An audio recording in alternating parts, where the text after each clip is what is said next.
Morning. Morning. How we doing? How's everybody doing out there? Welcome. Welcome.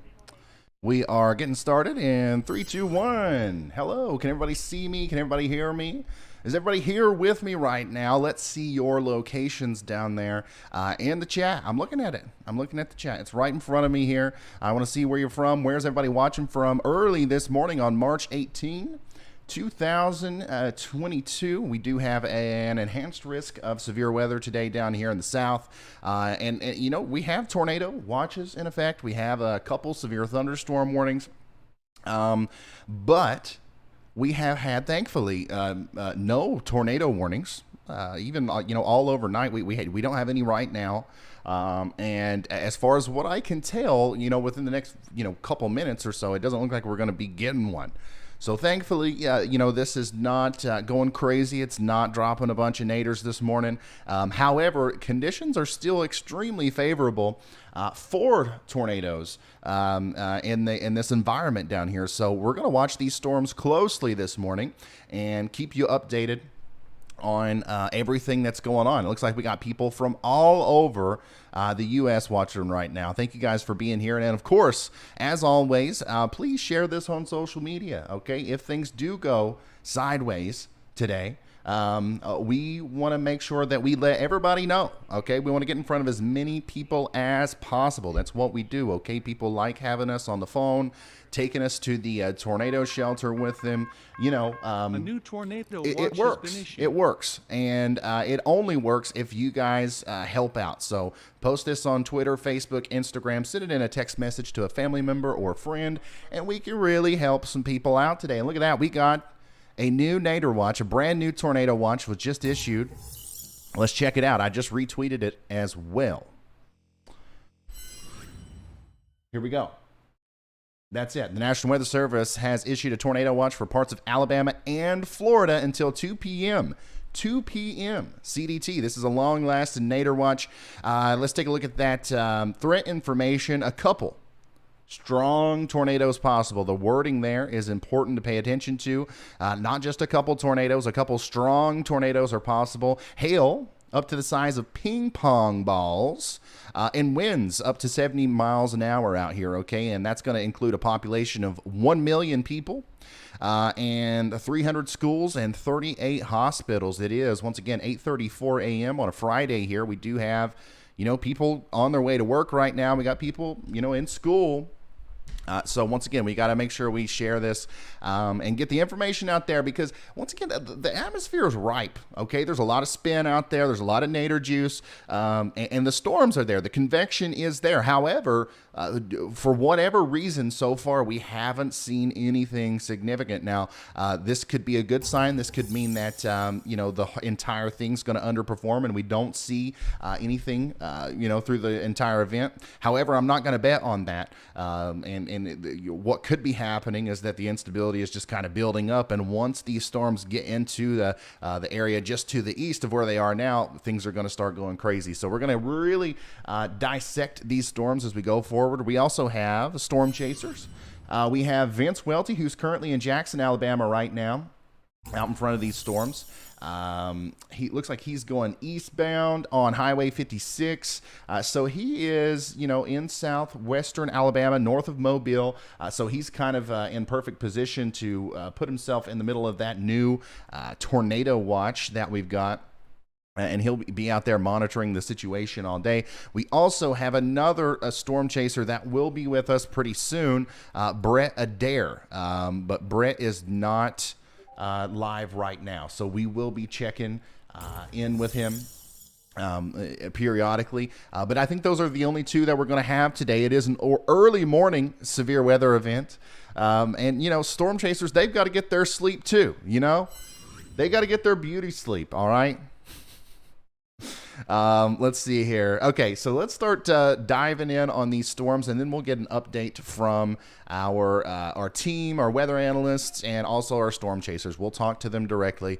But first, I just sat down in the seat. I'm kind of going over things for the first time myself, so let's explore what's going on here. First of all, a big line of really strong storms from Selma all the way down into the Mobile, Alabama area. In fact, Mobile, you're about to get hit by some strong storms, and then even behind that, there's another area, there's another line, okay, another area of convection that's causing some problems from Richton down through Hattiesburg, Lumberton, Mississippi, and even all the way back down here into portions of Louisiana. Okay, so this is what we're talking about right now. This area of storms is what we are kind of worried about as far as, okay, is something going to cause problems with tornado?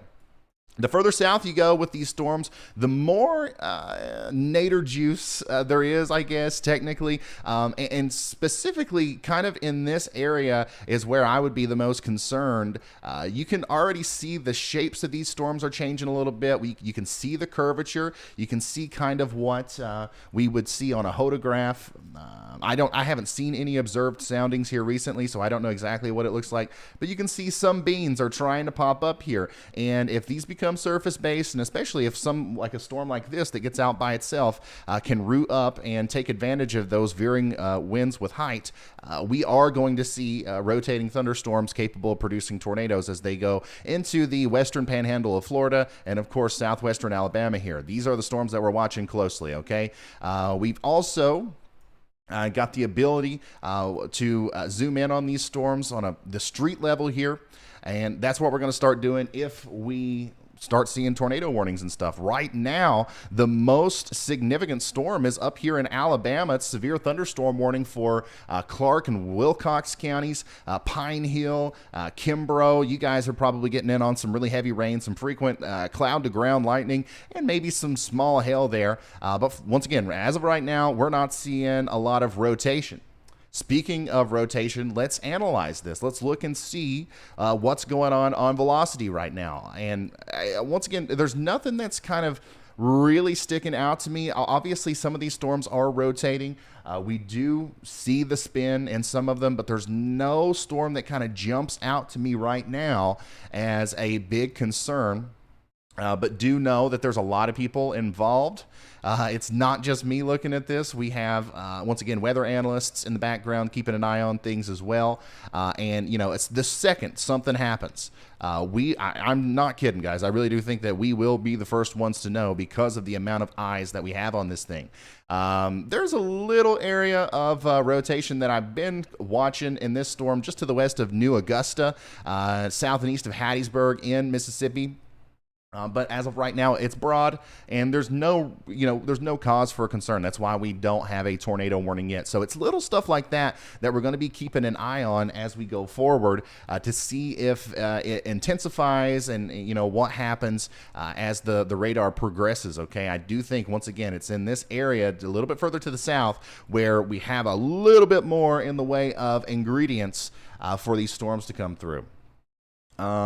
Let's go ahead, and I want to say thank you to DWC for upgrading your membership to a moderate risker. And then Missy, thank you for the super chat. Says, from Winterset, Iowa, thank you for all you did on the 5th to keep us safe. So much appreciation for you and the crew.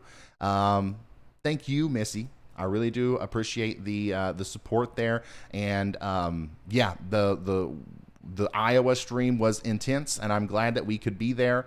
And I think we learned a lot during that stream, and we were able to make our systems quite a bit better thanks to some of the things that we learned during that. So I'm glad that we were there for many reasons. Okay, so here's a look at some of the surface observations out there. This was just 5 minutes ago. This is Sean Paul, one of our junior weather analysts, says, good morning, y'all. A highly sheared environment is in place across southern Alabama with 300 to 400 storm relative helicity values in the area. Take a look at that sound from Mobile, sounding from Mobile just a few minutes ago. So that's what I'm interested in. That's what I want to see. Okay, so once again, this is, if you're new here, this is what we call a hodograph. Well, this is what we call a noodle, all right?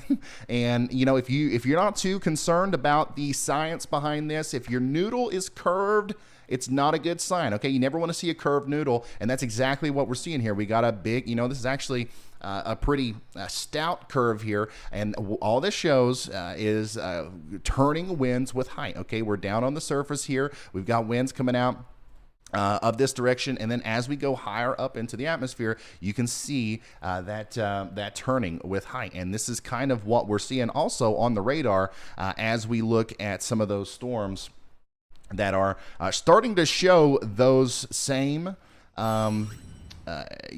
features right there.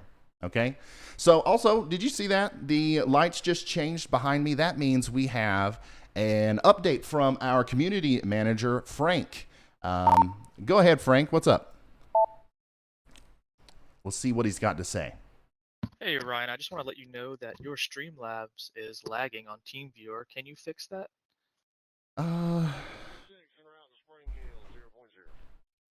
Yes. Yeah, I will turn around and do that right here in a second.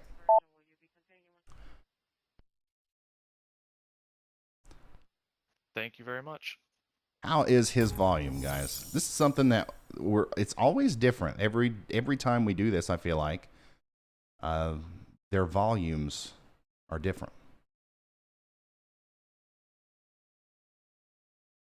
Yeah, curved noodles are certainly not good.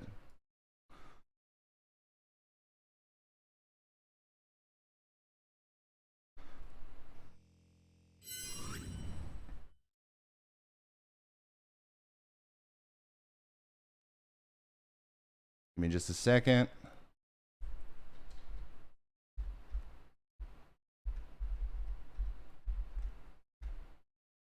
So we do have a problem with the Streamlabs behind me, so I am going to turn around and try to fix that.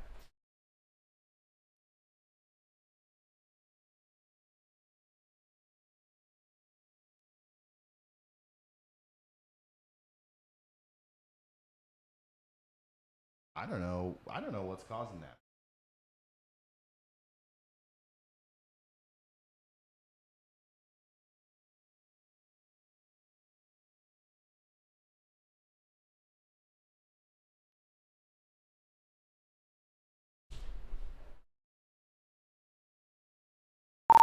I don't know exactly what the problem is there. Like, obviously, it's showing there's a little bit of like a glitchy thing on the graphics, but I don't think that's what's wrong with Vince's stream. I think that's just the low internet connection that he has. Are you having any other problems with any of the other features?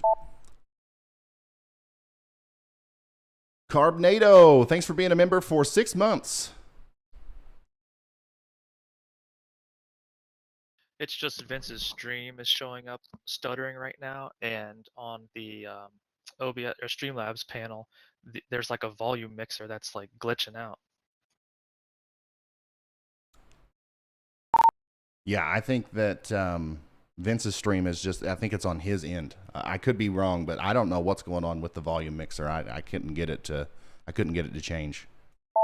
Once again, Carbonado, thank you so much for being a member for 6 months. A high risker. He says 3 months ago, let's go. We got half an inch of rain here in Tulsa, Oklahoma. Thank you so much, Carbonado. And thanks for being a member for a while now, Eric, thank you for being a member as well, guys. Thank you so much.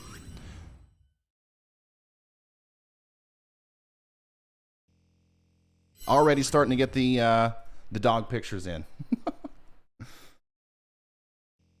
All right, let's try to get an update from Vince, actually. Vince, how's it going out there? I'm live now. I just wanted to get an update from you, see what your plan was and what you thought about, the setup today. What do you think is going to happen? All right, so we're going to listen in for Vince. And we just got a new severe thunderstorm warning. Storm Prediction Center had that mesoscale discussion out, mentioning, new severe thunderstorm warning right there for Mobile, mentioning the fact that the line is kind of outrunning that moisture return, and it does seem that way. I see a 72-degree dew point on the METAR in Mobile, where we've got like 61-degree dew point up here, maybe an hour and a half north of there. If we can maybe get some storms in that moisture return, we could get them to be surface-based, but right now, with them being elevated, it's just a big rain fest. Seen some flash flooding concerns, especially when I went through Hattiesburg earlier. So just a ton of rain out here so far. The plan right now is to get headed east, maybe over there toward Evergreen, and get out ahead of this thing and give it a little bit of time to mature and see if we can find a tornado in it or not. All right, thank you, Vince. Thank you so much, Vince. Once again, my focus continues to be drawn back to this storm over here, north of New Augusta. Once again, a little bit more rotation there than what we were seeing earlier. Still don't see a warning from the National Weather Service, and also this isn't the most convincing couplet I've ever seen. However, in a situation like this where we know for sure that the ingredients are certainly there for tornadoes, for rotating storms, every little thing like this we have to pay attention to. So if you're to the east or to the north and east of this storm here south of Richton, I would certainly just keep an eye on this. Right now there's no tornado warning, but certainly you're going to get some very strong winds and some hail, so we might as well go ahead and take our safety precautions there if we're out in front of this storm north of New Augusta. Let me give you a better idea of exactly where that is, if I could find it here. New Augusta, Mississippi. Okay. Yeah, so if you're in Hintonville, Benmore, along Highway 15 south of Richton here, that's where I think that pretty strong storm's getting ready to go, okay? And it does have that little area of rotation with it that we are watching pretty closely. But once again, no tornado warning from the National Weather Service, and we have people watching this. We have people keeping an eye on this. Once again, as soon as something happens here and it's time to give you an update, or if it's time to run into the shelter, we will let you know. I would just be prepared, once again, if I'm in Hintonville in Mississippi down here, because that's probably the most convincing or concerning area of rotation that I've seen so far in this this entire ordeal. Okay, and even so, it's not that much. It's not anything crazy. Okay, and you can also see that some of these other storms down to the south are also trying to spin a little bit. It's starting to look to me like this area of storms is what we're going to have to focus on in the short term. Okay, obviously we still have very strong storms over here in Alabama as well, and we will continue to watch those as we go forward. It looks like the severe thunderstorm warning for Mobile, Alabama, or the areas just west of Mobile, Alabama, has the considerable tag on it. Let's go analyze that one a little bit closer. Over here. Is this the one? 70-mile-an-hour wind gusts and some small hail. Yeah, so there you go. This severe thunderstorm warning here is got the considerable tag on it, and there it is.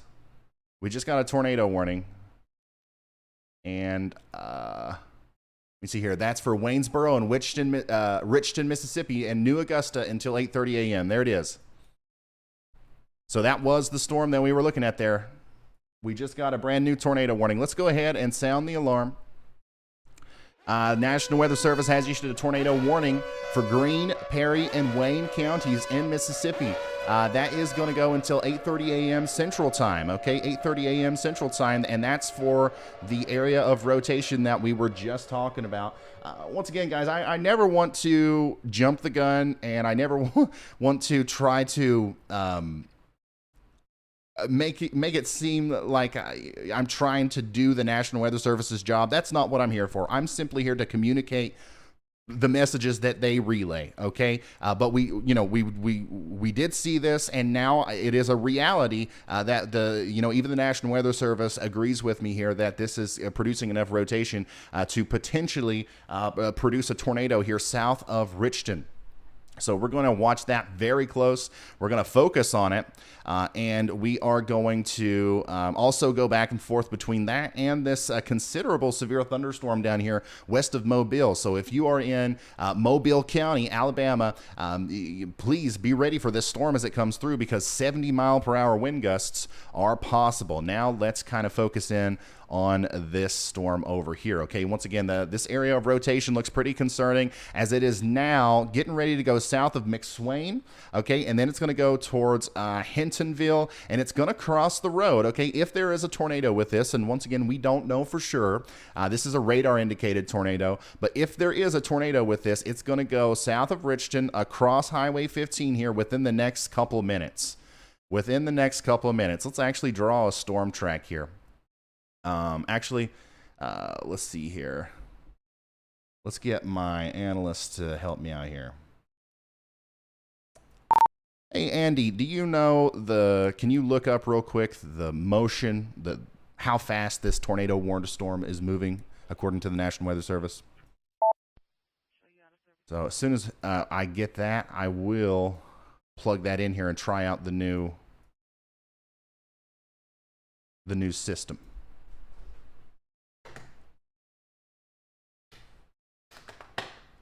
Because this finds a lot of little communities that we don't necessarily see on the radar. Maybe I can find it.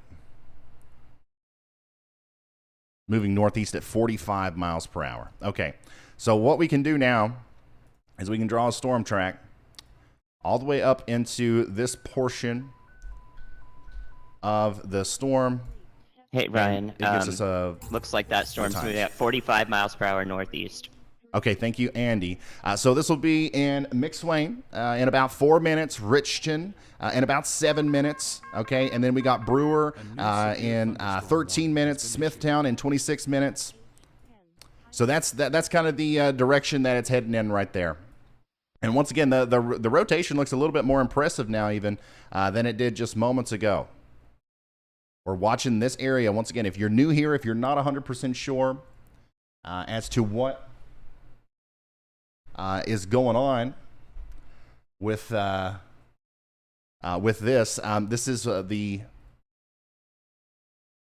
rotation here. The reds show wind inside the storm going away from the radar, and the green show winds inside the storm going towards the radar. So if you put those really close to each other, we get a problem. And it looks like, once again, we are having technical difficulties behind me. Let's hear about it. Let's hear what kind of problems we're having. Hit me with it, Frank. I think that we lost our...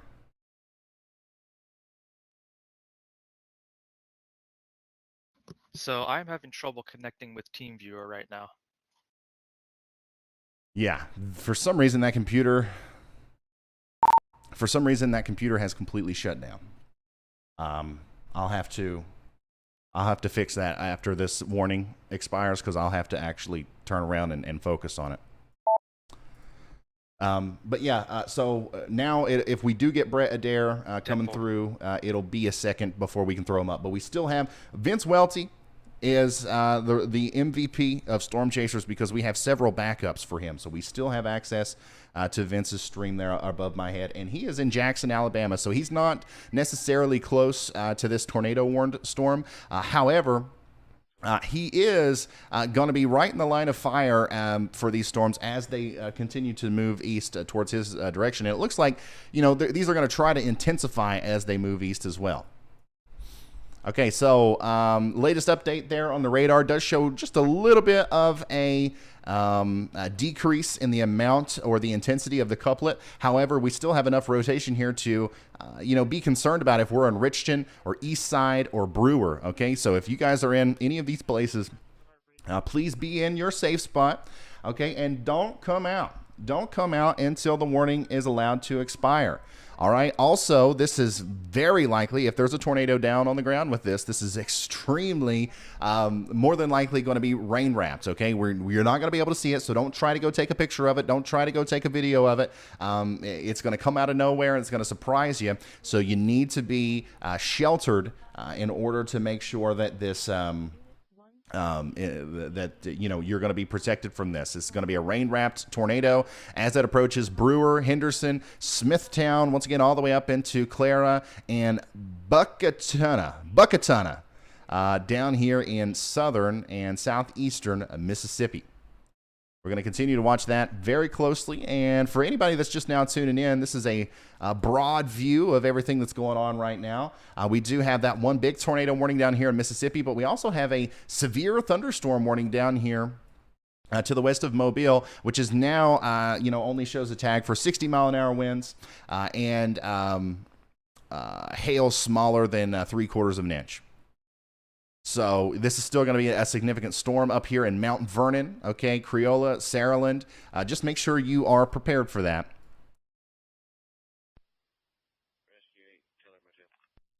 And yeah, so Vince's location, he is about right here. So he's in a good position to kind of put himself in front of these things as we get closer.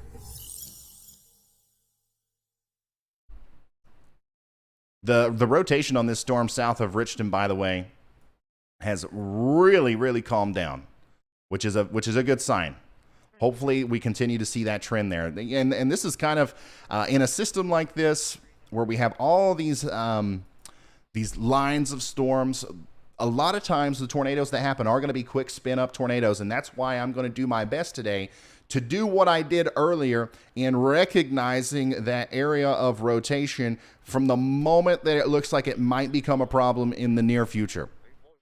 Okay, because a lot of times by the time the warning is issued in a situation like this, or by the time we ring the alarm or whatever it is that we do, a lot of times it's already over. That's how fast it happens. And that's also why on a day like today, if you're under a tornado watch, you got to take every single warning seriously, and you also just need to assume that you could be under a warning at any time if you're under a tornado watch today, and you need to be vigilant and ready, because things are, they can happen fast and they can change fast as we go forward. Once again, if you are in the purple box here, any of the purple boxes, you are under a tornado watch right now.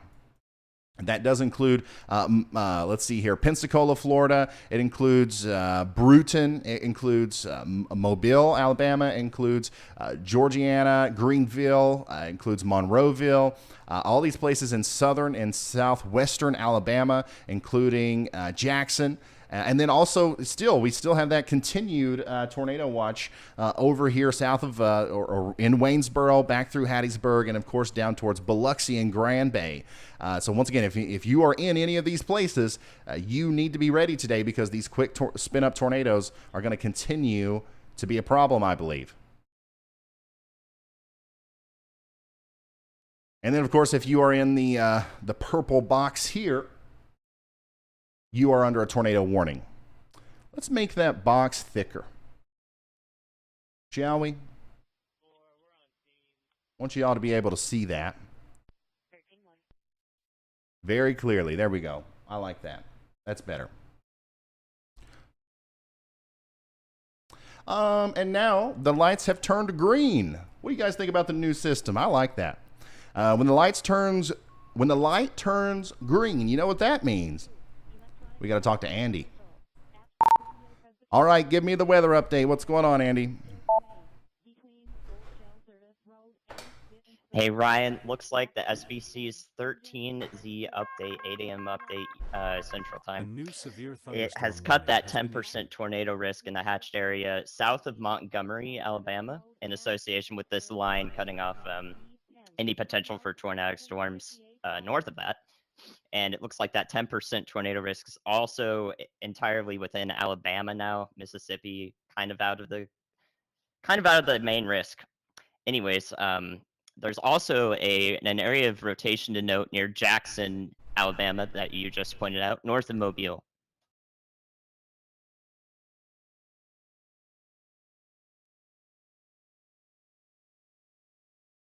Okay, I'm not seeing it. If you or somebody could post a screenshot in the Ryan stream team of that area that you just talked about, that'd be cool. And then also, if somebody could link me to that SPC update in there so I can pull it up. Thank you. Okay, so that was meteorologist Andy Hill with a little update on the weather. So now we will reset, and we're back on the the roll here, monitoring the radar. So it looks like the tornado warning was allowed to expire there. So once again, quick spin up tornadoes possible today. The warning that we were just talking about that included Richton and all the Greene County in Mississippi, that has been allowed to expire. Okay, so you can come out of your safe spot. We now have to watch this. Okay, we have to watch that area near Brooklyn. We also, there's a couple areas that we have to watch over here. And then we also are going to watch this area of rotation right here south of Jackson. Okay, so looks like they're on a different site than me. That's why I wasn't able to see that very well.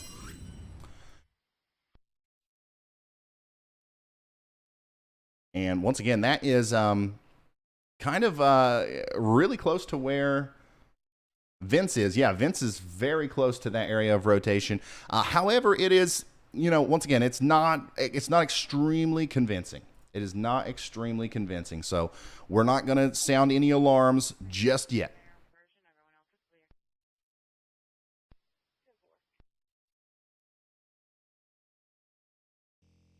Okay, and then here's that update from the Storm Prediction Center that we were talking about.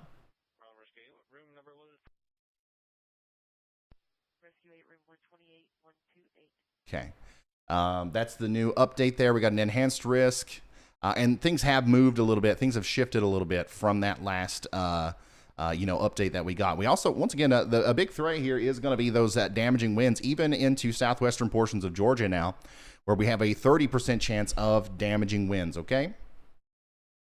Tornado threat's still there, and the hatched area is still there. All right? Things are just being a little bit more suppressed to the south than what maybe the original thinking was. And then also notice how this goes all the way up into Kentucky and Illinois and Indiana. The tornado threat's going to persist later today, all the way up into those areas. And I'll explain why right here in a second if you guys would like me to. If you'd like to hear about it,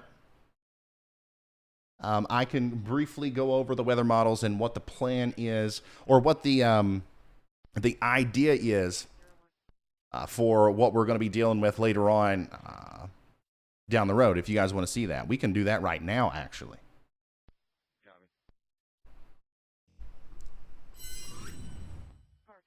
At some point, I am going to have to try to fix this.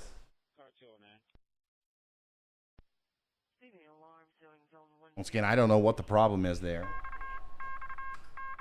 A new severe thunderstorm warning has been issued. Yes, please. All right, let's look at the forecast models. Let's do it. We'll do it in Radar Omega. How's that sound?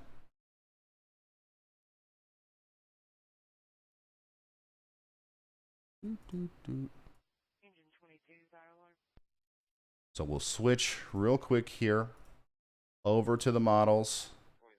Go into the convection allowing models. We'll look at the 12Z HRRR. That sounds good to me.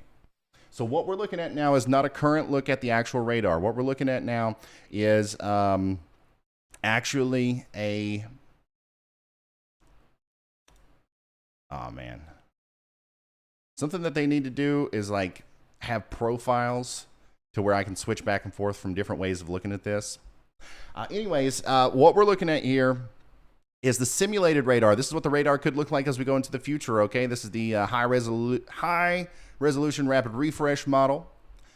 So let's take a look at it, okay? This is the composite reflectivity. This is the 12Z run. It's just started, so we'll probably have to go back to some earlier runs to complete everything. But you can keep up with the date and time in Eastern time. Actually, no, you can't. No, you can't. I'm just going to have to verbally say it here. Unless I do this. Yeah, there we go. It's small, but you can see it, right? Up there on the top of the screen, you can see there where it says March 18th, 9 a.m. This is what the radar looks like apparently right now, according to the HRRR, and this is a simulation of what it thinks is going to happen as we go into the future. There's 10 a.m., there's 11, 12, 1, 2, 3, 4 p.m. Okay, so it's these storms down here that we have to watch once again around 11 a.m. for the potential for more supercells to pop up and more tornadoes down here. Once again in the western panhandle of Florida, all the way up into the Monroeville and Greenville areas. This big line of storms, too, will also continue to cause problems from Montgomery back towards the southeastern Mississippi in the form of straight line damaging winds. And, of course, those embedded quick spin-up tornadoes like we just saw, or at least, you know, the area of rotation that we just saw. That's going to continue to be a problem as this progresses off to the east. Let me show you the significant tornado parameter now. And, you know, it's really impressive. Like, I want to emphasize once again that the atmosphere is actually really primed for tornadoes today. More so than what we've seen in maybe even some other severe weather events where we did end up seeing a bunch of tornadoes. So if things start taking off here, if these storms start to find their way, I think that, you know, it's going to be a significant situation. That's why I want everybody to be weather aware today. This is really going to max out over the next 2 hours, okay? 10 a.m., 11 a.m., and then around noon, things are going to start to kind of die down a little bit, if you will, as far as the main concern goes for tornadoes. But then around that time, things start to uptick just a little bit the further north we go. Once again, I'm going to have to go back to some older data here to see the full progression. But you see what happens here around 6, 7, 8 p.m. What happens is we start to see an increase in those parameters, that significant tornado parameter, once again, all the way up here into Tennessee and Kentucky. All right. So if there are storms that pop up that interact with this, then once again, the lower level jet is going to be cranking up there above 50 knots. That low pressure center is really diving in the dry and cold air into the warm air that's bubbling up right now. If we get storms to interact with this, we could see rotating supercells today. Not expecting an outbreak of any sort. However, if we go look at the simulated composite reflectivity, that's exactly what we see. Potential supercells popping up. Let me zoom out here. Look at this. This is a very dynamic system. It's going to look insane on satellite. Watch it spin off there. That's what we're going to be seeing throughout the day. And this area right here is where we have to watch for the potential for supercells that go tornadic. And also this area, there could be some additional supercells that pop up in Alabama that take advantage of those parameters as well around 5 or 6 p.m. 5 or 6 p.m. today. And we have another shot of, potentially some naders. I'm most concerned, once again, if we do see kind of like an area of supercells pop up like this in Alabama right behind this line, I think that those need to be watched. But also, I think that this area up here is really being overlooked. I don't think it's being talked about enough. New severe thunderstorm warning. This looks like the kind of mode that you would want to see, you know, if you're looking for tornadoes. Honestly, it looks like a good storm chasing setup. Looks like we're going to have isolated supercells potentially. And that always, when you combine that with all the other ingredients that we have in place, that can lead to potential tornadic activities. We're not looking for any sort of big tornado outbreak. We're just letting you know all the possibilities today. And then by the time we get into around 10 p.m., once these storms make it closer to Louisville and Lexington, Kentucky, things are going to start dying off pretty quick. And then, of course, the main line of storms there is going to make it into Georgia and South Carolina. But these are just going to be straight line winds. Tornado threats extremely low there. Engine 16, alerting system test at 1951 Maryvale Street South, between Bordeaux Street. Beautiful storm, though. Once again, that's going to be extremely interesting to look at on satellite. Do I have the ability to look at the simulated satellite yet? No, I don't. Very dynamic. Look at the dew points.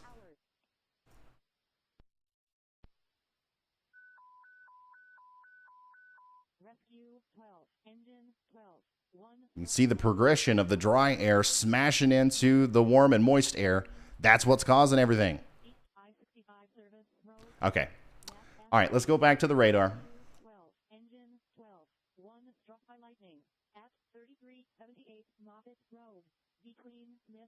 In the future, we probably need to, like, little snippets like that I just did, forecasts in the middle of these streams. We probably need to start clipping those and immediately uploading them to a channel somewhere. I think that wouldn't be a bad idea. What do you guys think in the chat? One of the things that we're considering here is to do more live streams. Okay? We're considering doing more live streams. And I think one of the ways that we can make that a reality is by doing live streams almost every day. Imagine this. Imagine my job, instead of spending, it takes me 5 hours at least to make a video every day. The normal videos that you see. Instead of doing that, I spend those 5 hours live streaming. And, you know, I field questions. You know, I look at the chat. I field questions. I look at your area. We you know, and if there's storms going on, we take a look at them. It's kind of like a you know, it's a live stream. It's the weather. It's the YouTube weather channel. But I know that there's a lot of people who, you know, you don't want to stick around for 5 hours and wait for the forecast to talk about your specific area. I understand that. So what we could do is, I can still do the forecast, just do it live, have somebody clip it, have somebody edit it, and have somebody upload the 10-minute version to the channel so that people who wanted to watch that can watch that. I don't know, but that's something that we might test. A big thing that we do here on this channel, the reason we're able to help so many people, I think, is because we've done a really good job of working with the YouTube algorithm. And I don't know if the YouTube algorithm would like that. So we'll see. We'll see.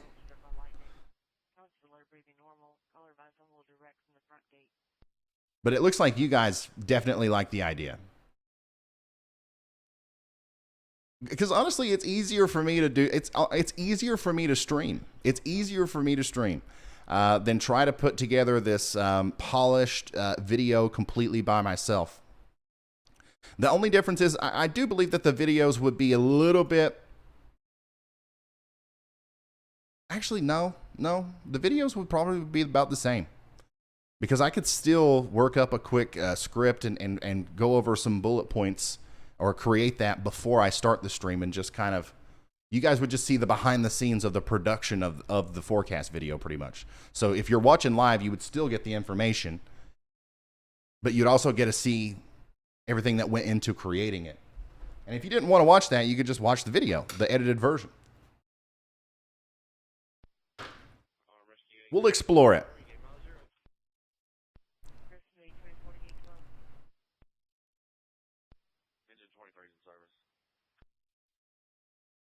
Kelsey says, one of my favorite YouTubers makes videos almost exclusively from live stream clips. It works great for him.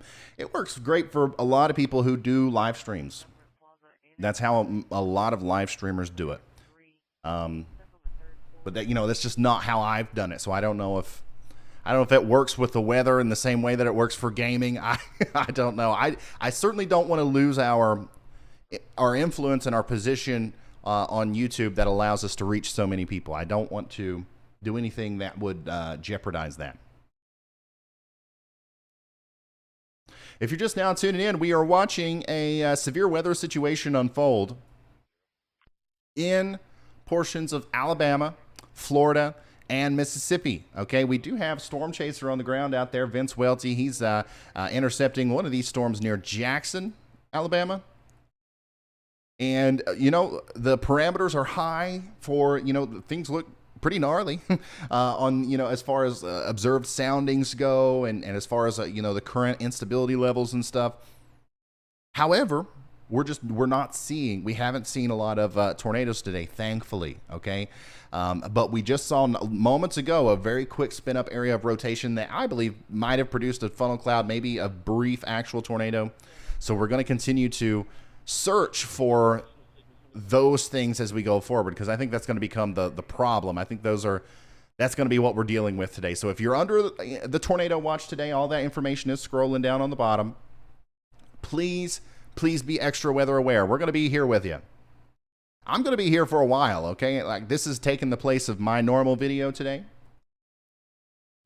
So I'm going to be here for a while, whether we get tornado warnings or not. We'll hang out together. We'll briefly, intermittently go back and look at the forecast models. We will, of course, talk about next week. That's going to be a huge deal. And then as soon as there's something to talk about down here, we will start talking about it. All right, let me get Vince set up on my backup. Once again, I don't know what happened. I have no idea what happened with the computer behind me that usually runs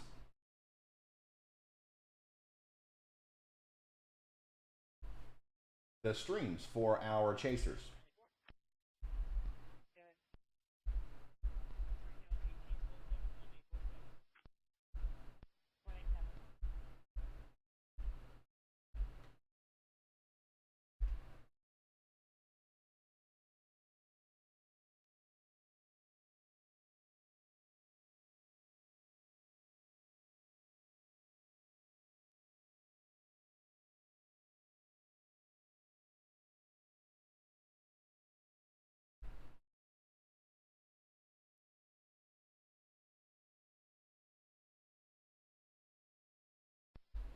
Okay, that'll have to work for now.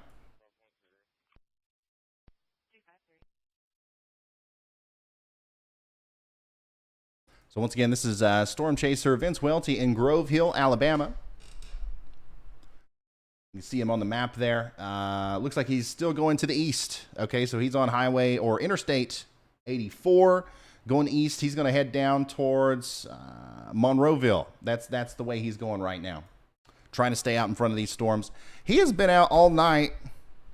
I don't know how long he plans on continuing to stay out, but he has been out for a while. So, and once again, if something happens and things don't take off, you know, it's okay, Vince, if you're listening. It's okay for you to go to sleep. Vince, I don't think he does sleep though. So. Okay, so a little bit of an area of rotation showing up here that's catching my eye. North and west of Claiborne. Okay, all right. So you're already under a severe thunderstorm warning here for Monroe County, Clark County, Wilcox County, all these places. Oh, let me take you over to the radar so you can see what I'm showing you. All these places that I just, named all those counties. This includes Claiborne, Tunnel Springs, Beatrice, and McWilliams, Pine, Apple, and Oak Hill in Alabama. That, once again, this is just a severe thunderstorm warning, but there is an area of interesting rotation up there north of Claiborne that we just need to keep an eye on, okay? And if you're up right now, if you're watching this and you're in Tunnel Springs, just go ahead and start thinking, okay, what am I going to do if the tornado warning is issued? Okay, I'm not telling you to take shelter. I'm not telling you anything like that. You're here to get more information than what you would normally get. So that's what I'm doing. I'm trying to deliver it. That does look like there's an area of rotation that could produce another one of those quick spin-ups north of Claiborne. So we'll watch that closely, okay? We'll keep an eye on that for you. Where's the radar site here? Okay, so yeah, down, up. Yeah, that's counterclockwise rotation. Pretty close together there.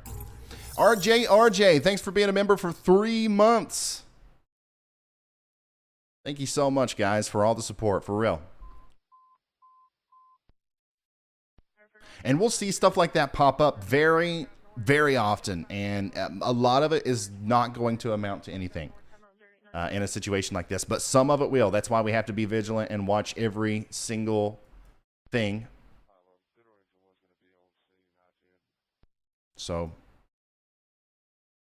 yeah, we'll continue to keep an eye on that.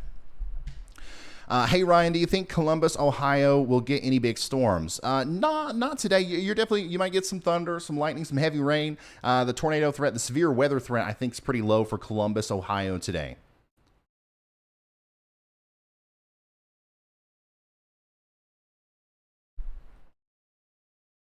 Steven says, I've been up all night monitoring the storms. It was strangely quiet until you went live, and then boom, a tornado warning. Well, honestly, I was very surprised when I woke up this morning and saw that there were 2 tornado watches that had been issued with extremely high probabilities. Well, I mean, like compared to what I would have expected, and no tornado warnings. When I went to bed last night, my plan was, okay, things are going to start ramping up around 8 a.m. That's why I wanted to start at 8 a.m. But once again, the National Weather Service, or the Storm Prediction Center, I should say, saw those parameters coming together and decided to pull the trigger on the tornado watches. But thankfully, nothing really came of that. But I do think that things are going to ramp up here a little bit. I think that if we make it past, right now it's 9:30 a.m. If we make it past 11 Eastern, and things still, we haven't had a bad situation unfold, I don't think we will. I think we're going to be fine, honestly. Obviously, we have to then focus our attention a little bit further north on that secondary tornado threat, which I think could also cause some problems. But as far as this southern mode goes, I think we're going to be all right if we can make it past 11 a.m. in a situation similar to this.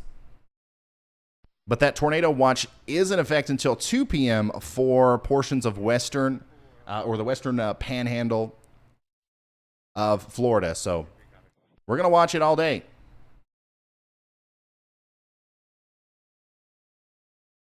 Today is day 2 of the 2022 tornado season. Yeah, this is honestly, in my opinion, this is day 1 of the active stretch of weather that we're going to be in. I think that we're going to see some strong storms tomorrow as well on the East Coast. And then I think we're going to get a little bit of a break on Sunday, right? Yeah. And then Monday, Tuesday, and Wednesday are going to be insane. Monday specifically.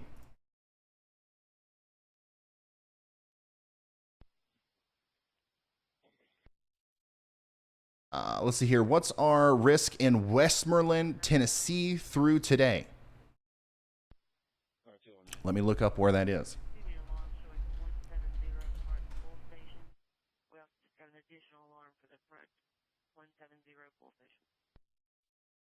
Westmoreland, Tennessee, you're up there north and east of Nashville. I think that you're not in an area where you should be too awful concerned.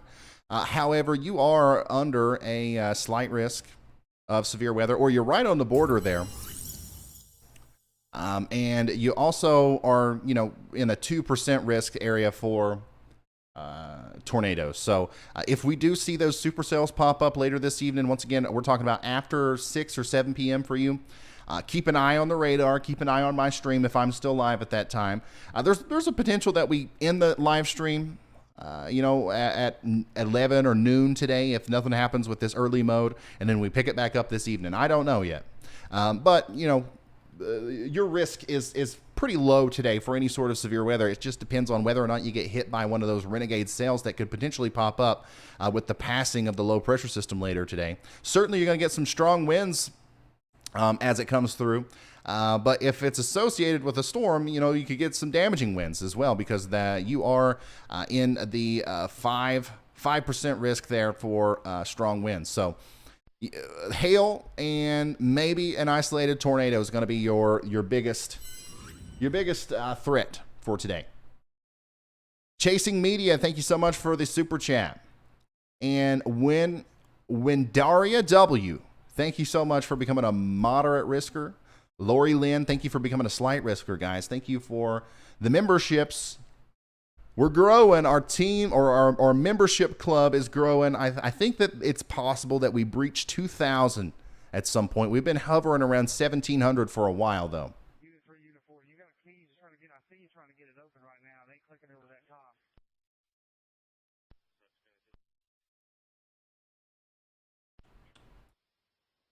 Survivor 694 says, "Hey Ryan, I'm in Southern Illinois with my 3 boys, all toddlers.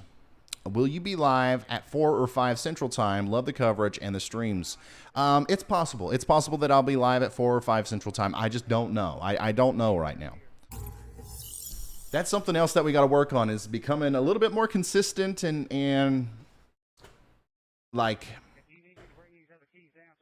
I guess, transparent with the scheduling behind the live streams. Because honestly, I don't know half the time what I'm doing. Things change so often in the weather world. You make a plan. Like last night, we make a plan to go live at a certain time, but when it comes to that time, things have changed so much that you have to make changes. And so if there's a reason to be Survivor, I will be live. Okay, I promise you that.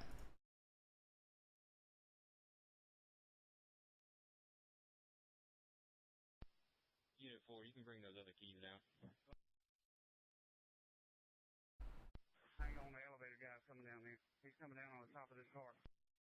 It does look like flash flooding is also going to continue to be something that we have to watch as we go forward, especially as these, if I come back to the radar here, you see how this line is kind of tilted a little bit, but the general direction is like this.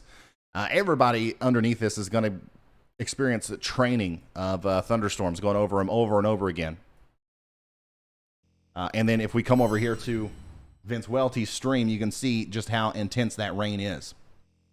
So flash flooding is going to be a big deal, and we're already starting to see that down here near Meadow Drive and Hoover this morning. Once again, if you guys want to send in pictures today of anything, you know, even your dog, all right, this is a tradition that we do here during downtime. We got a Moody Boxster on standby mode there from John. Thank you so much for sending that in. You can send those on Twitter. That's going to be the best way. Twitter.com/Ryan Hall, y'all. Or you can send them on Facebook as well. We got somebody watching over there. And also pics@RyanHallYall.com. Pics@RyanHallYall.com. That's the email you can send it to if you don't like the social media thing.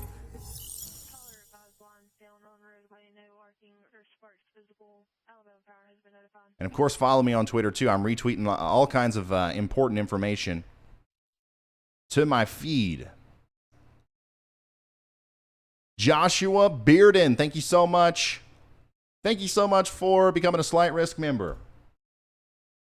Melanie says live Q&A with Ryan. Yeah, I'm here, guys. Well, let's talk. If you have a question for me, I will try to answer it.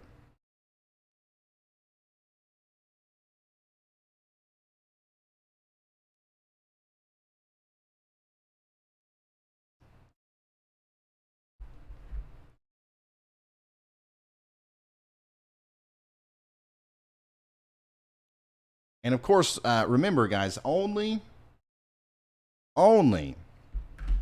send pictures or take pictures if you can do so safely. We don't want you, you know, going out and chasing the storms like Vince. That's why we have Vince, so you don't have to do it. Scott McClellan says there's been 3.2 inches of rain in Concord, Alabama since 5 a.m. Yeah, flash flooding is going to be a big deal out here for sure. No doubt about it.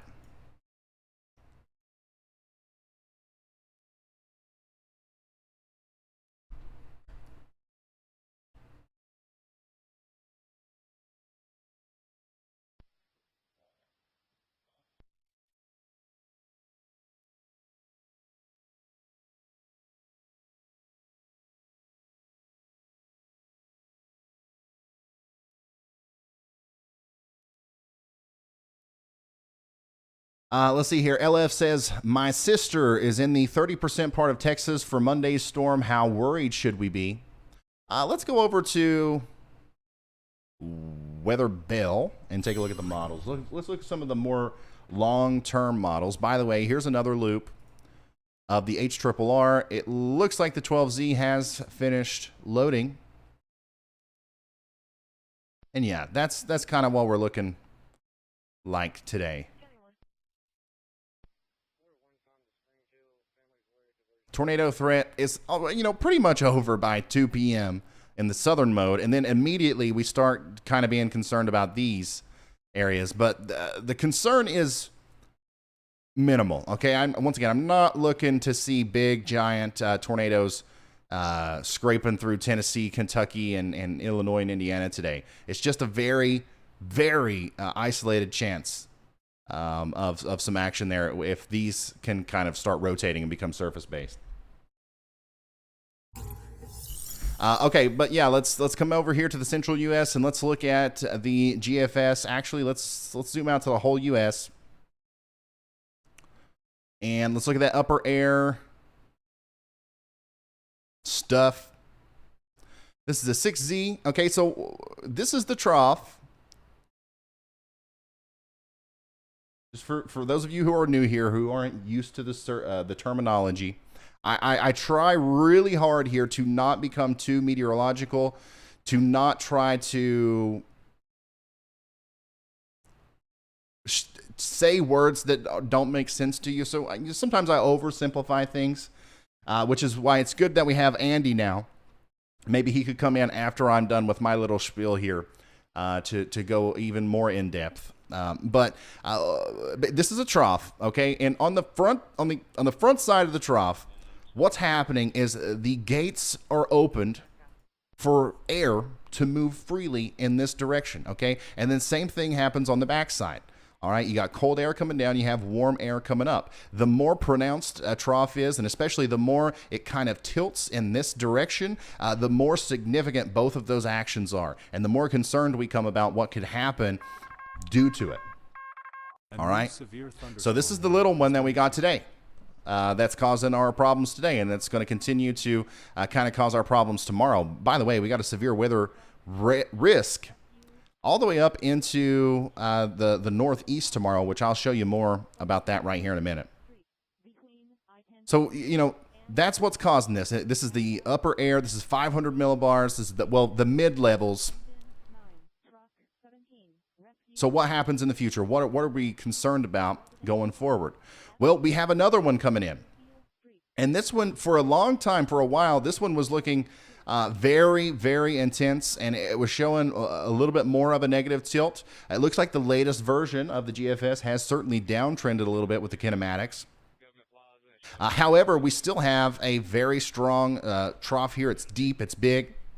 The gates are open for the warm air to collide with the cold air in the same way.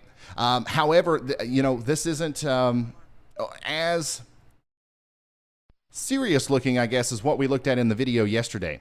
But once again, guys, this stuff changes so often. It's really dangerous to kind of focus a lot on the intricacies of every little model update, because the next one that comes out, like if these comes out 4 times a day, the next one that comes out could show a super outbreak. The next one after that will show nothing. We're just looking at general guidance here. And the guidance tells us that there is going to be a big bowling ball of a trough come through. There's going to be moisture in place. There's going to be cold, dry air in place. There is going to be a lot of ingredients in place to produce tornadoes, even closer to the surface at the 850 millibar level, the lower level jet. We're going to have winds cranking up near 70 knots. Right on top of that, it's kind of stacked on top of our 500 millibar level as well. That's going to, promote rotation. On top of that, we are going to have moisture. Okay, we're going to have an abundance of moisture from the Gulf of Mexico meet up with that dry air. That will, allow for lift and supercell or storm initiation here. And look at this. That moisture gets dragged into the deep south on Tuesday, and then it continues to go off to the east on Thursday. All right, so this is going to be a multi-day event, and I still think that the most significant event is going to happen here on Monday. But we have to watch very closely as well Tuesday in the deep south, and then Wednesday Wednesday into Thursday for the southeast as well.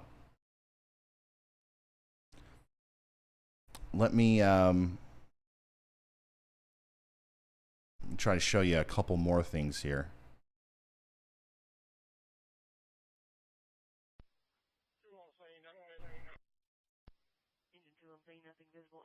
So yeah, on Monday, we're also going to have increased convective available potential energy, or CAPE values, approaching 3,000 joules per kilogram out here in Texas, which is more than enough to produce storms. Same thing on Tuesday around 2 p.m. there in Louisiana, Mississippi.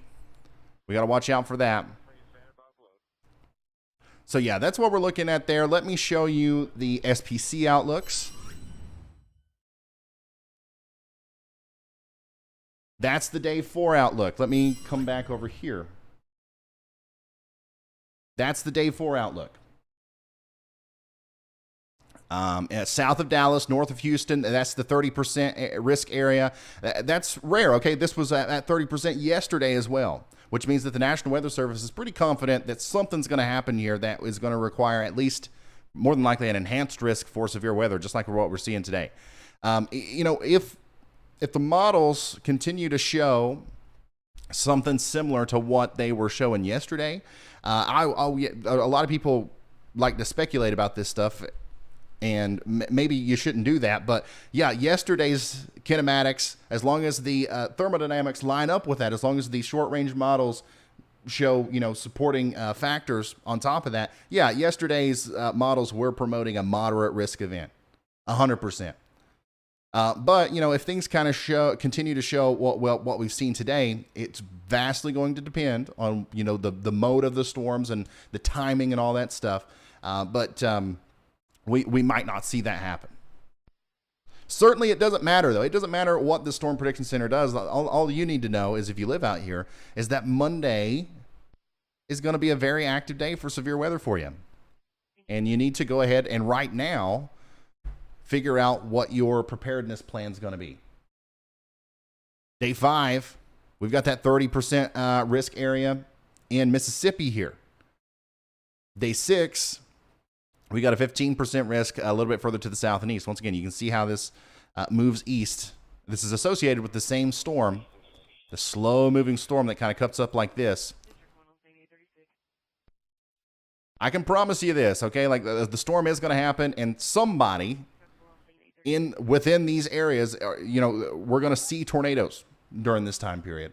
I don't know if we're going to see a big widespread outbreak or anything like that, but we are going to see severe weather. So no matter what, we should probably take it seriously and start preparing for it. Have a plan in place. Know what you're going to do. What are you going to do? If the situation comes to ahead and like you're under a warning, tornadoes coming right towards you, do you know what you would do right now in that situation? The best thing that you should do right now is to have a plan. Write it down. If I'm at work, this is what I'm going to do. If the kids are at school, this is what I'm going to do. If I'm at home, this is what I'm going to do.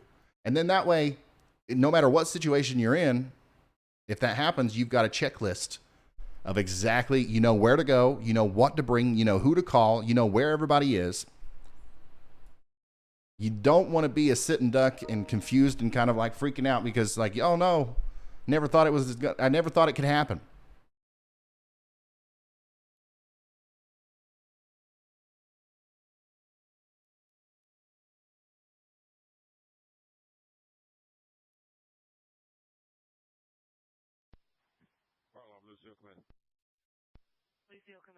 Today is the 97th anniversary of the Tri-State Tornado, which claimed 695 lives, including 234 at Murfreesboro, Illinois, and 148 at West Frankfort, Illinois. Today is March 18th. It is.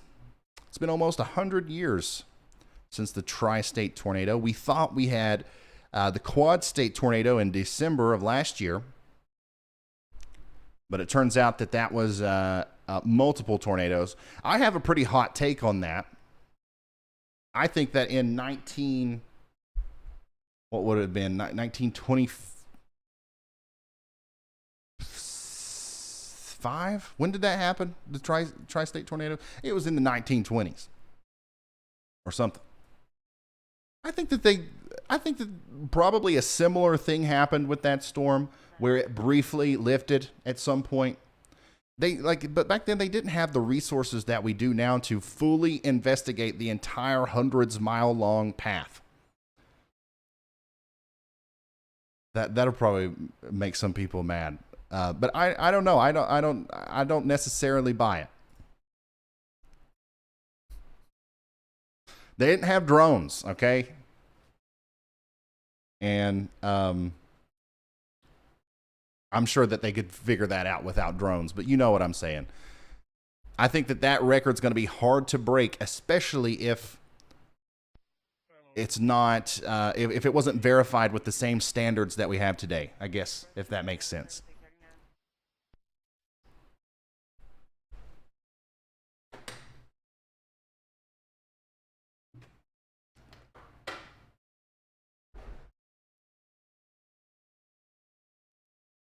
Dahl says, which way to go in Texas to get out of the way? Well, I'm certainly not going to sit here and advocate that you evacuate in Texas for a storm that may or may not happen 4 days from now. Okay? However, if you was planning on going on vacation anyways, and you just wanted to get out of the path of the storm, just anywhere outside of the risk area. I showed you the risk, right? Anywhere outside of that. Go take you a trip down there to Amarillo, maybe. Don't go east. Don't go east. You're probably not going to have a great time if you go north. It's going to be a little bit cooler if you go west.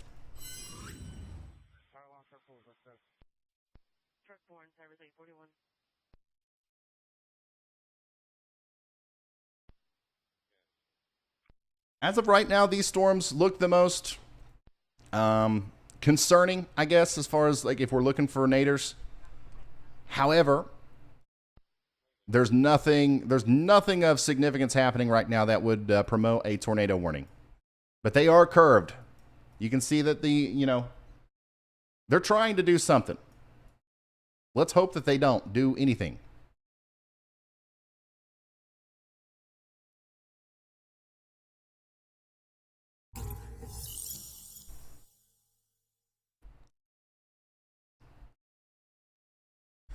Ron said, oh, thank you for becoming a Slight Risk member. Thank you all so much.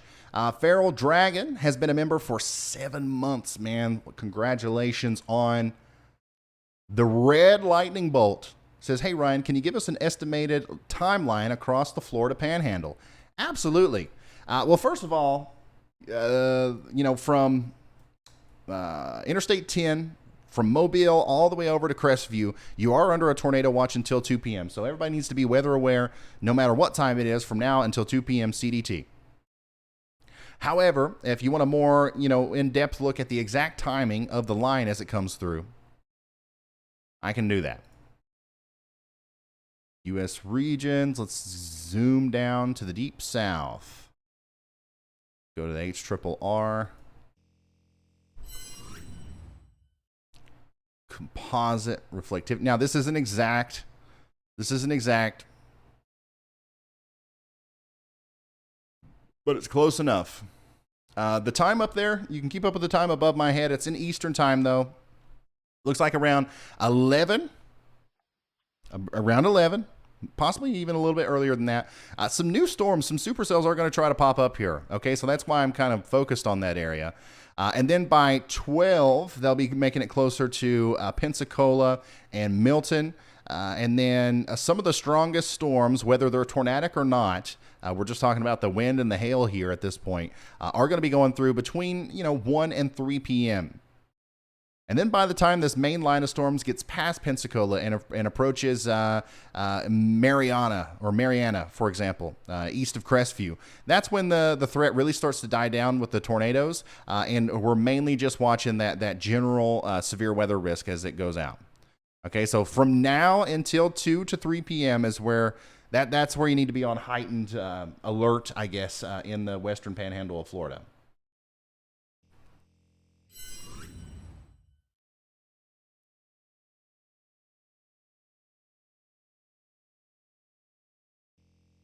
Still got some more flooding going on out there in Alabama. Don't drive through flooded roadways. That's another one. I don't think I've ever really talked about that before on the stream. But that's probably something you've heard a million times. People still do it, though. When it comes to severe weather, flash flooding kills more people than tornadoes. It kills more people than almost anything. And a lot of times it's because people drive through moving water. Even if you've driven across that road a million times in your life and you're like, I know that road. And even if it only looks like there's a couple inches of water over top of it, water's like a crazy thing, man. It does all kinds of weird stuff. And it could eat out the road from underneath you, and there could actually be several feet of water there. And it doesn't take much moving water at all to float a car away. Also, it doesn't matter how big the car is. Well, it does, but it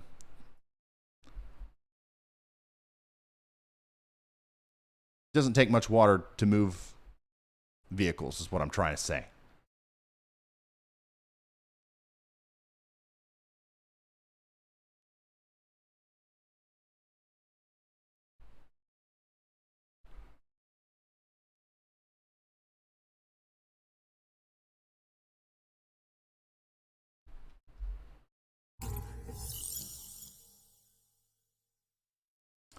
Jessica has been a high-risk member for 3 months. Thank you so much. She says, hey, it's my favorite time of year. I learn so much from watching you, and I share all of that info with my friends when they are under severe weather watch areas. Keep kicking butt, Ryan and team. Hey, we are. We're going to keep going.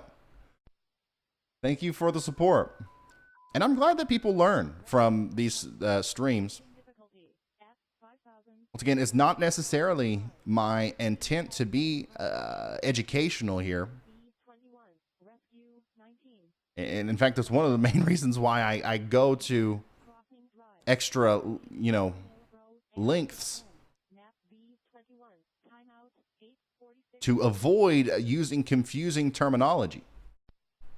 However, I understand where you're coming from, and I'm glad that you're learning. And a lot of people have told me that the what they've learned from watching these streams, especially, sometimes things get intense, right? We're watching multiple tornadoes. We're getting reports coming in of fatalities and, all this stuff. You would think somebody who is like really scared of tornadoes or has like a tornado or severe weather anxiety, you'd think they would try to avoid this environment at all costs. But a lot of those people are the exact ones that watch. And what they learn and the exposure to it, I guess, helps them overcome that, which I'm super on board with. I don't think anybody should necessarily be afraid of severe weather, because it's in today's world, it's very easy to outsmart it. I shouldn't say that. Not easy to outsmart it, but it's easy to be prepared for it. And if you're truly prepared, like, I don't think you'll ever get caught in a situation where you would need to be really scared.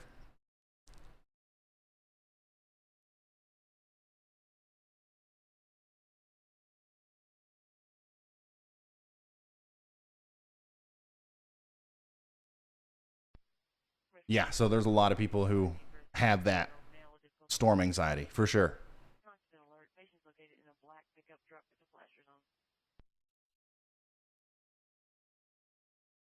Donald says, I used to drive a semi-truck,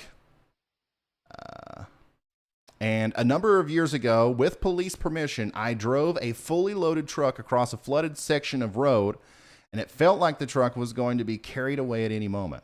Yeah. Once again, it doesn't matter how big it is. Like, those tires are going to float, man. Gavin, thank you for becoming a Slight Risk member. Where's the storm chaser now? Looks like he's in Monroeville, Alabama. Right in the middle of this big, nasty storm here.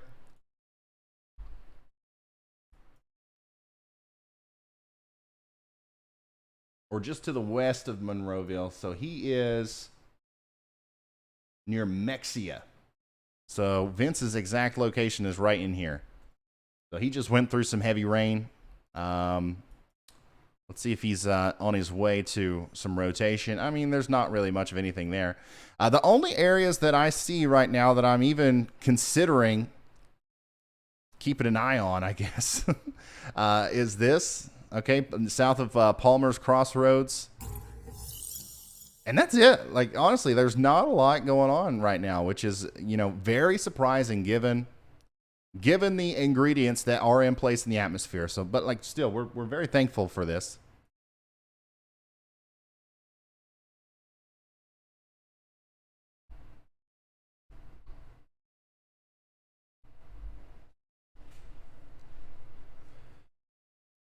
Any touchdowns yet? No. In fact, during this entire event, today, we've only had one warning, one radar indicated tornado warning. And we certainly didn't get any reports out of that, I don't believe.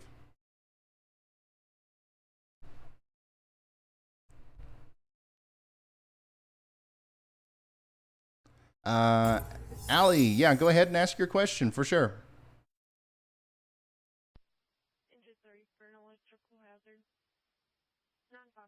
Jessica says, to add, I'm able to use your squiggly maps and explanations to teach my 10-year-old, and she's been working on getting over her fear of storms as well. Parent to parent, thank you for the blobs and squiggly maps. Hey, no problem. Honestly, that's the way I wish that it was taught to me. When I was younger, I would have liked to have had a higher level understanding of the weather without necessarily being overwhelmed by the specific terminology.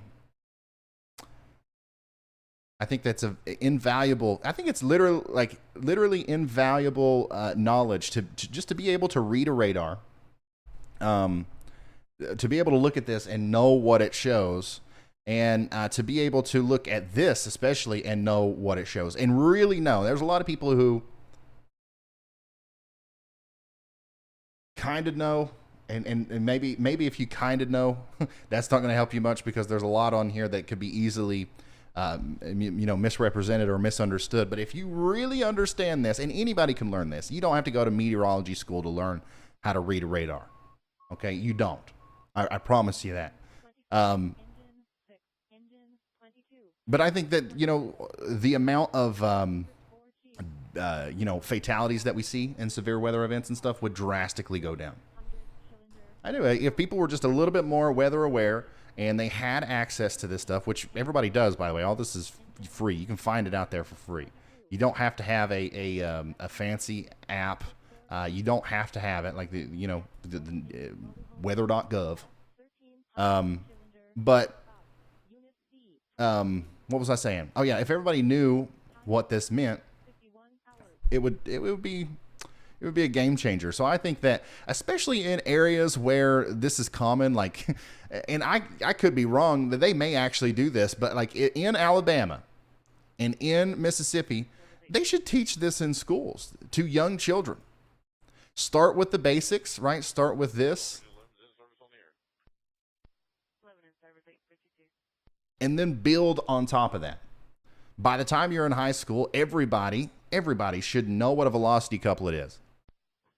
Especially if you live in an area where your life could depend on being able to decipher that yourselves.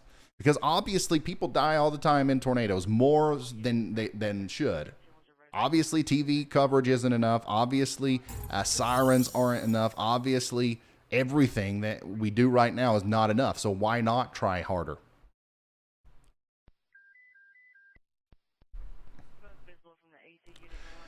A sequitur. Thank you for that. Let's see here. He says, I watch you more than James Spann now. You do far better from an educational perspective. James Spann is a huge inspiration of mine, and a lot of the stuff that I say, he also says. And in my opinion, James does a really good job of doing a similar thing that I do as well, in like putting things. He's a good communicator. I think that, James Spann has a gift. And if I do as well, if there's a reason why this channel does well, if there's a reason why people like tuning in here, it's because I have something similar. I am not the best weather analyst. I'm not the most meteorological inclined. I don't know something about the weather that other people don't know. I didn't go to school for as long as most people that you see on your TV talking about the weather. But I do a decent job of communicating what I do know. And I feel like that's where James shines as well. So I'm certainly, I have no competition with James Spann either, by the way. I would love to hear his thoughts on what I'm doing.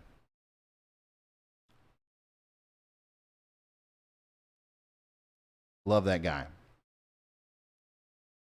Let's see here. James Spann is respected by everyone here in Alabama. Yeah, and as he should be. And he goes to schools. He talks to kids. And I'm sure that he is doing his best to try to get the basics of understanding radar out there to them, which is great for those kids in Alabama because they're going to need it if they stay there. Let's see here. Ronald, thank you so much for the big 20.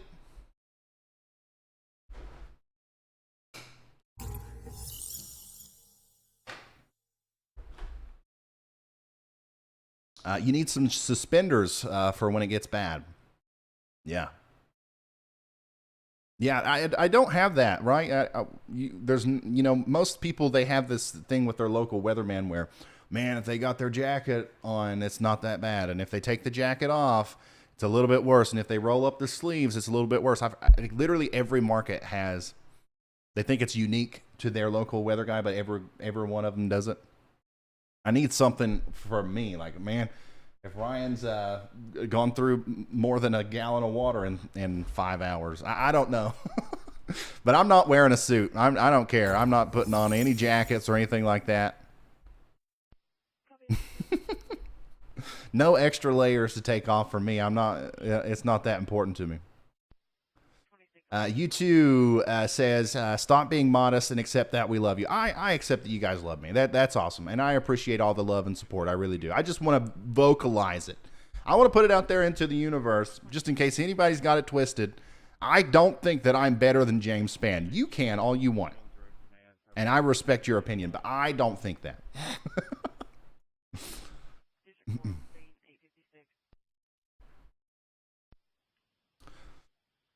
All right, Andy, I want to hear your thoughts. Meteorologist Andy, what's going on out there? Do you have any sort of updates for us? Is there anything we should be looking at right now? What do you think is happening with this setup? I'd love to hear your generalized analysis. Hey, Ryan. There has not been a single confirmed severe weather report of any type, damaging wind, hail, tornado, despite all of the warnings we're looking at. I really don't know what to give you, honestly. We've been watching multiple areas of potential rotation, but nothing's really rooting right now. The instability is the storm motion is outpacing the instability of action. We're really not seeing much of anything, so people are looking good down there. Okay. All right. Thank you, Andy. Well, there you heard it here first, guys. This is it's still a very strong and intense line of storms. There's multiple severe thunderstorm warnings, but like Andy said, we're not getting any reports. All right. So we haven't seen any reports of like a downed power line or a downed tree or, anything like that. The only things that we are getting, and this is to be expected, is flooding reports and pictures and stuff. So this is really, really good news for people downstream that are in front of this line of storms. It looks like this is underperforming. It doesn't look like the 10% hatched tornado risk was necessarily, exactly what was going to end up being verified. However, I don't want anybody to let their guard down. If you're still under a tornado watch right now, which is everybody in the purple boxes here, I want you to stay tuned. I want you to, stay weather aware and be vigilant. Okay. I want you to, it's because it always happens. It always happens. How many of you guys have watched for a long time and it's like, okay, well, it looks like things are calming down. Let's chit chat. And then boop, boop, boop, boop, boop, boop, boop, boop. A new tornado warning has been, like, it happens every time. So, like, don't let your guard down. get ready, know what you're going to do, but, you know, have a little bit of a sigh of a relief, I guess, as this doesn't look like it's going to be some sort of big tornado outbreak.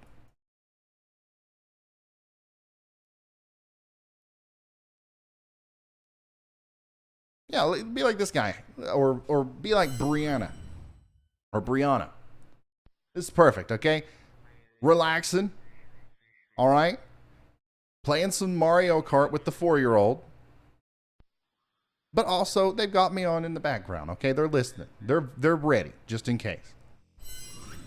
All right? You know, no need to fret. Play some video games and watch me, all right? We'll be all right. We'll get through this. Oh, is this like a... Okay, so Sam is watching at work. I'm telling you guys, I really do think if they included dogs and cats into the viewer count here on YouTube, we would always be the #1 most watched channel on YouTube, like beyond anything else. I'm not kidding. We have a very diverse audience. All animals are constantly tuning in.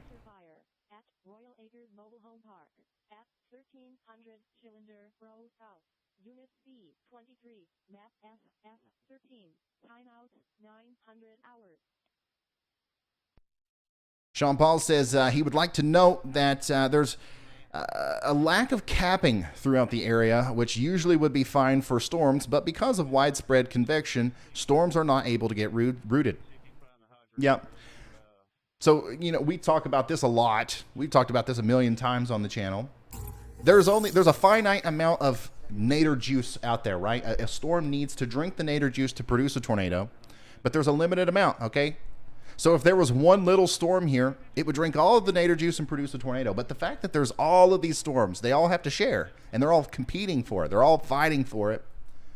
And there's just not enough to produce a tornado in all of these storms. So it kind of gets, the concentration of the nadir juice gets diluted throughout these storms. So I think that's what's happening here as well. There's no cap. There's nothing stopping the formation of thunderstorms. All right. Usually sometimes we have a warm layer of air just above the surface that stops the warm air at the surface from going up and convecting. And usually that tension builds up underneath the cap for a while, and then whenever whatever forcing mechanism we have comes through, it kind of pushes the cap out of the way or erodes the cap, and then all of that pent up energy is then released, and we get a big uptick in storms. That's not happening today because everything is just freely allowed to form into an updraft. So.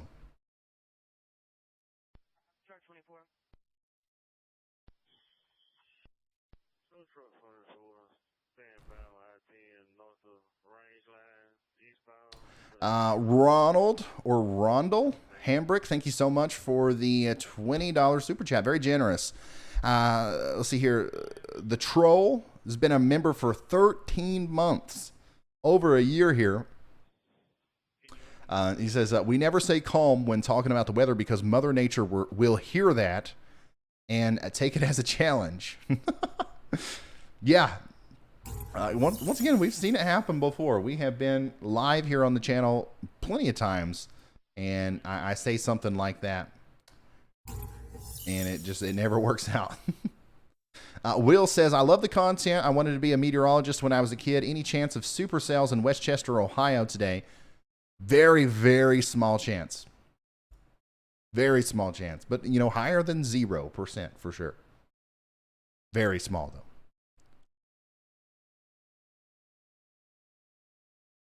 Prestige Ace has been a high-risk member for 8 months. Thank you so much.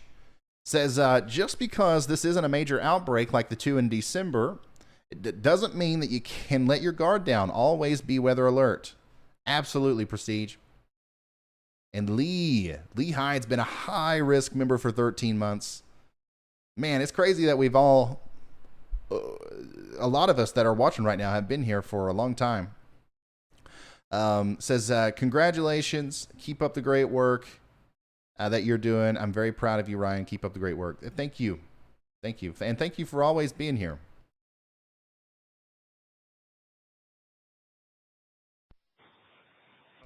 I kind of wish that the way memberships worked on YouTube was like imagine if you guys that have been here for 13 months, imagine if there was a way to invest in the channel, right? Like you still supported, you still did a contribution, but in some way YouTube allowed, you know, obviously YouTube takes a bunch of money from this operation, right? Like they take half the ads, they take half of this, half of that. YouTube needs to figure out a way to severe thunderstorm warning has been issued. Like if you decided to support 13 months ago when we had nobody watching and there was a couple thousand subscribers, and now you continue to support all the way up until now, right? Like there needs to be some sort of dividend or something that comes back. I don't know. I think that there's an idea there that I've got. And somebody needs to look into that, because I think that would be a game changer for creators and then also the viewers to feel like they're being compensated, I guess, for the support. Obviously, I think that would have to come from the platform rather than the creator, though, because that would that would obscure the point of you wanting to support.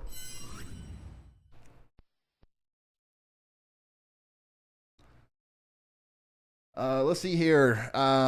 Mark Rogers. Nice setup. Very clean. Very clean. I like that a lot.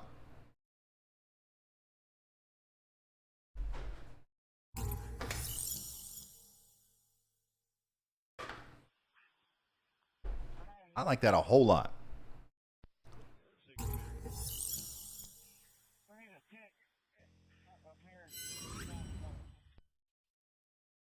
Copy 27's going after one now.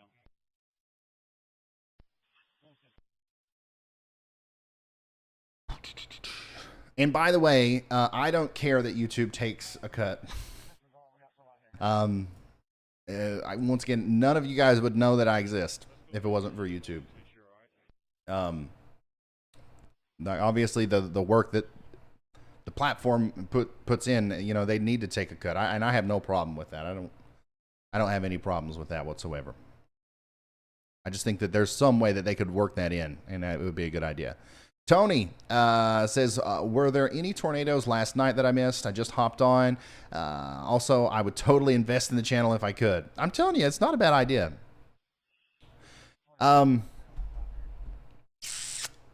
There were no tornadoes last night. There have been no tornadoes associated with this event. There have been no damaging wind gusts, as far as we know, associated with this event, at least since we started streaming. Our big happy family. Thank you for the very generous super chat. That's very nice. Thank you. Olivia says, I found you on TikTok. By the way, TikTok, we're getting ready to start back on TikTok. I had some problems with live streaming on TikTok, and I'm just about to fix them. Just about to fix them. So we're going to be back there very soon.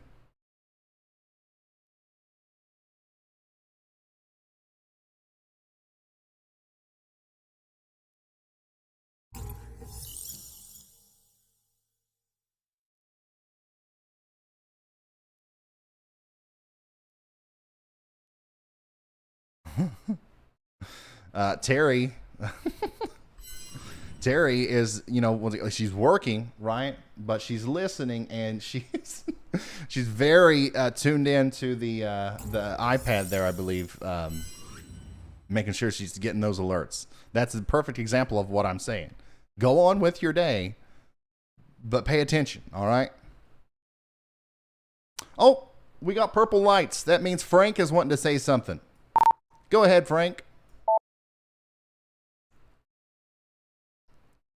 Hey, Ryan, do you think we can get an update on the merch when you have a chance? An update on the merch. Yes. Yes, we can. We can. Just in case anybody doesn't know. By the way, if you are just now tuning in, okay, this is live severe weather coverage. This is live severe weather coverage.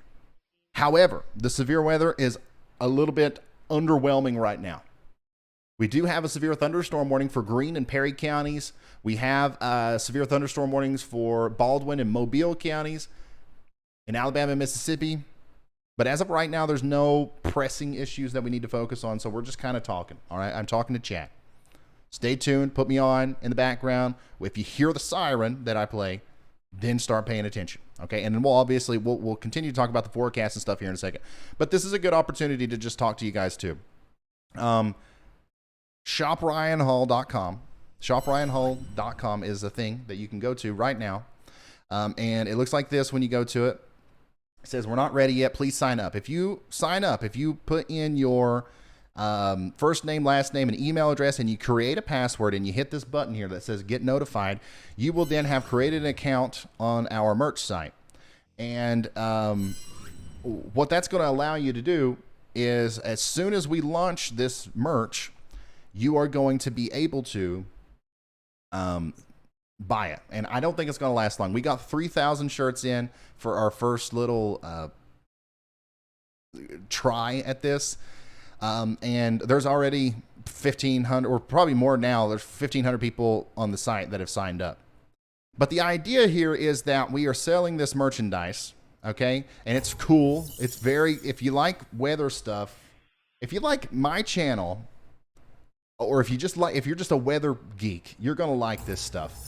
But the idea is that we are going to create a fund called the Helping Hand Fund, and every single piece of merch that we sell, a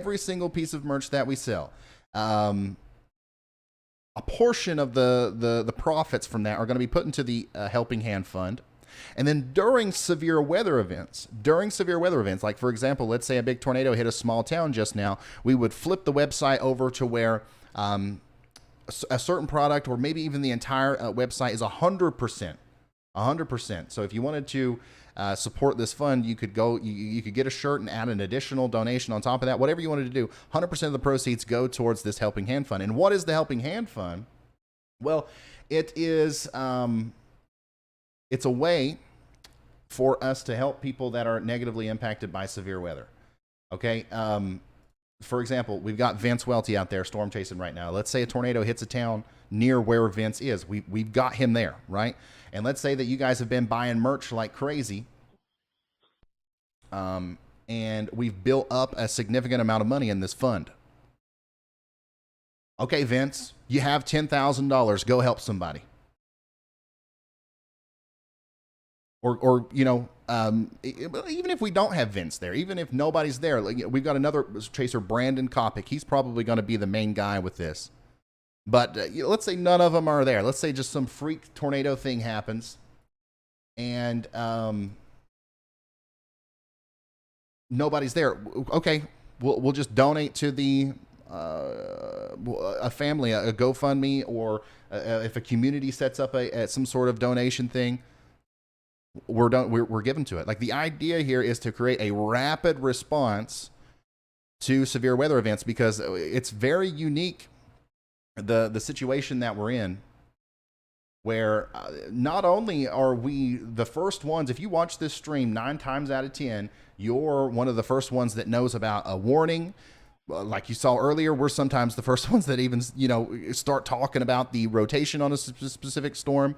We're certainly some of the first ones to start relaying the information about damage and impacts that come out of the storms. So the fact that, we're getting information fast, we have people on site, we have people ready to go.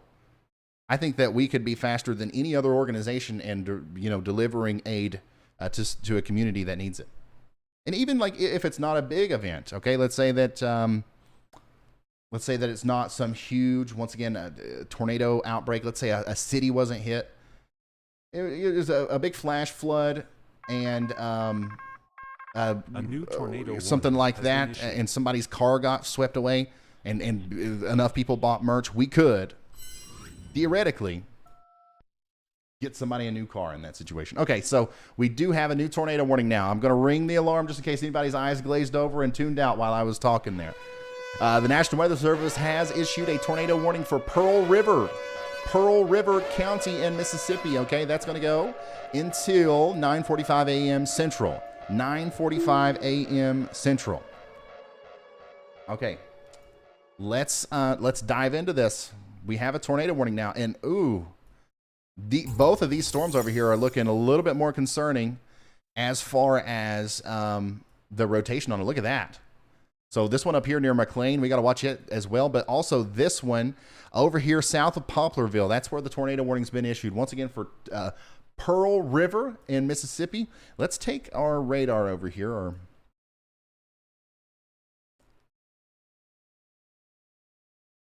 And let's switch over to the velocity view.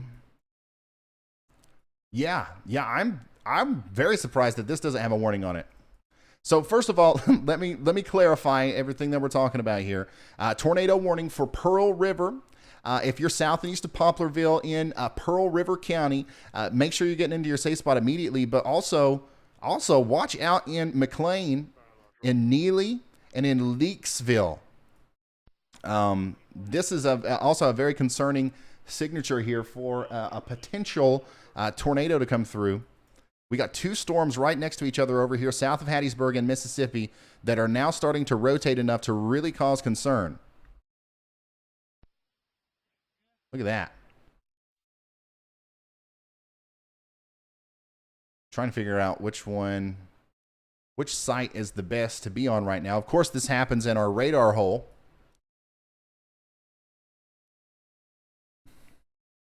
Yeah, this is really close to Janus and Oak Grove in Mississippi.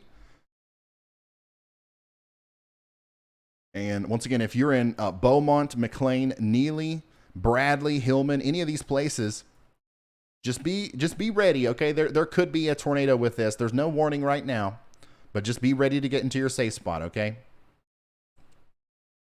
This is a radar-indicated tornado warning for Pearl River, Mississippi. If there's a tornado on the ground right now, it's going to be somewhere to the east of Juniper Grove and to the south and west of Smithtown. It's likely going to go north of Silver Run.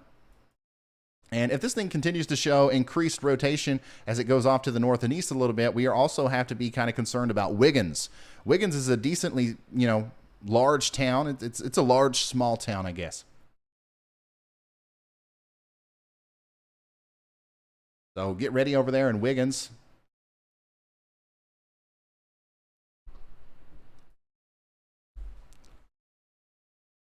Interested to see what this next scan is going to show here for the storm heading towards McLean.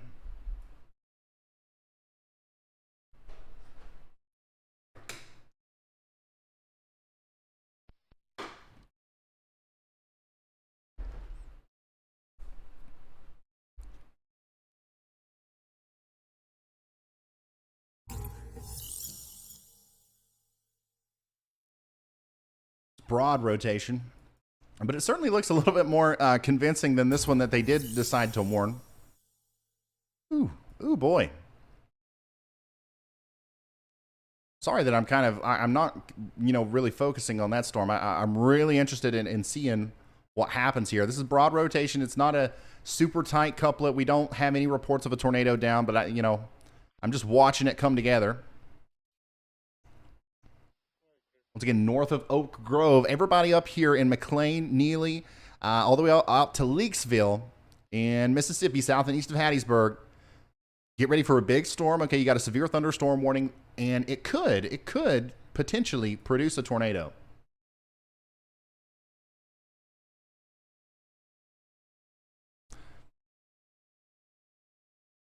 The current tornado warning that we do have is for Pearl River County in Mississippi. So everybody out there needs to remain in their safe spot until that warning is allowed to expire, okay? And it expires in 25 minutes.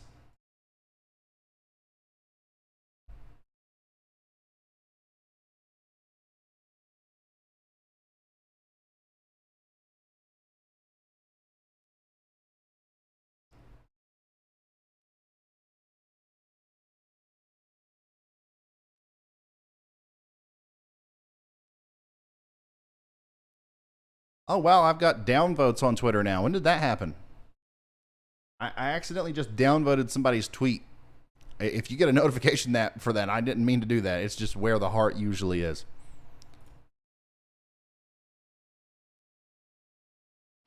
Okay, Zephyr Lion, he is definitely tuned in. I like it. Not enough screens, though. You need to have one more here. You need to close in this gap. You need to have a little tablet right here. Another little tablet up here. You're almost there, man. If you're just now tuning in, oh, what's going on? Why am I losing my... Okay, if you're just now tuning in, we got a tornado warning for Pearl River County in Mississippi. I'm not sure where the tornado is, okay? So it doesn't matter. Everybody in the county needs to be sheltered. Also, if you're in McLean in southeastern Mississippi, get ready for a very strong thunderstorm to come through that also shows signs of potential rotation that could lead to a tornado at some point.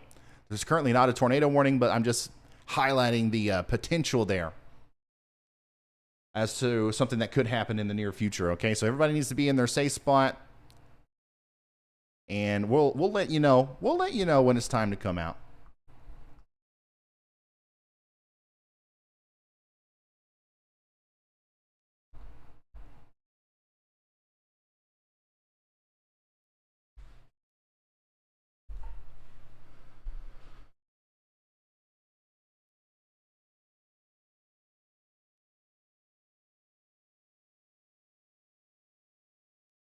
They don't share downvotes. Okay, good. Okay, good.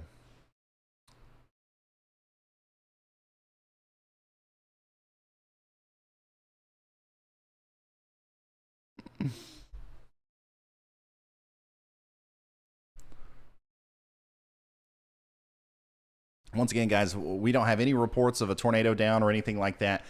I want to make it extremely clear that there's a lot of people, including you guys and everybody that's watching right now. There's a lot of people involved in this situation, and if anything pressing was to happen, we would know very quickly. This storm is directly going to impact. Once again, like the rotation is really slowed down with this. I'm not seeing the need for a tornado warning with this. However, the area of rotation that is in question is going to go through Smithtown here within the next little bit. All right. Smithtown is not under a tornado warning, however. And then Wiggins, you're next in line there for potentially getting hit by this storm. So we'll keep an eye on it. We'll see what they do. We'll see if they allow it to expire. I'm still more interested in this. A new severe thunderstorm warning has been issued. We go back a couple frames.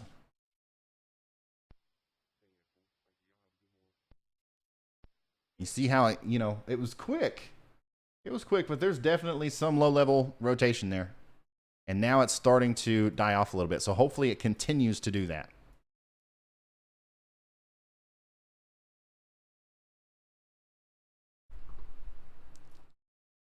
So the National Weather Service just issued a big severe thunderstorm warning out ahead of that tornado warning for 60-mile-an-hour winds and hail close to an inch in diameter.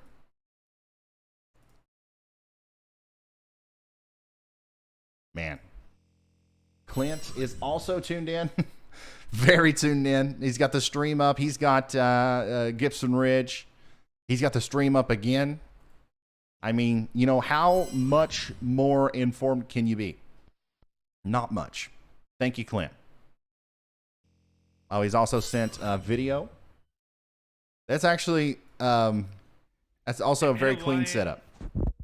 This is my abuelo's. Oh, the volume's really low on that.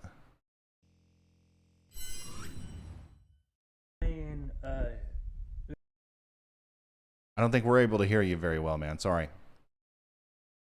That man is ready. That man is ready. That's what I love to see. That's what I love to see.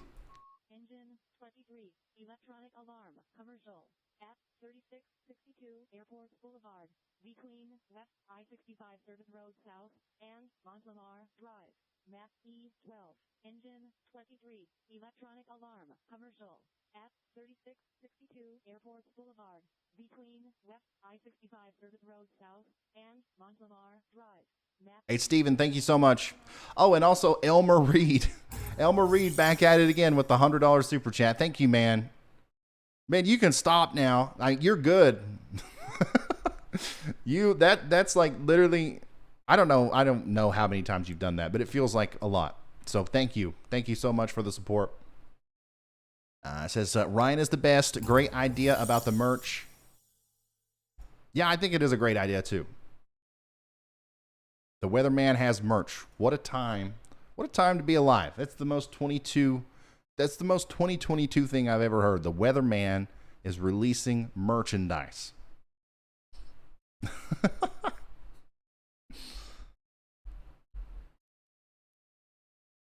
But I think it'll just help us. It'll help the whole operation here that we're doing, you know. If you guys didn't know, we have hired, you know, people. We're trying to do this right. And then also with the Helping Hand Fund, we'll literally be able to help people.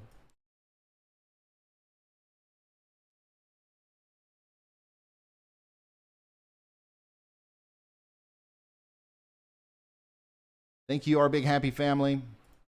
Thank you, Mikey Outdoors, for becoming a member. Thank you, Steven. Thank you, guys. Mark Rogers says, I'm in on the merch, Ryan. I can't wait to see it. Oh, boy. How many? I wonder how many we're at now.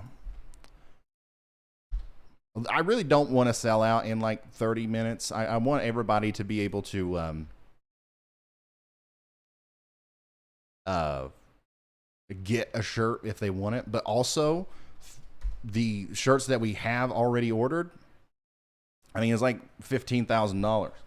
So I didn't want to get, you know, too many shirts and nobody wanted one. Okay, yeah, okay. So the number has increased quite a bit. So yeah, just make sure you pay attention to whatever email you signed up with there. There are services that we could use that I think they just allowed that tornado warning to expire, by the way. Yeah. No nadir warning now.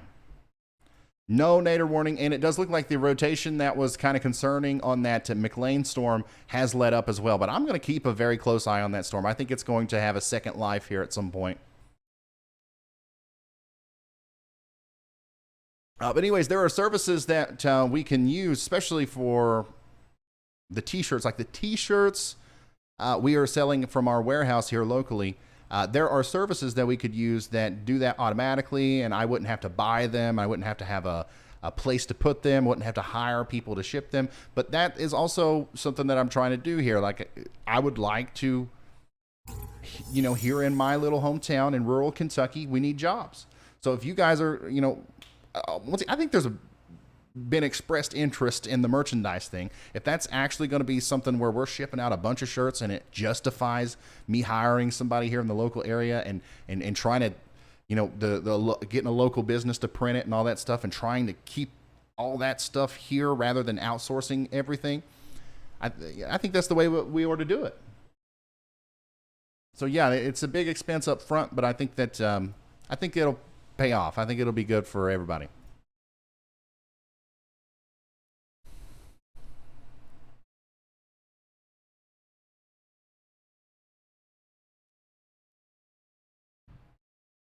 Yeah, so this is the base of the storm, right? What I'm waiting to see is if this part right here becomes a little bit more well-defined.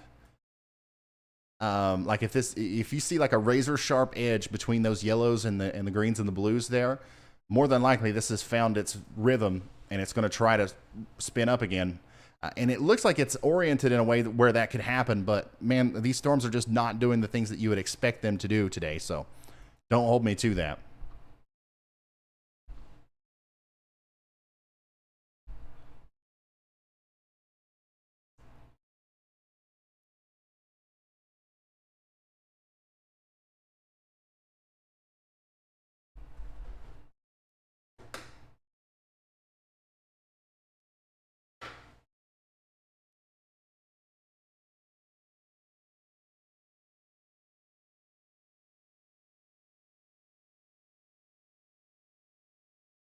Speaking of mugs, I want coffee.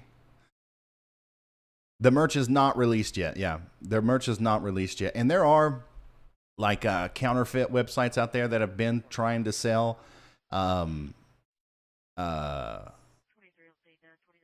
like Ryan Hall y'all merch for a long time, and I hope none of you guys have ever bought that, because it's, from what I understand, it's not only is it fake and it doesn't do anything to support the channel, it's also just trash. It's not very good quality stuff.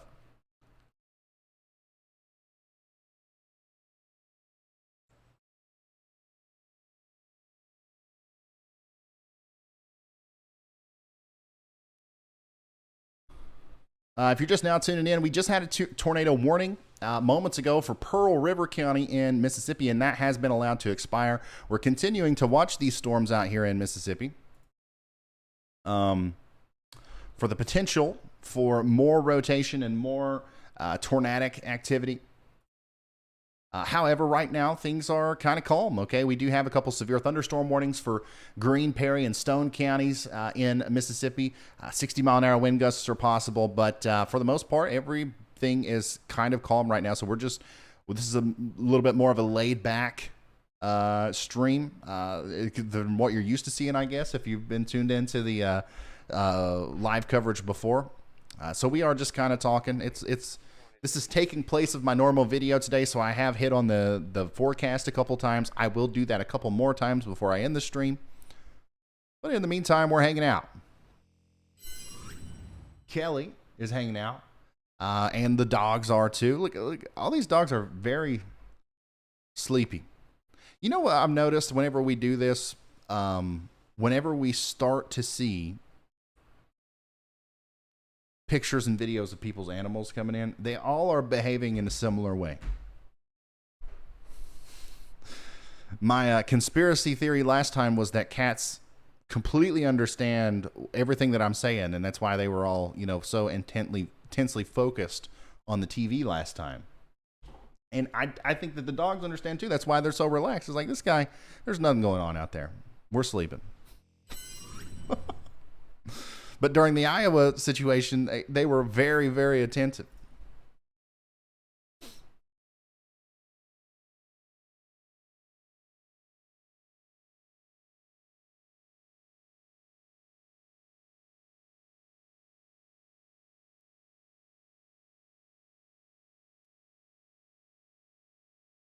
Yes, we will have weather radios on our site.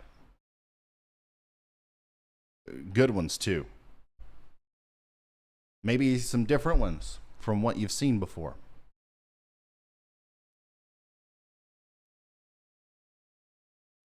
Think you'll ever take fan submissions for merch designs? I've made a few. Absolutely. Send them to me. I'm not the best graphic designer, but I did design all of the merch that we have right now. Every one of the designs, I did it. And I think it could have been better if we would have hired somebody, or if we would have got a group of passionate Ryan Hall y'all fans to create it.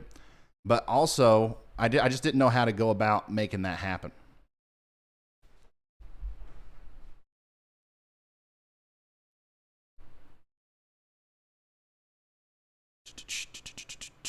I'm trying to find a way to show you guys a picture of all the designs without like putting it full res on the screen.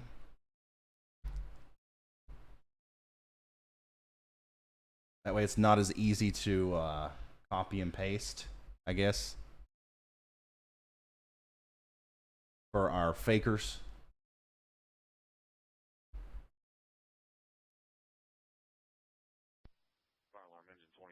Oh yeah, stickers. We're gonna have stickers. I'm gonna take a picture of these on my phone. I mean, yeah, this is not that much of a level of security, but it's enough. I'll feel like I've done enough if I do this. Just don't buy the fakes, guys. Don't buy the fake merchandise. ShopRyanHall.com. That's the only real place where you're going to be able to get it. Okay?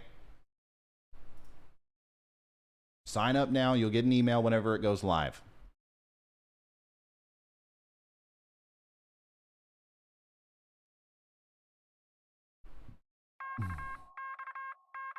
A new severe thunderstorm warning has been issued. I kind of think that we need to probably change the sound that plays. for severe thunderstorms versus like tornadoes? Because that kind of makes me double take every time. Like, what? Last thing I want is for anybody to become desensitized to that.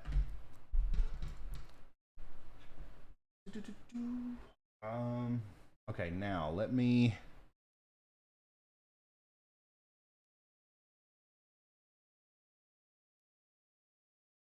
Where did I put that? Ryan's spot, I see.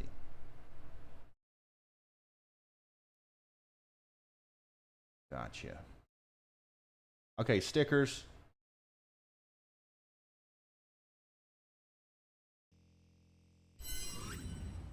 Now these I didn't do. These were done by somebody else, and look at how good they are. I love this. We got the Nader Juice can, we got the Storm Seeker, you got me saying all right. That's beautiful. I love it.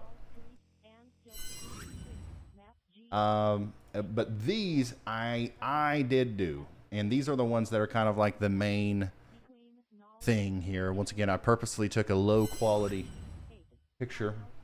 You got Nader Juice. You got a tornado warning box that says "Don't be scared, be prepared." You got the Ryan Hall y'all logo. You got the shirt that says "Y'all ask me about the weather." We got the weather weenie shirt. We got Milk Sandwich, Storm Seeker, and then of course we got a big Supercell, which that looks really good on hats and beanies and stuff, which will be an option. But yeah, those are the ones that I designed.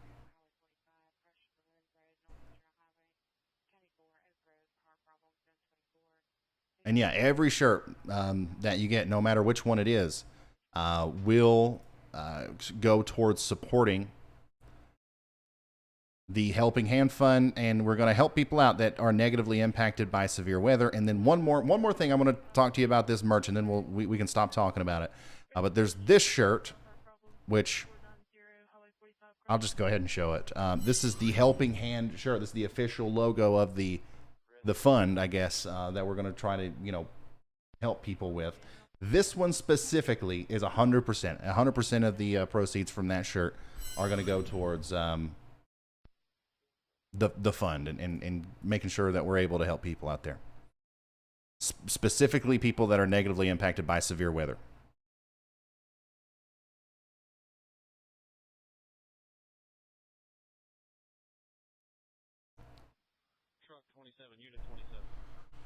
And yeah, all those designs, you can get them on shirts, coffee mugs, pillows, phone cases.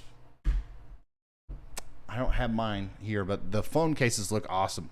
I love the phone cases. I have so many phones. I have about 5 phones. And the one that I've actually got one of my phone cases on, I left it at the warehouse the other night. So, or I'd show you that.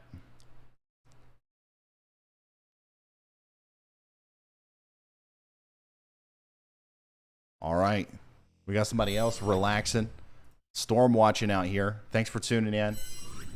Severe thunderstorm warning for Baldwin and Escambia counties in Alabama, by the way. It's going to go on for the next 30 minutes.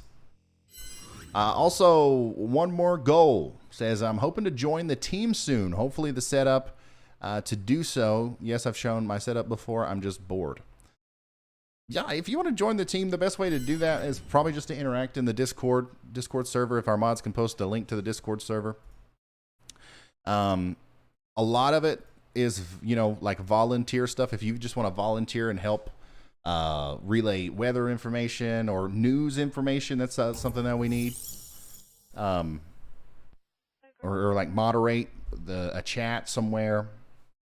Just become acquainted with us there in the Discord server. That's probably the best way to go about it.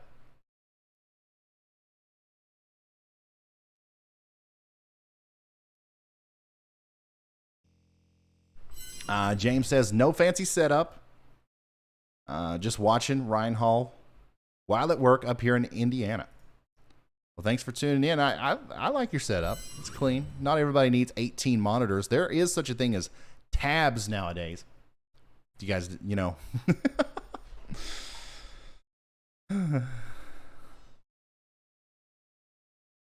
What? I like that one. I like that one, Susie. Ryan Hall, y'all's tornado juice now with more beans. We need to turn that into a sticker. That's what we'll do.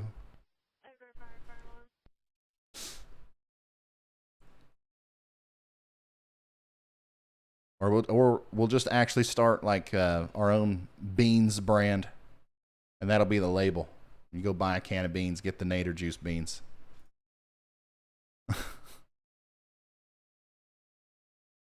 Oh, here's a beautiful picture of a shelf cloud.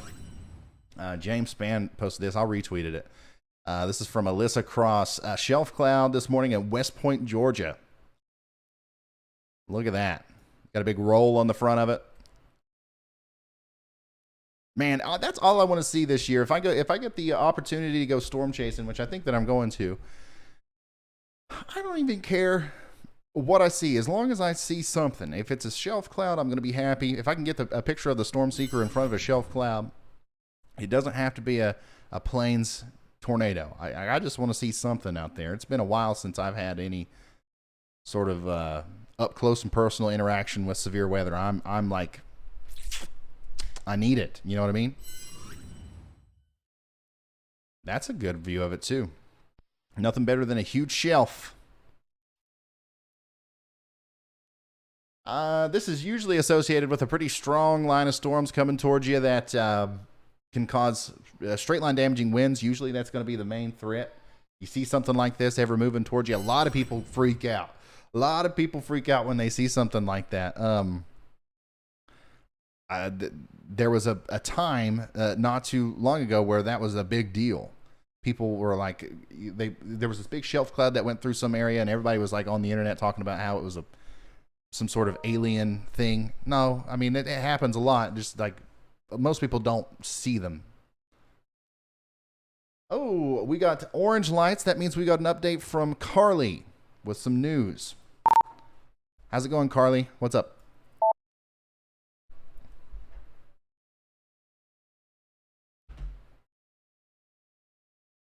Nothing pressing. Just wanted to let you know that there are some post-in viewer submissions when you have time to check it out. Okay, thank you, Carly. By the way, pics, P-I-C-S, pics at ryanhallyall.com is the email address you're going to want to send these pictures to if you want to get them on the viewer submissions. Like Jacob D here, who sent a picture of the dog. Let's see here. Carl in Bruton, Alabama. Let's see here. Okay, so you must be in front of the main line of storms there. You see how fast the clouds are moving there? This is one of the reasons why we believe the atmosphere was so favorable today for tornadoes. Lower level and mid-level winds moving really fast and stacked on top of each other in a way to where the angle supported cyclonic rotation. So once again, I think a lot of these areas down here dodged a bullet today. And obviously it's not over. We're going to continue to monitor it. But today is one of those days where it could have went either way. Here's a hailstorm in Sparta, Missouri from Cody. Thank you for that. There's a bunch of monitors. Once again, love it. You love seeing it. He's got Vince's stream pulled up. He's got a radar over here. He's got 2 tablets. This one right here just looks like it's showing a picture of like the beach. Just maybe for like a positive like affirmation. If he gets too drawn into the the negatives of watching bad weather, he can just kind of glance up there and remind himself of better, greener pastures. He's got Radar Omega. Everybody's got to have that. And he looks like that watching some traditional news over here. So he's got all aspects covered. And so does Rocket in Denver, Colorado with the Rubik's Cube there. And Danielle, thank you so much. Thank you so much for sending in the pictures, guys. I really appreciate it. It gives us, honestly, I have a lot of fun interacting with y'all like this. I think it's a unique aspect of what we're doing. But also in these moments between when things are happening, it gives us something to talk about. It gives us some content. So Thanks for that. 26, District 4 in service. Copy District 4 in service 944. Oh, that's a cool idea too, Susie. Maybe we could have like a, you know, every state would have their own sticker or something. I like that. That's cool. Go to sleep.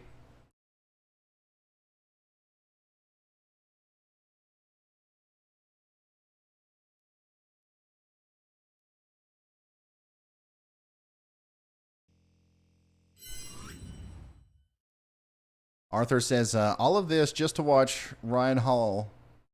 You think it's too much? No, that's just enough, man. That's just enough. And don't act like all of that's just to watch me. You had that before me. I'm almost certain of it. Risky 19 in service 945. Let me come back to tweets.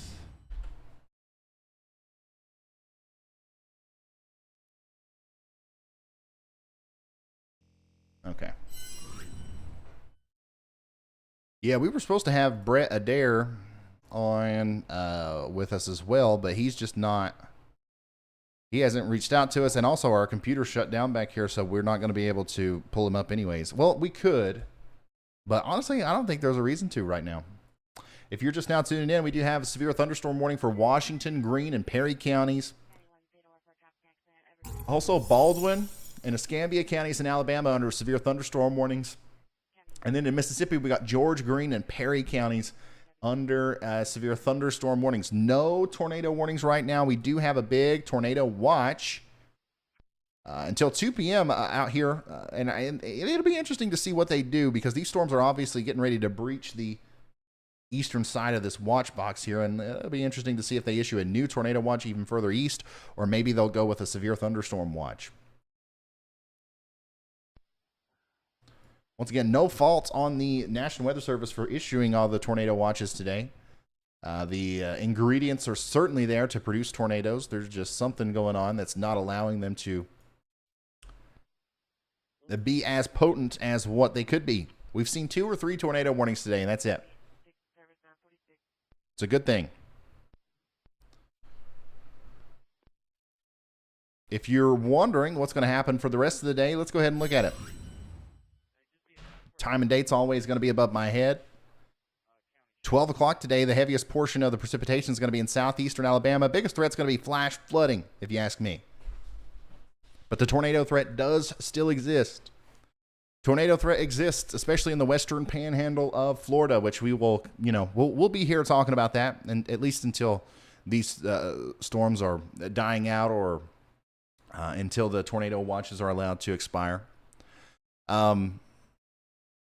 So yeah, that's kind of what's happening right now. All this up here, I know some people watching in Georgia are probably like, oh no, that looks bad. It's just going to be some heavy rain, some strong winds. The tornado threat for you guys is really small. The tornado threat is a little bit increased back here. Once again, around 2 p.m. If we see these little supercells, if we see these little beans go up behind the main area of convection, because there is so much, leftover moisture, and there's likely going to be some instability over here, we could see, tornadoes with that too. And that starts at 2 p.m. And then that energy is kind of slowly work north, where we could see, once again, supercells maybe around 5 p.m. in central Alabama, maybe a couple popping up in Tennessee. And then, of course, as we get later into the evening, we've been talking about this for a while, all the way up into Kentucky and portions of Illinois and Indiana. You guys also have to watch out for the potential for severe thunderstorms, isolated supercells that could rotate. And the rotation, there's not just, I'm not talking about the only thing you got to be worried about is tornadoes. Like rotating supercells, big updrafts can cause hail too, especially in a cold core situation like this, where we're likely going to have some cooler air in the upper levels of the atmosphere, where the tops of these storms could access, the ability to kind of grow their hail cores a little bit. So just be ready for that as we go into tonight, 9 p.m., 10 p.m., and then around 11 p.m., once these storms make it into the Louisville, Cincinnati, Lexington region, they're going to fizzle out pretty fast. And then we're going to see the threat continue tomorrow. Let's go NAM 3K. We're going to see the threat continue tomorrow, and we do have a slight risk of severe weather, I believe, for up here. Let me actually show that to you. Day 2 categorical. Yeah. Oops, sorry. Slight risk of severe weather tomorrow up there for Pennsylvania and portions of western and upstate New York. And then a big slight risk for the East Coast from the southern Delmarva area all the way down into Florida. That's for tomorrow.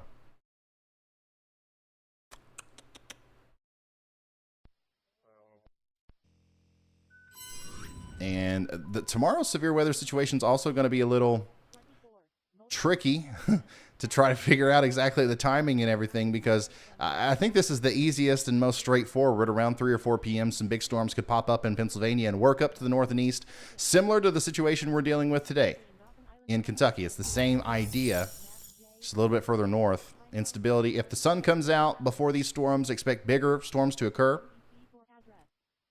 And those are going to come up into New York around 6 p.m., and things will die down around 9 p.m., and eventually it'll just be over. Another thing that we have to watch is in front of this, the cold front here, the main area of, initiation, we have to watch out in front of it. If we're sunny, if it's warm outside, if it's sunny tomorrow morning when you go outside and you're in the slight risk area, once again, I think that's going to add to the instability and allow for bigger storms to occur. However, if there's a lot of cloud cover, if it doesn't feel very, humid and stuff like that, I think we're not going to see much in the way of severe weather.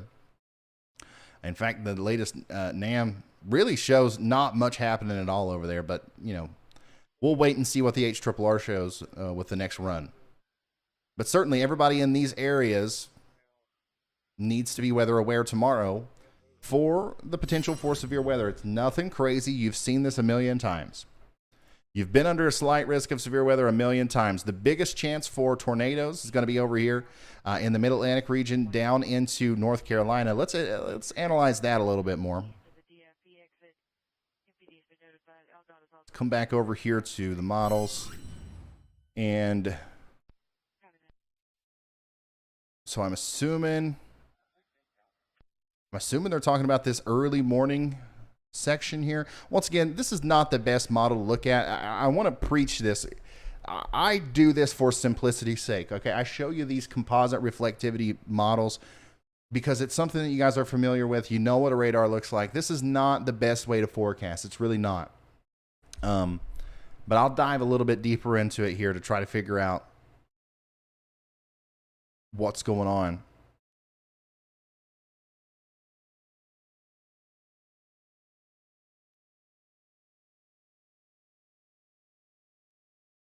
Yeah, so there's a little bit of an increased area of concern for tornadoes, but honestly, I don't see the big deal. Once again, I don't want anybody to solely listen to me and completely disregard an outlook from the Storm Prediction Center. Certainly be weather aware tomorrow and be ready for anything that can happen, but I think that personally, the better chance for tornadoes, even more so than over here, is going to be up there in the modes that occur in Pennsylvania and New York. And even up there, it's significantly lower than what it even was today. And you saw what happened today. Nothing. Hey, Cindy Morehouse, thanks for becoming a high-risk member. I really appreciate it. So that's the progression. That's the timing on everything tomorrow.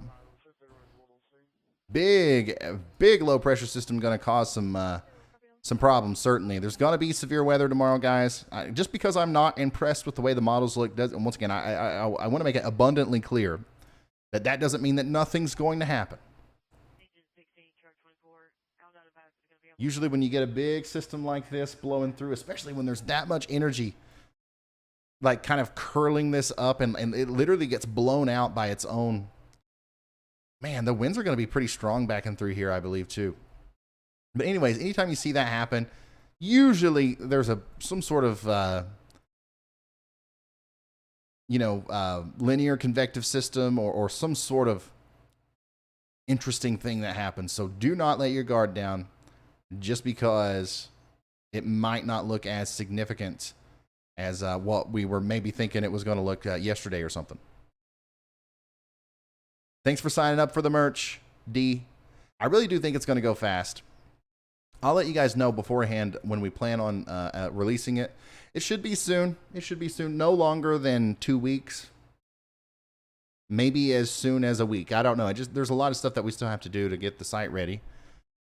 But I'll let you know beforehand for sure the exact date and time that we're going to go live. That way that you can be ready and just in case things do sell out fast and you want something, you'll be able to get it. But don't worry, if things sell out fast, we'll get it right back and we'll get more of it so that doesn't happen again. We don't know exactly what the interest is going to be like with that first launch.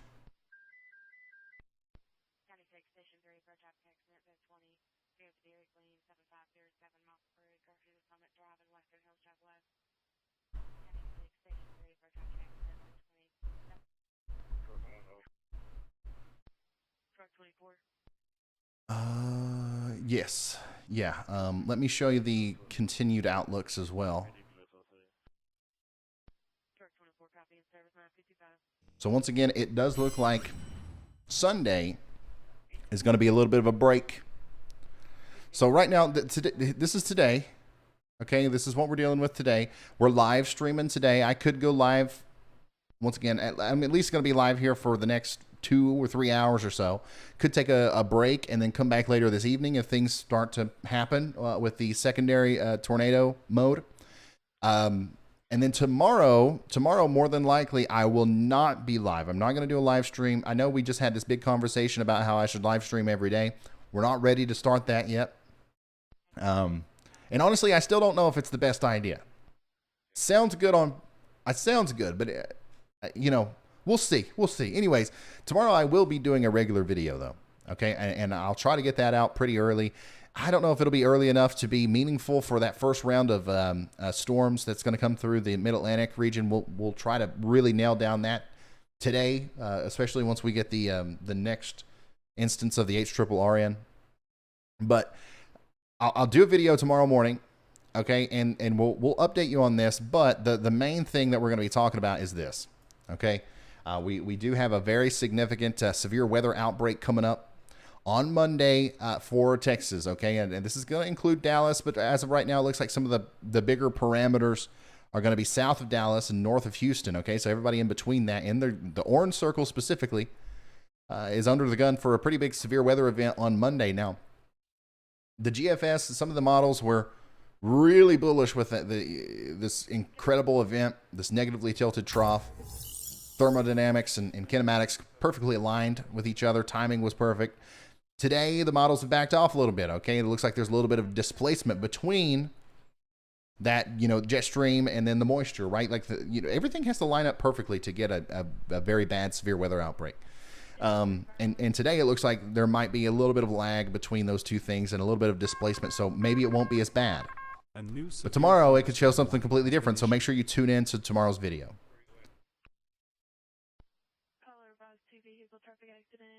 Make sure you tune in to tomorrow's video. Let me log in here. I pay for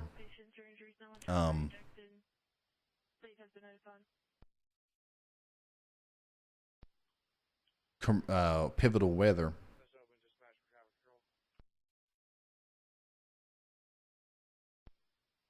Oh, never mind. The credit card that I was using expired, I guess. I was like, why am I seeing ads? That's all right. We'll deal with the ads for now. I'll fix that here in a minute. Or probably after the stream.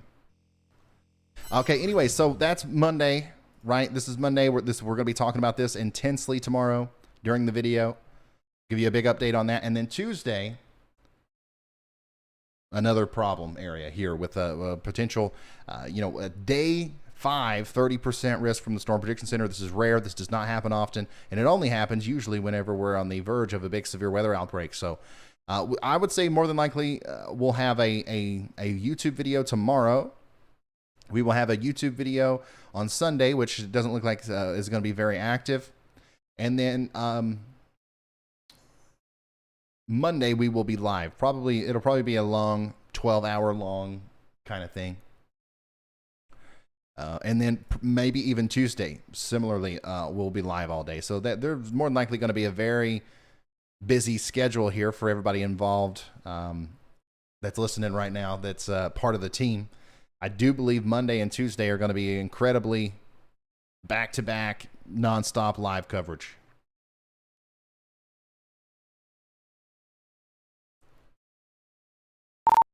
Go ahead, Andy. And then day 6 as well. Hey, Ryan, I just wanted to give you an update on that Boeing linear segment. It's now entered Georgia. Looking to get to the Atlanta metro really soon here. I see a lot of P to half-inch size hail reports, so it may be something to look out if you're outside in the Atlanta metro. Keep an eye out on that storm as it gets there.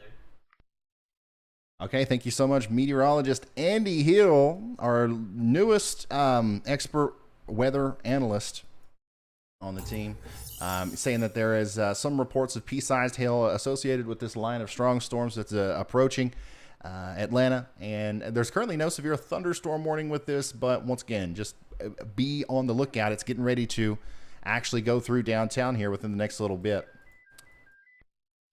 Some strong, some very heavy rain also likely going to be associated with that. Just a quick update on what we're looking at now. We have no tornado warnings, but we have a bunch of severe thunderstorm warnings now, and the reason why there's so many showing up is because of how big they are. Okay, the National Weather Service is like, you know what? Just go ahead and make the warning big, because these storms are going to continue to go, and they're right to do that. So, you know, everybody here in this box that includes Atmore, Bruton, and Evergreen, you got 60-mile-an-hour winds coming, 1 inch in diameter hail, more than likely. And then also up here in Laverne and Brantley, this is in Alabama, okay? We got 60-mile-an-hour winds and 1 inch in diameter hail. Looks like 60-mile-an-hour winds also down here near Mobile, which is under severe thunderstorm warnings. Wiggins, all the way up into Leakesville and, you know, the state line area near Mississippi and Alabama. You're under severe thunderstorm warnings as well, with 60-mile-an-hour winds possible. Once again, we haven't seen a lot of reports from these storms confirming that. But certainly they're going to be strong storms. There's no doubt about that. You can tell just by looking at them on radar that they're going to be unfriendly as they come in. Thankfully, I'm not seeing much in the way of rotation with any of these storms. So the tornado threat is becoming less and less the further we go. And once again, I think after right now, it's only going to continue to drastically decrease. Now, does that mean that we're not going to see any tornadoes? Absolutely not.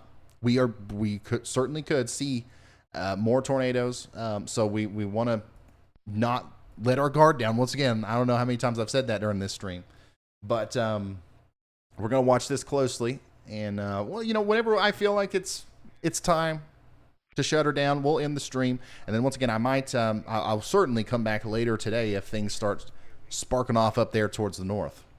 So we just did a big long spiel on the forecast. Hopefully everybody watched that. Hopefully everybody was able to gather information from that.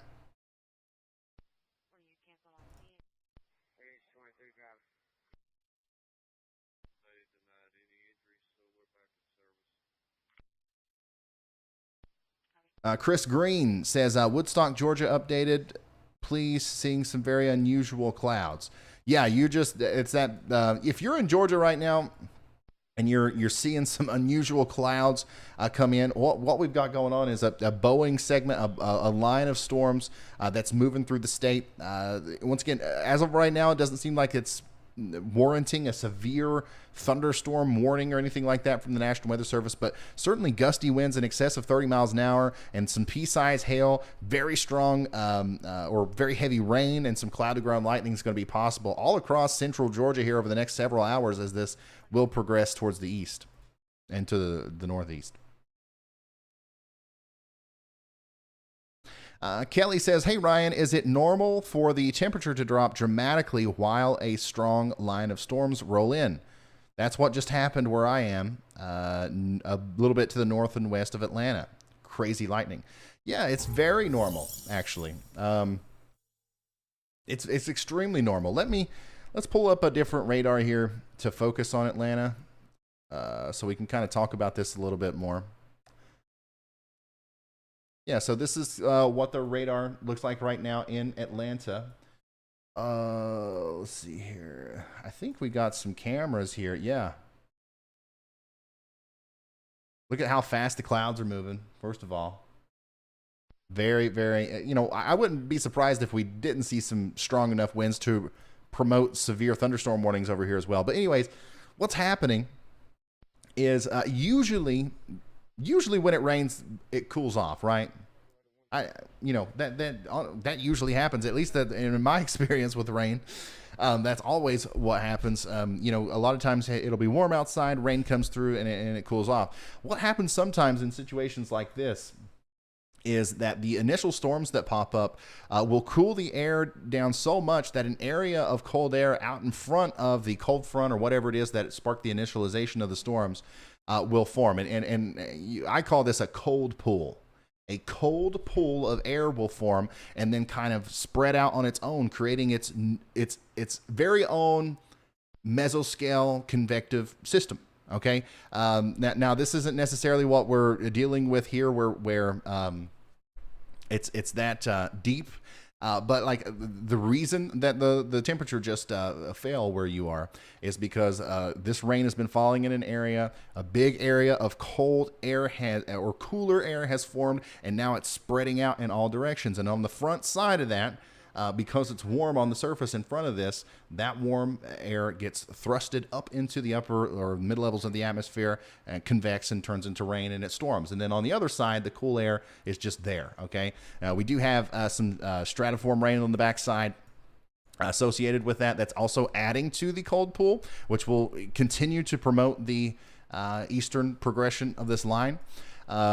But yeah, that thing, it's completely normal that the temperature drops rapidly when the storms come through, especially in a situation like this where you've got a cold pool driven convective system.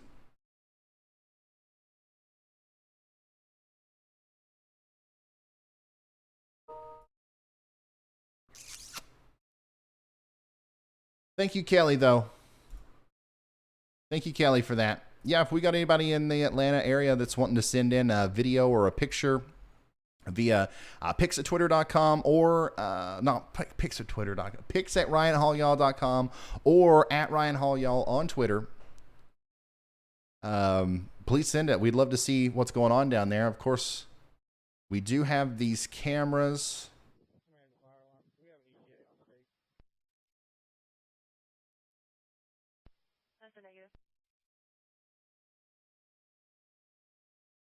Somebody said the lightning was crazy.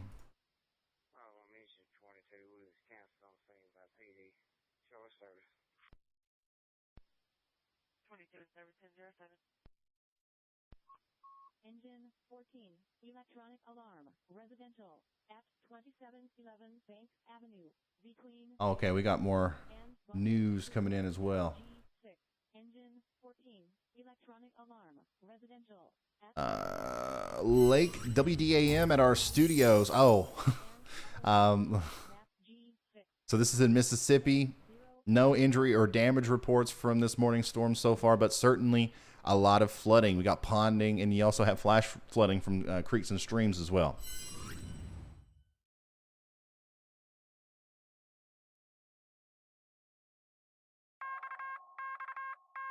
A new severe thunderstorm warning.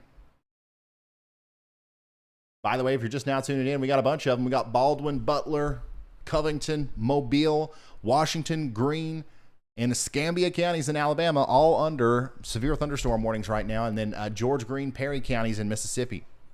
No severe thunderstorm warnings in Georgia as of right now. It does look like if you are in Atlanta, if you're in the Atlanta area, the further south you go, the more you're going to deal with the kind of like the more intense part of this storm. College Park, you're going to get some strong winds more than likely. And so of course, some heavy rain, maybe some small hail. And then down here near Bethany, I would not be surprised at all if we didn't see some hail there with that. Riverdale, Murrow, Lake City, Jonesboro, all these places on the southern side of Atlanta. I think that's where the the strongest part of the storm's going to go. Now, in downtown Atlanta, you'll see it. You'll see the storm come through, but it's not going to be anything significant, I don't think.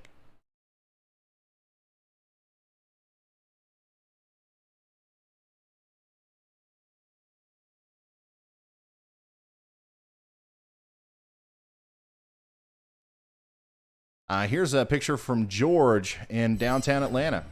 It says it looks a lot darker in person. So the camera's not doing it justice, huh? Oh, here's a great picture. Here's like the top of a shelf, looks like, from Atlanta. Just outside of Atlanta. Suzanne, thank you so much for sending that in.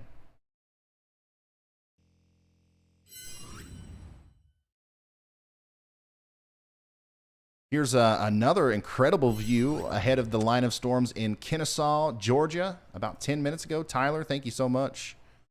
Wow, that is weird. Okay, that is really cool. Huh. I don't think I've seen a broken whale's mouth situation like that before with something like this in the background. Like that, there's obviously some competing air masses down there. There's some, I guess, if I had to guess, you're probably on the more northern side of Atlanta or the northwestern side. I don't know that for sure, but kind of matches up with the broken nature, I guess, of the storms over there.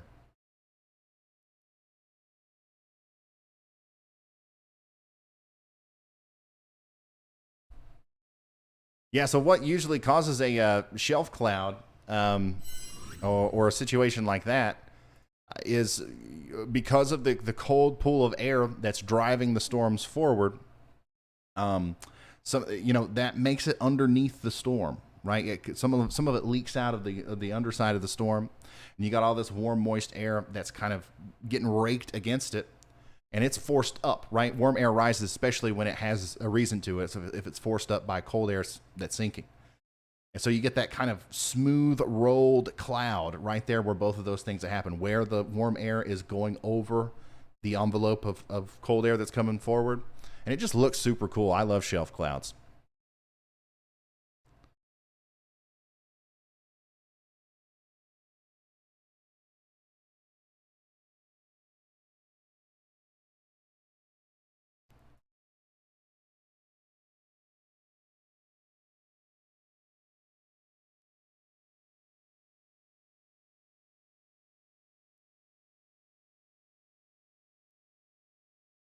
Oh, wow, this is cool. This is from, it was an NN Factorial. That's a great time lapse right there of this shelf cloud that's coming through Georgia. That was in LaGrange, Georgia, about, what was it, 21 minutes ago? Perfect example. You can literally see, you got the cooler air on the underside there, and you can see the smoothness. You see how smooth the top of that cloud is as it approaches? That's the warm air getting lifted up in front of it, and it kind of rolls over you there. Love it.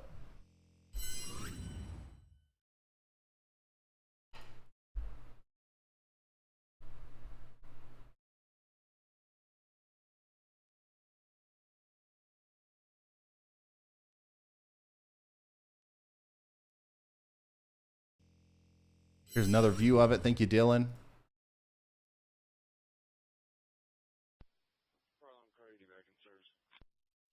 Yeah, Vince is still at it. I don't know when the last time he slept was.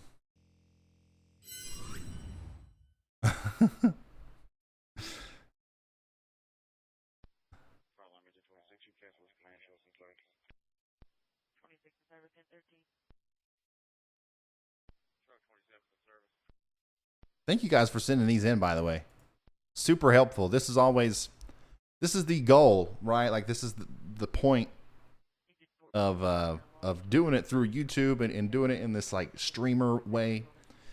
It's because when we have 5,000 or 10,000 people, whatever it is, we're always going to have somebody from the affected area that's tuned in, more than likely. So it's easy to get those ground reports and that ground truth when you're crowdsourcing it like this. And then, of course, on top of that, we have the professional storm chasers. So,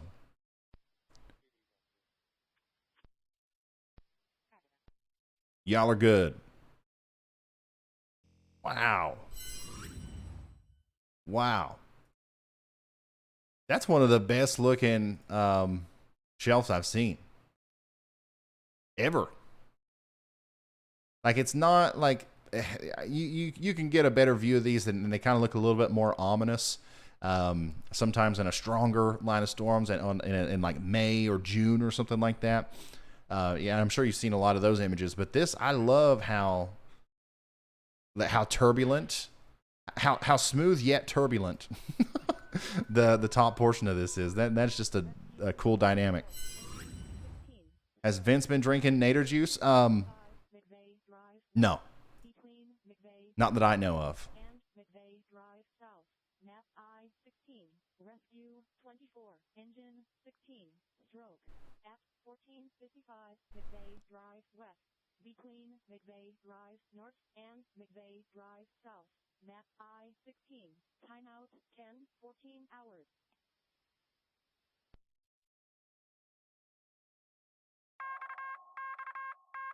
A new severe thunderstorm Still no severe warning thunderstorm has been warnings issued. for Georgia, despite the big, scary-looking cloud coming through.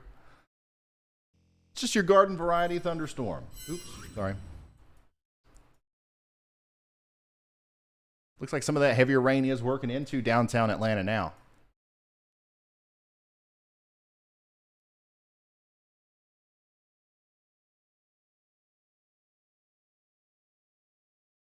Next in line is going to be Johns Creek, Peachtree Corners, Lawrenceville, Liburn, Stone Mountain, Decatur, Stonecrest.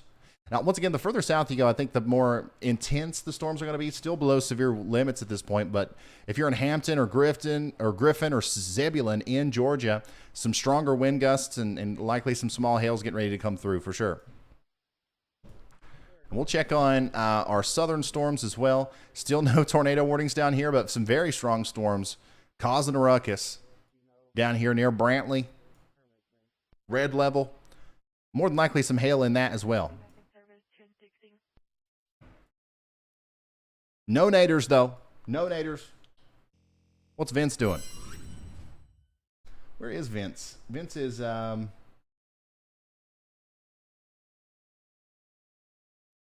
in Nat, north of Andalusia. Am I saying that right? So Vince is in the middle of this storm right now.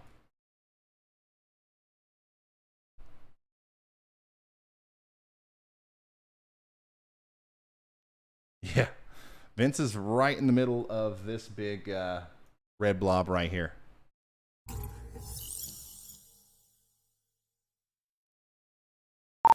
Any hail in that, or is it just all rain?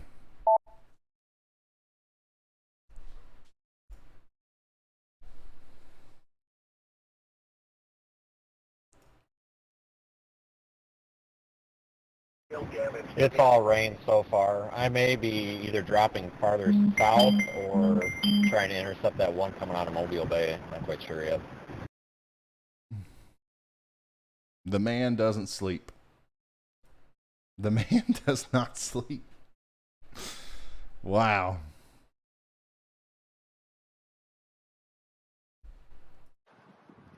Oh my goodness. Aaron, thank you so much for sending this in. Once again, another incredible view of this shelf cloud. Oh, a lot of people are sending in good views.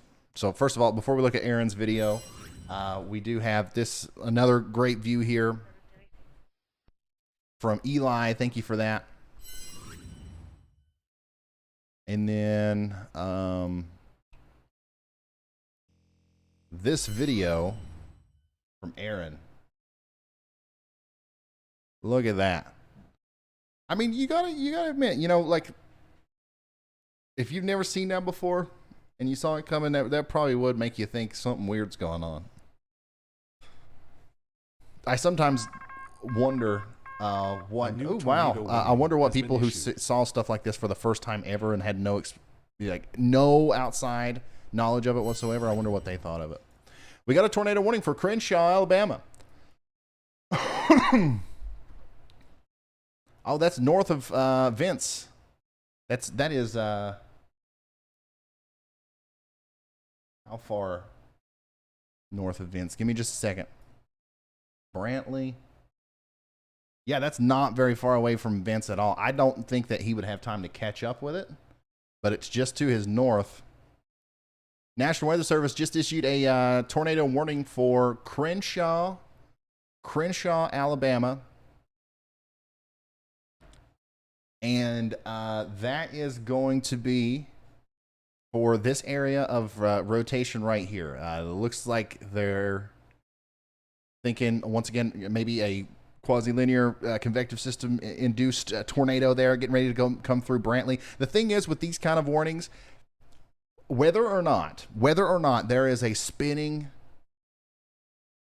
moisture funnel on the ground, you're going to feel this one. Okay, you got to get ready for this one if you're in Brantley, because this big area of wind is going to likely cause damage at some level anyways, okay, as it comes through. So if you're in Brantley, go ahead and get in your safe spot. You are under a tornado warning, and we do anticipate that likely there is some sort of strong wind event happening here, or possibly even enough rotation to produce a quick spin up tornado as it approaches Brantley. So once again, that's Brantley in Alabama, south of Laverne, north of Dozier, and a very strong storm is approaching.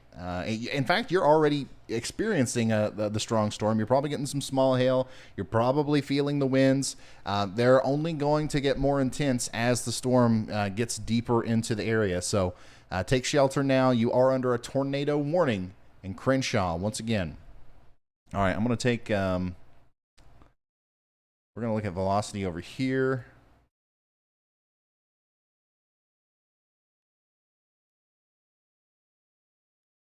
I just want to make sure that we're focused on this. Anytime that there's a tornado warning, we try to focus on that, because as many severe thunderstorm warnings and stuff that can happen, and as much danger that can come from a severe thunderstorm warning, I feel like the way that we relay information is most valuable when we kind of focus on the tornado situations.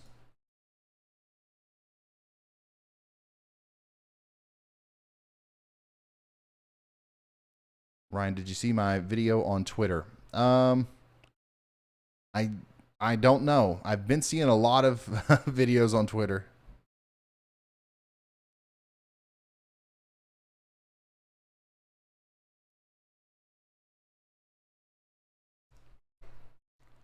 Would it make sense to drive a Lamborghini as a storm chaser? No.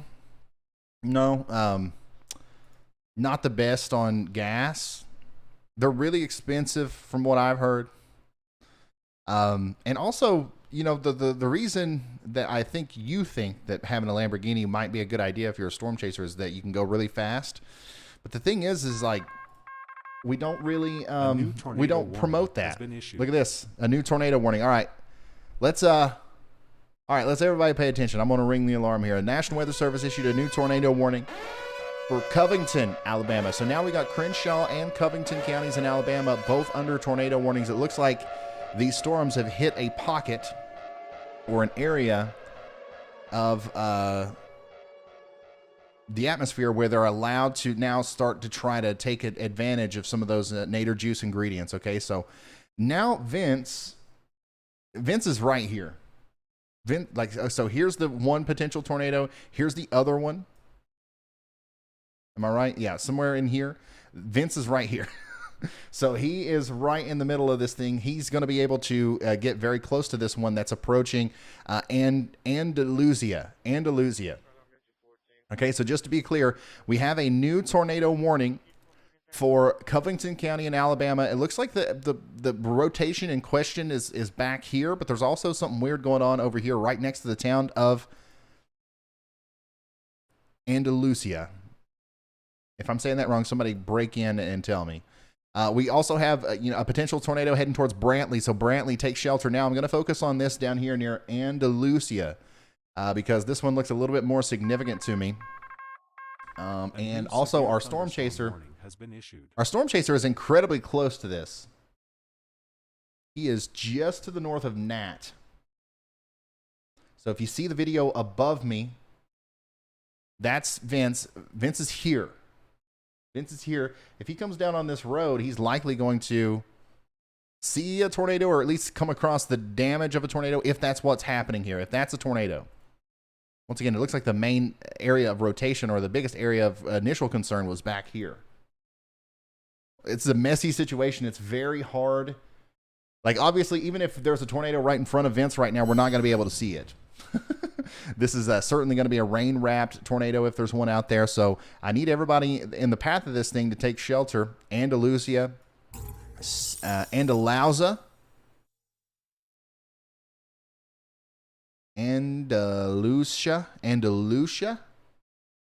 Andalusia. Okay, that one sounds right, but I think sometimes people just purposely try to misguide me in the chat. Andalusia, take shelter, okay? Also, if you're in Sanford, Babby, Opp, County Line, any of these places over here, you got to take shelter immediately as a dangerous storm's coming together with a potential tornado. What you're watching right now on your screen is Vince, who is in Nat. He's really close to Nat. He's just to the south and to the west of Nat Lake. It's Andalusia. Andalusia. Okay. Sorry, guys. Okay, so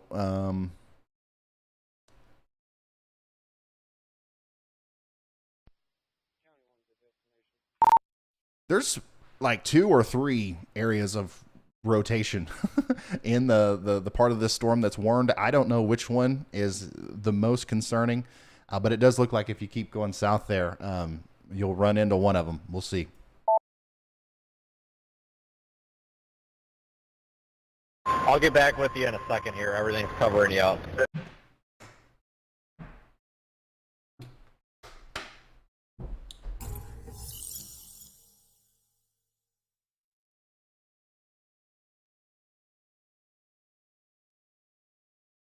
Okay, I keep saying Nat as well. I just now realized that's Gant. Gant. From now on, every time before we do live coverage, we're going to reach out to the community that lives in these areas, and we're going to have you in our voice chat with us. And every time I say something wrong, just immediately correct me. It's almost impossible for me to memorize all of the pronunciations of all these places, because everybody's different. Like, even in my area where I live, we have a place called Hurricane. It's spelled like hurricane, right? And if I was doing severe weather coverage, I would say Hurricane, Kentucky. But nobody around here would know what in the world you're talking about, because we say hurricane. Hurricane, like seriously, hurricane. Hurricane. What is that? But that's how it's spelled. But like nobody, that would never click if you said hurricane. Okay, Ryan. Hurricane. Sorry about that. Everything was covering you up. Go ahead. Okay, what did I say to Vince? I was just saying that there's a couple different areas of rotation in the warned part of this storm. I don't know which one is exactly the most concerning, but it does look like one of them you're going to run right into around Heath if you keep going south.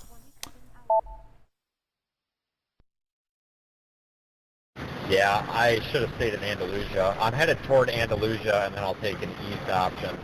But yeah, I've noticed that too. It looks like quite a mess. Hurricane. I just realized how eastern Kentucky that actually is. Hurricane. Okay, so if you're in Andalusia, I hope you're in your safe spot. Once again, we have a really messy system here. Like, this is, I'm not 100% certain as to where the most intense area of rotation is. I'm not 100% certain if we have a tornado down. But what I am certain of is that the National Weather Service agrees with the fact that there's something going on here that warrants a tornado warning. So if I'm in Andalusia, I'm taking shelter. If I'm in Heath, I'm taking shelter. If I'm in Sanford, Babby, Opp, County Line, any of these places, Let's go. Let's go. Let's get there now. A new severe And thunderstorm warning looks like has the been first issued. severe thunderstorm warning of the day for Florida just went out as well.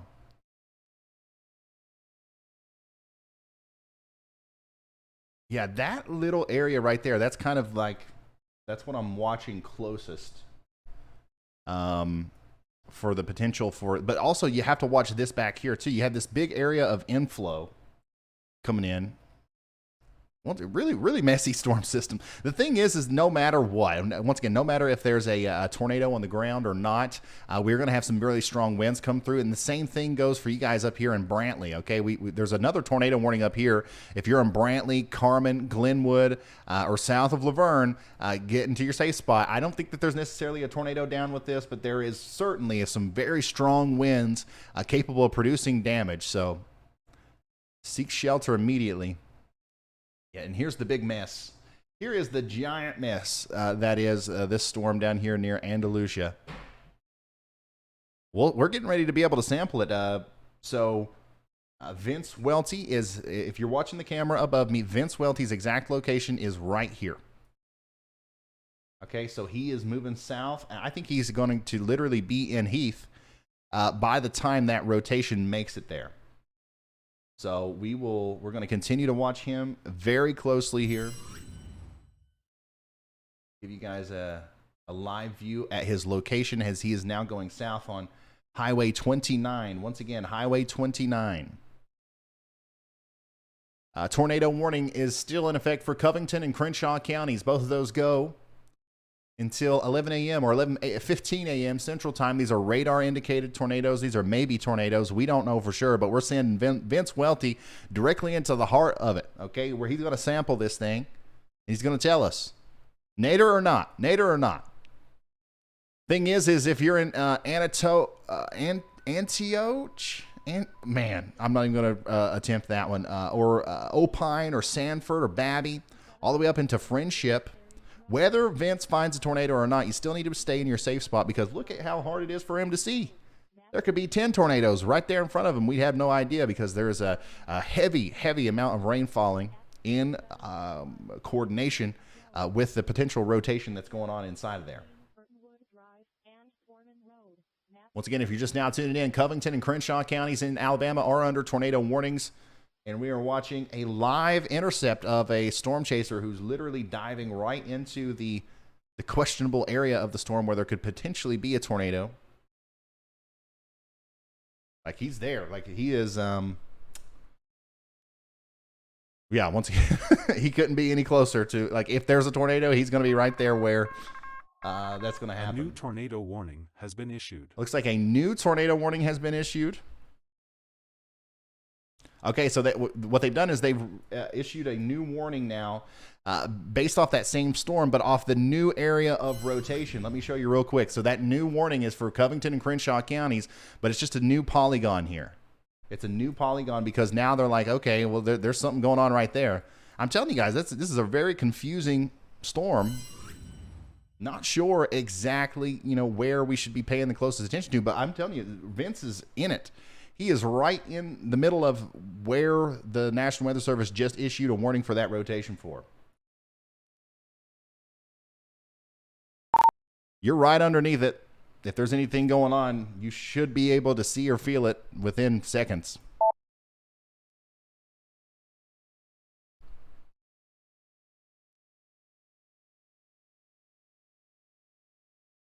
Again, this is Heath. This is the area of rotation. This is Vince. Very close. Definitely, obviously, it's a strong storm. Not seeing any signs of tornadoes just yet.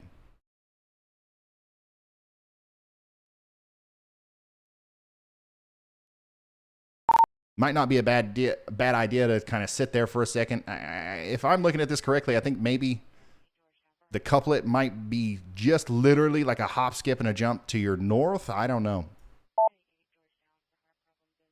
It's a mess. Like, I don't know exactly. This isn't like a situation where we know exactly. It doesn't help that we're in a radar hole. It doesn't help that we're in a radar hole.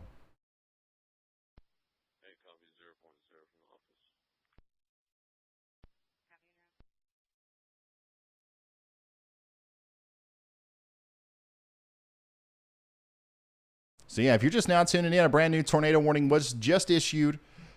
This includes Heath, okay, which is actually where our storm chaser is right now.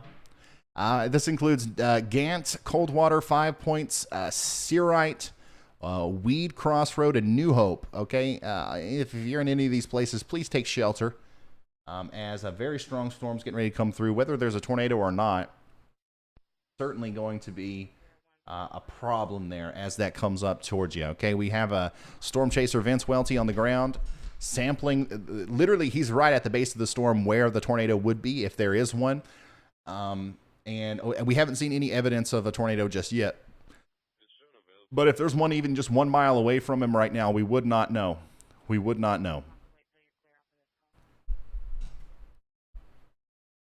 Currently, there's a tornado warning for Covington and Crenshaw counties in Alabama. Everything that we're talking about right now is in Alabama for people who may just now be tuning in. We do have several severe thunderstorm warnings out as well for places like, in Florida and other places in Alabama. Actually, there is no severe thunderstorm warnings for Florida. I don't know where I was getting that from. There will be soon. There's a big line moving into the Western Panhandle.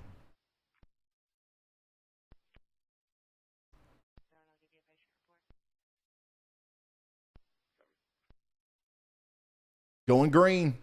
Yeah, it does look a little green, doesn't it, on his stream there? I was thinking that too.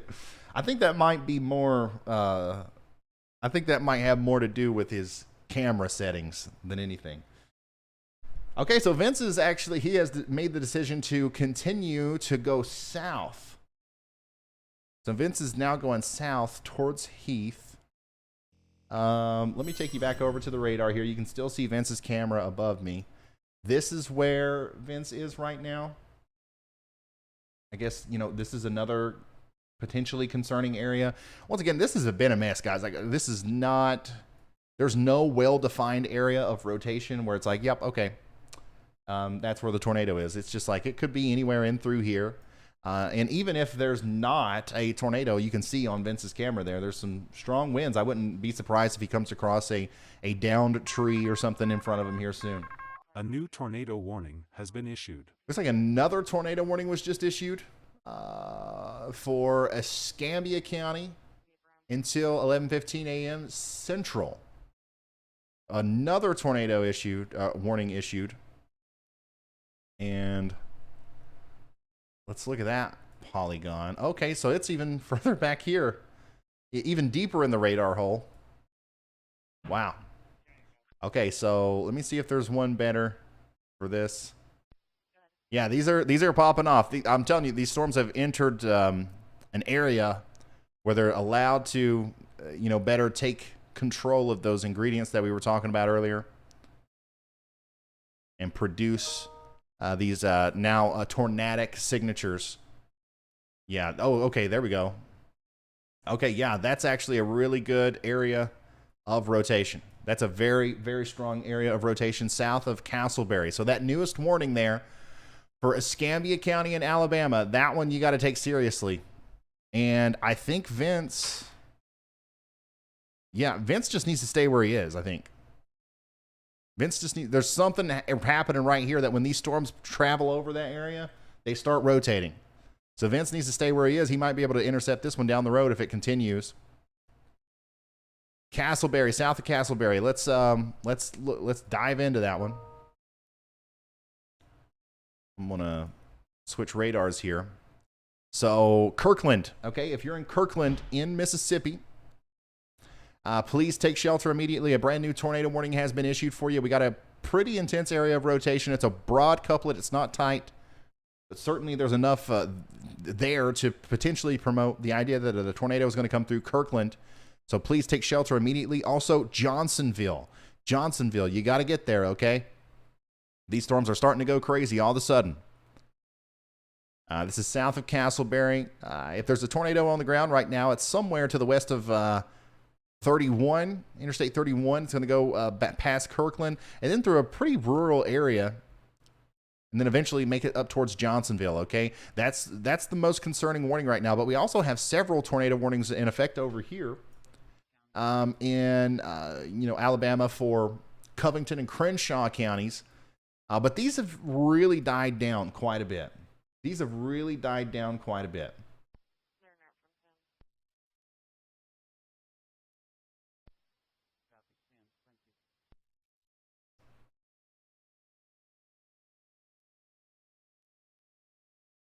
This is certainly the most impressive looking one over here right now. But, you know, these have been kind of flaring up and then going away, flaring up and then going away. It's a very quick process.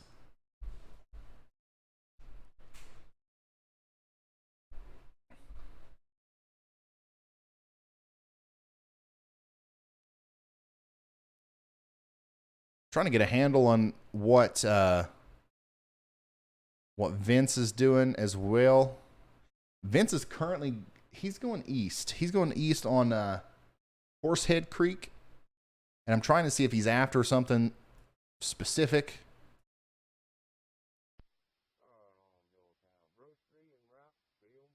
Or what. Because, once again, if I was him, I'd stay put and wait on this one. But still, if you're in Babby and Op, you need to be in your safe spot. If you're in Dozier, Brantley, stay sheltered until those warnings have been allowed to expire. But I'm going to focus over here.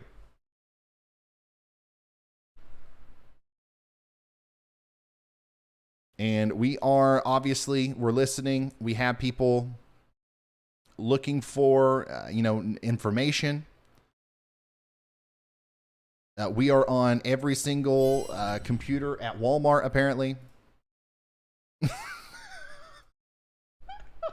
Now, that's how you get the warning out. That's how you get the warning out right there. If you happen to be at Walmart and you're under a tornado watch, you just pull my stream up on all the computers, and there you go. Everybody's informed. That's awesome. Thank you, DJ. Thank you, DJ, for that. Also, looks like we got an update from Sean Paul. What's he saying here? This is just ahead of the tornado-warned storms in Alabama. Streamwise vorticity with this one is a moderately curved photograph. So there you go. We've still got curved noodles.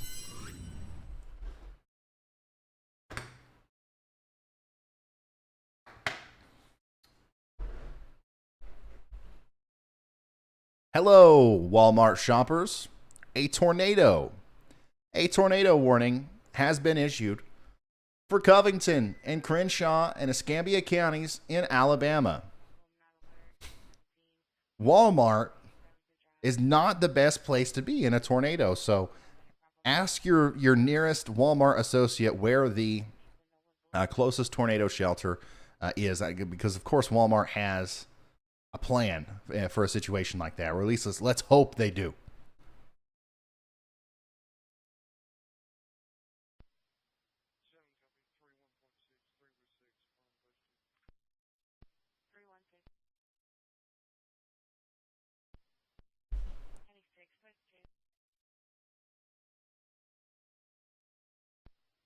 Yeah, that's kind of tightening up. That's kind of tightening up a little bit. This is once again we've seen a lot of interesting areas of rotation today. This one definitely looks a little bit more interesting, but also these are dying out so fast, so it's hard to say, okay, red level, this is coming for you, because we really have to watch this closely from scan to scan to see what's going to happen next.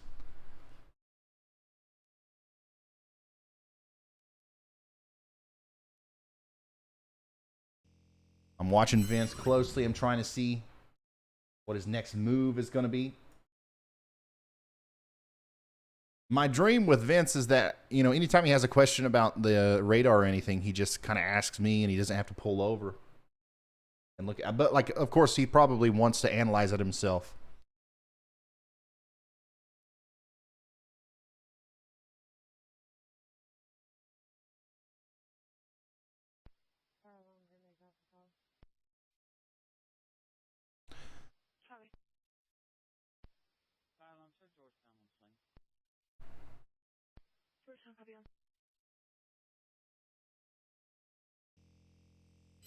This is a classic, by the way. I love this.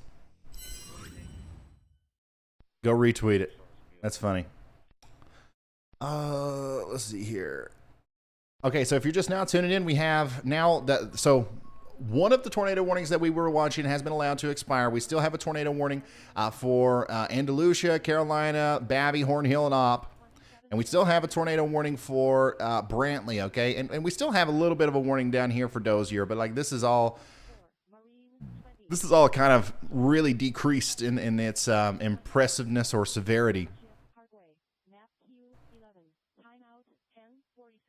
What I'm most concerned about now is this right here, but who knows how long that's going to last. We're going to keep an eye on it, though. Looks like James Spann just said that they are getting many reports of a tornado touchdown north of Atmore in Escambia County, just north of I-65.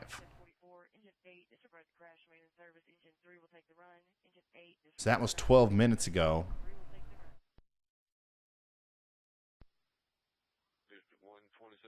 Oh, so that was way back here. That was way back here. If that happened back there, I don't think there was a warning for it then.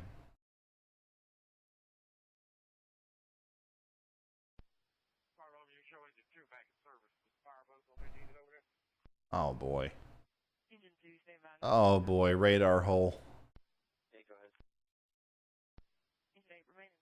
So this storm that's moving south of Castleberry has has a history of producing a tornado, possibly, as we now believe that there may have been a tornado touchdown way back here near Atmore. And this is perfectly blocked off, of course, in our radar hole. So we're just going to have to wait for the next scan, I guess. We do have other people watching this. Analysts continue to monitor this and just let us know.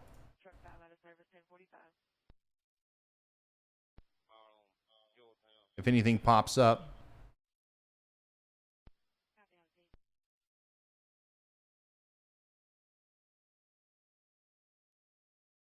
Oh, this is cool too. This is a little bit cooler than Walmart. Nicholas, thank you so much for sharing this with us. We are monitoring the weather at our EOC today as well. And look, we got a place on the wall. Very honored to be there, guys. Thank you so much. We're doing our best. That's very cool. Retweet that one as well from Nicholas.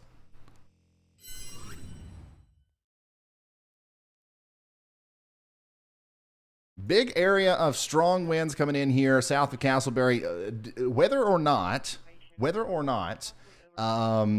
have a tornado, I still want everybody in their safe spots because the damaging wind threat there is pretty large. Moving into the southern Castleberry area and also all the way over towards Brooklyn.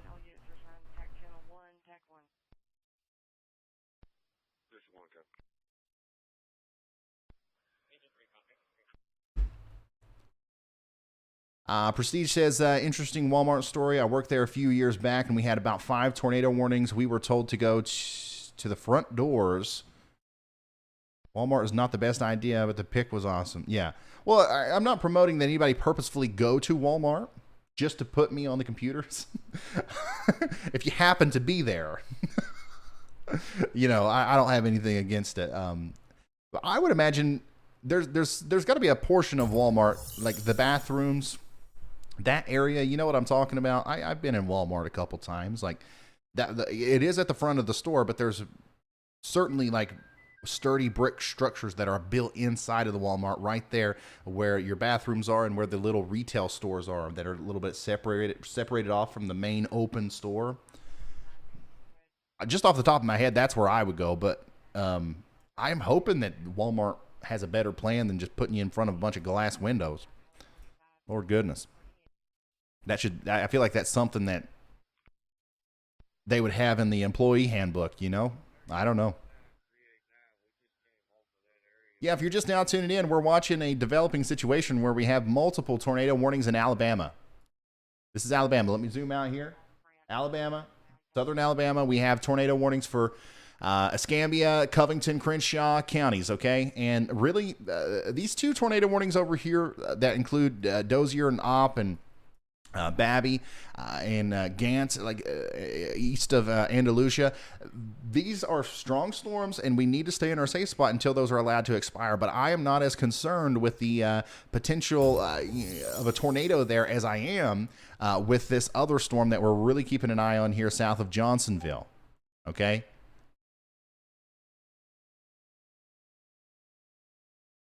Okay, we also got a radio feed coming in from Escambia.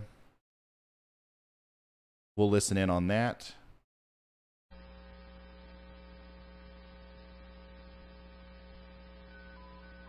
And of course, Carly is also listening.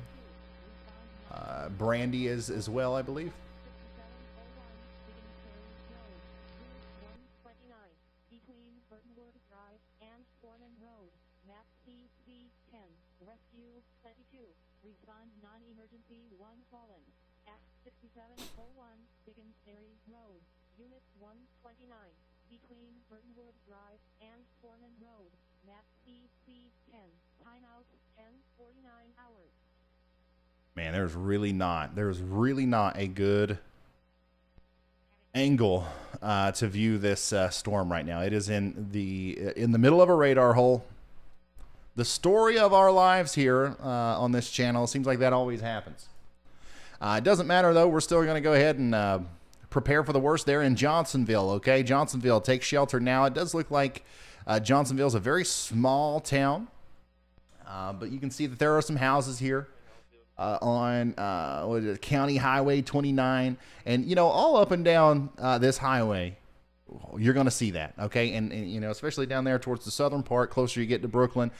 We want everybody, even, you know, in these rural areas, we want them to know the dangers of what's coming up there. And even if there's not a tornado, we got strong winds producing damaging winds, you know, likely getting ready to move in all the way into the Brooklyn area as well. So we're going to watch this very closely.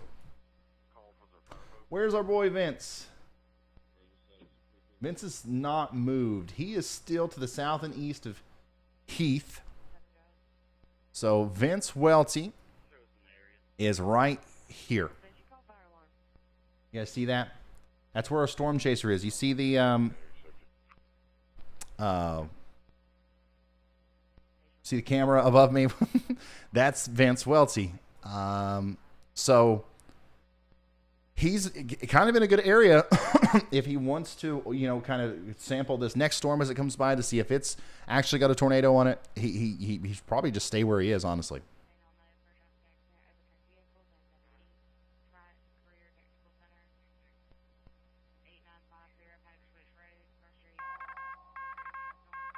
A new And a new tornado watch. watch. A new tornado watch is now out. So that answers our question that we were asking earlier about what were they going to do.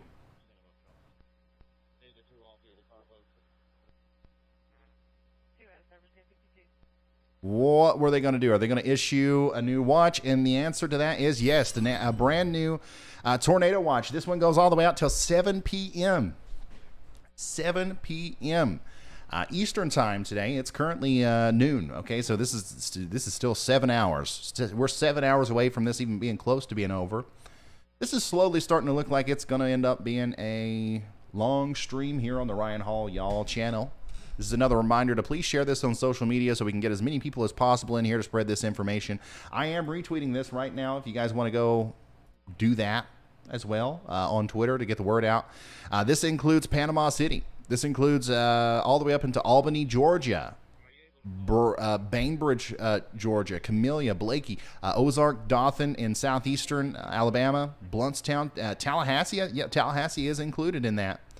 Along I-10 there in the panhandle of Florida. A couple strong tornadoes possible. Hail up to the size of ping pongs, 70-mile-an-hour wind gusts, and a population of 873,000. 873,000 people in the path of these potentially dangerous storms.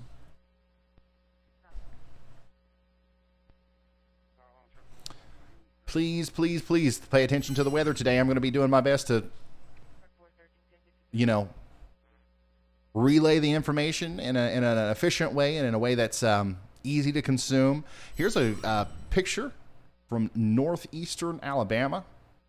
Carly, did you take this? Not Alabama, Atlanta, northeast Atlanta. That's so cool if you were able to take that, if that actually was like something you were able to see. Man, I've never seen a shelf cloud like that. Oh, it is. She did take that. Very cool, Carly. Way to go. Storm Chaser Carly out there. I just retweeted some of her videos as well.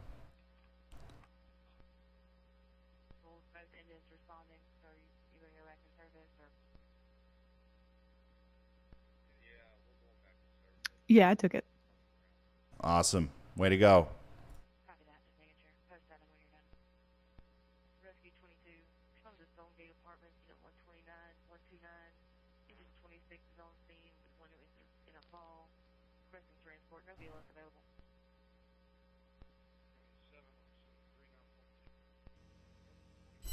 Here's another view of that.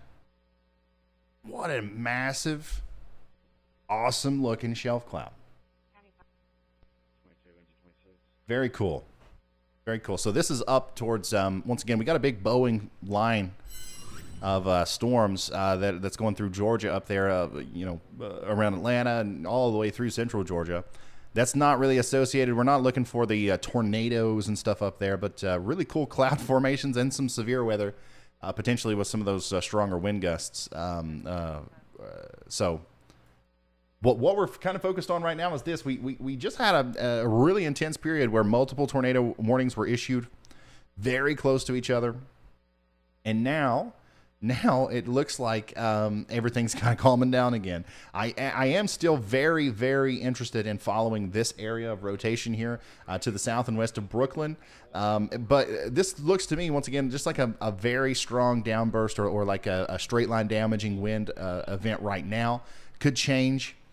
But if I'm in Brooklyn, I'm still, I'm making sure I'm indoors at the very least to protect myself from the potential damaging winds there.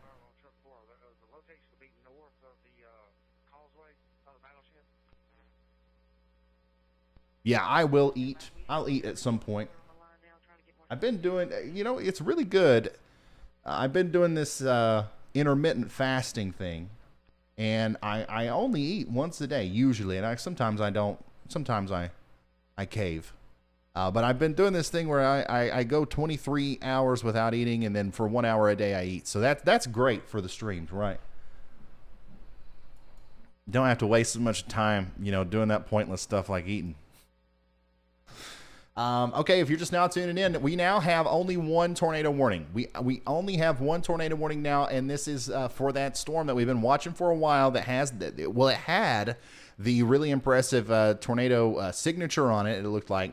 And now it's kind of become a mess again, okay? As this gets closer to where our storm chaser is, it's hard to determine exactly where the tornadic portion of the storm would exactly be. So we're just going to go ahead and say that everybody should just treat this as if a tornado is getting ready to come through. And it'll be interesting to see if they issue a new tornado warning. I don't know if that's what's going to happen there or not. Aaron Shepard, thanks for being an official sponsor for 2 months. He says, howdy, y'all. I hope everyone's staying safe. Yeah, everybody say thank you to Aaron. That's a big deal. Official sponsor. That's the highest level supporter you could be. JBR says, thank you for what you do. I've been following y'all for a while. Thank you for what you do. Be nothing to follow if it wasn't for people like you who supported the channel, for real. This is from Emily. Thank you so much. She says, this is in Griffin, Georgia earlier.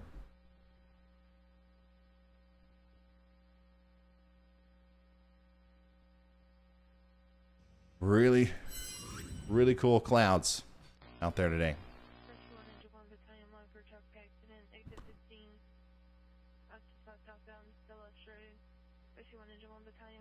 Yeah, it's actually really cool. I feel much better only eating once a day. I learned that, eating is, for me at least, it just makes me feel bad. Especially when I do it really often. Might have some sort of food allergy. I don't know. Okay, so once again, we're down to one tornado warning. We're watching this area of, interesting velocity returns closely as it makes its way out of the tornado warned area, and we're going to see if they issue a new tornado warning. I don't know if they're going to or not. The thing is the atmosphere out here is still very, very much primed for tornadoes. Let me show you the reflectivity here. You see this? You see that, Bean?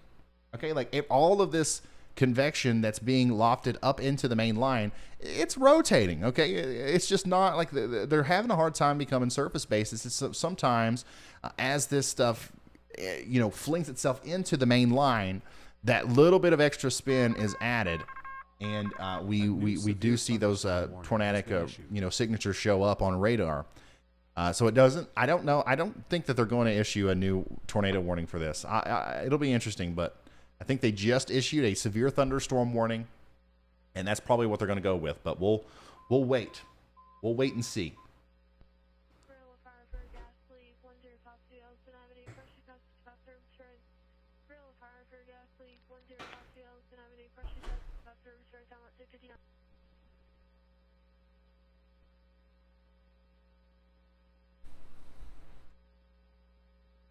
Beans.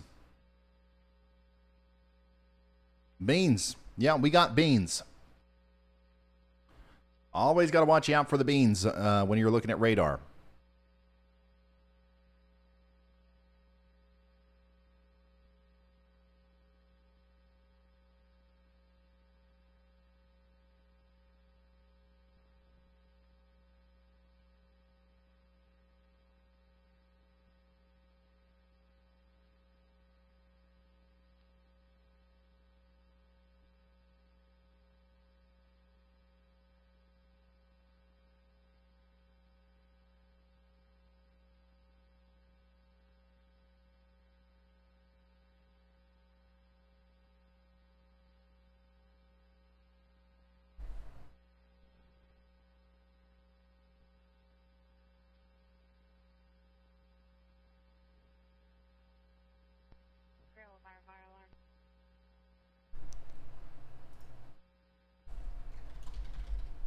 One second, guys.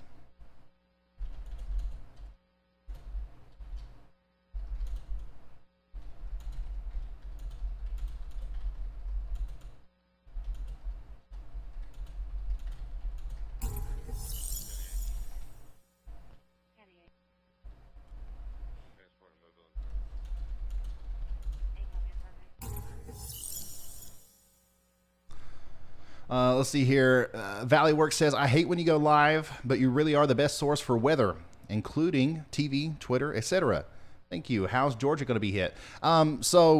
Georgia is currently being hit by a lot of the state has just already received this Boeing segment, this Boeing line of storms that's come through. But if you're in south, which that's fine, you're going to see cool clouds and it's going to rain hard. But the part of Georgia that we're watching really close here is going to be in southwestern Georgia near Albany, Dawson, all the way down to Bainbridge, okay, right down there near the tri-state area between Alabama, Florida, and Georgia. That's where this big line of storms is coming up, and we do believe it might try to produce some, supercells and possibly some strong storms with tornadoes. So that's the only part of Georgia that really needs to be very concerned about tornadoes. The rest of Georgia is just going to get your regular, springtime storm coming through as these move off to the east.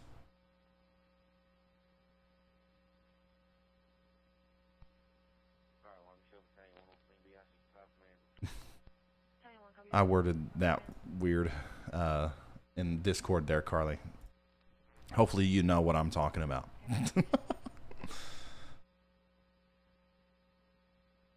Oh, so the NAM, the North American model has ran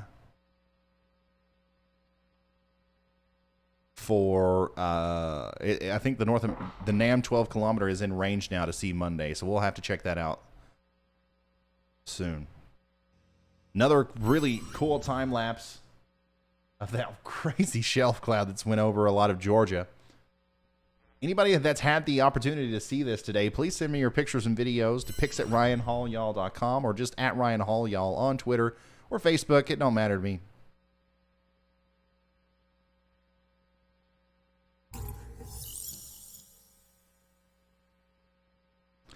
Texas Roast says, who needs food? Exactly. John, thank you for becoming a member of the channel. And Gloria, thank you so much for the very generous $50 super chat. Super duper generous.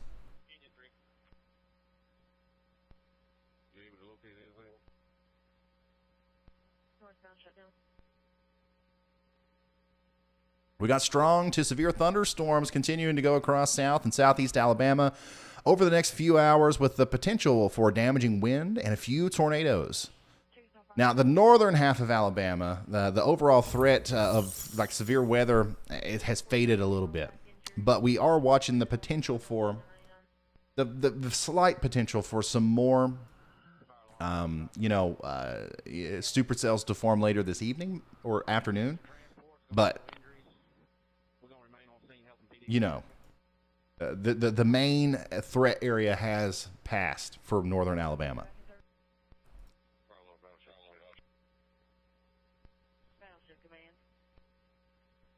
Let's see here. Valley Works says, thank you again, Ryan. I didn't mean to complain. I hate love viewing.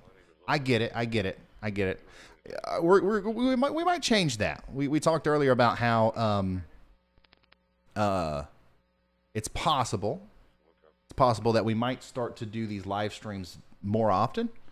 Maybe we live stream 5 days a week, 5 hours a day, whether there's tornadoes or not, and we try to do the forecast that way, and we take clips out of the live stream and post as videos for the people who don't want to watch live. And then maybe the notion of Ryan Hall going live doesn't invoke a negative emotion. But we'll still obviously do live severe weather coverage. Here is an interesting image. This is the 14Z tornado forecast from NATOcast. This is not an official tool. This is an experimental forecast model made by a meteorologist who just is interested in doing this kind of stuff. But the cool thing about NATOcast is that it usually aligns pretty well with the Storm Prediction Center. But sometimes it outperforms the Storm Prediction Center. Sometimes it doesn't. But what we're seeing here is that over the next several hours, it does look like the area that we're now focused on does have an increased risk for seeing tornadoes. We got that 10% chance of tornadoes within 25 miles of a point. The brown's going to be 5%. The green's going to be 2%. Now look, up here in Kentucky, southern portions of Illinois, and even into southern portions of Indiana, we have a similar situation going on up there, but it's a little bit less. So it might be a situation where we see later this evening, once again, 5-6 p.m., some of those supercells popping up there, and we could see tornadoes, certainly some rotating thunderstorms. So we're gonna have to be weather aware all day today, all the way up into the Ohio River Valley.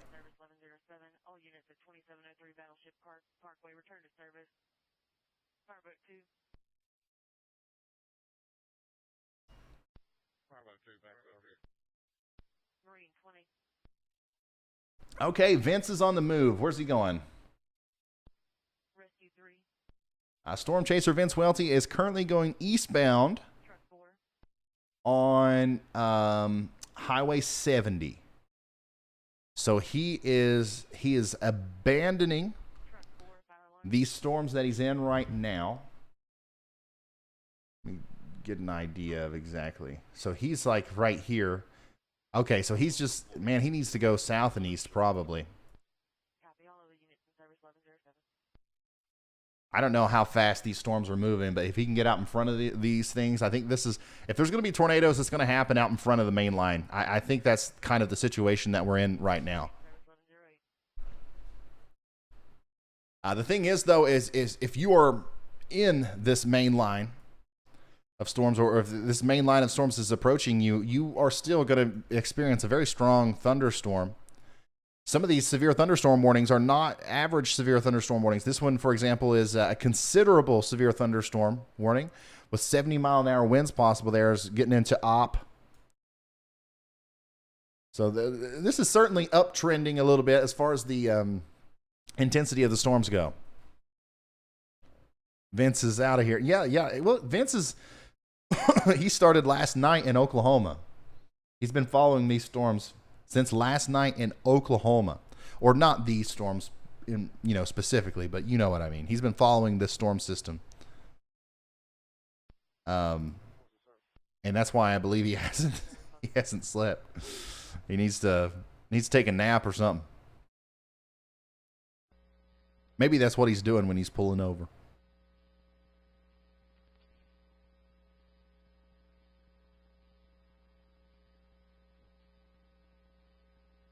Here is a view from Athens, Georgia. Another great view of the shelf cloud there. Everybody in Georgia, keep sending me the shelves. This is beautiful. That's a very well-defined shelf. You don't see those very often. Excuse me.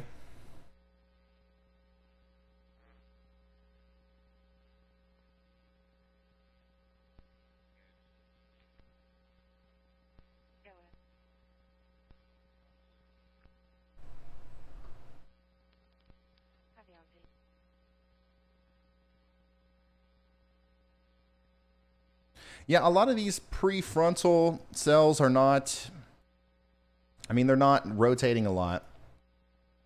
And, there's some areas of, interest inside the line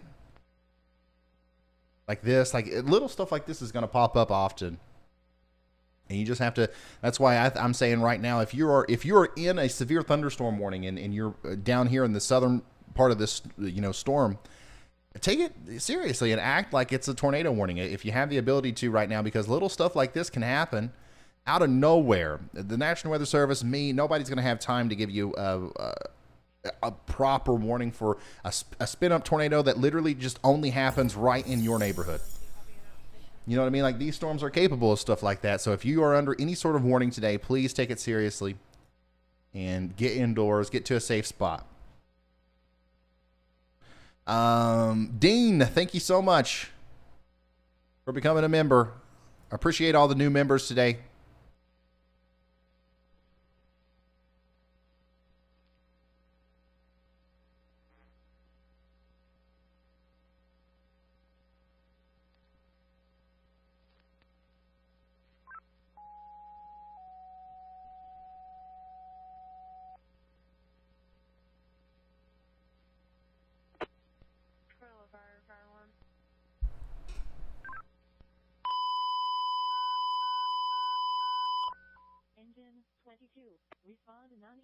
That's the first thing I've heard from Escambia County there. And I don't even know what that was.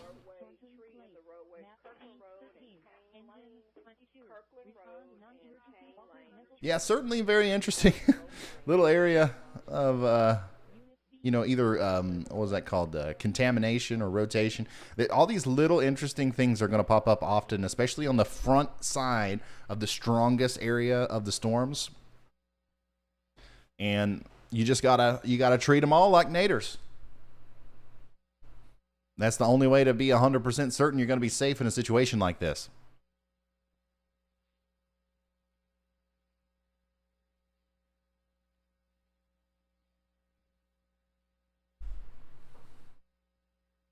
Okay, so there are currently no tornado warnings in effect, but we still have that tornado watch, and we're going to continue. I think we're going to see another warning here soon for one of these storms. But in the meantime, let's check out the NAM. Apparently, the North American model, the NAM, is it the 12 kilometer that's in range now? Yeah. Okay. So the new NAM has ran, and a lot of you guys are concerned about Monday, right? We're going to have a big severe weather event on Monday in Texas. I want to briefly go over this before the next tornado warning is issued. This is the 12Z NAM. Let's look at the upper air wind. That's where I like to start. The mid-levels, 500 millibar.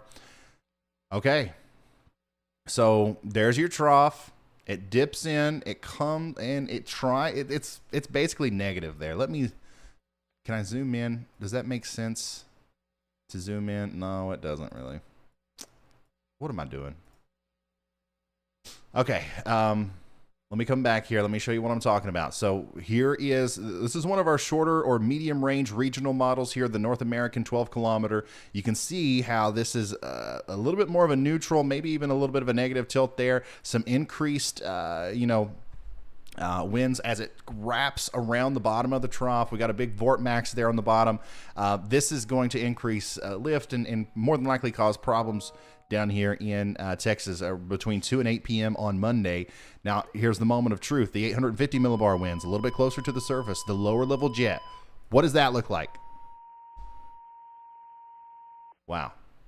Okay. I honestly, I was not expecting that. What? Okay, let me zoom in. Let me go into the South Central. Yeah, that's, I mean, I'm not going to lie to you guys. That's concerning. That's exactly what you didn't want to see. That's what you don't want to see. Looks like there's a little bit of a disconnection there, but still there's enough of an overlap right there to certainly cause concern. I'd be interested to see some photographs. If any of my analysts are listening, I'd be interested to see some photographs if somebody can pull some stuff off of Pivotal Weather or something from this area. Oop, we just got a damage picture, I believe. This is this is in Atmore, Alabama, in Escambia County.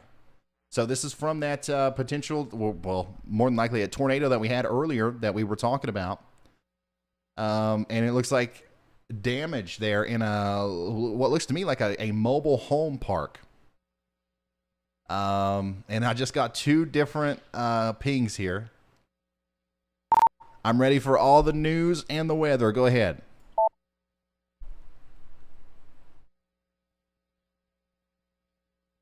But yeah, that's this is in Atmore from the storm earlier. The news update is just those pictures that I'm sending you right now, and I'm still trying to listen to the radio feeds. Oh, wow, guys. Look at this. This is, once again, this is why you ever, on a day like today, everybody needs to take everything seriously. Also, there's no weather update. I'm sorry, that was an accident. Okay, thank you. Severe thunderstorm warning, get to shelter. Especially if you're in a mobile home park today. Because I'm telling you, these little quick spin up things, these little quick spin up tornadoes, it's not the same thing as, like, a lot of you guys probably watched my coverage during the December 10th tornado in Mayfield. We saw that thing coming. We was able to track it. Today's not like that. These things are just dropping out of the sky for a brief second and then they're lifting back up. By the time we know about them, it's over. It's already happened. So, especially if you live in a mobile home park or anything like that and you're under any type of warning today, I don't care if it's a severe thunderstorm or a tornado, you immediately need to get to shelter and you need to get the heck out of a mobile home. I'm sure you guys have heard this your whole life, but that's the last place you want to be in a tornado. Okay, so once again, this is some damage from Atmore in Alabama from earlier, where it does look like a brief spin-up tornado did cause some damage. It looks like Vince has come up on a flash flood. Oh my gosh. He's just like out in the sticks right now, isn't he? Vince is he's quite a bit to the east of Heath now. He's almost to Elba, where he's between Heath and Elba.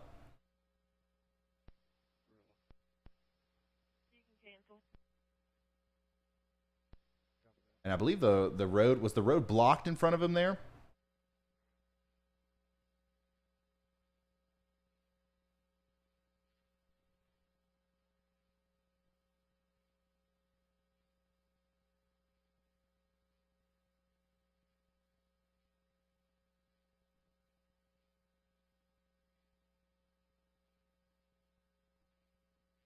Hey, he's being smart, man. Turn around, don't drown. If there's any little bit of water over the road, you can't go through it.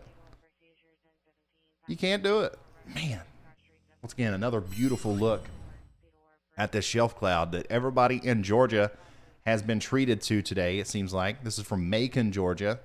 Beautiful, beautiful shelf cloud out there.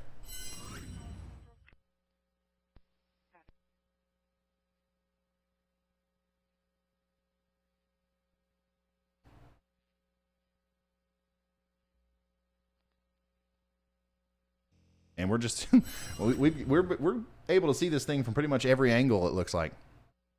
Here's a view of it from Derek in Forsyth. Look at that.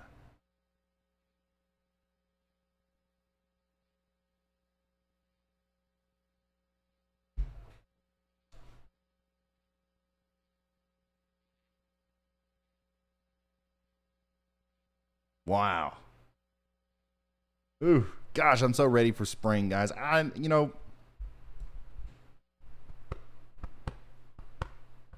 I love it.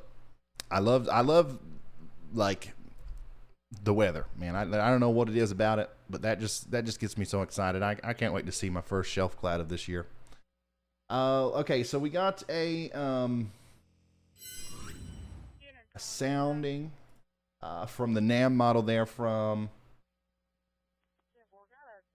Andy. So Andy just sent me this. He says, this is a sounding east of Dallas for 7 p.m. Central. If you want to review on stream when it's relevant to your conversation, let's do it. Let's do it right now. We don't have any warnings.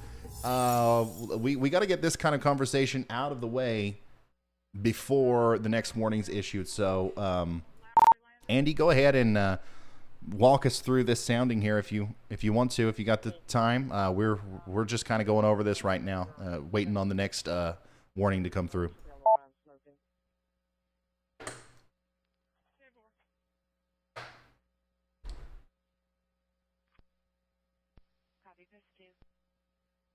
So this is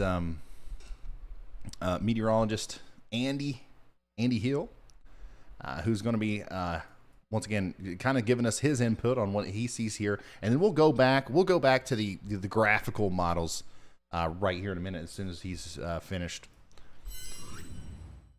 Hopefully, okay, Ryan. Yeah, I'm ready. Okay. Sorry about that. You're fine. So this sounding right now is showing us decent thermodynamics. We've got about 2,000 mixed layer surface-based CAPE. This is just east of Dallas, in case you're wondering. This, I mean, thermodynamically and kinematically is just supported very well. Mid-level lapse rate, 7.5 degrees C per kilometer. That's more than enough, and we've got storm relative helicity in the lower and mid levels, as well as plenty of shear. Surface to 6 kilometers shear at 62 knots is very supportive of supercells in this area. So it's very reflective of what the SPC is telling us in day 4 risk. Okay. All right. Thank you very much, Andy. We'll come back to you periodically as the conversation shifts back and forth between the current situation and the future situation, but thank you very much. So pretty much, sorry guys, what Andy is saying and what I'm saying and what everybody's going to be saying, you're probably going to hear about this a lot, especially if you live in the local area out there in Texas, is this looks like one of those times where something significant is going to happen. So make sure you're weather aware, make sure you're going ahead and doing what you need to do now to prepare for severe weather in the future. Get your preparedness plan ready and all that stuff because something is going to happen out there, and let's hope to goodness it's not a big tornado outbreak, but certainly a severe weather outbreak of some sort is imminent here as we approach the Monday time period.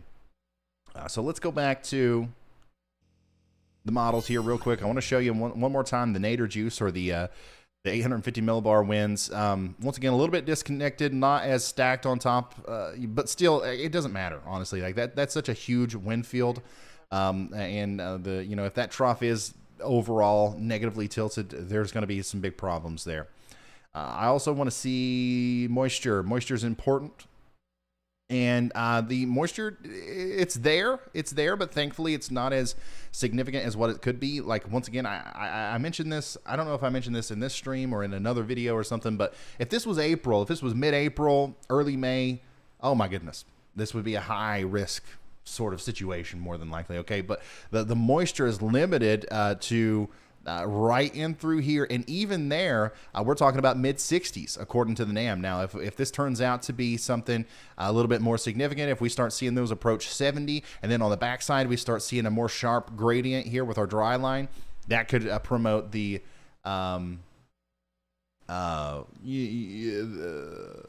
uptrend, I guess, or whatever you want to call it, of this situation. So we're going to watch the moisture very closely here. We are also going to watch CAPE. All right, how much CAPE we got? How much convective available potential energy are we going to have out there? And it does look like, once again, close to 3,000 joules per kilogram of convective available potential energy will be present. Plenty of buoyancy in the atmosphere, allowing for the potential big storms to pop up. Once again, this is a situation where the potential's high, the ceiling's high. What could happen is huge. It's worst case scenario. However, we've seen how many of those events not verify.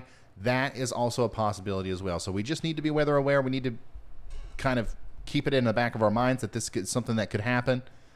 But we don't need to freak out. We don't need to overreact. We don't need to evacuate Texas. We just need to be ready, okay? So I'm going to do my best to keep you ready as we go forward. Stay tuned. Subscribe to the channel. I'll have a big-time video update tomorrow on the whole situation. Now, we are focusing, once again, on this severe weather situation in Alabama right now, in southern Alabama and in western portions of Florida and the Panhandle. We have multiple severe thunderstorm warnings, and we have a tornado watch. But right now we have no tornado warnings, which is very, very good news. Very good news. The thing is, though, is after this line of storms passes, okay, back here behind it, I do believe that clearing is going to occur, and it's going to allow for a possible short-term isolated or round 2 of supercells to form up here, okay? So we're going to keep an eye on that as well.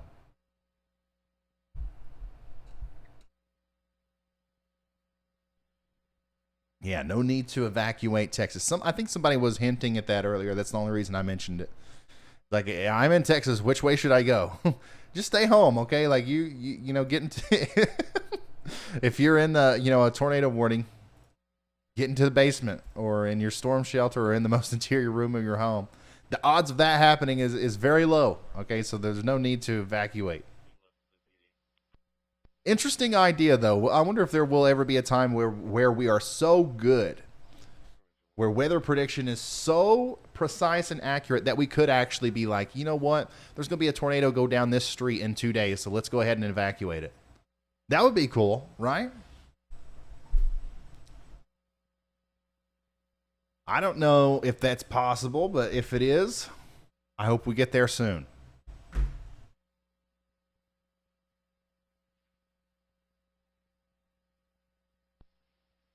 Yeah, that area doesn't have a lot of basements. I know. Copy, engine 2 in service, 1127.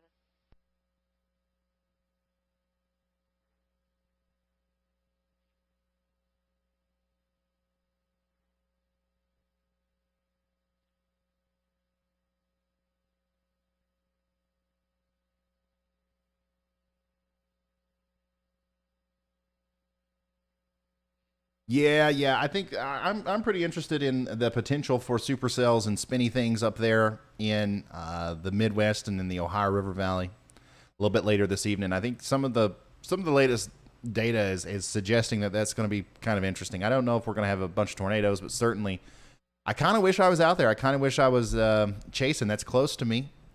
I don't think I got time to get there now, though.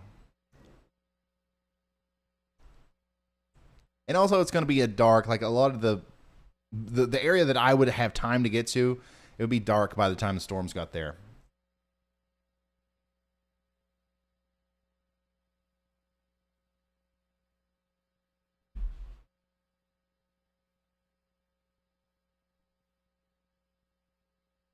Man, so many good time lapses. You guys are like really...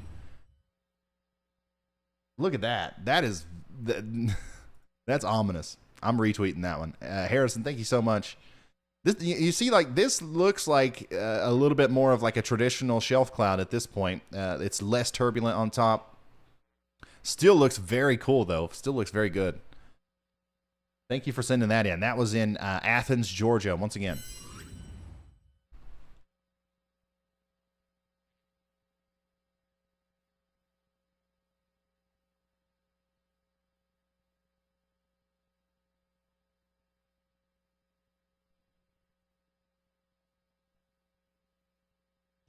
And look at this, man, so many layers. So many layers to this cake. Gosh. What a world we live in, guys. I'm sitting over here having like a realization, like, wow. Isn't it crazy? Ain't weather crazy? Y'all ever just thought about it? Okay, Andy, go ahead. He's got an update for us. The green lights means that we've got a weather information update. Hey, Ryan. I wanted to reiterate the National Weather Service Birmingham. They believe that there is a much more limited risk of severe weather across the Birmingham County warning area later today. They're only citing possible isolated strong to severe storms because they think the atmosphere is not going to recover enough from this morning's storms. Okay. Thank you. Thank you so much, Andy. And that does make a lot of sense. I haven't looked at the satellite, but I'm pretty sure that we can look right now. Let's see here. Let's look at this. And you can see that cold pool thing that I was talking about earlier, the stratiform rain that's behind it.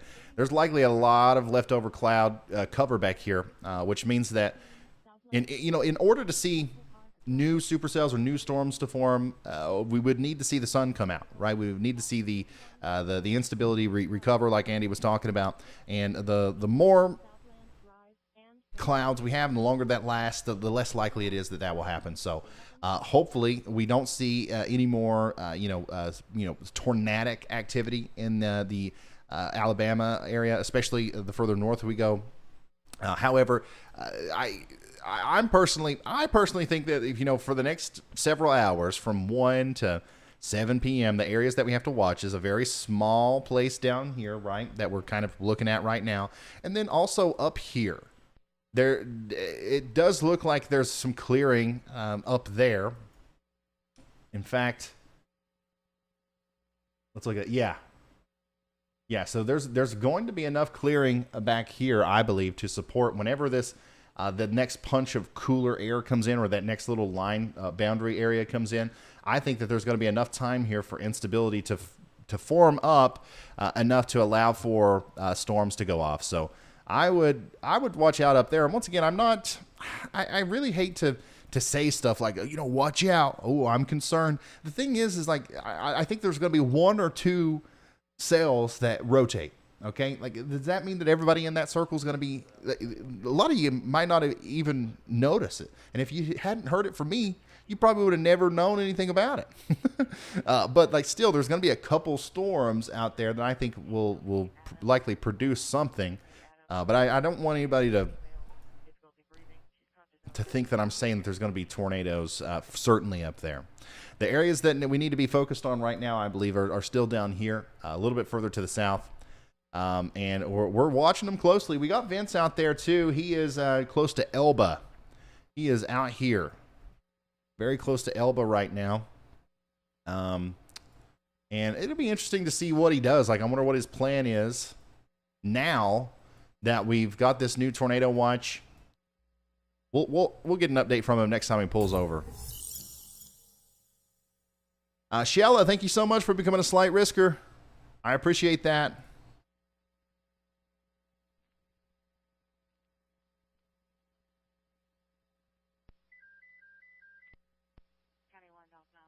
Really, really appreciate that. Updated SPC outlook. I'm retweeting this. Still got that slight risk all the way up through into Kentucky, Indiana, and Illinois, and we still have, they're hanging on to the enhanced risk down here.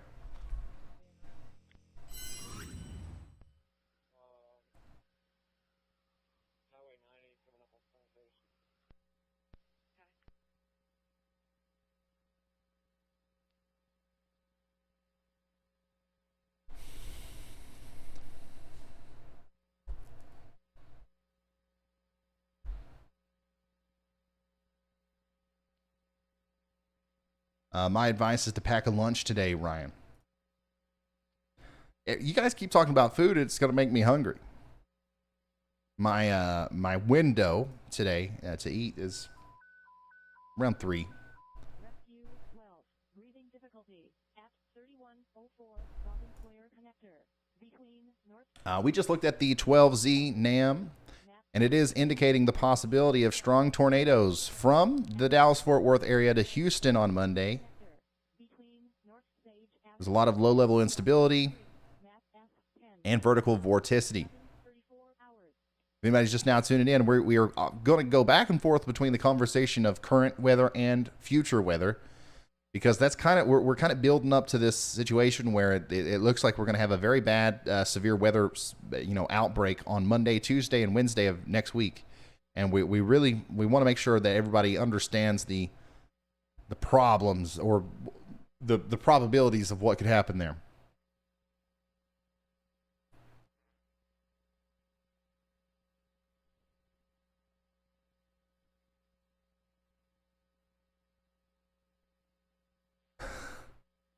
Yeah, Vince is still going. I don't know,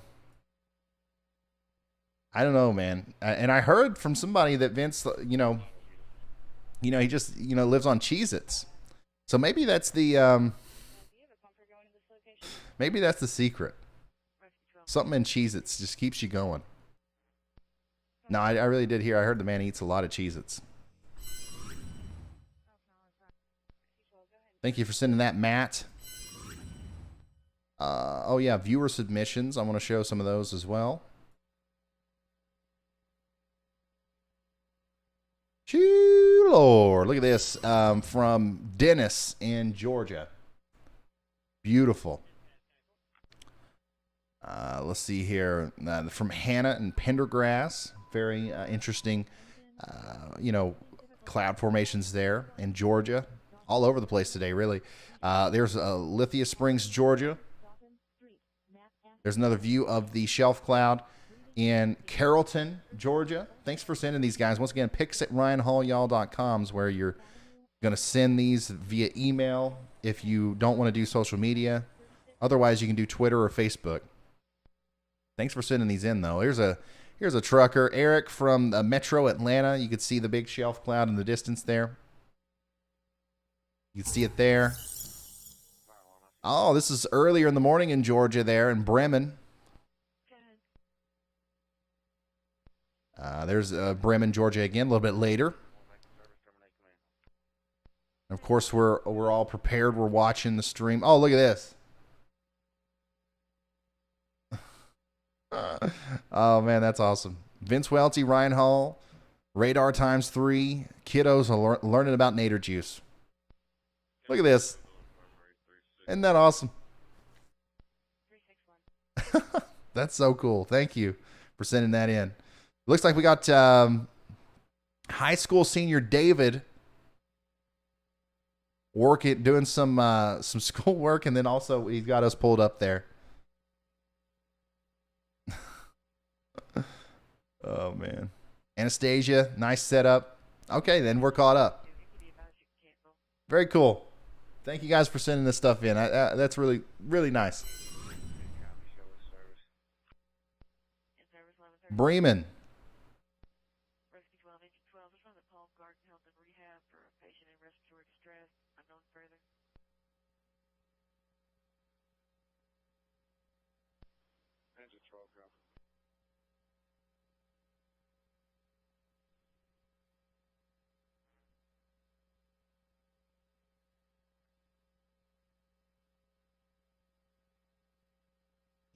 Here's some more of those pictures from Atmore.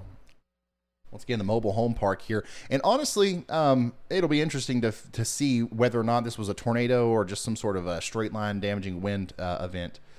Because, a lot of these, mobile homes, obviously there's very significant damage here, but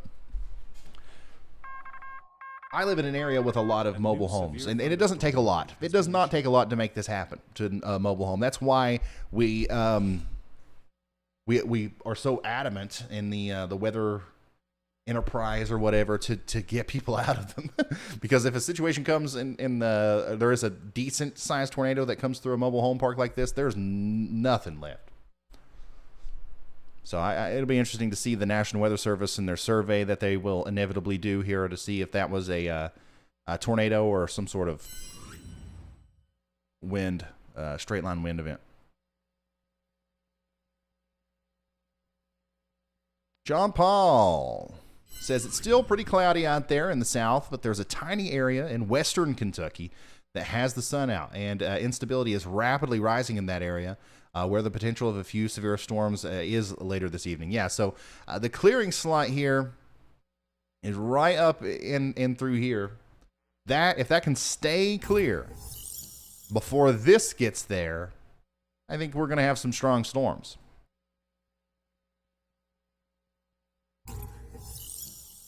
There's some low-level stuff here, and I think that some of this is going to clear up too, just ahead of this, just because of how strong the flow is through here. So I don't think that this is hurting the instability as much as what it may look like. This is the kind of stuff that hurts instability a lot worse. I think that there's still going to be something that these cells will be able to work off of as long as we can maintain that. Hey Ryan, I've got an update when you're not busy. Go ahead, Vince.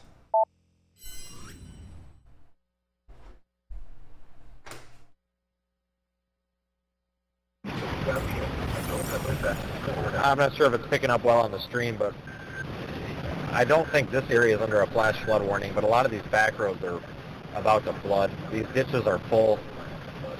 Look like they might be full with like a foot of water here in some of these ditches. So it's definitely kind of turning into a bit of a flash flooding threat here, and probably a fairly serious one. That one back road that we were on earlier that we turned around on with clay and was about to wash over. So I think we may be transitioning to flood mode here shortly. Yeah, I think that he's right, honestly.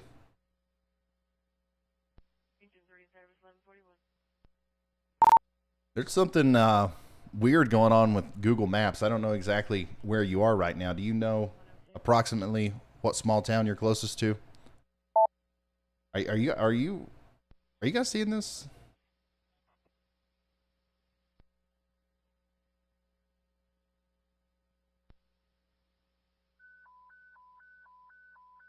Engine 16.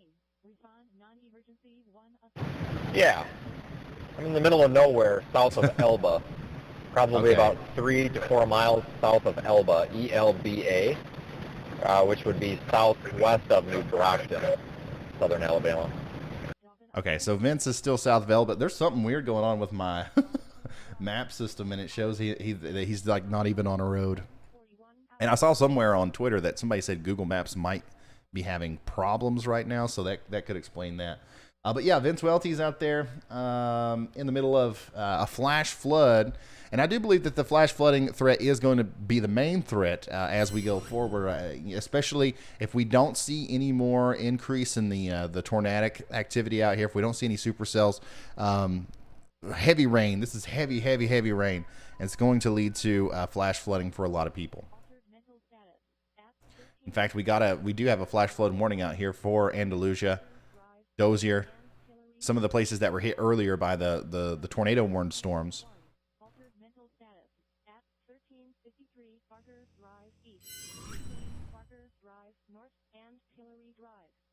Wow. Yeah, he's in a mess. He is in a mess. We'll keep tuned in with Vince.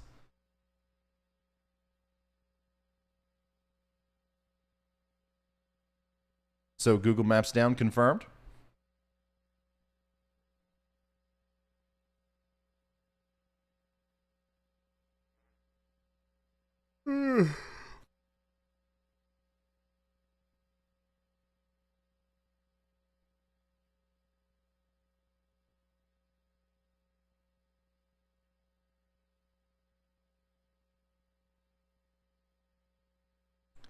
It's still having problems. That's what I thought.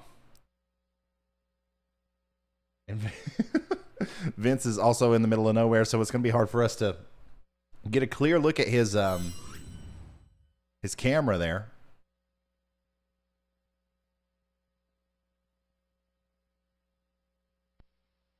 Cat, thank you so much for sending these in.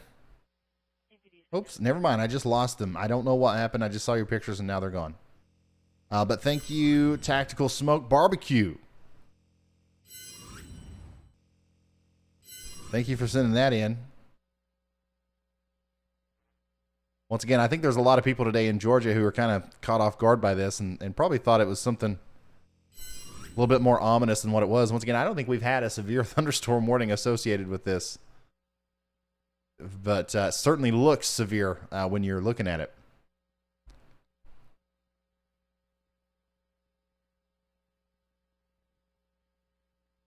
More pictures from Atmore. At least two people have been hospitalized, and 8 to 9 trailers have been damaged at the Atmore trailer park following severe storms. Oh, wow. Yeah, so this is a different vantage point here.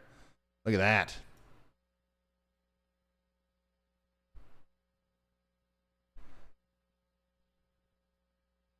Once again, if you are under any sort of warning today, take it seriously. We're not always going to be able to give you 20 minutes heads up before a tornado hits. Sometimes they just drop and they hit the trailer park and then they lift back up, and sounds ridiculous, but it happens way too often. By the way, a severe thunderstorm warning is in effect right now for Covington and the Escambia counties in Alabama, and also Coffee counties in Alabama.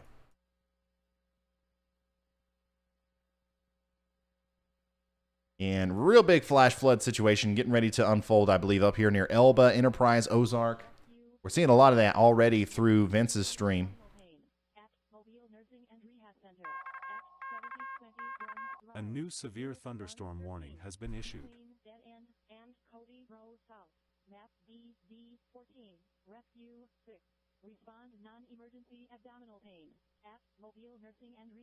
Yeah, I'll stay with you guys as long as I can. I plan on staying live for a while today.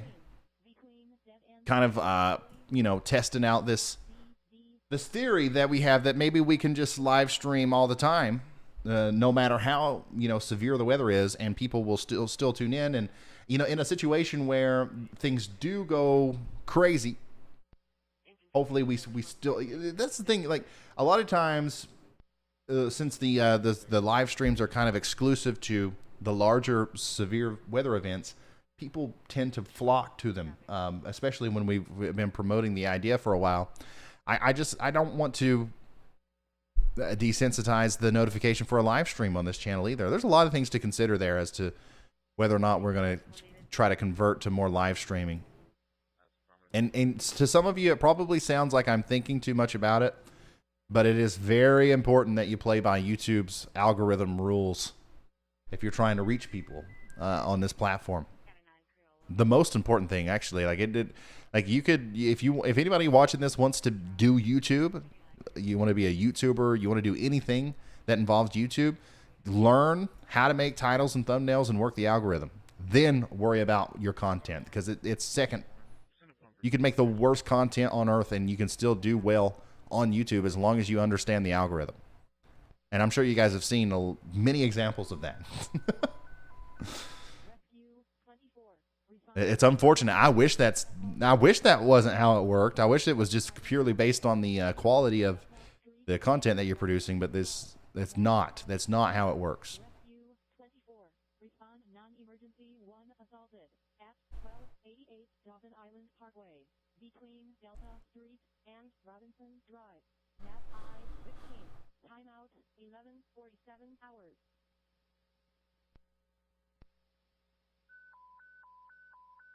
Just to show you a broad view here, we do have a tornado watch for southern and southeastern Alabama. Big severe thunderstorm warning for pretty much all of southeastern Alabama right now. And then also a severe thunderstorm warning back here for a lot of the western portion of the western panhandle of Florida. This is another area where flash flooding will likely become a problem. Tornado watch goes until 7 p.m. all the way out here into Albany and Bainbridge, Georgia. This also includes Bluntstown and Tallahassee in Florida, okay? So we still got a long time to go before this threat is over. But I do agree with Vince in saying that the flash flooding threat looks to be like the most imminent thing that we should worry about, I guess, in this heavy rain portion of the storm there. Rescue 26, breathing difficulty at 3151 Norwood Drive, Unit 415, between Southland Drive and Medical Park Drive, map A18. Rescue 26, breathing difficulty at 3151 Norwood. Google is having major problems right now, for real? Southland Drive and Medical Park Drive, map A18. Like all of Google? 48 hours.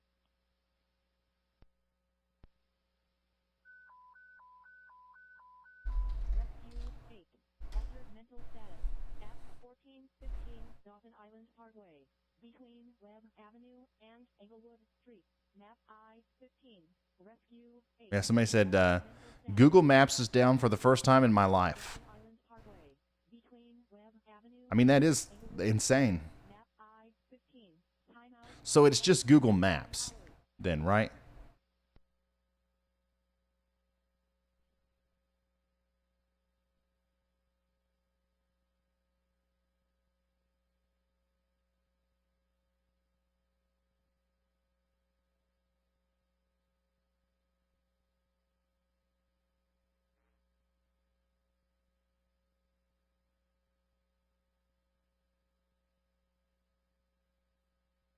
Yeah, of course I'm keeping myself hydrated.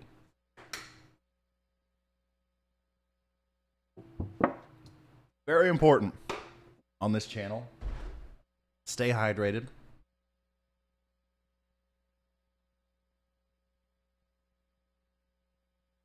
Yeah, we've been going now for 4.5 hours.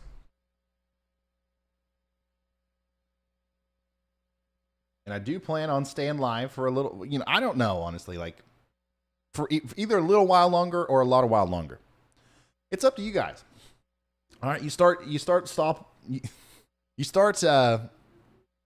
to notice that the severe weather threat's dying down, and maybe the threat later today doesn't look very interesting. We'll have no choice but to end the stream. But I promise you, before I do, we will go over the full forecast once again.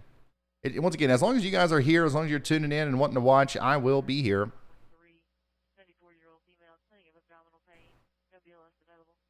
And it does look like probably, though, within the next hour or so, I will take a brief break to eat. My one-time eating a day, because my wife is texting me right now asking me what I want.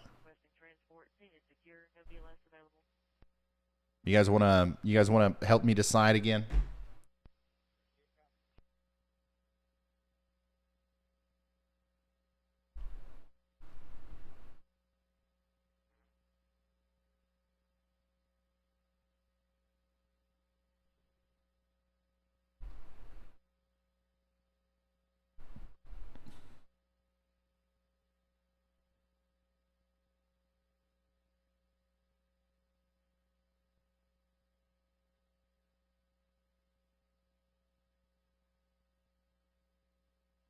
Best weather wife ever. 100%.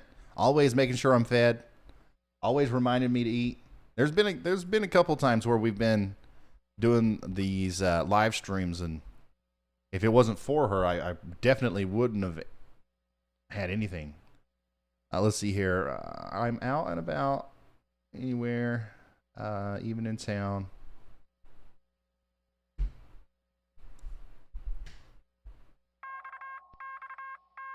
A new severe I thunderstorm. don't know. warning I has been can't issued. think about this right now.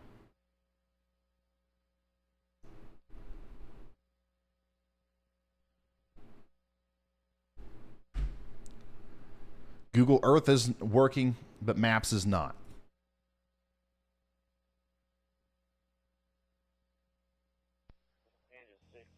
Oh, that is cool. Storm Prediction Center site Meso Analysis now has the hodograph map with plenty of curved noodles ahead of the storm. Wow. So this is on the Storm Prediction Center site? What?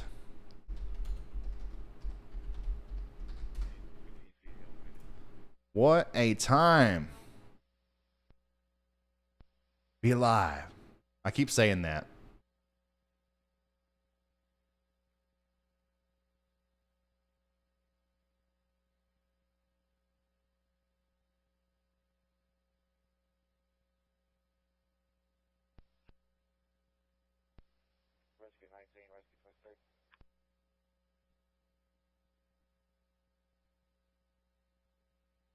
Yeah. Wow. Look at that, guys. Look at that. This is you guys can go look at this right now.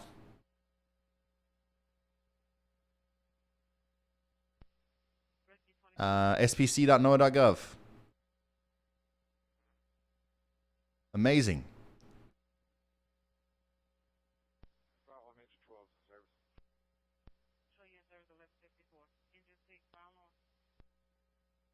And yeah, it does look like there are some curved noodles out ahead of these storms here. So the environment still is favorable for tornadoes. It's just not. It's not. The storm mode is not necessarily favorable, I guess.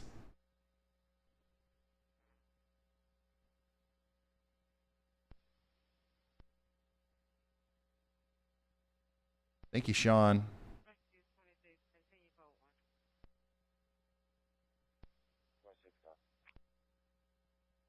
Hey, Bulls. There it is. Look here. A new tornado. I don't know how I noticed that. National Weather Service just issued a new tornado warning. This is for Santa Rosa, Florida.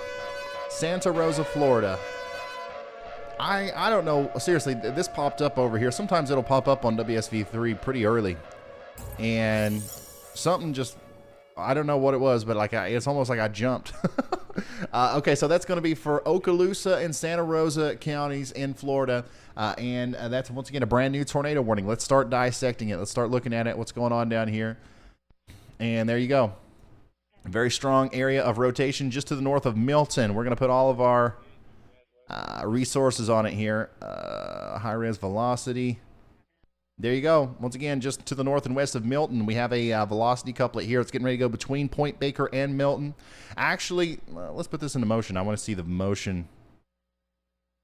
Yeah, it'll probably go right through Point Baker there. If there's a tornado down with this, which there very well could be, these storms have had a history today of producing tornadoes, or at least damage that looks similar to what would happen in a tornado. So let's take shelter. If we're in Point Baker, Milton, Rowville, Indian Ford, Harold, Floridale, Parkerville, Keys Mill, and Holt along I-10 there in Florida. Once again, this is Okaloosa and Santa Rosa counties in Florida. We do have a tornado warning, okay? We're going to keep a very close eye on this. As we continue to monitor all the situations that are unfolding. Radar indicated tornado, quarter-size hails possible, a population of 40,000 people in the path of this storm. Let's go ahead and share this on social media. Let's go ahead and get this out in front of as many people as possible. Once again, if there's a tornado, it's somewhere south of Point Baker right now. Okay, Rowville, you're next in line. We're talking about minutes, okay? And then several minutes from now, Indian Ford, maybe Floridale, Keys Mill. You guys, you have some time, okay? So let's go ahead and start preparing.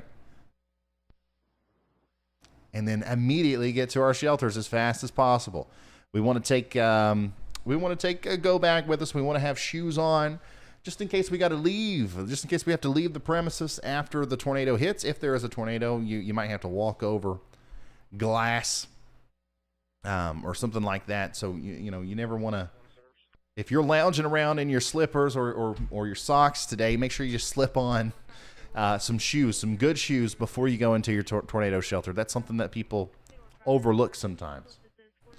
However, if this follows the trend that we've seen from other storms today, this will likely fizzle out before it gets over there to Holt. So that's what we're going to hope for anyways.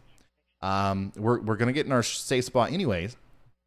But these have very often been quick spin-ups today.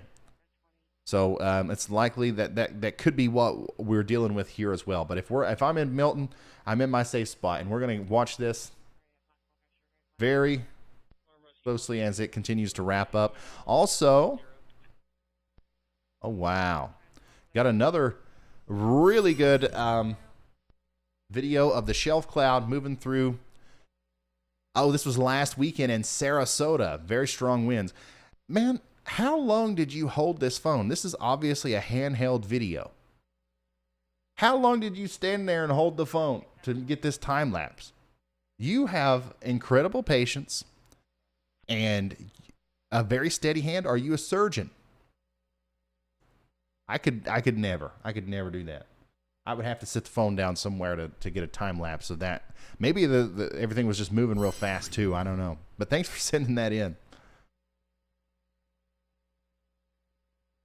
Another really good shot here of Macon, Georgia, the shelf cloud that was coming through there.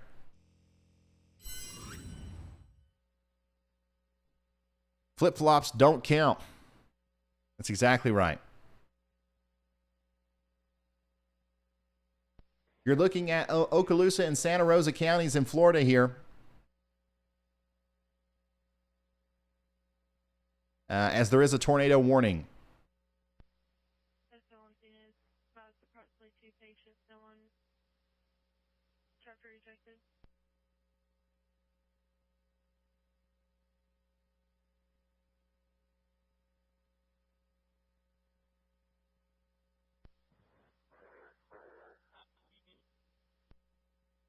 If there is a tornado, which once again we're not 100% sure of anything right now, it's somewhere south of Point Baker. It's getting ready to go through Rowville and then to Indian Ford. It does look like the rotation has significantly decreased in intensity, though.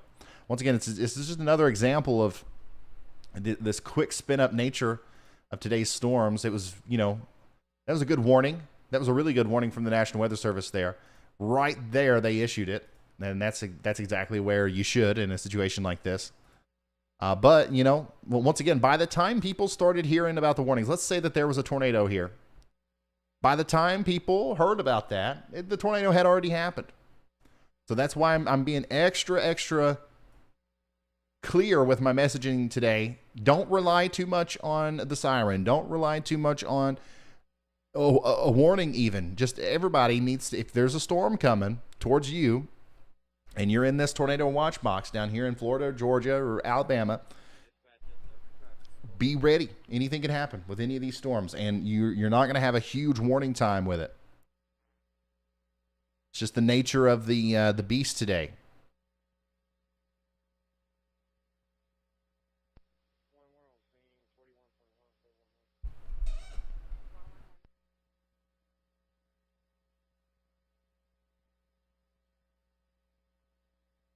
Somebody said Kentucky just got hit hard in December, and now again, no.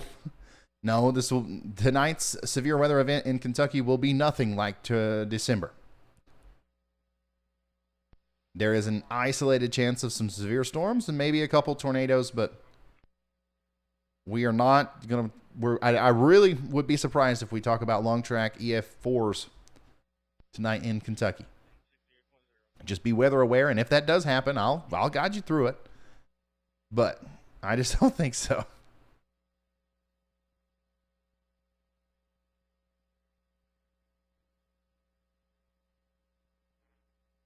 Somebody said, I am in Richmond, Kentucky, and we actually had a power outage. It was just for a few seconds.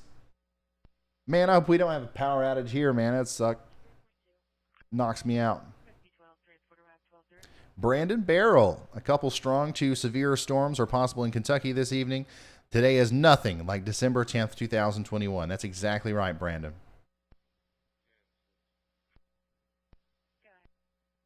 Ryan, I wish you had storm classes on how I wish you had classes on how storm clouds form and tornadoes and what to look out for. I bet you would have a lot of people taking it. We're working on stuff like that. We're trying to make there's just a lot of this stuff that takes time, and my main focus, the number one thing that I'm concerned about right now is this live severe weather coverage. Once I can do this in my sleep and nothing goes wrong and this computer behind me doesn't shut down and this is running smoothly and you guys can depend on it being here, then I'll really buckle down on forming some of these other things that we've talked about.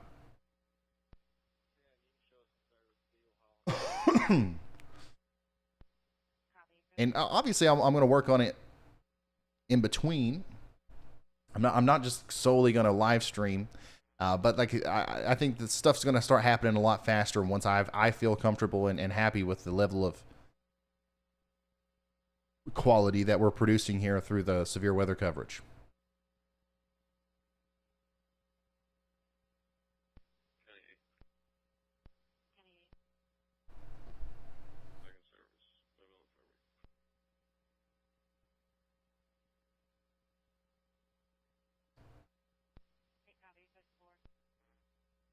All right. So it looks like my wife is in a hurry. So my three options for food is, she has a lot of stuff that she has to do today. By the way, guys, this isn't this is completely reasonable. My three options for food is going to be Slim Chickens, Wendy's, or Arby's. Okay, and then she's got to go. My wife is actually the coach of an academic team, and she's a teacher. She's a high school teacher, and she's a coach of an academic team, and they're getting ready to go to like the state championship or something. So shout out to those kids if you guys are watching. I know you guys you're bugging her about getting a shout out. Shout out to you guys. Okay, so they just. I mean, the warning is continuing out here, but it's not. Once again, I'm not seeing. I think that was just a quick spin up. We'll see. Everybody needs to stay in their safe spot in Harold and Holt. But otherwise, I think that this is now just a straight line damaging wind and hail threat for the most part. Could be wrong, though. Okay, I've been wrong before.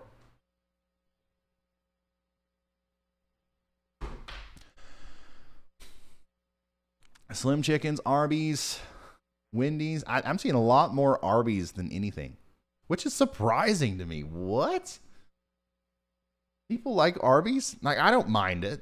Like, it's all the same. When it comes to stuff like that, it's all the same. To me, I actually kind of prefer McDonald's, which I know some people think is crazy, but it's all the same.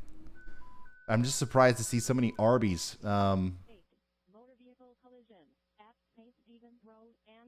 Wendy's. We don't have Popeyes. We don't have Zaxby's.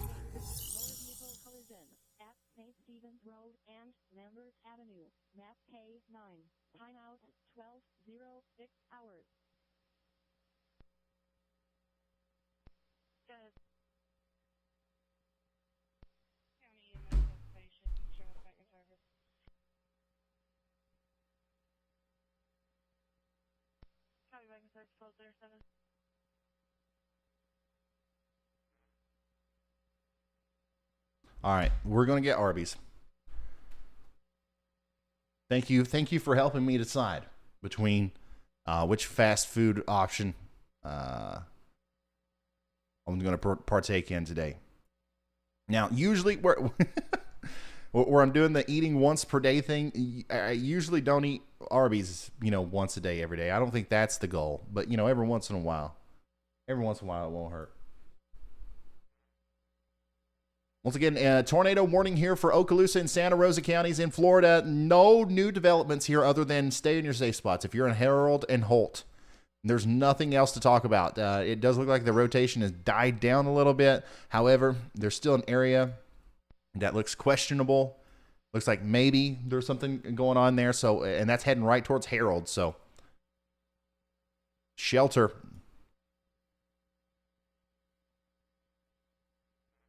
Never heard of Slim Chickens? That place is actually pretty good, but I think it's more of like local. It's not like just in my home. It's a chain, but I think it's kind of like it's not huge. I think it's similar to Zaxby's. It's like our Zaxby's. Like we don't have Chipotle here. We have Moe's, which in my opinion, Moe's is way better than Chipotle. Like leaps and bounds. Not even close, honestly. I've tried Chipotle many times, and I was let down every time.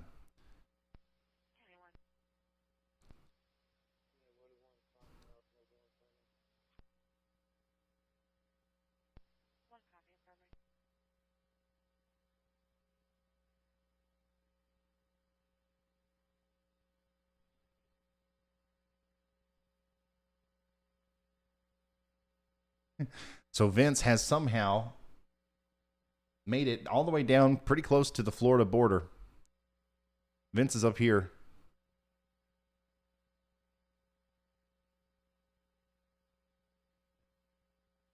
Yeah, Moe's is 100% better. 100% better than Chipotle. It's not even close. I wouldn't even put him in the same category, honestly.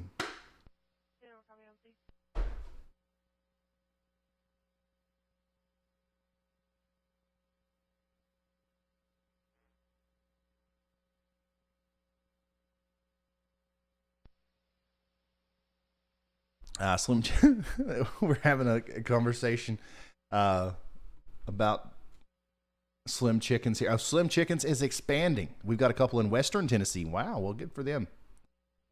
I hope everybody gets Moe's. That's the one that needs to go nationwide. That's the one that needs to win right there. Not sponsored. But if anybody is watching right now that works at the corporate offices of Moe's, I will eat Moe's every day on stream for free. Just give me the Moe's for free.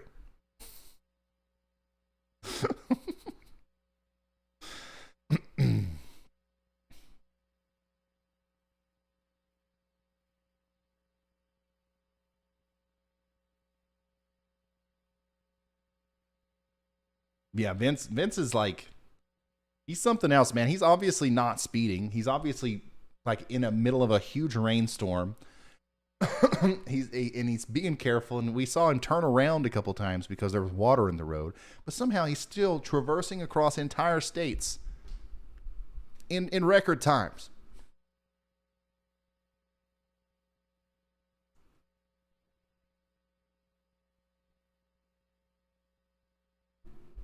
It's his dedication. It's his focus on the routes. That's what it is.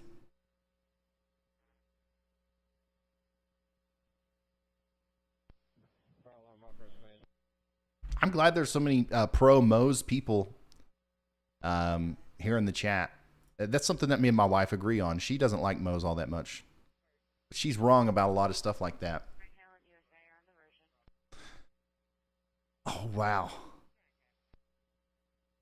I'm retweeting right now a pretty insane video of some of the flash flooding. Once again, I think that once the tornado threat dies down, this is going to turn into kind of like a flash flood coverage sort of thing. Look at this. This is in Mongolia Avenue and 5 Points South.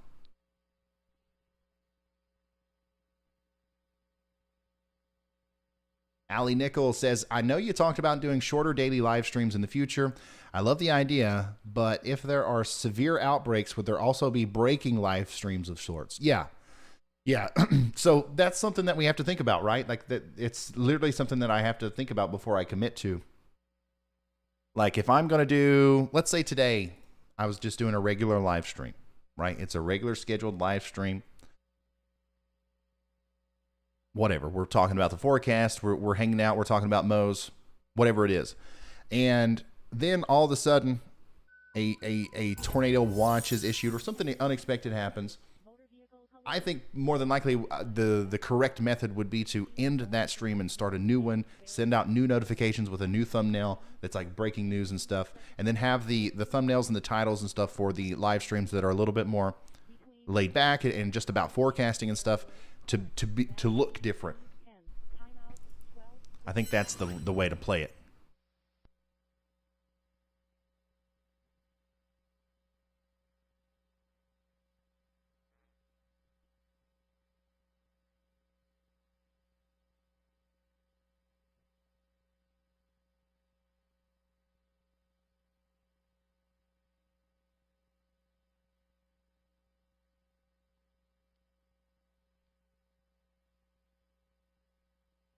But the problem there is we might get into a situation where, I mean, we have a lot of people, guys. We have thousands and thousands of people who have notifications turned on for this channel.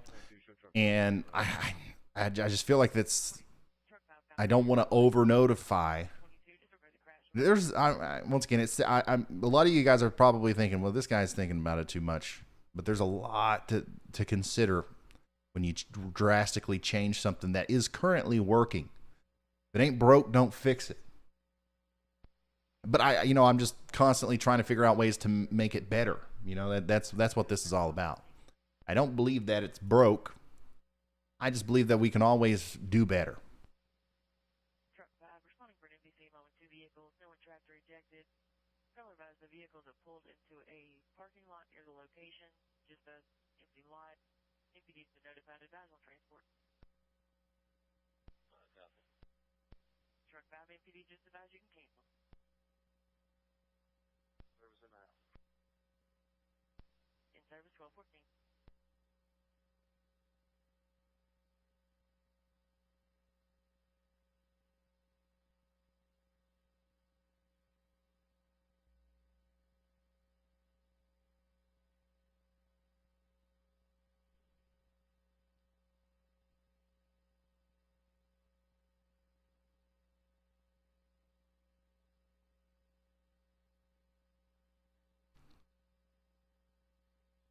Create separate channels and have one exclusive to severe weather.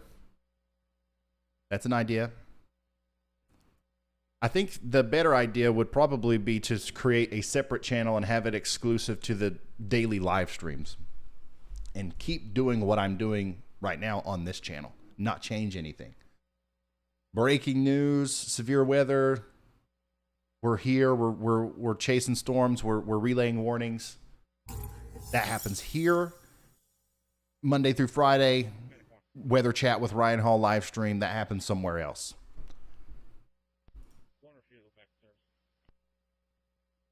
Good idea, though.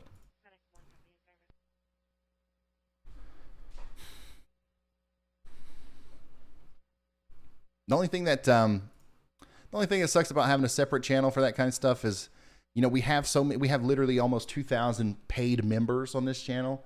And I know for a fact that you guys are the exact ones who would want to be in those more regular live streams and stuff. And you wouldn't have your member benefits on the other channel. So I don't want you to have to be a member on 2 channels. I don't know. Michael Joyce, thanks for being a high risk member for 6 months, and he says, I do not feel over notified. I appreciate the input. Once again, we'll test it. We'll experiment with it. We'll see it. Yeah. So forecasts will still be here too. Yeah. So everything that once again, this is all theoretical. I'm thinking out loud here. Everything that we do now on the channel that you're used to will continue to happen here. Anything different will happen somewhere else.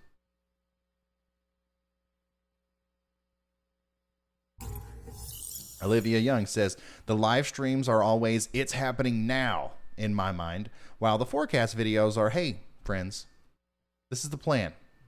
Keep them separate. That's how I feel like the vast majority of people who watch this channel, that I feel like that's their view on this.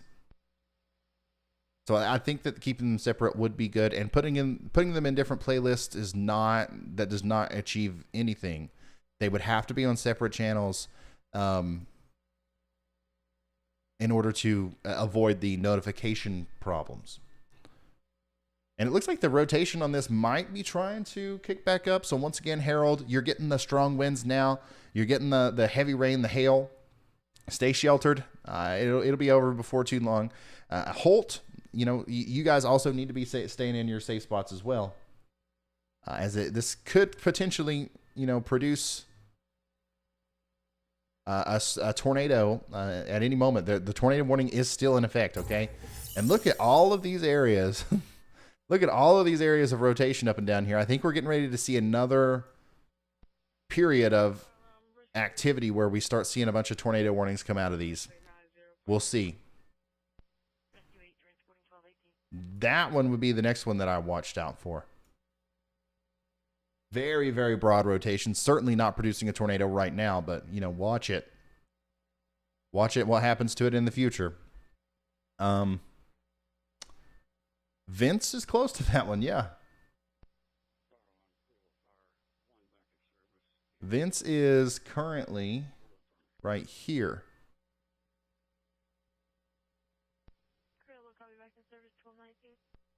That's got to be so frustrating. If he keeps going south into Florida and this turns into a tornado and goes across the road he was just on. Being a storm chaser is a very, it's sometimes very frustrating. X Music X, thanks for becoming an Extreme Risk member. That's a huge deal. And then Steven Stoba, man. Stoba, I hope I'm saying that right.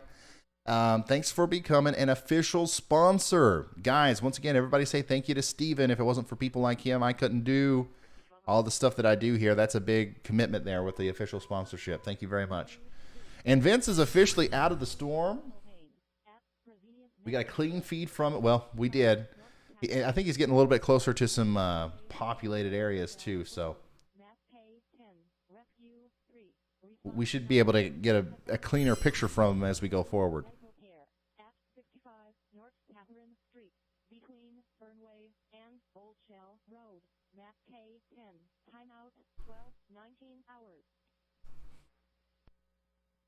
And yeah, guys, whenever I'm looking at this radar, the one that is green and red, this is not what you're used to seeing.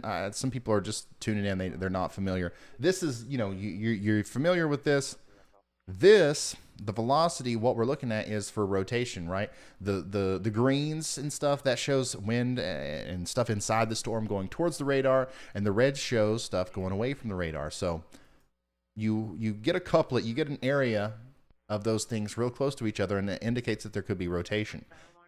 This certainly shows rotation, but there's not a lot of it, and it's broad and it's kind of disconnected. So I'm not convinced that there's a tornado there. In fact, I think the National Weather Service, yeah, they just allowed this tornado warning to expire. So everybody's good to come out of their safe spot, but I would certainly, I would keep an eye on this storm, and if I'm in a mobile home or outdoors, I would get indoors and away from the mobile home into a sturdy shelter because, once again, everybody in front of these storms needs to take it seriously. We've seen what happened earlier near Atmore. It can happen again without warning, almost.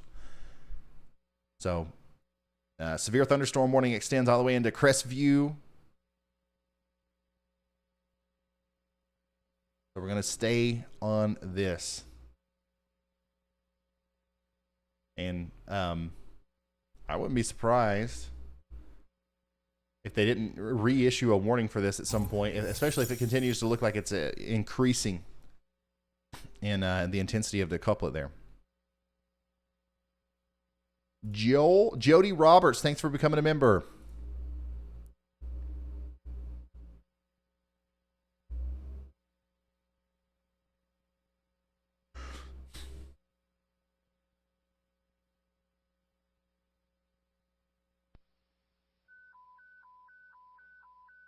Rescue 22, engine 19, cardiac problem at 5089 Government Boulevard, Unit 608, between Norwood Drive and Lansdowne Drive, map B19, rescue 22, engine 19, cardiac problem.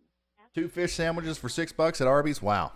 Unit 608, between Norwood Drive and Lansdowne Drive, map B19, timeout 12:22 hours.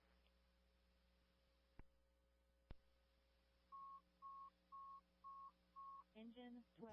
Oh no. I do not endorse. I do not endorse this. Get this off of here. Anti-Chipotle. No, not really. I mean, like, they're all right. They're just not as good as Moe's. Chipotle.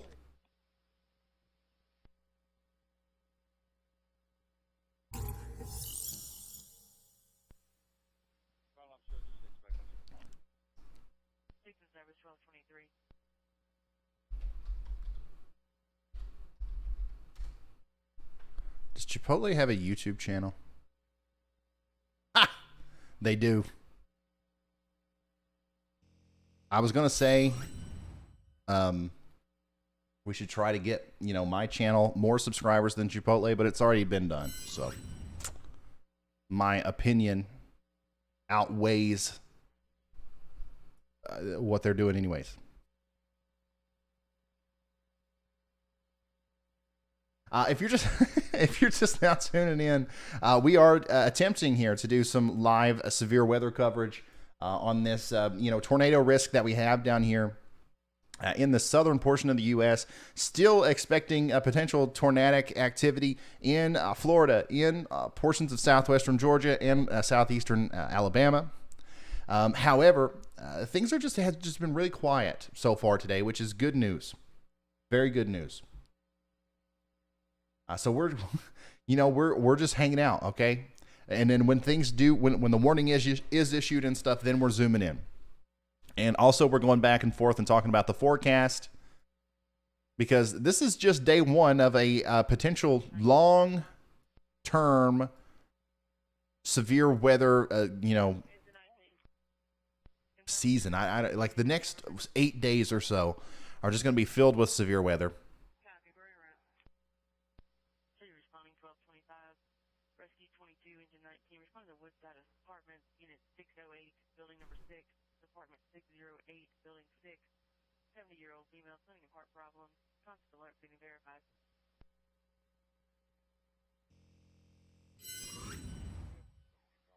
Here's some more damage pictures from Escambia. A new tornado warning. There we go. They just issued a new warning for that cell there. Once again, I was wondering if they were going to do that. And there it is. That's for Crestview, Holt, and Milligan, Florida until 1:15 p.m. Central. That's Okaloosa County. Okaloosa County in Florida. Looks like, once again, a little bit of an increased area of rotation there. We are getting into our safe spots. We're taking shelter right now in Milligan and Crestview and Auburn in Florida, okay?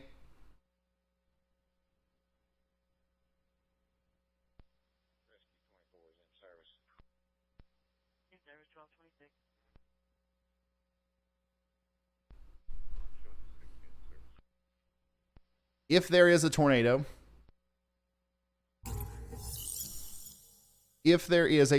on the ground right now, which we don't know that for sure, we don't know if there is or not, it's likely going to be somewhere around Holt, okay, just to the south and west of Holt. Galliver, you're next in line. Milligan, Crestview. Crestview is actually a pretty big area, it looks like. Lots of streets, lots of houses, big commercial area there. So hopefully we're getting the word out here to the people of Crestview that a strong storm potentially producing a tornado is getting ready to come through.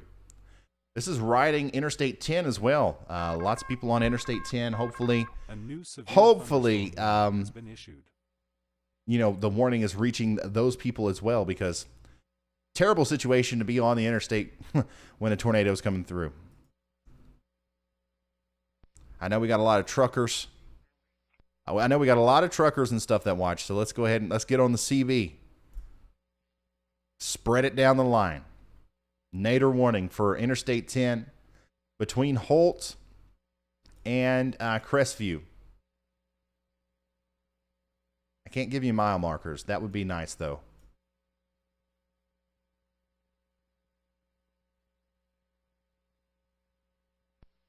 Are you guys still talking about Arby's? Every time I look over at the chat, like, it's something about Arby's. I did get some of the jalapeno poppers. Yeah, I'm going to be indulging in that.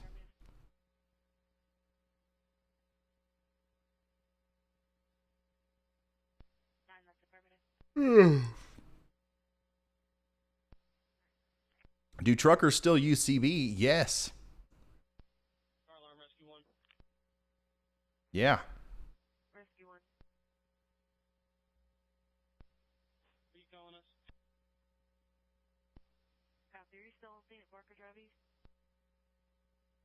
Yeah, I'm sitting here and I wasn't even hungry until you guys started talking about it. Now I'm starving to death. And you guys won't stop talking about it.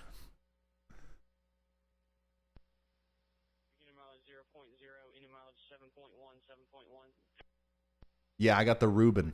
Yeah, the Reuben. That's like, honestly, like, not a huge fan of Arby's. But I am a huge fan of a Reuben in general.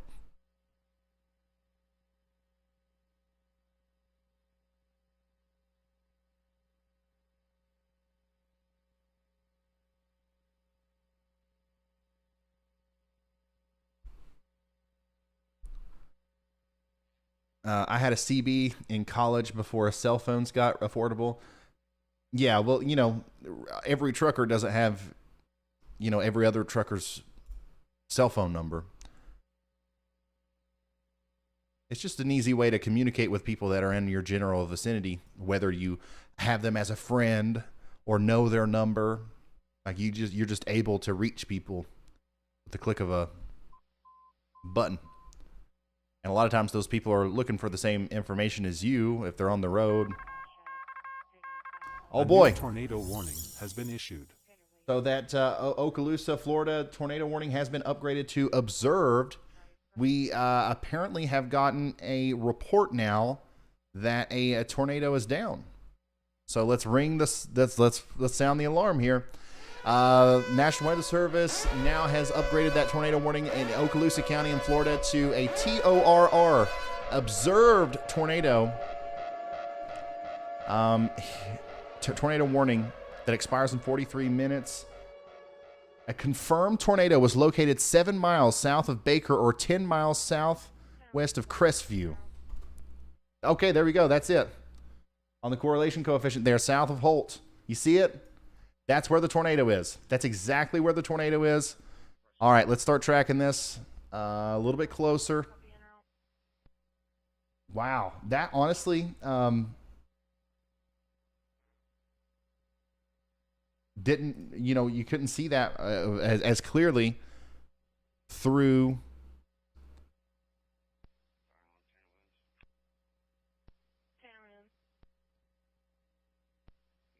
the velocity, but there it is. That looks like it's a little bit behind. I'm coming back over here. South of Holt, a tornado is down on the ground right now. This is a likely a damaging tornado on the ground as it is moving. Once again, it's paralleling I-10, Interstate 10 here south and east of Holt. Strong, potentially damaging tornado, ripping up trees, lofting debris into the air right here south and east of Holt. Look at that. What we're looking at here is the correlation coefficient, okay? So everything in the air here, it correlates. It's raindrops or hailstones. But right here, there's tree branches and leaves and debris in the air. That doesn't belong there. So we drop the correlation coefficient. That's what's happening.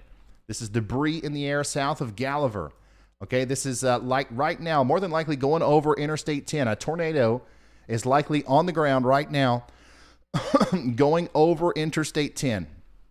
It's on the interstate right now, getting ready to go a little bit closer to the Gallagher area near Highway 90. Okay, so the parallel old Highway 90 there near Interstate 10, south of Milligan. That's where this tornado is right now. Once again, tornado on the ground. This is not a maybe tornado. And it doesn't even look like it's a baby tornado. This is a real big tornado now moving up towards Milligan. I don't know if this is going to be a similar situation as to what we were seeing with some of these other tornadoes that we've saw today where they don't last very long. But if it does stay down, Milligan and Crestview are in the direct path of this thing. It'll be interesting. Okay, so the next scan there, you can see that it's a little bit decreased in its intensity. So, I'm telling you, this is a tough day. This is a tough day to be a weather forecaster, especially feel bad for the people at the National Weather Service. Not a lot you can do in a situation like that. Hopefully this is wrapping up and this is going to lift.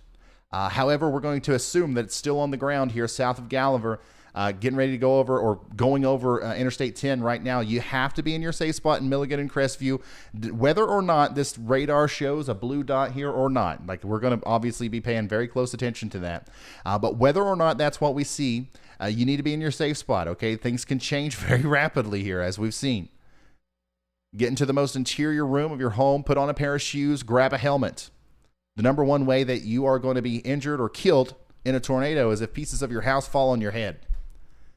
Grab a helmet. Bicycle, football, baseball. If you have kids, they have bicycle helmets, hopefully. Slap them on. Get into the most interior room of your home or a basement or a tornado shelter if you have one. Get out of mobile homes and get to the nearest sturdy shelter. Mobile home is the last place you want to be in a situation like this.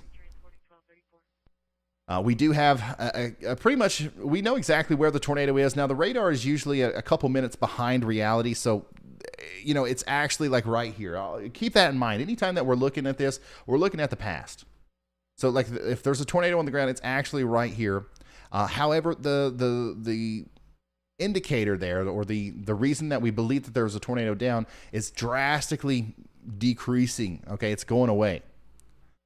So hopefully the tornado has lifted now and we just have some leftover debris in the air. However, if that's not the case, then Interstate 10 and the areas south of Gallagher and Milligan need to be extra aware of what's going on. Also, Crestview, you're in the direct path of this. Hopefully we got people sharing on social media.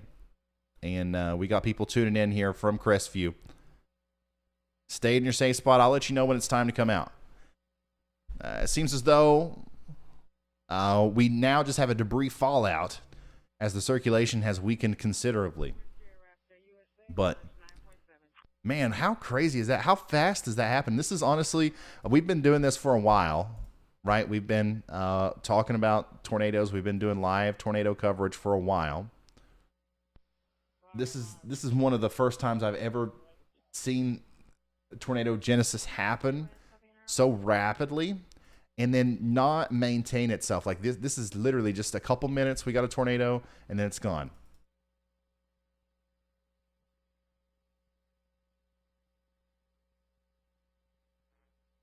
Yeah, completely gone. I would just about bet my bottom dollar that there's not a tornado down anymore. However, we're staying in our safe spots in Milligan, Crestview, and Auburn, as there is a observed tornado warning for Okaloosa County in Florida.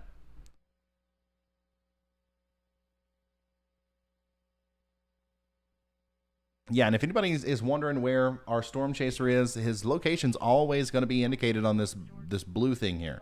He's in Earlytown, Alabama. He's actually a little bit south of that now, but he's near Earlytown, Alabama.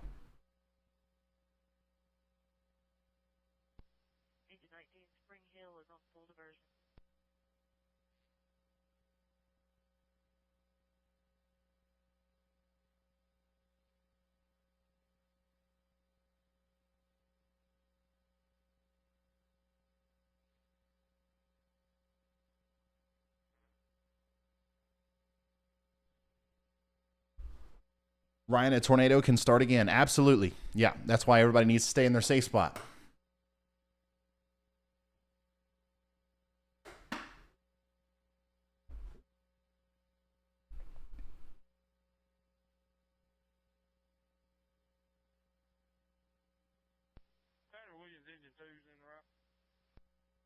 Oh, wow. So, Vince Welty is not anywhere near Earlytown, Alabama. We're having problems with maps.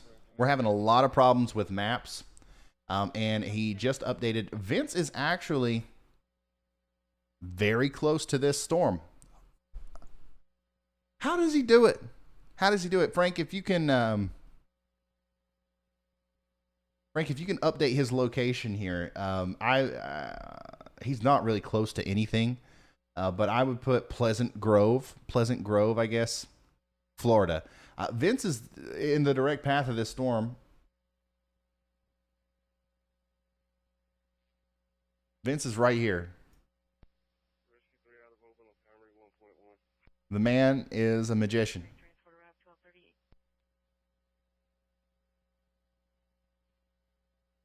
Ryan, I am approaching the confirmed tornado warning, Crestview, Florida.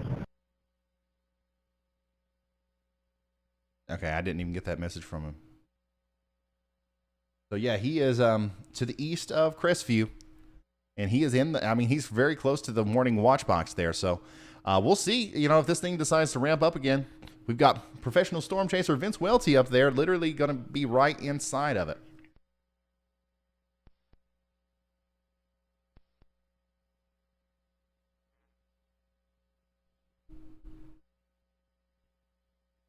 Still have a little bit of that debris fallout here or something. So we're going to continue to watch that very closely. Milligan and Crestview needs to stay sheltered.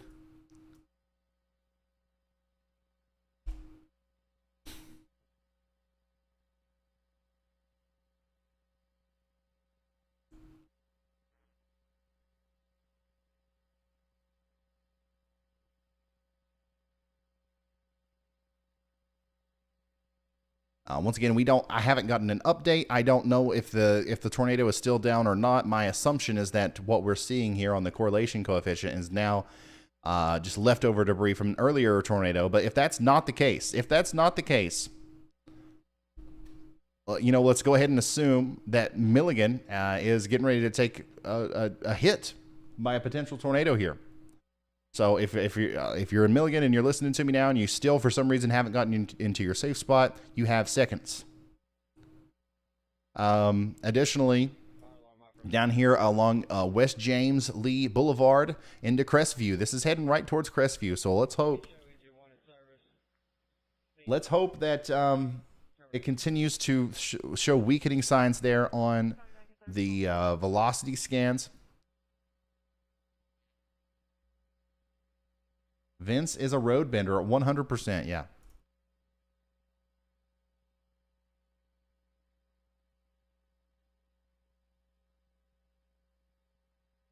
So yeah, I'm starting to think that what we're looking at here is actually potentially a second tornado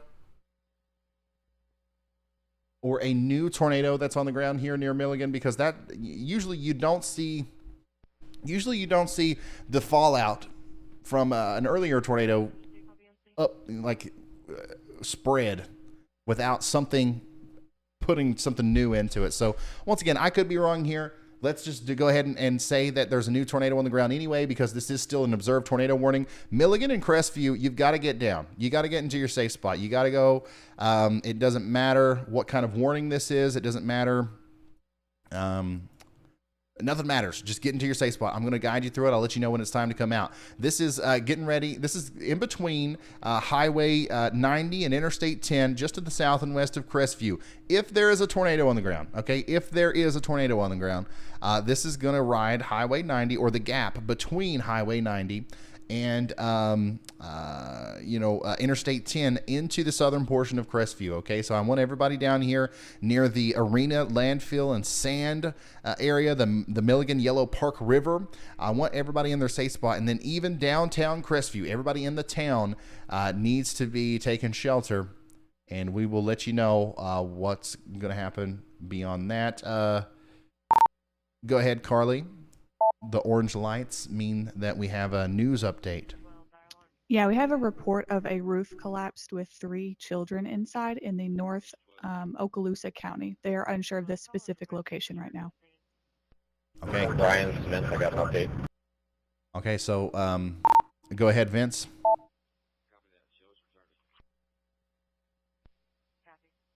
I'm going to Mossy Head. The warning skit has it there at 1801Z, and I will be there in about 5 minutes, so I'll be waiting for this near Mossy Head. Okay, thank you, Vince. So our storm chaser is going to be able to intercept this storm in Mossy Head, Florida. And then also, as you just heard, we are getting potentially some news of significant damage with possibly people being impacted in Okaloosa County, more than likely from the tornado that we saw there on radar south of Holt. And once again, this is Florida. I know sometimes whenever we start zooming in like this, people get confused when they just tune in. We are talking about Florida. If we can get a mod message that stays up for 30 seconds or something that says that I'm talking about Florida, that would be useful. So yeah, I'll replay that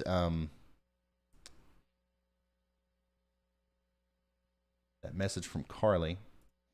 Brandy says,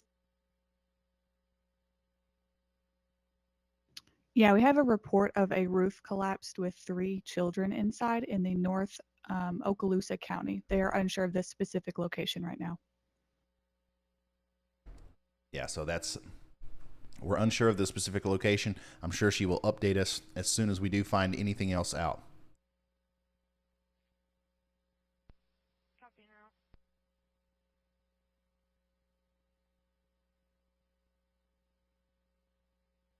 And we got a video. Somebody has sent in a video of Crestwood right now. Or Crestview, I'm sorry. Crestview is in the tornado warning. I appreciate the video. But I would highly advise that you take shelter.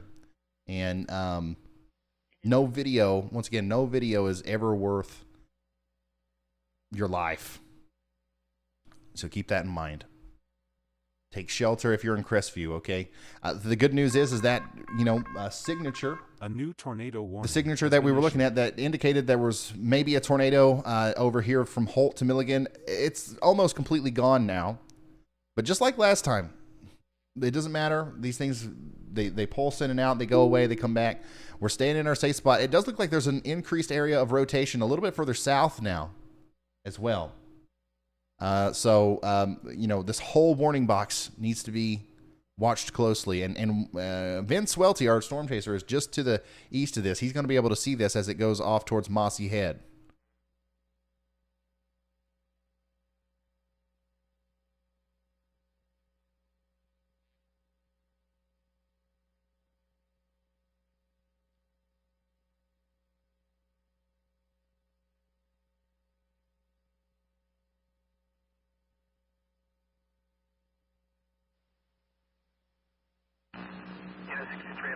Just be advised, we have confirmed that no one's trapped at the house. Dan, 26, thank you. 127, is 10A. 127, 10A.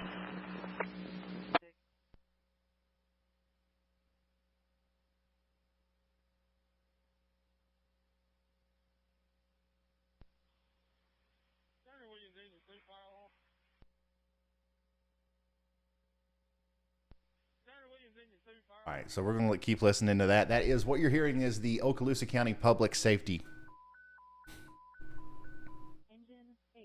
Respond non-emergency traumatic injury. If you're just now tuning in, tornado warning for Okaloosa County. We've got reports of damage as well. Everybody in the whole county needs to be in their safe spot. Respond non-emergency traumatic injury at 1621 Spring Hill Avenue. And what? Avenue and USA Children's and Women's Parkway. Map K10. Timeout 12:46 hours. There's a completely separate warning here.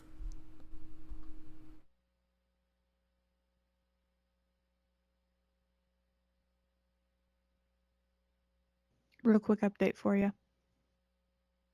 Let's see. Go ahead.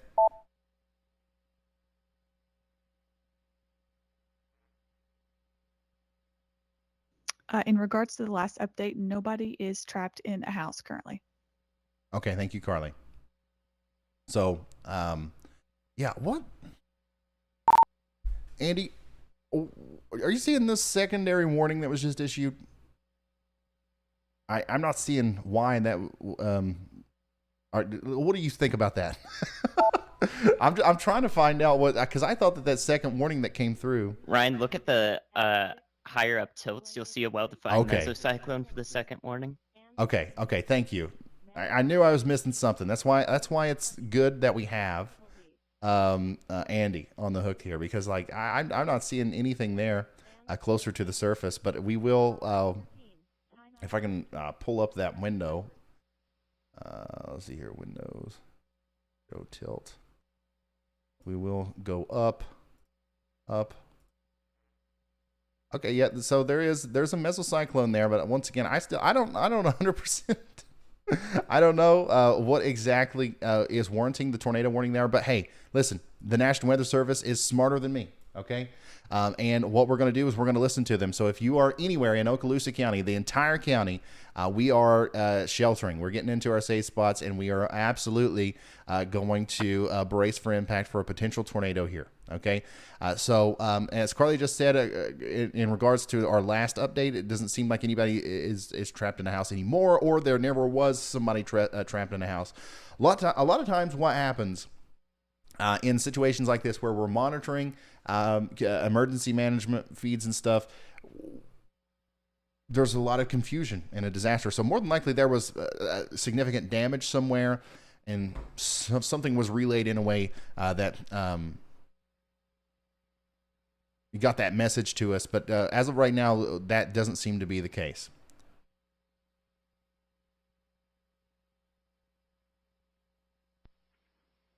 Tornado warning for Okaloosa County, south and north of Interstate 10. Take shelter now.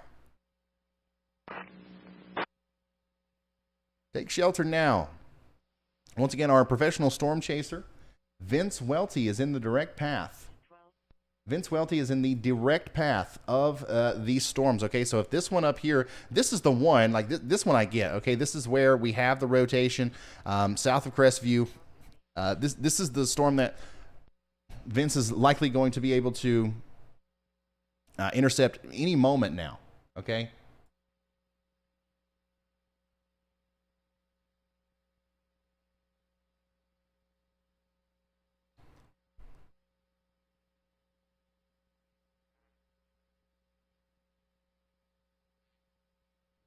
This is where Vince is.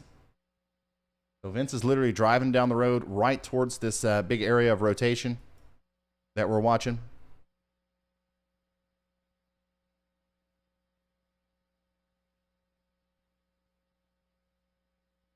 And we're going to continue to watch. Once again, if you're south of Crestview, now the big area of rotation that was causing our concern and producing more than likely a tornado earlier, west of Crestview, that has since dissipated. We now have a new area of circulation, a big mesocyclone on the southern side of the storm that is moving. Once again, it's like this thing is glued to Interstate 10. And it's going right down the interstate. Vince is on the interstate heading west right towards it to sample it and see what's actually going on down there. Now, the National Weather Service did issue another tornado warning south of Interstate 10. And I have nothing for you on that. I really don't know why they did that. I'm sure there's a good reason. So what we're going to do is everybody down here is also going to shelter. The good news is there's not a lot of anything down here. All right, so the 7SFG compound, and then, Highway 85 that connects Dana Point and Crestview. There's a potential tornado going through there. But in my opinion, the area that we really need to watch the hardest is right here, A new south severe of Crestview. thunderstorm warning has been issued. 1155 South Ann Street, between Cloverleaf Circle South and Bay Avenue. Oh yeah, that's coming together. You see this little motion here where you can literally see the spin. You can see how some of those outbounds and some of the inbounds are kind of coming in closer together. It's almost like they're trying to kiss each other. If the next frame shows any sort of continuation of that or intensification of that, we're likely going to see another tornado come down here right in front of Vince. Once again, Vince is on the road. He's right in front of this storm. He's going to be right there where the tornado will likely be if there is a tornado.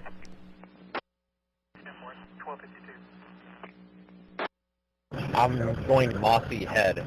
The warning skit has it there at 1801Z, and I will be there in about 5 minutes, so I'll be waiting for this near Mossy Head. He is now moving to the west of Mossy Head.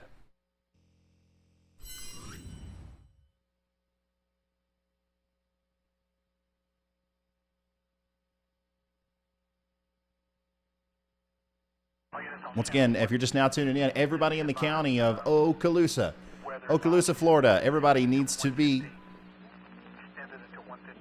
taking shelter immediately.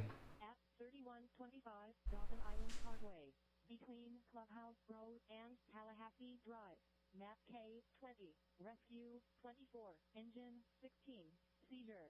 At 3125 Dolphin Island Parkway, between Clubhouse Road and... Just waiting on that next scan. So the next scan wasn't too bad. It's not too much of an increase in concern there, but it's still riding the interstate. And yeah, Vince is really close. Like if there's a tornado, we're gonna see it. Like there's no doubt about it. Like more than likely, if we don't see anything through Vince's stream, then the area of rotation here is still very broad. It's not promoting actual tornado genesis. Responding 1254, calling for a 60-year-old female complaining of weakness and dizziness. She's conscious, alert, breathing normal, requesting to be checked out, invited on transport.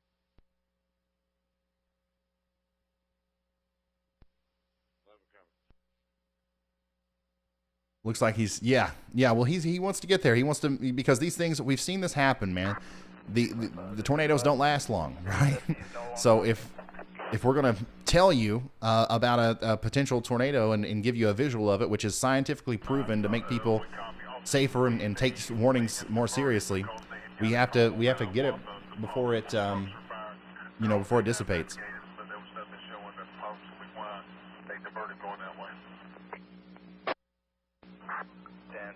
Also for information, there's multiple trees down on Sundown.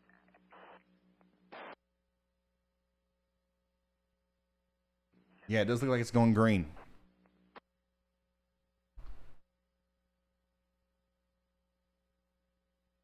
Okay, so Vince's approximate location is here. Oops. Vince is right here. And it's been a couple minutes since we've got a velocity scan update, so he should be right now in the tornado, if there is a tornado. We'll see. Once again, it's going to be a rain-wrapped kind of deal if there's a tornado.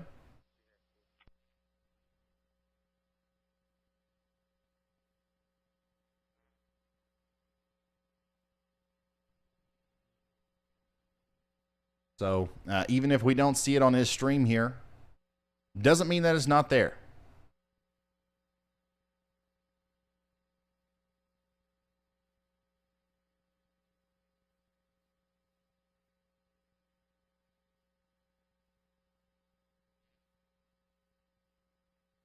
If you're just now tuning in, we do have a tornado warning for Okaloosa County.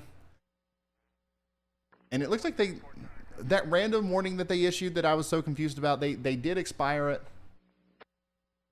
I don't know if that was an accident or what. But the main thing, the warning here in Okaloosa County in Florida, the observed warning is still ongoing here. And we have, what you're watching right now is a live view of our storm chaser, Vince Welty, literally inside the storm. Okay, this is the tornado warned storm. This is what's coming towards Killingsworth Crossroads right now. It's coming towards Forest Highlands and Pond Creek in Florida. And we haven't seen any evidence that there's a tornado just yet. Rescue 12. Respond non-emergency syncope at Intercare Nursery at 359 Azalea Road, between Airport Boulevard and Michael Boulevard. Map Z12. Rescue 12. Respond non-emergency. A line of strong to severe thunderstorms continues to move across Alabama and the Florida Panhandle and will continue moving eastward over the next several hours. Tornadoes, large hail, and flash flooding are going to be the main threats for everybody that's outside of this area. Rescue 28. Engine 19 at 3808 St. Andrews Drive. Oh, wow. Here's another look at around Atmore, Alabama. Some more significant damage there from Burke's outlet, it looks like.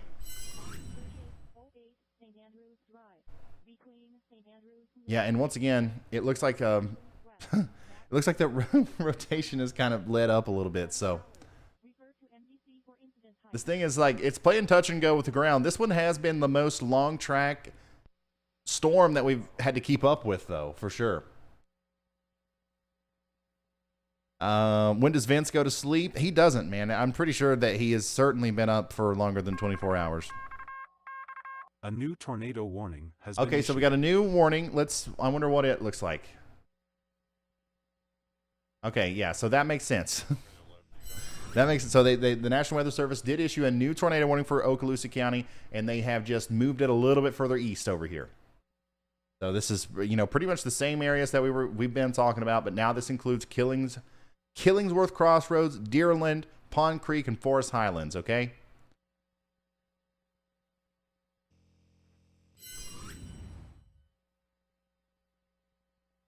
Yeah, so Vince is he's actually past the area where the rotation would be now. And I do want everybody to know, if you're in the path of this thing, just because we haven't seen it with our own eyes yet, obviously it's hard to see anything in that heart of rain. Doesn't mean that there's not a tornado there, okay? So we need to take this seriously no matter what.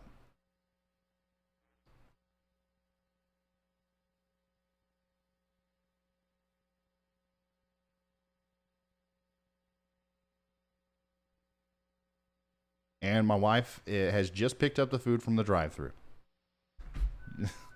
just in case anybody was still, hanging on that, waiting for that update. Hopefully it doesn't re-strengthen. Yes, hopefully it doesn't re-strengthen.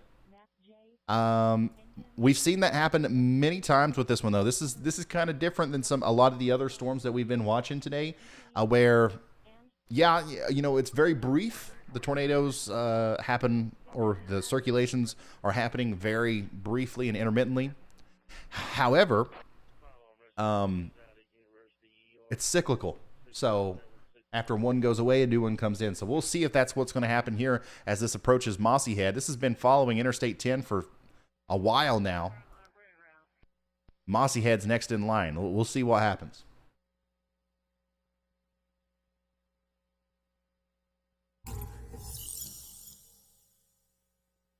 Bill, thank you so much for becoming a moderate risker.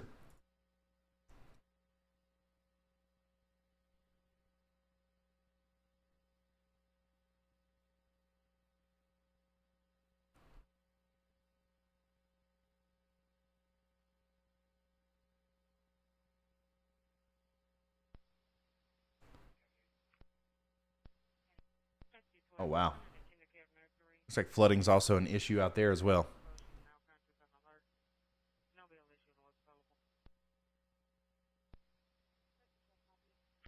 And now where he is, if there was a tornado earlier, it probably would have went over this area.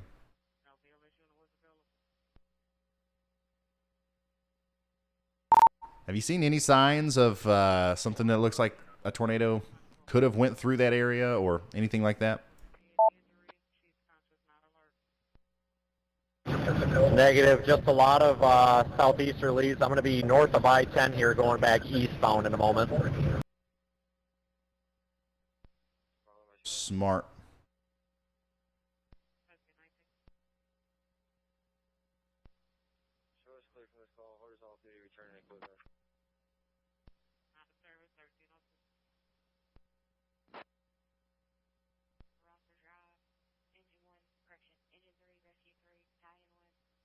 Once again, if you're just now tuning in, this is live storm chaser Vince Welty intercepting a tornado-warned storm in Okaloosa County, Florida.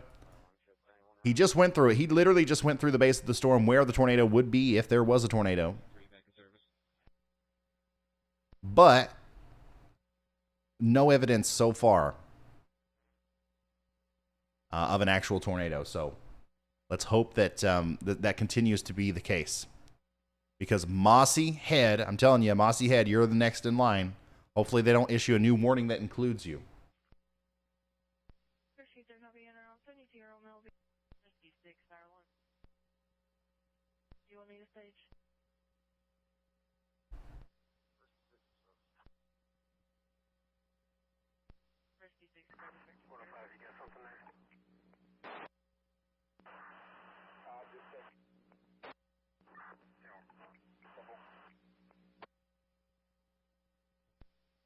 Yeah, the little markers that you see on Google Maps for the tornadoes, those are not accurate. Don't pay too close attention to that.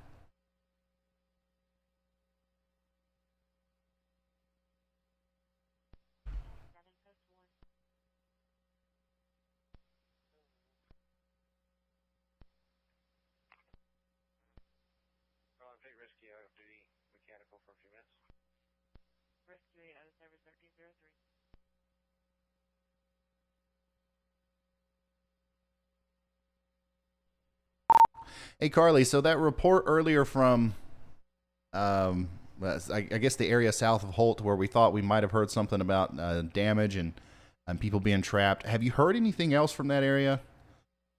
Or was that just a completely off-the-wall, miscommunication somewhere out there? Because I'm interested to see if that is producing any damage that we know of right now.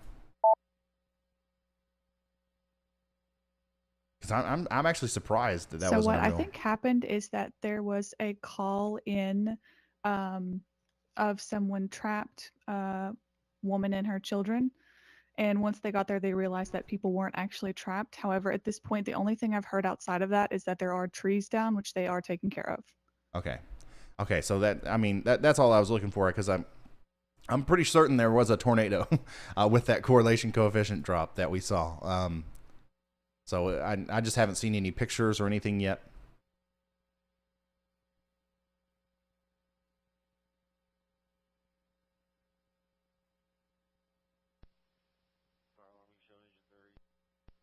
Medical emergency, 8 service. 8 service, 1305.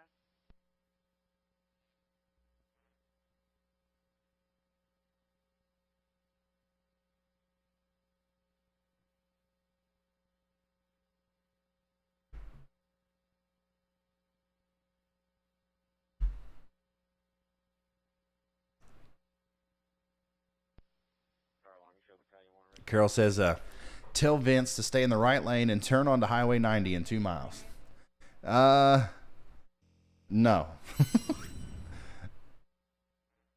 I don't like telling Vince or Reed or any of our chasers, I don't like telling them what to do. We follow them.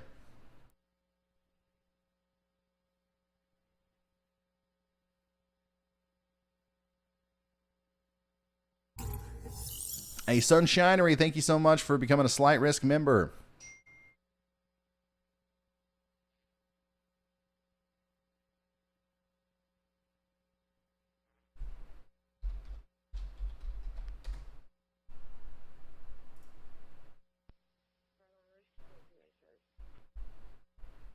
Rescue 23 in service, 1306.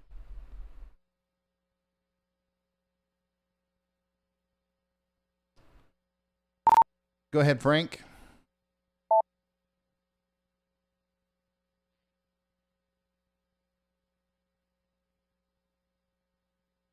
I just wanted to chime in and let you know that Brett is live right now. Okay. Yeah, I saw that Brett is live. But he hasn't talked. He hasn't talked to me. Hey, Brett, if you can hear me, just let me know. Yeah, we were supposed to. I don't want to pull his stream if you know something's changed in his schedule, but he hasn't said anything to me. In fact, I can see his stream right now. It looks like he's out. He's got live video of some of the damage in what's it called there, Atmore.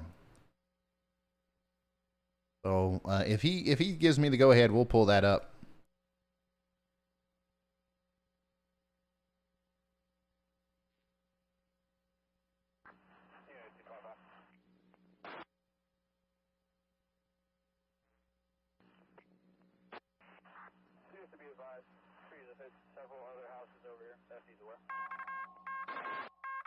A new tornado warning Uh-oh. has been issued.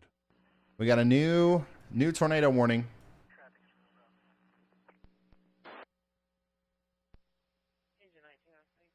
Radar indicated tornado warning for Baker, Decatur, Miller, and Mitchell counties in Georgia.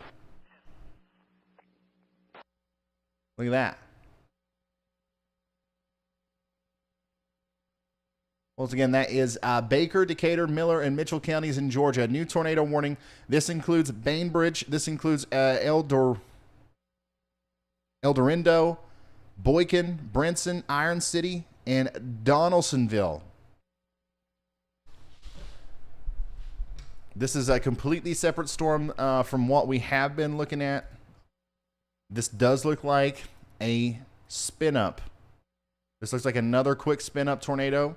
However, we're going to go ahead and we are going to shelter right now in Boykin, El Dorado, Brinson, Iron City, and Donaldsonville.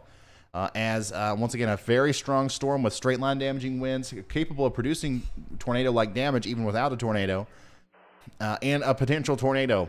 The most concerned, or the most likely place to see a tornado in the near future here is going to be in Boykin and El Dorado, I believe.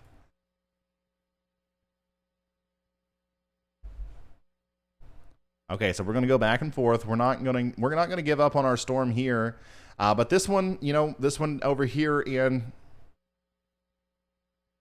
Florida doesn't look very impressive to me anymore. I'm not convinced that there's still a tornado associated with that. This one certainly could have a tornado in it. Especially that last little frame right there. That looks kind of suspicious. So we're going to stick with this.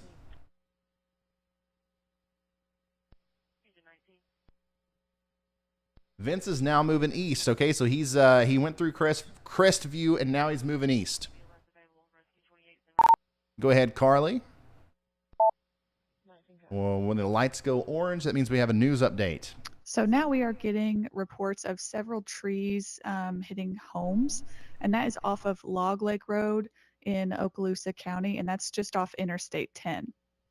Okay, so that makes sense. That lines up with some of the radar imagery that we saw. Sometimes it takes longer than usual, I guess, for some of those reports to come in, and it's also like there's a lot more information flowing into the airwaves and stuff. Now. Can you hear me? Than what you hear come through Carly, but we try to verify everything and we try to double check it. Yeah, I got you, Brett. What's up? Are you in? It looks to me like you are in the Atmore area from what I'm seeing. I was just wondering if what your plans were for the rest of the day, or if you were still chasing, or if you're just going to be in that area.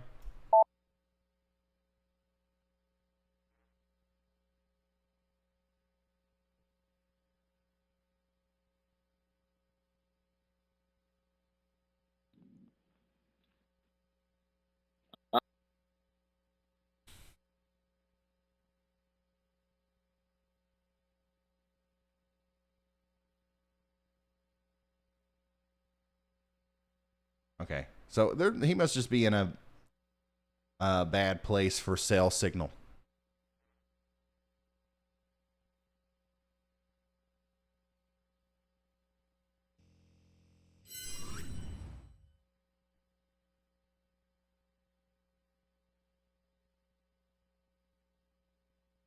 Once again, if you're just now tuning in, we have 2 tornado warnings. We technically have 3, but we have 2 areas of tornado-like conditions that we are watching here. One's in Georgia and one is in Florida near Crestview. Now, if you look at the camera above my head, Crestview there, Vince Welty, he is in this storm. He has sampled it. We have not seen any evidence of a tornado. However, the warning still exists, so everybody needs to stay in their safe spot. Now, this is the newest warning that we've got here near Donaldsonville, Brinson, and Bainbridge and Climax in Georgia. This one looks a little bit more impressive on radar.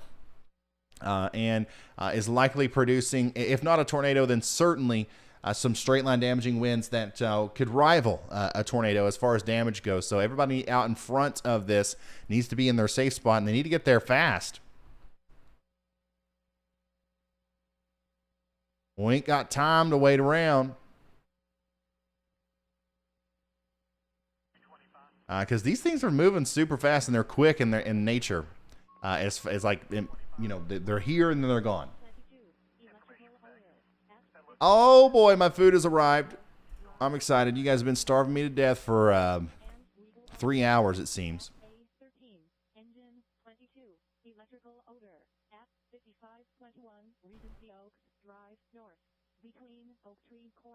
Craig, thank you so much for becoming a moderate risk member.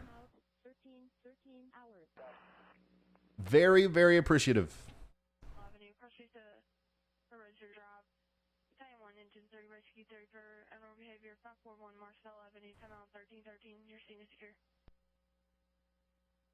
Yeah, Andalusia, Alabama is okay for now. We had a storm out there earlier, but it's since passed.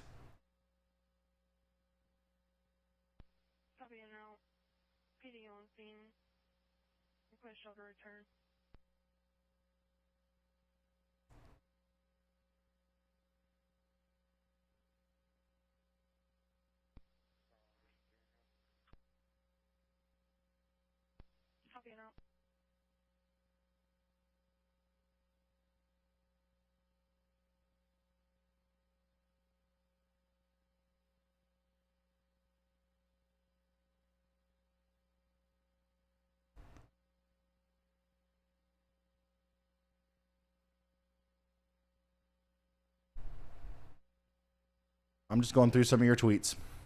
Hey, Ruth, thank you so much for that.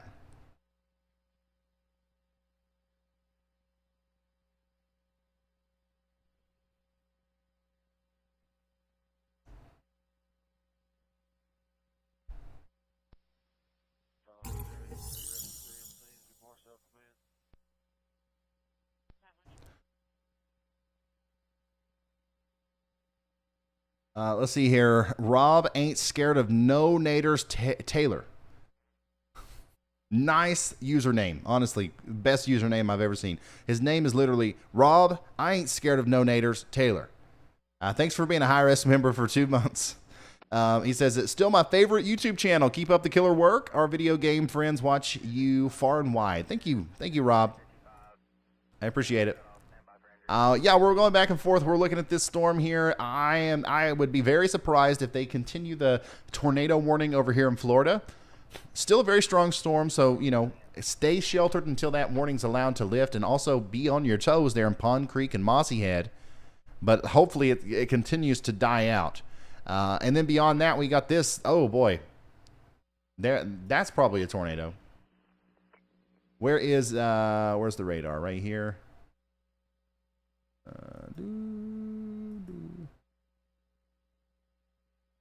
Actually, no, that might just be some interference.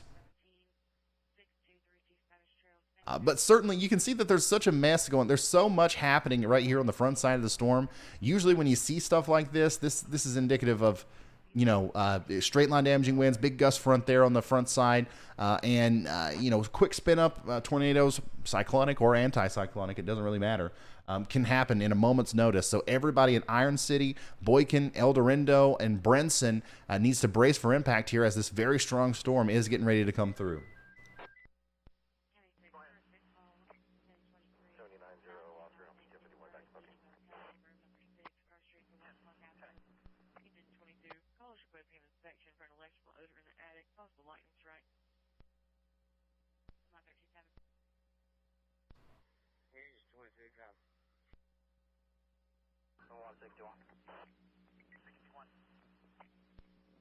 A lot of people are talking about how heavy the rain is in Georgia.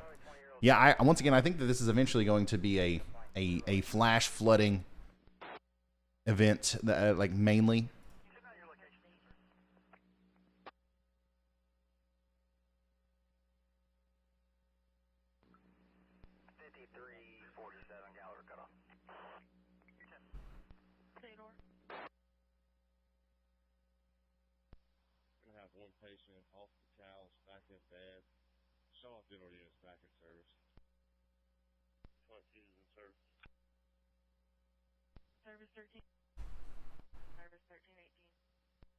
I'm just fielding Twitter to see if we got any information out there.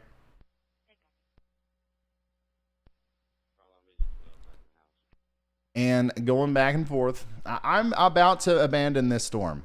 We got Vince there. If anything happens, we'll come back to him. And obviously we'll check. I know we got a lot of people watching in Crestview in this area. We will continuously check back on this, but I really want to focus all of our resources, everything that we have onto this storm in southwestern Georgia,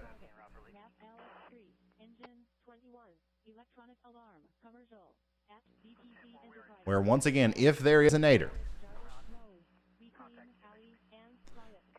it's going to be somewhere right here around between Iron City and El Dorado, okay?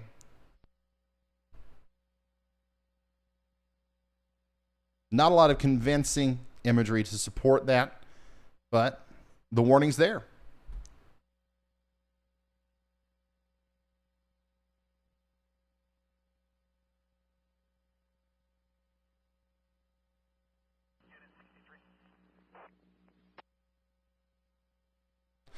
Yeah, that's for Baker, Decatur, Miller, and Mitchell counties in Georgia, southwestern Georgia.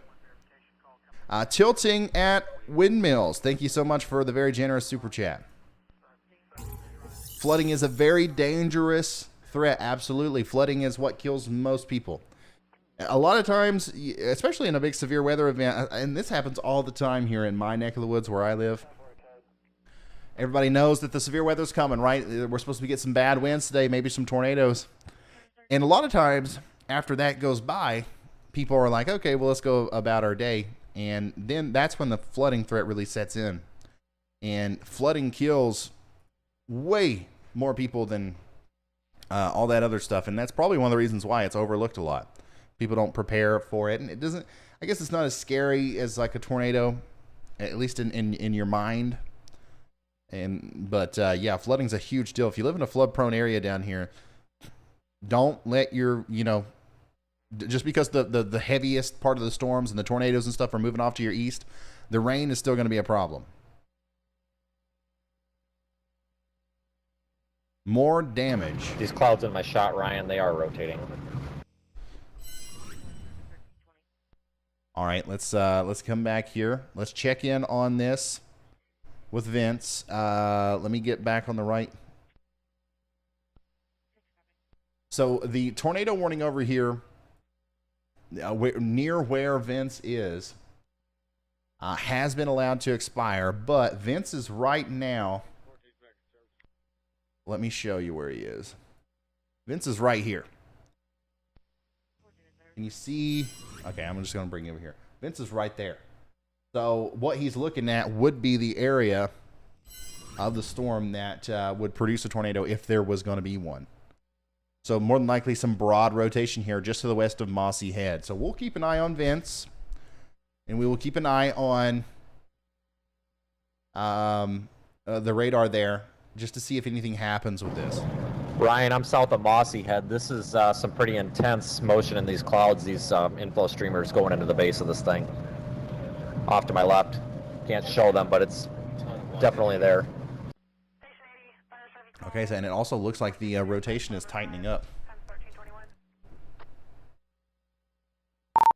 Yeah, I've got it. We've got the picture. It also looks like the rotation is trying to tighten up a little bit as well. So it does look like the vast majority of it is going to go north of Mossy Head. So you're going in the right direction. Keep us updated. And if you have the ability, I don't know, can you still point us out the driver window, or is that not, you're not able to do that anymore? He was at one point, he was able to flip us back and forth, wasn't he? Rotating wall cloud just confirmed it out the left window through the trees. It's not going to matter. I'm going to show you head on here in just a second. I'll be turning left. All right, so we got a rotating wall cloud, according to, once again, professional storm chaser Vince Welty in Mossy Head, Florida. As we've been watching this storm for a while, it kind of calmed down. The National Weather Service has allowed the tornado warning to expire. However, if you're in Mossy Head and Liberty and all these places east of the storm, we're going to go ahead and advise you to stay in your safe spot, and let's see what happens here. If this thing decides to produce another tornado, it's going to happen fast. And a lot of times the radar is not going to be the one that lets us know. It's going to be people like Vince. So Vince is getting ready to turn left onto this road here. What is this? New Harmony Road, north of Mossy Head. And he's going to point us right into the base of the storm, where that rotation is, or at least where the rotation potentially is. Rotating wall cloud, reported from Vince Welty there. If this was to produce another tornado, if this was to produce a tornado, it would go, it would go north of Mossy Head and then head towards Piney Grove and Liberty. Okay, Piney Grove and Liberty. Vince is currently on a road called 1087, Highway 1087. And between 1087 and 331, that's where the rotation's likely going to be. It's going to parallel the Pond Creek Road there, up there near Liberty. So once again, I don't see anything right now, but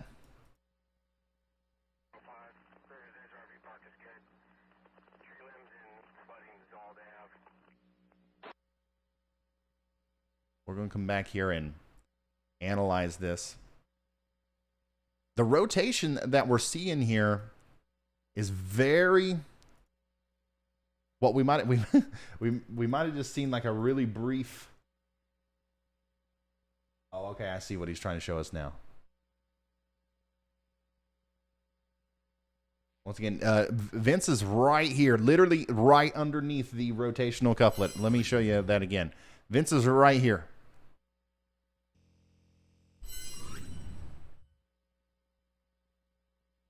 And yeah, you can see the rotation very clearly there. Certainly something is trying to happen. Oh, wow.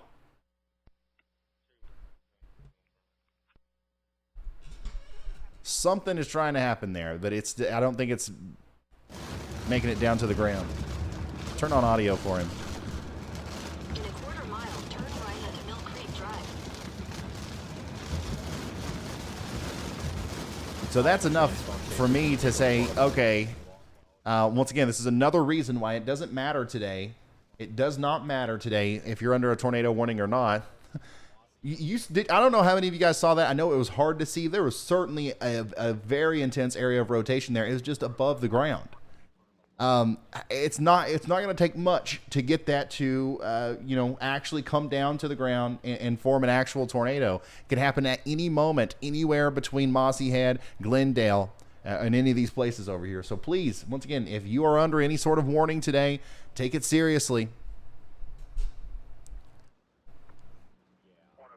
Severe thunderstorm, tornado, it doesn't matter to me. So just wanted to pass that along. Yep. Okay.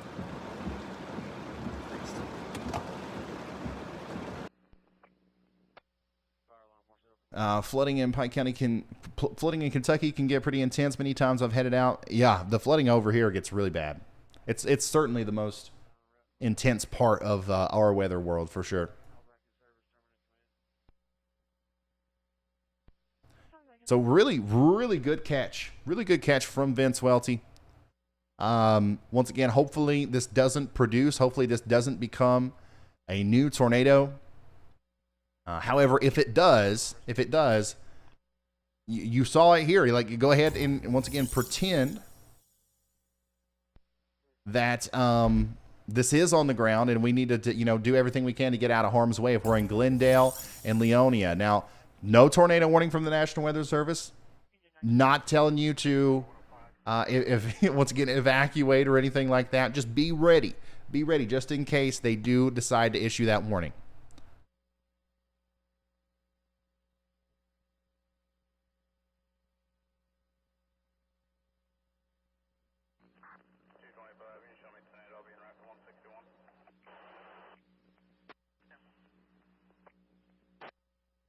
Now we also have to start watching some of these other storms that are coming down from the south and west.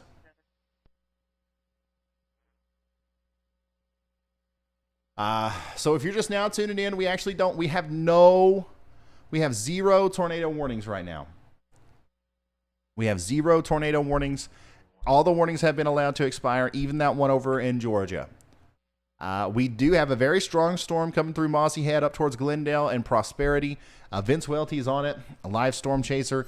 We saw, or at least I saw what I believe to be a rotating wall cloud or appendage on the base of this storm. And, obviously it wasn't rotating enough. It wasn't as, significant enough to cause an actual tornado. But the thing is if this thing is acting like that in its entire trajectory all the way up towards Glendale, at some point intermittently damage will be done. And there might even be areas where it touches the ground. So I want everybody to know that, this is a very strong storm. It needs to be taken seriously, even though there's no sort of warning with it right now.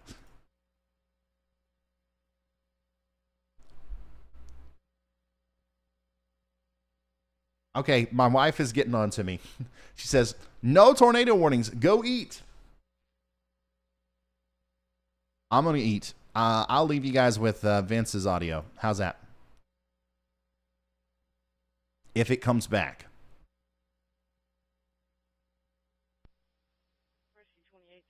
I don't know if it's going to come back, though.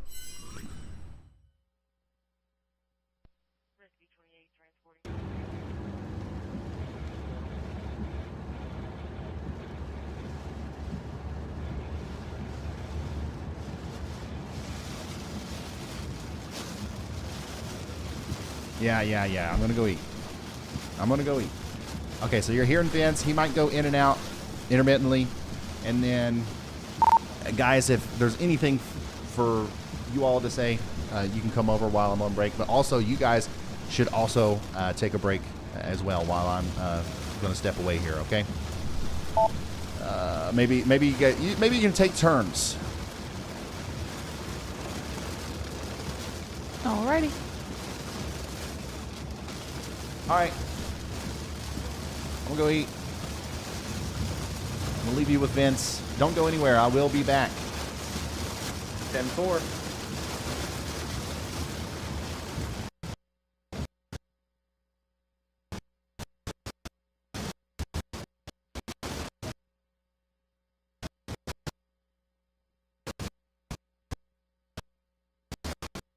Hold on 1 second. I gotta find something.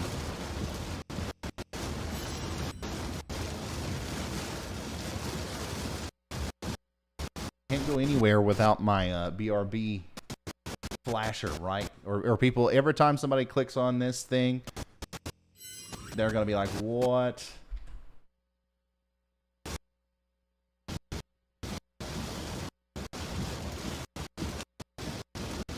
Okay, so all right, do you want... Okay, never mind. I'm just gonna go eat.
Alright, so I'll go ahead and mention one report to those who are still listening on the stream and tuned in. So, emergency managers reported a structure fire due to lightning strike along Camellia Drive, which this would be in Enterprise, Alabama. This was reported just under an hour ago.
new severe thunderstorm warning has been issued.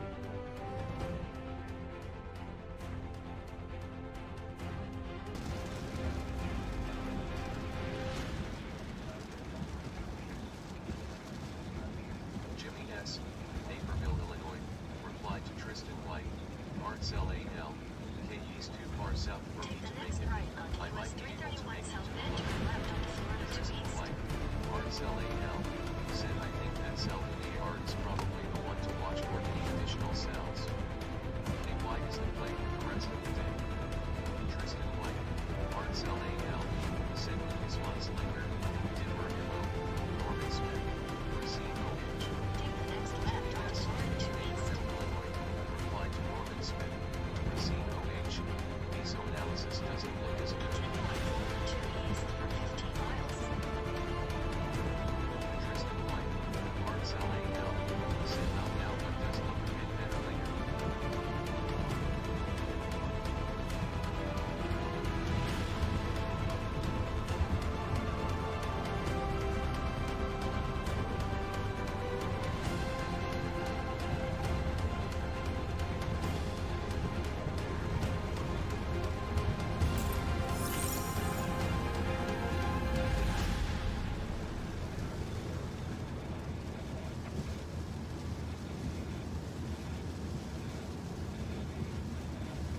Well, it looks like the tornado threat's really wound down.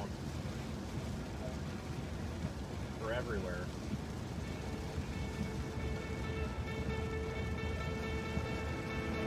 The storm that we're on doesn't really have rotation. It's got a tight. To those who are on the radius stream and around currently it, wondering, but Vince is everyone heading calls rotation. northeast But it bound looks like on it's Highway one of 2. those things where I'm He's skeptical currently because on the between environment it's the other Darlington and Muffy Head. Yeah. So So if anyone's curious, that's where he's nearly at. It is possible that it could re-intensify, so we're going to chase this just a little bit farther just in case. I think we Also, might to be about explain done the today. severe thunderstorm warning that has just been recently issued in Tallahassee. The severe thunderstorm warning is currently for 60-mile-per-hour wind gusts, and the NWS does mention that a tornado is possible within this line. This is the same line that produced the tornado warning earlier in Georgia, in southwestern Georgia.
Well, I didn't expect to be this to be the outcome. I honestly thought we were going to see tornadoes today. Kind of a bust, which I guess is good.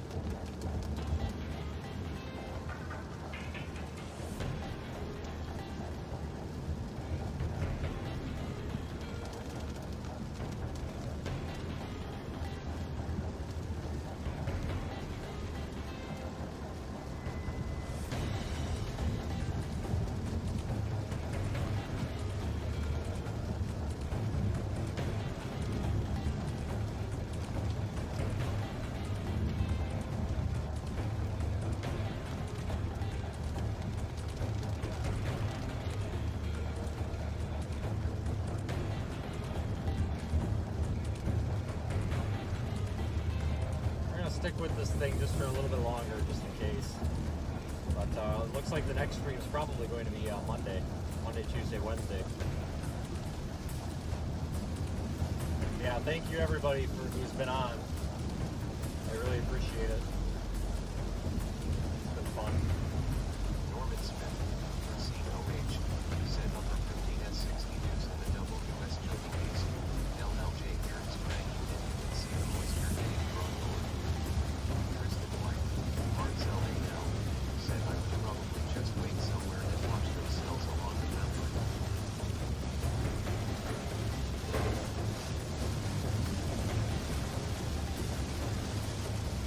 There is a little isolated cell south of Chipley that popped up out of nowhere. And I just want to make sure that's not going to be any trouble here before we end the stream.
Avoid hydroplaning here. Holy cow.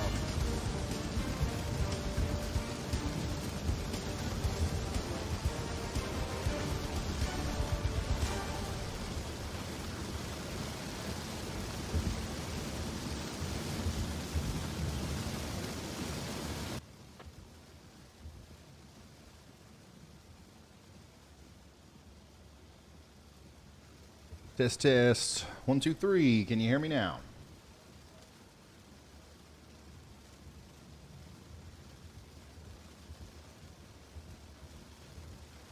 I am back. Great dinner from Arby's. Reuben, jalapeno poppers, the whole nine.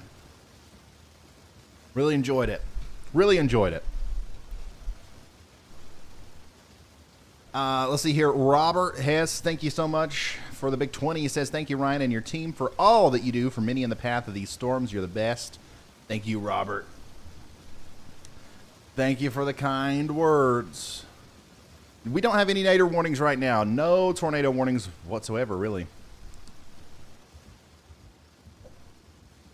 Big time severe thunderstorm warnings out ahead of the this main line. I think straight line damaging winds are really going to be a big problem. Here from Albany down to Pelham. We'll probably hear about some downed trees and stuff like that.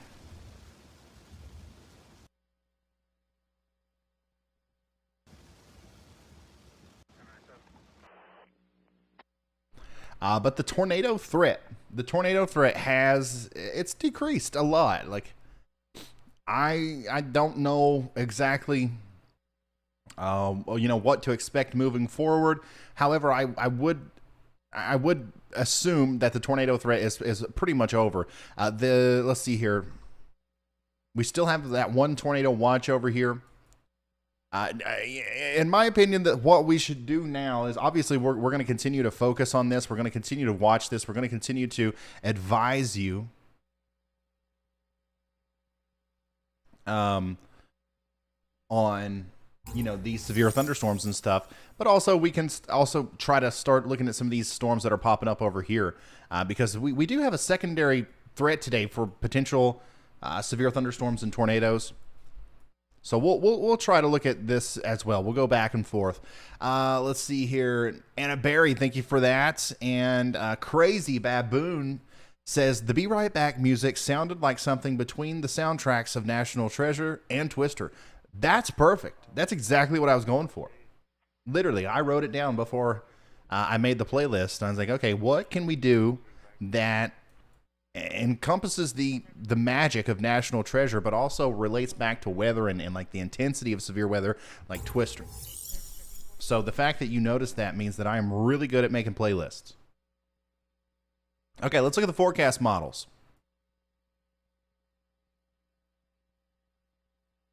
Let's look at them, shall we?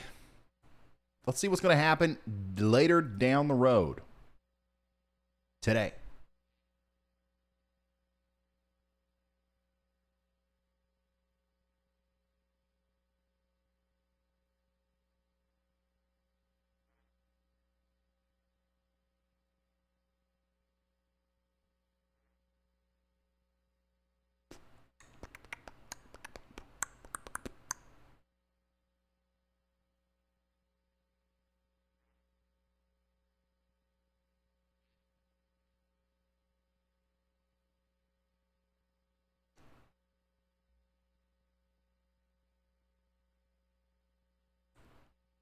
Okay.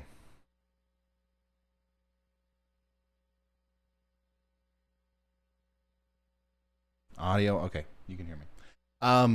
So here we go. Here's a look at the models. This is what we look like right now. Time and dates above my head, Eastern time. Still have that lingering chance for some supercells back here.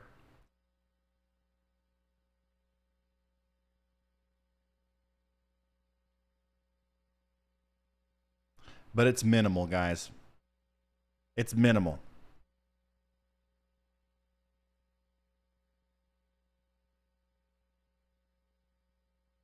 And the same thing can be said up there towards Kentucky as well. Like this is kind of downtrended quite a bit as well as far as the parameters that will be available. So this is good news. Honestly, this is one of the best streams we've ever done. Like literally 9 times out of 10, we start the stream and we're like, "Hey guys, listen, it could be bad, but more than likely it's not going to be bad." And then it turns out being like really, really bad. Today, just everything is going really well. Obviously, we have had damage, we have had tornadoes, we have had reports of possibly some injuries and stuff. You never want to hear that. But like I certainly think that today could have been a whole lot worse.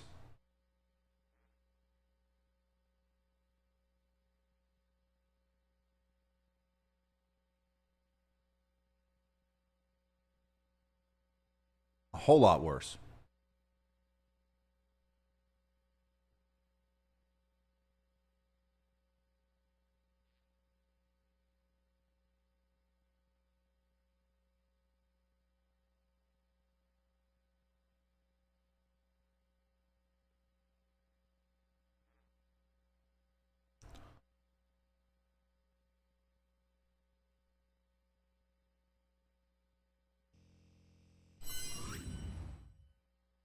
So that's what the radar progression looks like there.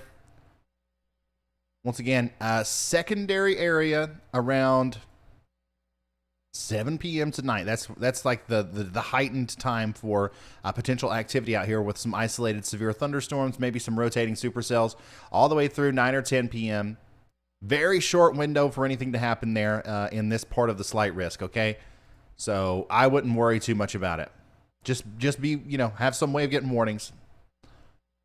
Now let's go back to the NAM 12 and let's look at that threat for Monday into Tuesday again.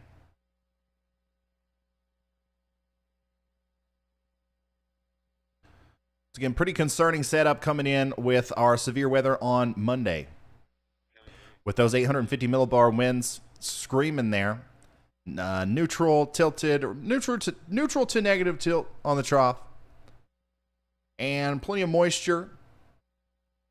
I do believe that tornadoes are going to be possible out here Monday. And the Storm Prediction Center agrees with me. Let me show you. Let's look at the days 1 through 8 overview. Yeah, nothing's really changed. Nothing's changed at all, actually. We're continuing on our day 4. We continue to have that. Oops, sorry. We continue to have the 30% area, which once again is rare, especially when you look at it on the 4 or 5 day outlook. And then also on the day 5, we had the 30% in Mississippi as well. So things are definitely going to be interesting over the next little bit. Please make sure you're subscribed and watch my video tomorrow because it's going to be super, super in depth.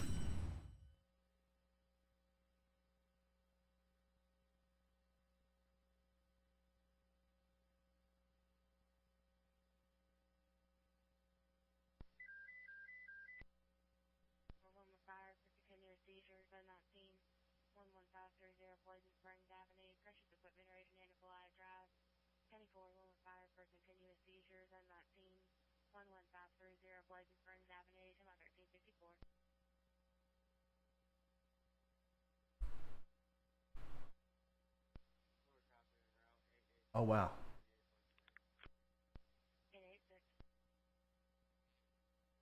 Tons of new damage reports coming in.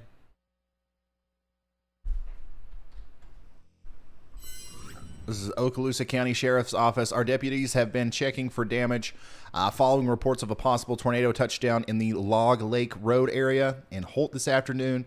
There are multiple trees down, but thankfully no reports of any injuries at this time, including at this damaged mobile home. So this is the tornado that we watched happen on radar with that correlation coefficient drop that kind of came out of nowhere. Thankfully, no reports of any injuries at this time. That's good news. That's very good news. And honestly, with the kind of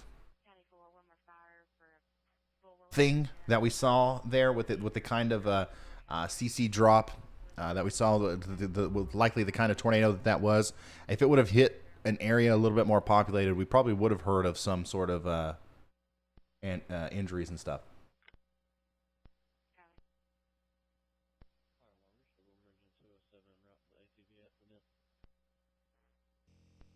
And here's another view of Atmore once again. Outside of Atmore, the unconfirmed tornado touched down around 9:30 a.m.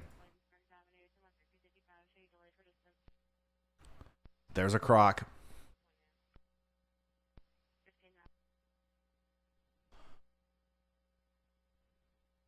What exactly is this? It's crazy how random the damage seems. It's like one mobile home is just completely gone, and then the one next to it looks almost untouched.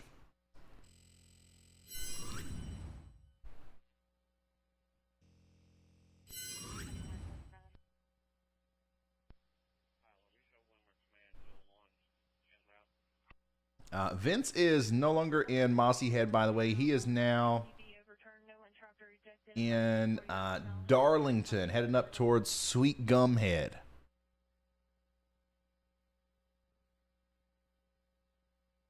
So I don't know what his plans for the rest of the day are, but I do think that the tornado threat, once again, is dying out quite a bit.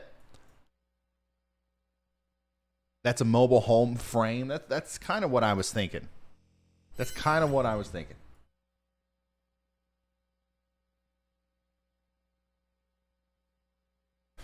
Crocs, there's a croc.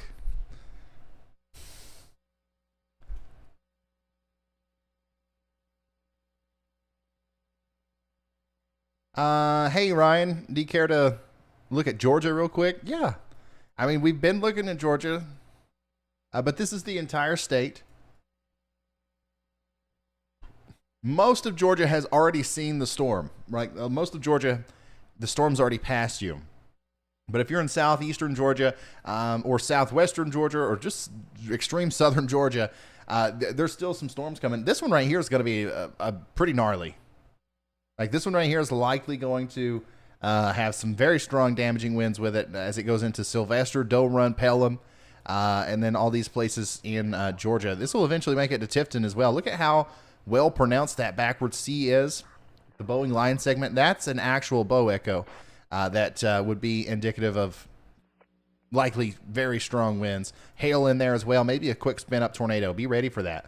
But everybody else like Rochelle, Americus, Atlanta, Butler, Washington, Thompson, Covington, everybody else in Georgia, you're fine. It's just rain. It's just rain.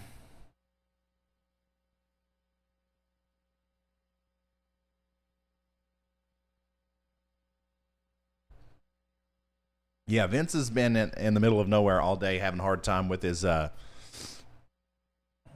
whatchamacallit, his internet connection.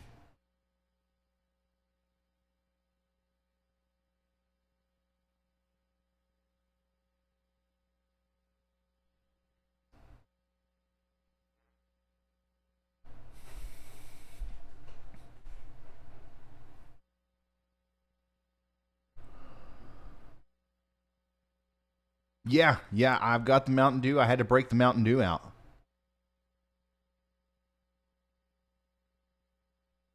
How's the Midwest doing currently? It's doing all right. Really?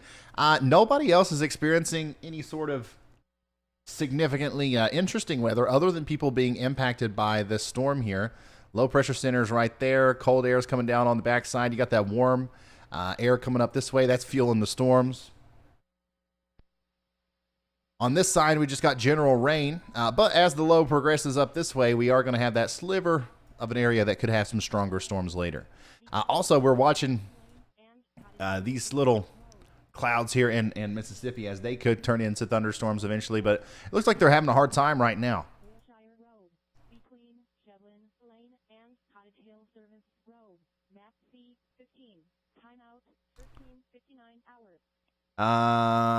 Next week's system has me worried a bit. Yeah, I think everybody should be worried about next week's system. It's kind of like the, it happens every year. But, there's always one big event a year, and like this upcoming storm could be that one. And honestly, I kind of hope it is. Once again, I think it's our saving grace that this pattern that we're getting ready to go in is happening in March. If it was to happen in April or May, it would be a lot different story. It'd be a lot worse. So maybe we'll have this active March. We'll deal with the severe weather there. And then April will be kind of quiet. I don't know. You never know. But I know that a lot of times that happens when you talk about the opposite, right? One of the most active severe weather seasons we've ever had, 2011, March was dead quiet. Nothing happened in March, really. And then April came around, and it was just like literally the worst month ever that we've ever had.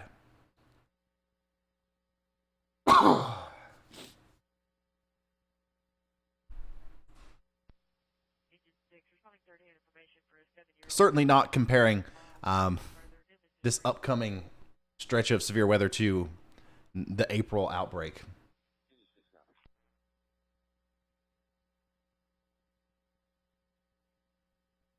I miss the dew. I stopped drinking caffeine 6 months ago. Man, I stopped drinking caffeine every 6 months.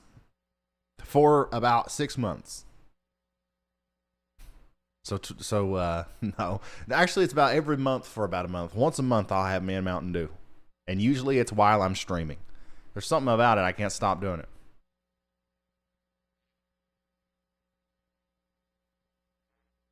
Ryan, do you think this year will be kind of like 2011 or worse or better? It's impossible to tell. Nobody knows. Nobody knows. If anybody tries to claim that they can tell you a month ahead of time how bad something's going to be, they're full of it. Okay, especially that groundhog. I don't like that guy. That one gets on my nerves. But you know, not just groundhogs, also people.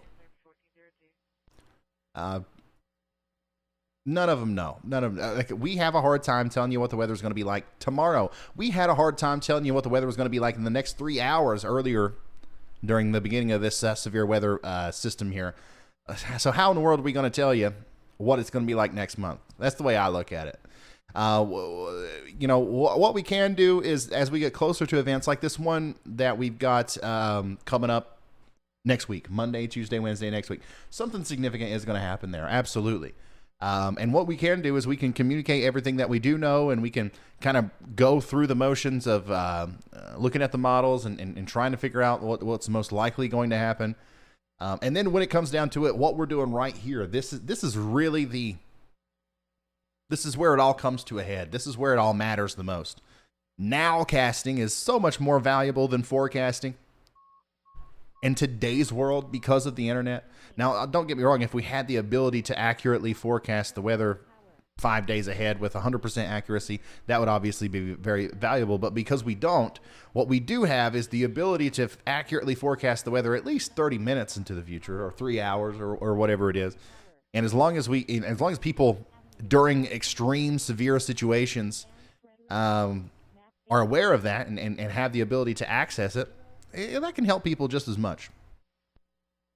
What are your thoughts on the Farmer's Almanac weather predictions? I've never cared or read it. I mean, it's all kablooey. It has there's nothing to it. It's not real. And you know, like I don't know how to explain it other than that.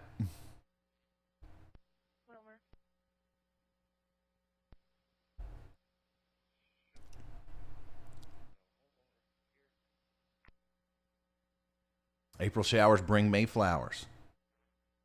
And May tornadoes bring April, May, June. June. Okay. May tornadoes bring June tomatoes.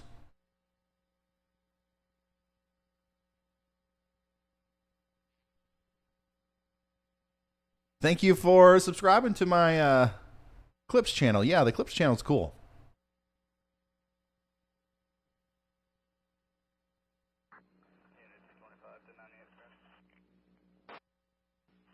Report from Okaloosa County. Emergency manager reports a tornado. Reports of significant damage to at least 4 residences and multiple trees down.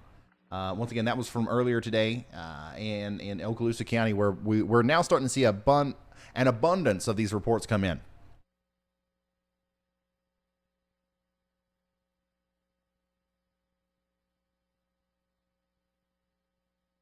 Yeah, I don't use caterpillars or woolly worms or anything like that to forecast the weather.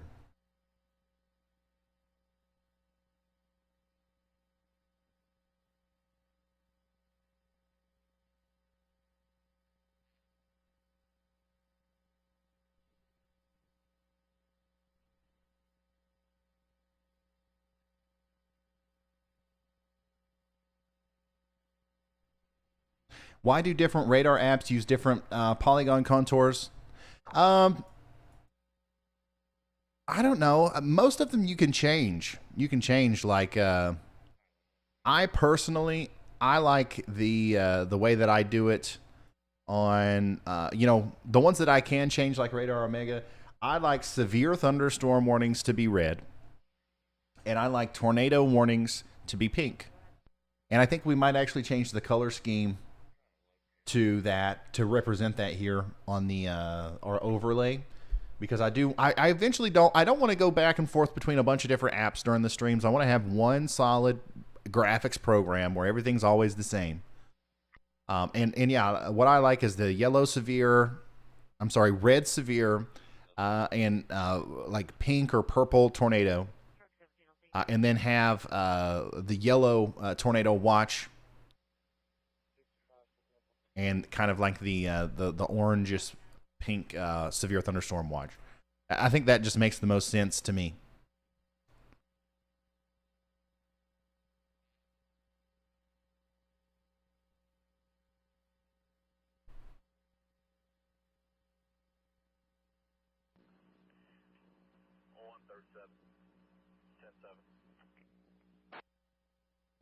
Hey Ryan, will you do hurricane coverages? Oh yeah, we do hurricane coverage here. Last year we did Hurricane Ida, which was incredibly eventful, and also it was a lot of people tuned into that. A lot of people did. How's little Echo? He is so sweet. Yeah, he's doing good. He's doing real good actually. He is with his grandparents right now, because I'm going to be doing this, and Steph's going to be leaving to go do that thing that she does with the academic team. So he's having a little sleepover tonight.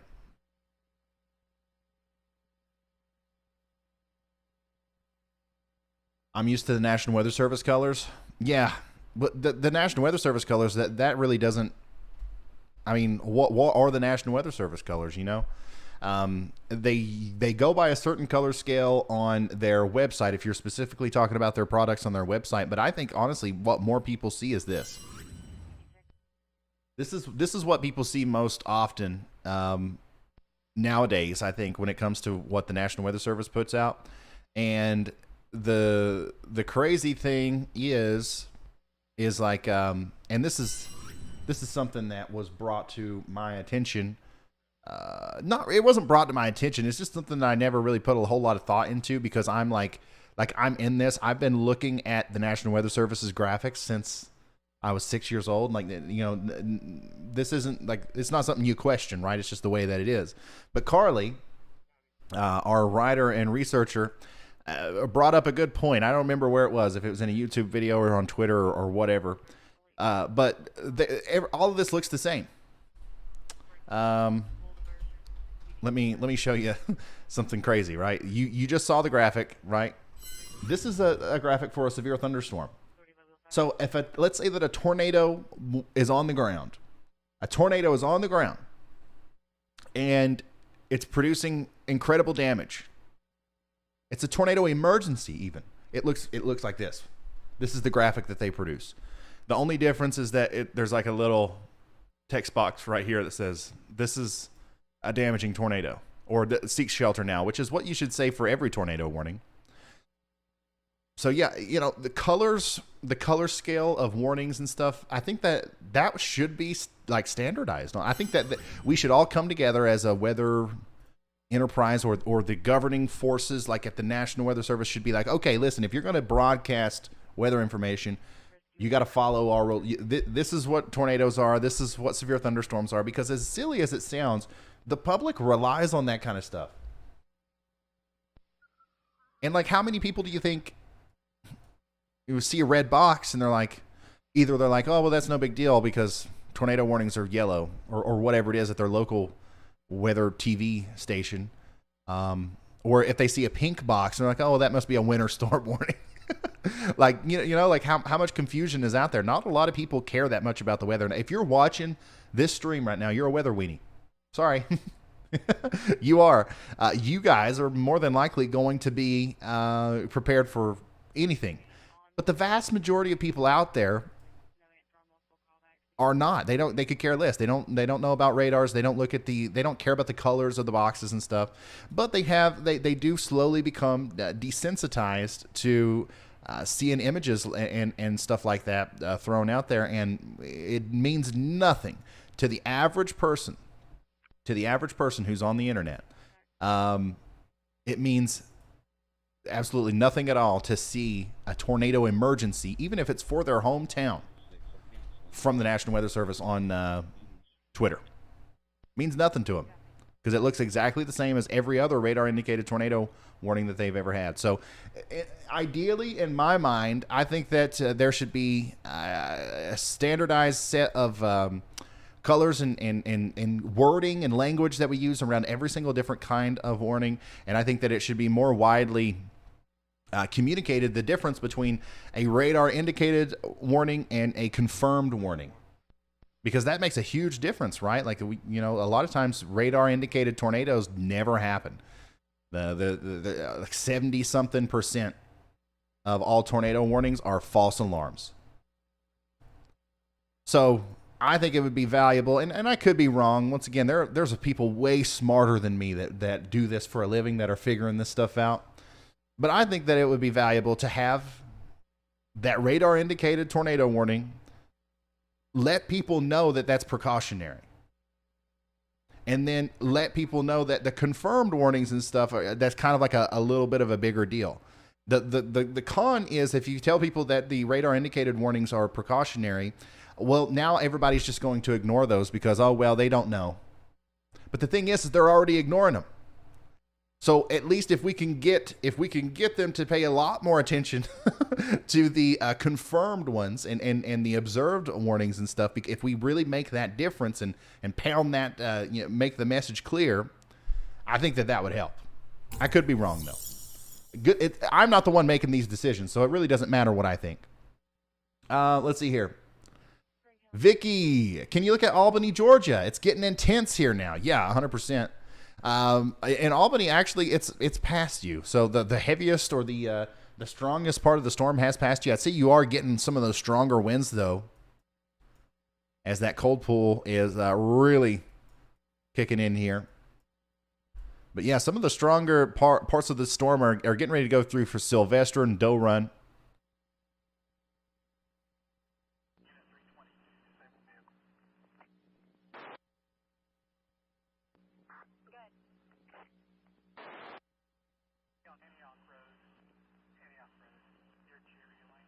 We should have a standardized system, but we should not legally force people to use it. Oh, no. Like, I don't think that you should go to, like, if I wanted to use purple as my severe thunderstorm warning, I don't think that that I should be able to, I don't think that I would go to jail. Like, I don't think that's the way it should be done. However, I think that it's simple. I think that if the National Weather Service was to actually come out and be like, hey, guys, this is what we're doing now, I would go along with it.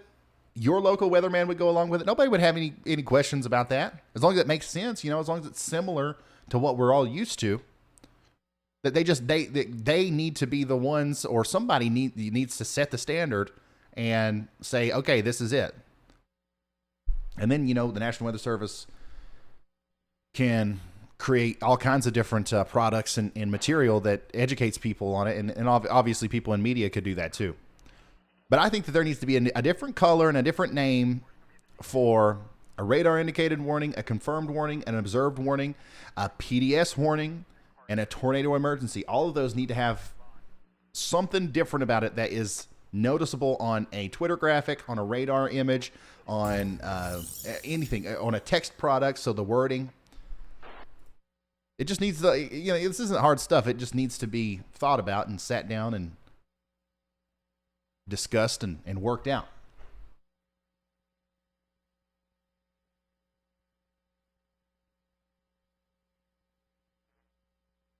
What about you, Carly? Are you listening right now? Do you have any thoughts on this? Do you have anything you want to share?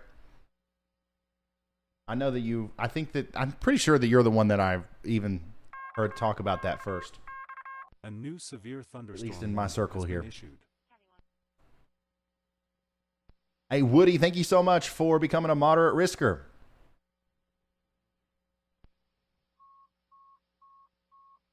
Engine 18, public assistance at 4968 Moffett Road, between Woodley Road and Gash Lane, map B6. Engine 18, public assistance at 4968 Moffett Road, between Woodley Road and Gash Lane, map B6. Timeout 16 hours.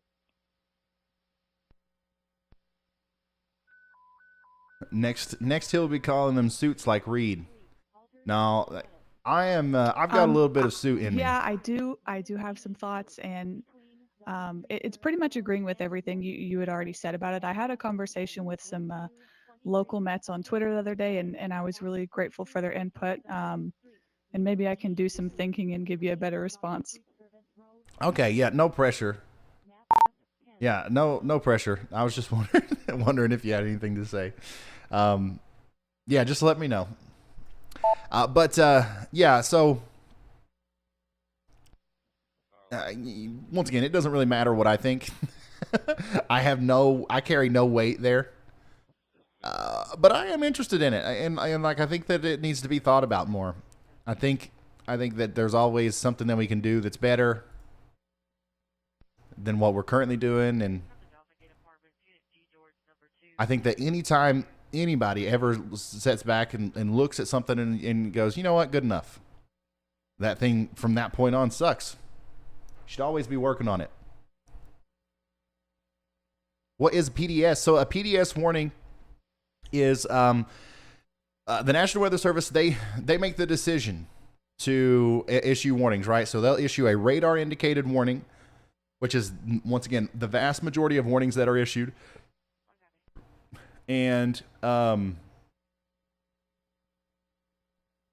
means that they've just seen it on radar. Like you've seen me watch the radar and be like, you know what, that little area of rotation right there looks pretty suspicious. I think there might be a tornado there. If I worked at the National Weather Service, I would make a radar indicated tornado based off of that.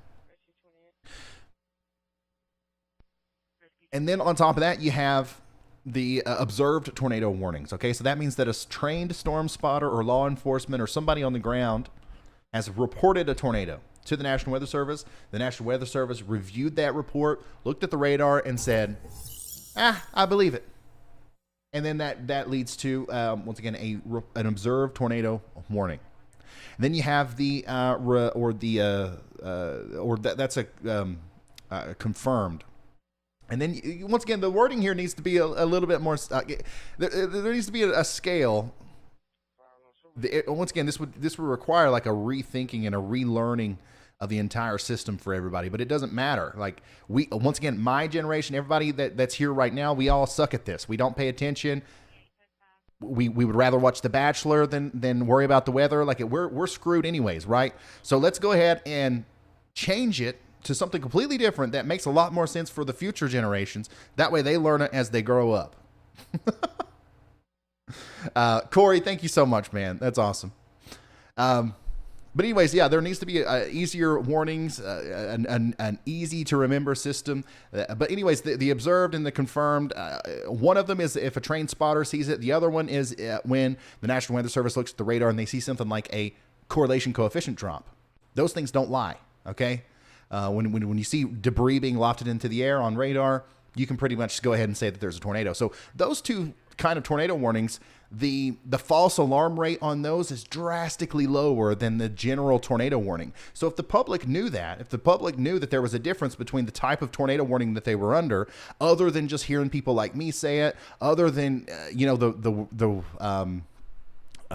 the guy on TV being like, this is an observed warning. Like if there was a clear and defined difference between the color, the look, the sound, the feel, the text, everything about that kind of warning, I feel like people would take it more seriously, which would lead to more people surviving tornadoes. Everybody in Tornado Alley, everybody that experiences tornadoes, you're under what, 2 tornado warnings a year usually, and you could live all the way up until you're 50 years old. You've been under 100 tornado warnings, and you've never once in your life seen a tornado. That's not uncommon. You've been under 100 tornado warnings in your life. You've never seen a tornado. When the 101st comes through, you're like, I'll believe it when I see it. I don't blame you. But the thing is that warning was the first confirmed warning that you've been under, or the first PDS warning that you've been over, but you just wasn't paying attention. If you would have known, if you known that there's a huge difference there, you might take it a little bit more seriously. Ryan, did you see that the 30% risk has moved more northeast?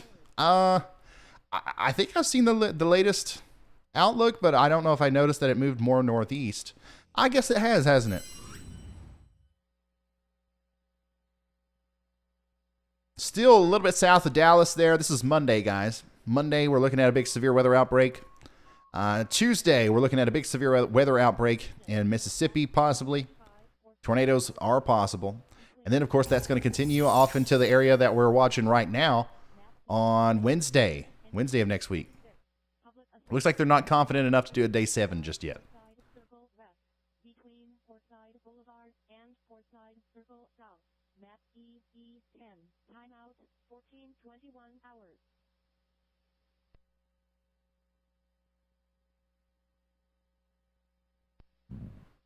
Sorry.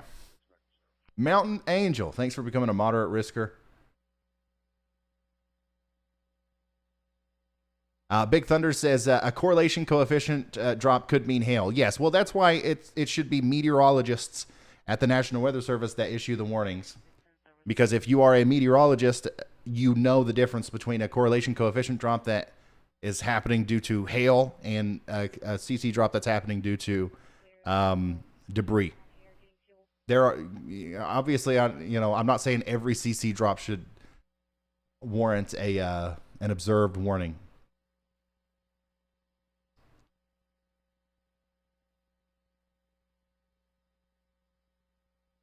Caught on camera says, my 3-year-old loves to watch you.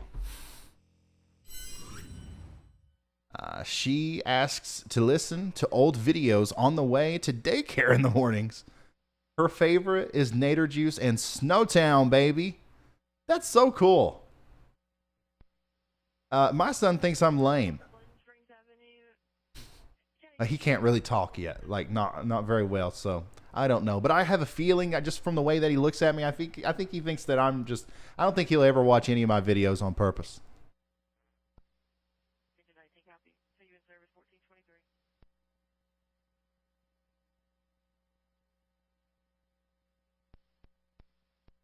Yeah, the camera, Vince's camera up there is not having.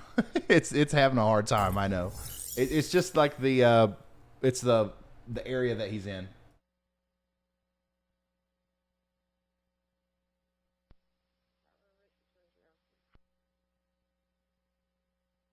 Mark Chambers, thanks for becoming a high risk member. Karen Turner says, I'm just now tuning in. Where are we? We have a tornado watch down here in Florida, Georgia, Alabama. We're just kind of waiting around and, trying to see what's going to happen there. I don't know if anything significant is going to come out of this or not. Certainly the tornado threat has decreased. Now we just got a bunch of severe thunderstorm warnings, and it looks like they're all, pretty high winds are possible, some small hail.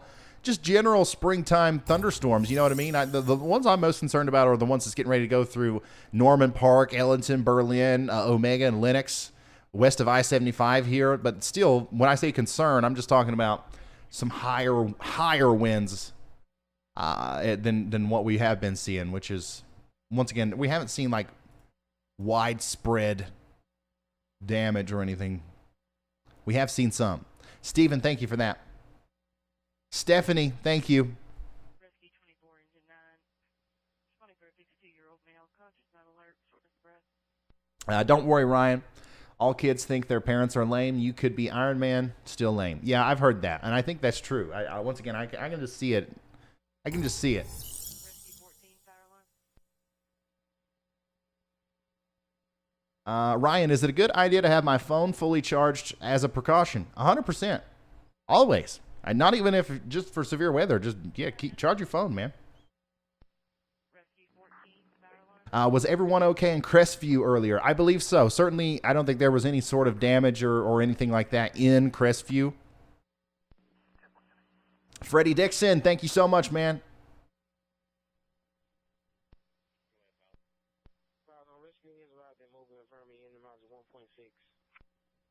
Any word on West Tennessee weather? West Tennessee, we do have some storms popping up over here in the southern portion of Missouri. In fact, there's a severe thunderstorm warning for Ripley County, Missouri here. We'll go look at that here in a second. But we're looking at this line of area right here, right over Memphis. I think that some storms are going to start popping up that could lead to some severe weather in West Tennessee. But it's isolated. It's no big deal. I know it's 3:30 p.m., but go to sleep.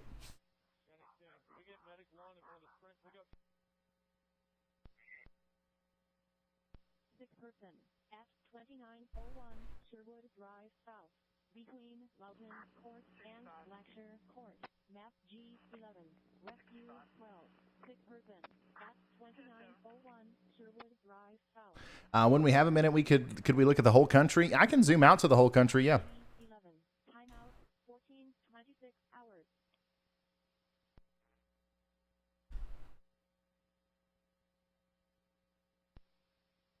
Okay, Carly's saying one thing that was brought up to me by the meteorologist is that we don't want to desensitize people to radar indicated tornadoes if we change the colors. Right. That's kind of the first thing that crossed my mind when I was thinking out loud here. Sometimes that gets me in trouble, thinking out loud in front of a couple thousand people. But that's kind of what I was thinking. But you got to think, how are we going to save more lives? What's going to help people more? Okay. Understanding if people never disregarded an observed or confirmed warning or higher ever again, is that going to help more people than if everybody always ignored radar indicated warnings? Obviously, neither of those is the way that it's going to go, but these are the extremes that come to mind, right? If you're desensitized to the radar indicated warnings because it's now light yellow, and you're like, oh, light yellow, that doesn't mean anything. Of course, radar indicated warnings, sometimes, tornadoes happen in those before the National Weather Service confirms them. So, even though 70-something% of those warnings are false, the 24% of the times where it's not, is that going to lead to a lot more problems than the probably 60% of the times that the confirmed warnings are not false? And the fact that those are usually the strongest and most violent tornadoes. If everybody 100% took that seriously, would that be more valuable? I don't know. It's a very tough thing to try to decide. I'm certainly glad I don't have to be the one that decides it.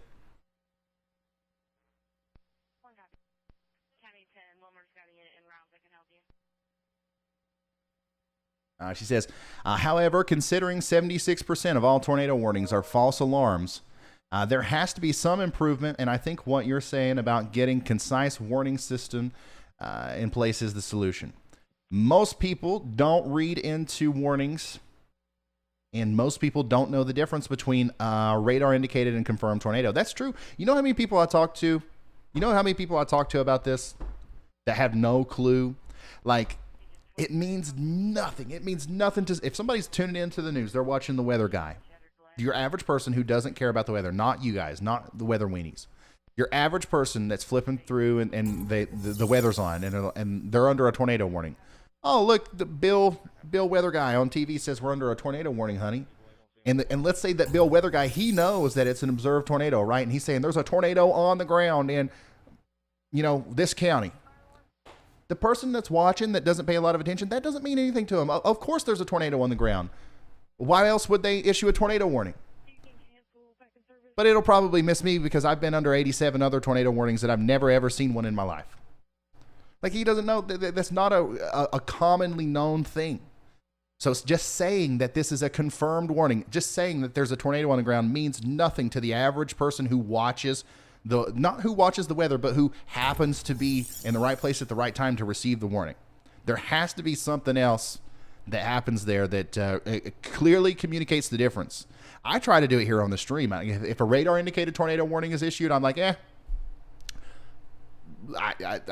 trust the National Weather Service. We're going to get into our safe spots, but I'm telling you guys that I don't see it. I don't see anything happening here. And then if it kind of, curls up a little bit, if it looks a little bit more intense, we get a little bit more serious about it.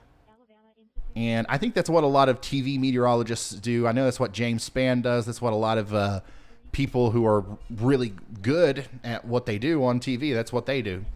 But we can't rely on the independent knowledge and communication abilities of every single, TV person. Like, I'm sure everybody's good. Everybody's really good at their jobs that's in this industry.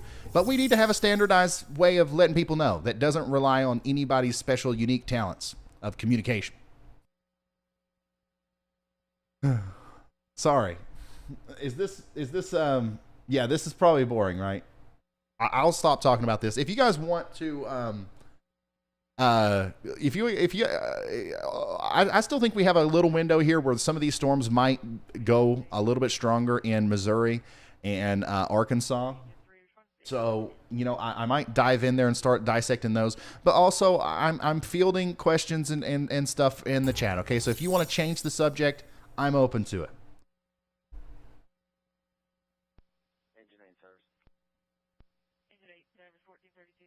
Yeah, some local meteorologists change the colors, but the problem is the lack of consistency. Yeah.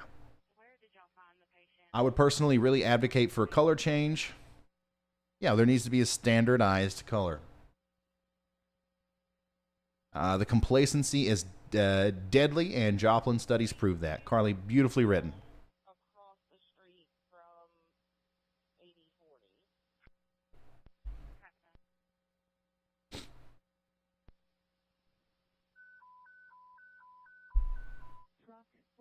Motor vehicle collision at Callaway Smith Middle School at 350 North Lawrence Street between Congress Street and I'd like to just add one more thing and then I'll be quiet.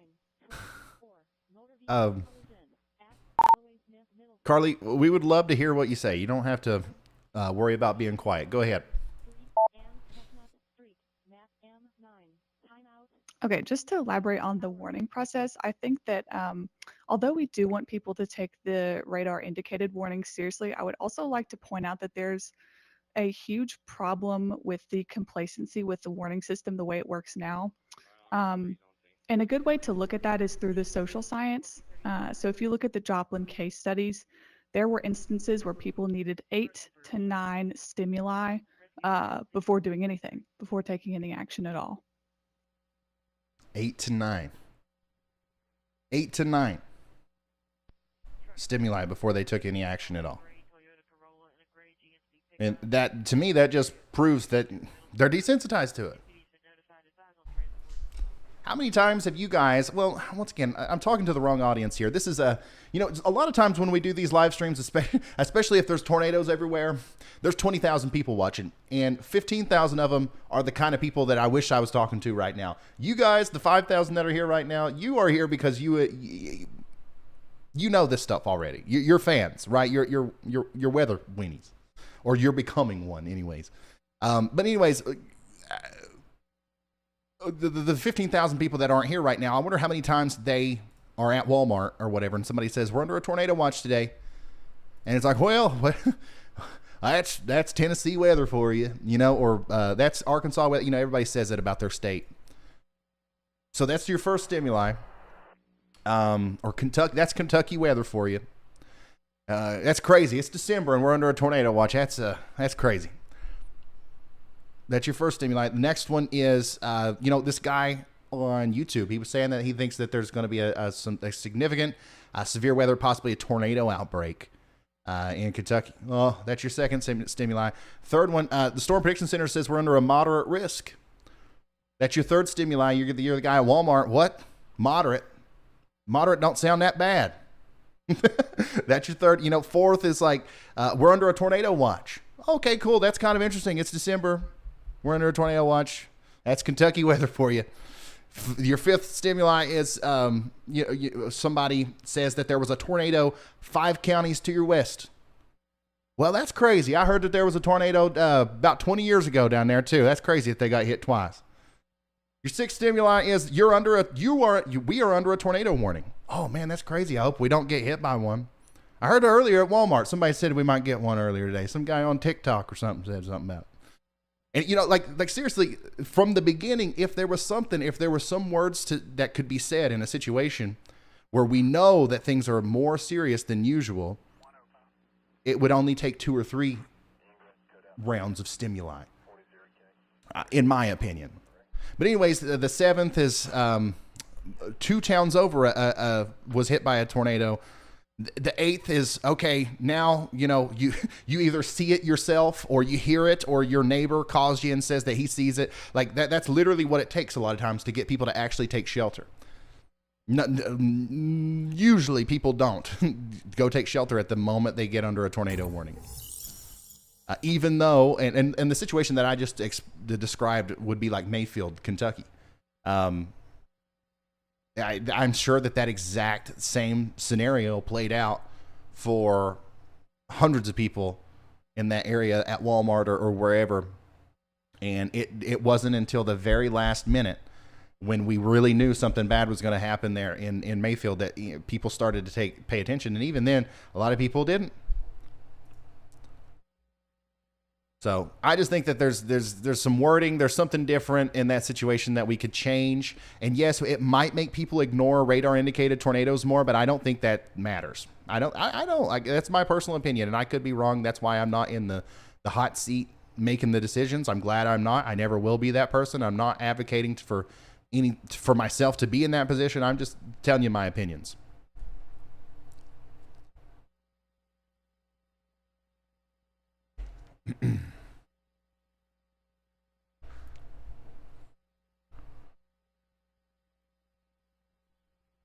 Yeah, in Mayfield, that one's not even a good example because that was a really weird storm that was producing tornadoes for hours before it even got to Mayfield. So I think that people did eventually get the message there, but that's not always the case, obviously.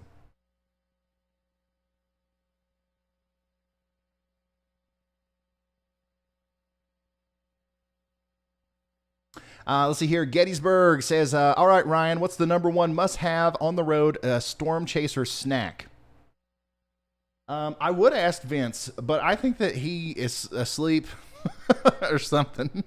I think that he's just parked and he's left the camera on for us, which I hope to goodness he's asleep, to be honest.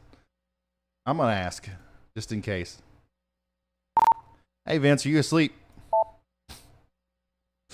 But we'll ask him, and then I'll tell you my opinion if he is there. Oh,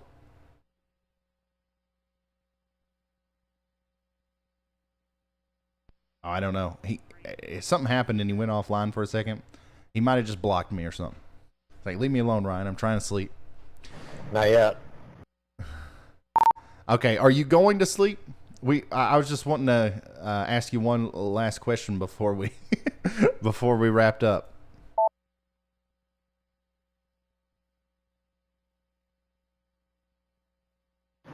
Nope, I am sitting here going through some video to see if I got any good video of that wall cloud. What's up?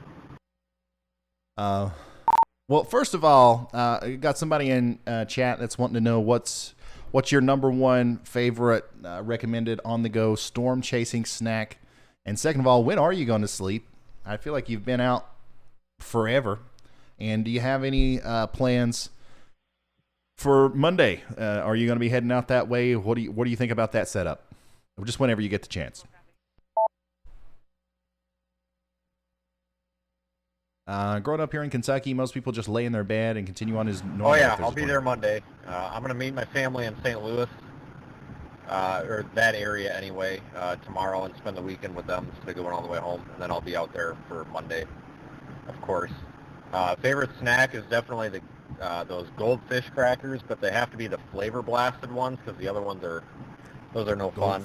Second is definitely Cheez-Its. Oh, Cheez-Its. And third will be pretty much anything you can find at the gas station because sometimes you can't be picky. Okay. Cheez-Its. I love it. All right, thank you, Vince. So there you go, goldfish and Cheez-Its. That's your go-to snack for a storm chaser. Vince is more of a storm chaser than me. I don't get out there very often anymore. Because I'm here doing this, and don't get me wrong, I love doing this. But I think that the best storm chasing snack for me is always it's Reese's Peanut Butter Cup. You can't go wrong.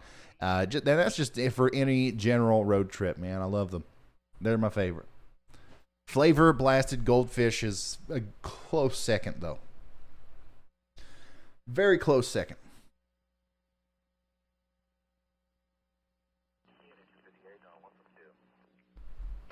Ryan, are you chasing on Monday, or are you officially the guy in the chair? I'm officially the guy in the chair. I have accepted my role here. I am working on storm chasing in the field and being able to, be out there and also continue to do at least somewhat what I do here right now. I can show you a quick example of this. I tried this out the other night. I don't know how many of you guys were there, but I went storm chasing, or I went snow chasing, and this is what it looked like. I think it turned out really good. You know, so, you know, this is the Storm Seeker. I was driving around in the snow. We were still able to show the radar, USAA is made, and then of course we were able to show my position on the map, and then we were able to show an actual camera feed outside of the truck. I would love to do this. I was driving this night because it was what was it, like 1 a.m. to 6 a.m. when I was doing this stream. But what I would like is to have somebody else drive me sit in the passenger seat, and I control the radar. Okay, and I control, and we still have other storm chasers that we watch, and like it's literally like I'm sitting right here in this seat, but we're out in the field, and I can still like step outside of the vehicle and show you something and stuff like that. And plus, I just like being out there; it's in my blood. But yeah, this turned out okay. Some stuff that we've got to work on, but yeah, I had a blast being out there in the thick of it. And we got a lot of snow. What's crazy is we got a little over 8 inches of snow at my house. And a day and a half later, it was gone. A day and a half later, it was all gone. But yeah, until we figure out how to perfect that, I am here. I'm sitting here in this chair, and Vince is chasing, and Reed is chasing, and Brett is chasing.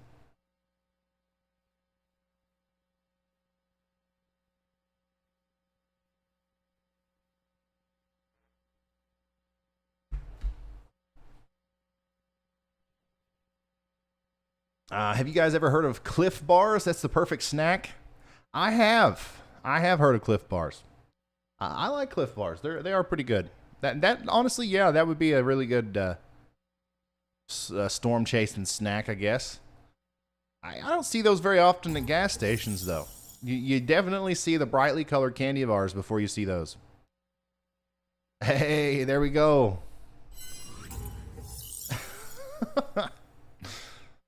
Yes, I love the peanut butter cups. I'm retweeting that.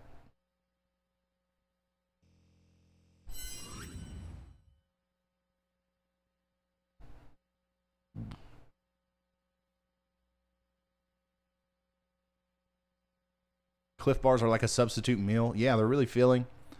I like them. Here's some images from Brett Adair. I'm retweeting those. Of that trailer park there in the Porch community just outside of Atmore. Look at that one trailer home there, completely destroyed, while some stay completely intact.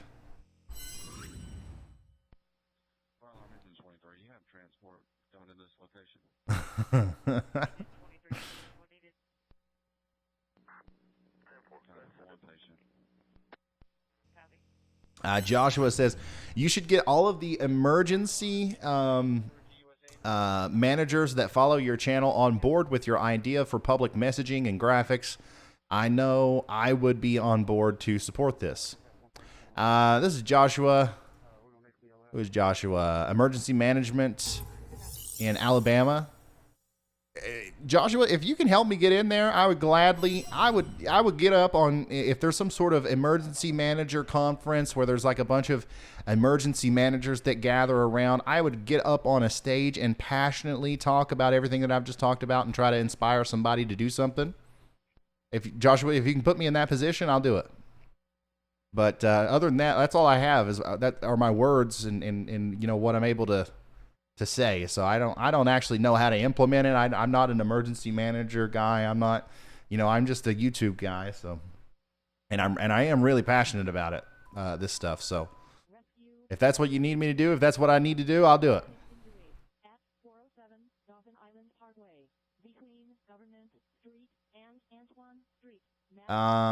We like you as the guy in the chair, Ryan. You do this well. Thank you so much. I have a blast, and I really like these kind of streams, where it's kind of like a lot of times it's a little bit more laid back, and we're just kind of talking.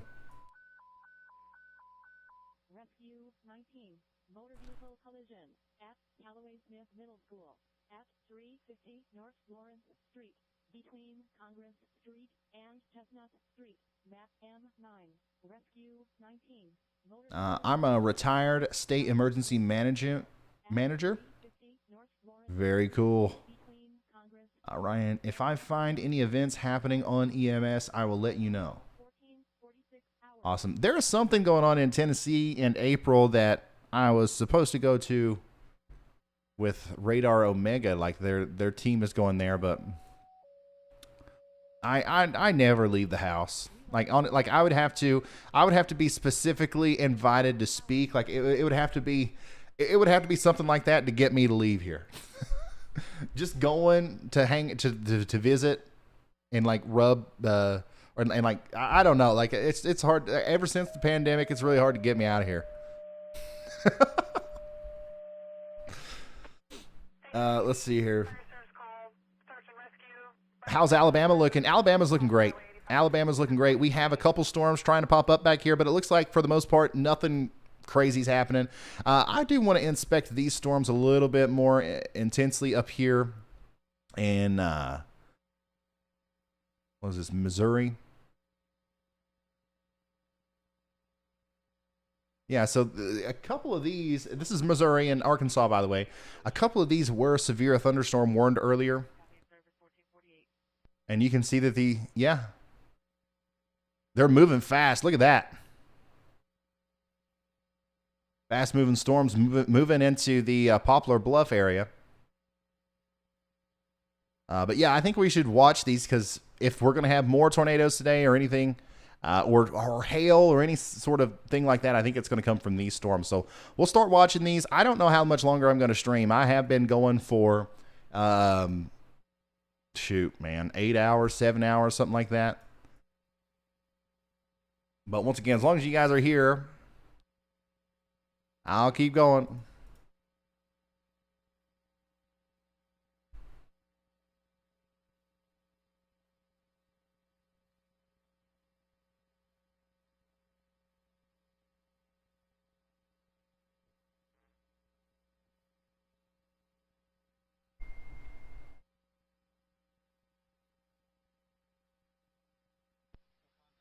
Fire alarm engine 23, you can keep right now we're going POV. Engine 23, copy. Rescue 12, fire alarm. Benjamin says, go, don't sit there. You'll kick yourself for not going. You know, I don't know. I've thought a lot about that. And it's tough. I really don't know if I would kick myself.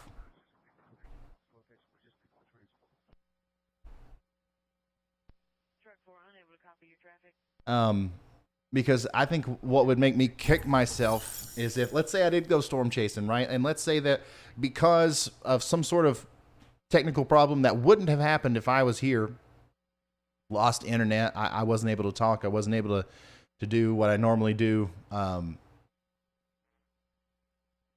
Big tornado happened somewhere, and we're not able to do what we normally do here on YouTube. People missed out on it. People tried to tune in. People depend on this now, and we weren't there for them. And also, and on top of that, storm chasing's hard, right? Even on days where there's a bunch of tornadoes, there's a very good chance you're not going to see anything. So I didn't get to experience the storm. I didn't get to report anything to the National Weather Service. I didn't get to do the normal reporting that I do. That would hurt a lot more than me sitting here doing what I do, because even if there is a big tornado outbreak, as long as I'm here, I'm going to feel useful at least. Motor vehicle collision at George Street and Government Street. Map L11. Rescue 22. Engine 8. Motor vehicle collision at George Street and Government Street. Map L11. You'll kick yourself if you spend $500 in gas to catch nothing. Yeah. And honestly, if I drove all the way to Texas, it'd be a lot more than $500 right now in that big truck. Last time I went storm chasing, it was about that much. And gas was $2, or diesel was $2 a gallon. Now it's $6. So it'd be like $2,000 in gas. Ryan, did you get enough sleep? No, I didn't. No, I didn't sleep very much.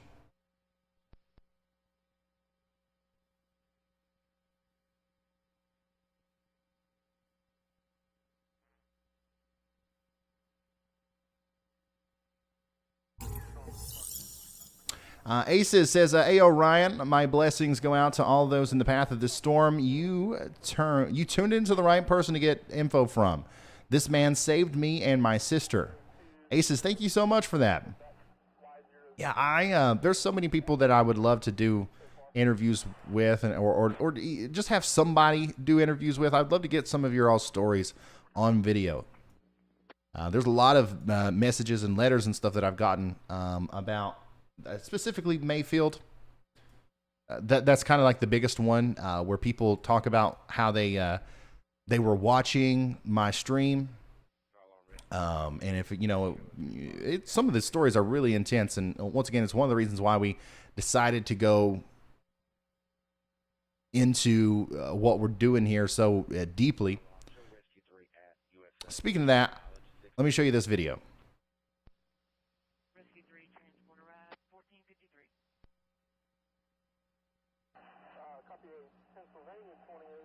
I want to show you a video, and then after this video is over, actually, you know what? I'm not going to show this video. Not yet. I'm going to wait just a second.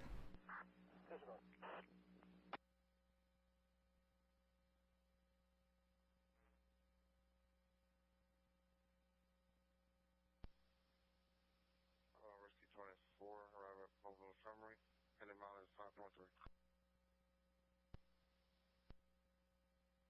Okay, so the latest SPC update has taken away the enhanced risk. We are no longer in an enhanced risk.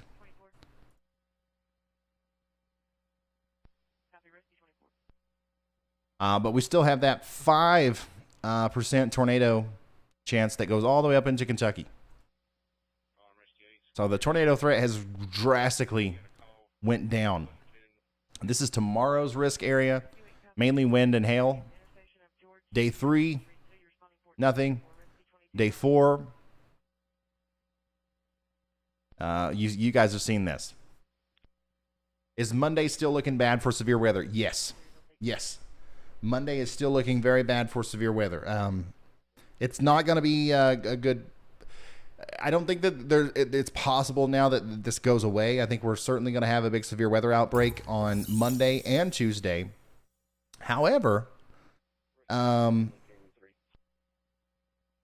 severity of the outbreak and the exact impacts of the outbreak drastically, it depends on the mode of the storms, right? Are we going to get supercells? Are we going to get a straight line thing? Are we going to get multicellular? All this stuff. That's something that we don't know yet, and we won't know until we get closer. We know everything that we know now says, okay, something's going to happen. So I would tune into my video tomorrow morning if you're interested in that. Hey, thank you, Linda. Thank you, Linda, for the very generous $50 super chat. And Jackson, he says, great job staying with the severe line in the southeast. Any chance there will be any storms into Indiana? Yes, there is a chance that there will be some storms in Indiana. However, that chance is small, and the storms that you'll likely get are also going to be relatively small. These little... individual cells are going to continue to pop up and go up into Western Tennessee, Western Kentucky, Southern Illinois, Indiana. And some of them might drop some small hail. Some of them may rotate. And there's a very, very small chance that we have a tornado or two. But there's nothing, it's nothing crazy to be too awful concerned about. Let's see here. Anthony says, today was a bust. Storm chaser Vince Welty has ended his chase and live stream. Yeah, it looks like Vince has retired for the evening. And the forecast today did bust, I guess. But good, right? Right? Isn't that not a good thing?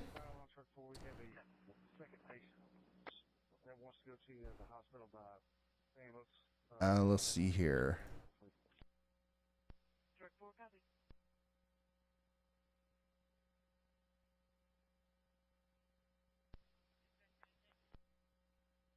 Once again, fielding through Twitter.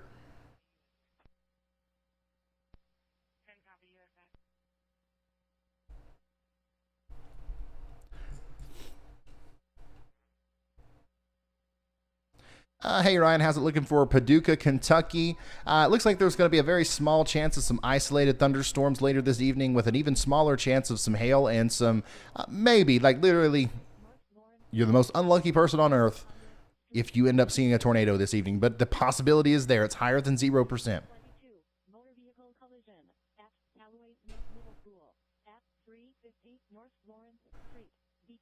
Aces says, let me know, Ryan, if you want my story, because I honestly don't think that me and my sister would still be here if I didn't tune in to your stream on that first tornado outbreak. I remember everything from that day. Aces, thank you so much for the generosity and also for offering your story. Yes. Carly or somebody, if somebody can reach out to Aces, or Aces, if you are in our Discord server, join up and reach out. Somebody will reach out to you to try to get your story. We might even invite you on a video or a future live stream or something. I think it's really interesting stuff to hear. And it also allows me to know what worked, what did I do right, what did I do wrong, what do I need to do more of in the future.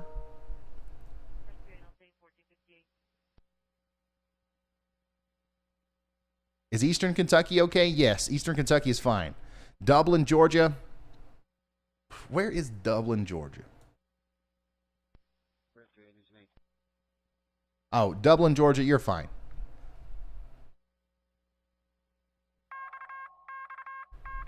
A new severe thunderstorm Okaloosa County, Florida, is just not getting a break today. New severe thunderstorm warning down there. No, nothing tornadic.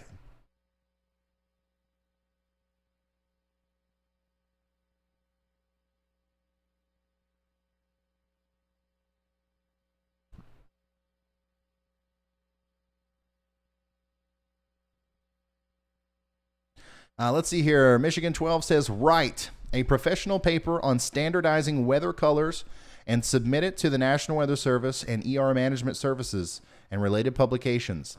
Ask for help from the retired ER managers. Do research. Similar suggestions.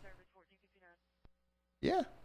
That is something that could be done. I love the idea. I don't know if I'm the best person to do it. I don't know if I'm the best person to write the professional paper. Now, if once again, anything that I can do that would help in this regard, I will do it. And obviously we have Carly. We have Carly on the team. She knows a lot about this stuff. She reads about it, and she knows, I've never once looked at the case study of the social science issues around the Joplin tornado. I haven't. Everything that I'm talking about right now is just from personal experience. So, like, Carly, if there's anything that me and my team can do, we will do it. But I don't think that we should head up the operation. I just don't think that we're in the correct people to do that.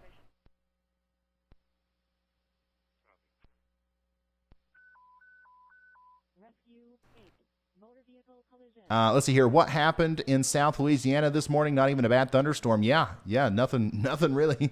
You guys were under a not severe thunderstorm, but tornado watches, and tornado watches with high probabilities, but there was nothing that happened. Russell Springs, Kentucky, you're fine. North Lawrence Street, between Congress Street and Chestnut Street, map M9, timeout 1500 hours.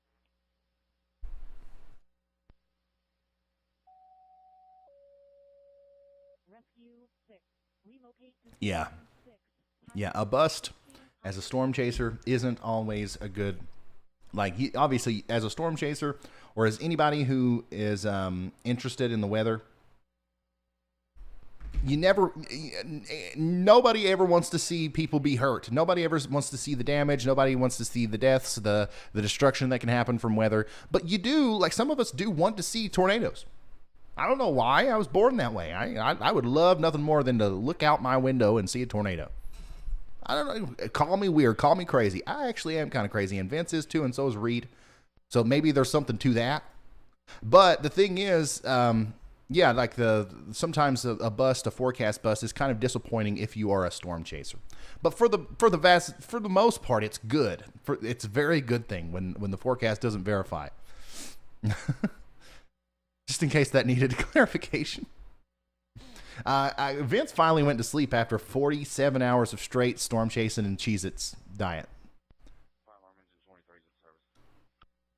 Engine 23 in service 1602. Yeah, it's getting hot. It's getting really warm in my my studio here. Oops.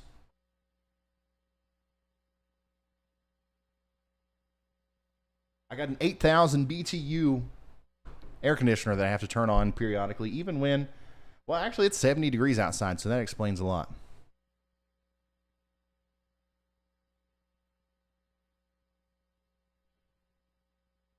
What about Lexington, South Carolina? No, you're good. No tornadoes.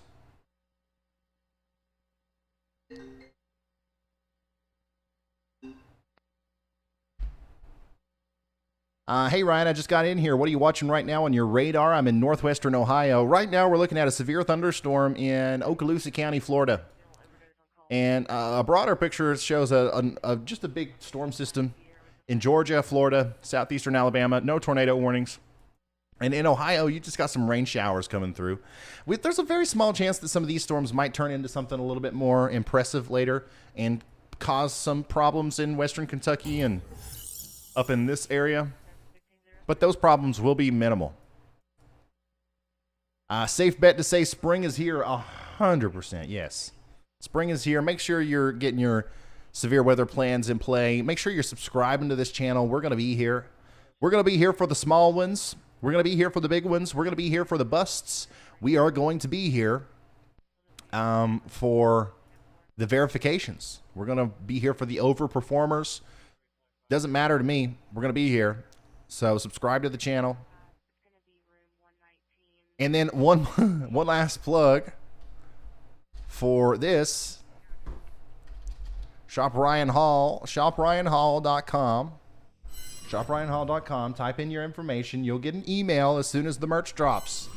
We got t-shirts, coffee mugs, Lord knows what else we got. We got a lot of stuff, okay? And we're also going to have weather radios, okay? If you've ever been interested in getting a weather radio, get the one that we're going to have because I think it's really good. It's the one that I own, so that's why I literally bought a truckload of them. And yeah, I think we're also going to have a kit on there, like a preparedness kit, and it'll come with the weather radio. It'll come with a t-shirt that says "Don't be scared, be prepared," and it'll also come with like a refrigerator magnet with the a new severe thunderstorm. what to do in a tornado warning or something like that. There's some cool stuff that's on there. Let's see here, Ryan. Are you going to do the haunted house? Are you going to have people help with the haunted house this year? Potentially.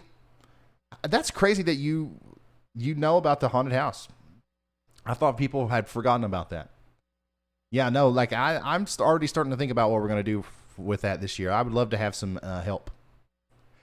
Nick's Random Adventures, he said, here's some gas money for the Storm Seeker.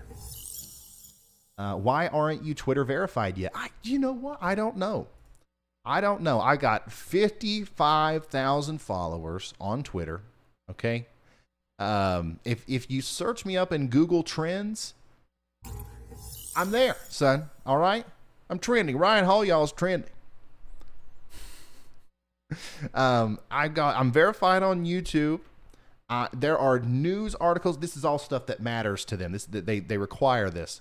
There are news articles written about me, but they just won't give me the check mark. I'm just not good. I think it's because I'm from Eastern Kentucky. Honestly, I think they got something against me.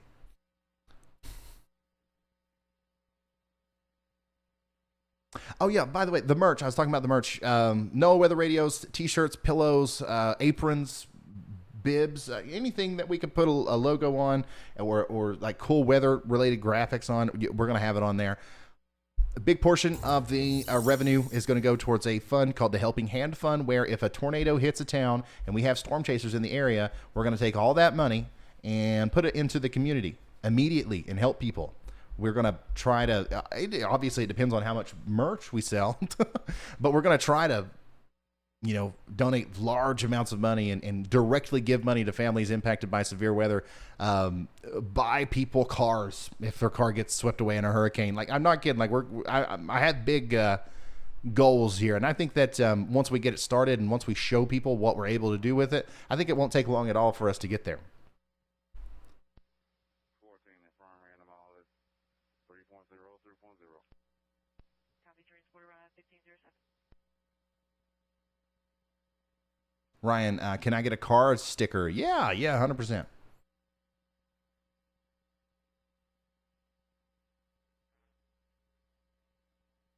Will this die out before getting to North Carolina? Yes.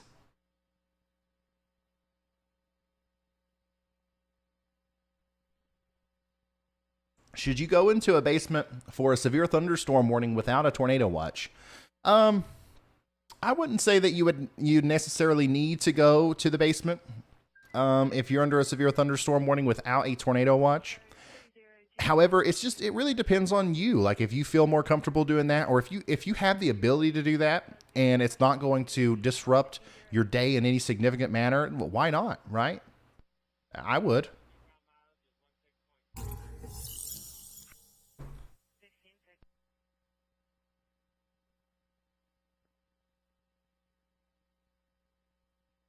I certainly would.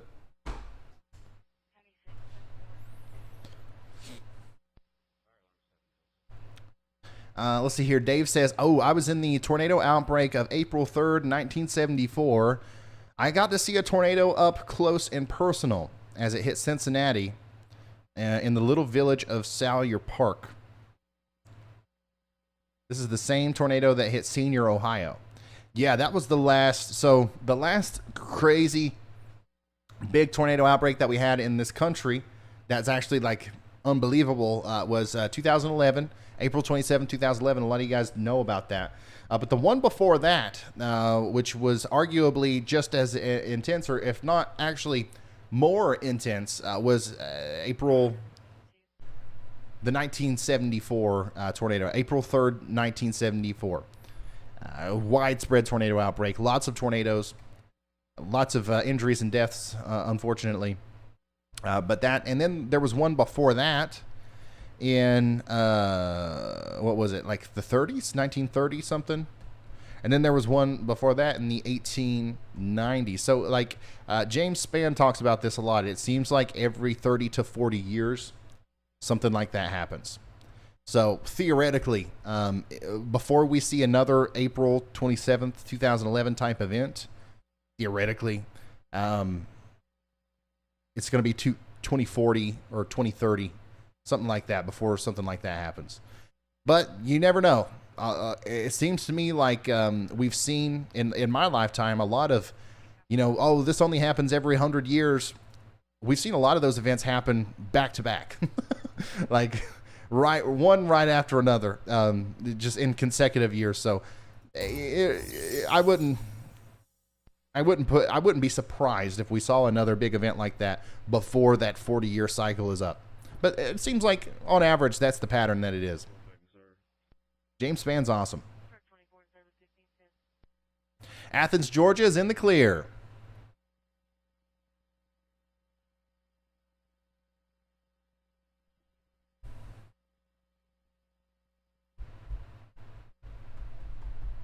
I think that there's also something to be said about desensitizing yourself and overstimulation or whatever when it comes to this kind of stuff when we talk about that as well, because if you are in a tiny community in Kentucky and something happens that's a once in every 100-year event or whatever, but the next year there's an event of similar magnitude that happens 3 towns over or 3 counties over, I think a lot of times people conflate that and say, okay, well, here we had 1 every 100-year events that happened 1 year right after another. And the fact of the matter is a lot of times when you say that, you're talking about a very small, specific mesoscale area.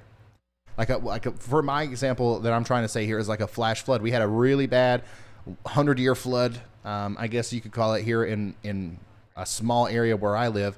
And then the very next year, there was another 100-year flood, really close, but it didn't impact the same exact areas as the first one did. And people kind of conflated that and was like, oh, well, I thought it was only once every 100 years. Well, it is for those specific, river basins that were impacted. Just because they're in the same part of the state doesn't mean that, you know what I'm saying? I lost my track there. I don't necessarily think that severe weather events, at least from what I can tell personally, I don't think that they're increasing in frequency or severity at any significant rate that's like, okay, we're going to start having 100-year floods every year now. You know what I mean? Like, obviously, a lot can be said about if it's increasing or decreasing or whatever. I'm not a climatologist. I have no comment to make there. But me personally, I think that it also has a lot to do with just the big amount of information that we have access to nowadays. Can you look at the South Middle Tennessee for later tonight? Absolutely. South Middle Tennessee later tonight. Let's do it. Let's go to Kentucky and Tennessee.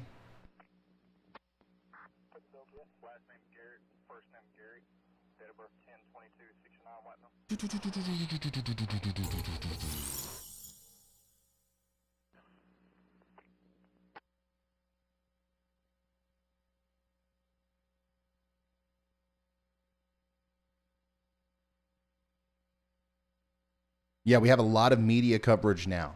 You hear more about stuff than you ever would have heard about it before. And we know more about stuff than we ever knew about it before. 90% of the tornadoes that happened today, in the 1930s, we'd have never known about them.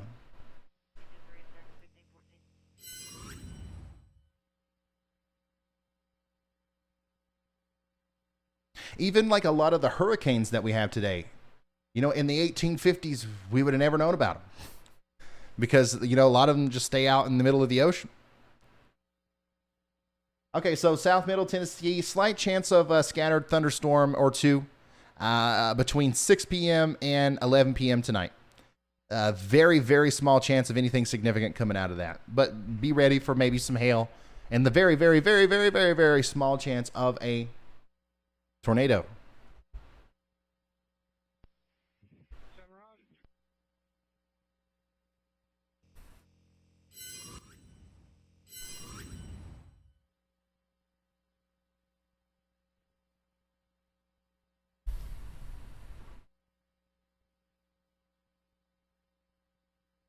Man, I'm burning up. Rescue 14.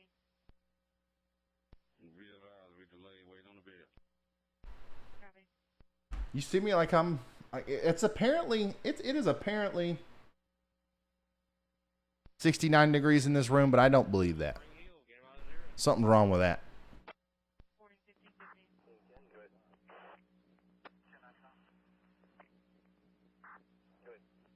Do I need to worry in Iowa tonight? Absolutely not.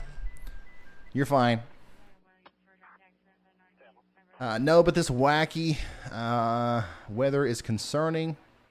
Well, why does the U.S. get more and more severe tornadoes than any other country? The United States is just uniquely situated in a way that allows us to have more tornadoes. We have a lot of cold air available in the way that the troughs and ridges move across the country, and we have a lot of very warm and moist air available right in a perfect area where the geography or the terrain kind of lines up perfectly with the tornado genesis, or at least aiding in it. That's pretty much it. There's not a lot to it. A lot of countries, especially the ones as big as the United States, there's just not as many ingredients there for those kind of big systems to come through.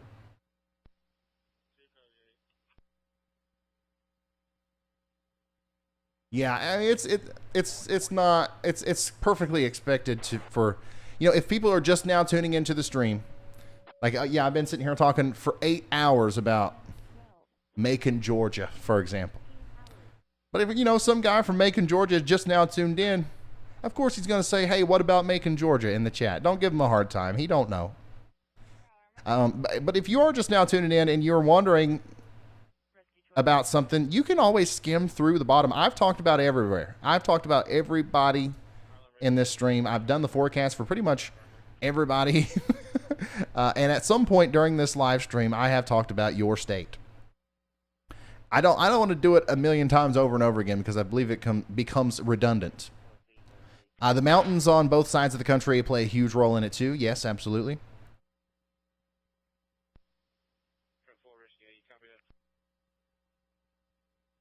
I believe Asia has a similar setup to the U.S.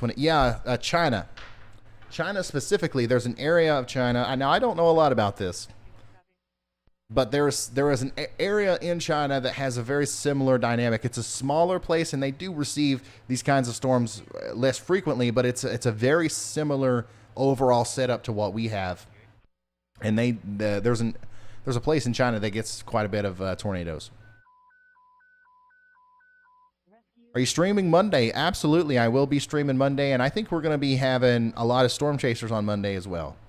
I think we're going to have Brandon. I think we're going to have Vince. We're going to have Brett. We're going to have Reed. We're going to have Brad. We're going to have Zach. Yeah, we're going to have 6 storm chasers Monday.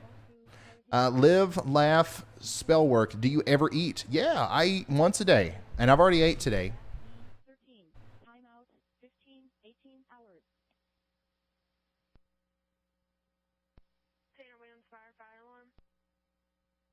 Andy, how are you not a mod? I swear I put you in there as a mod.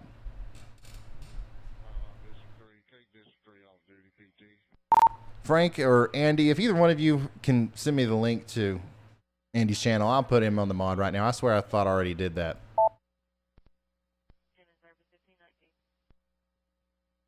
Carly knows. Carly knows. How do you say that, Carly?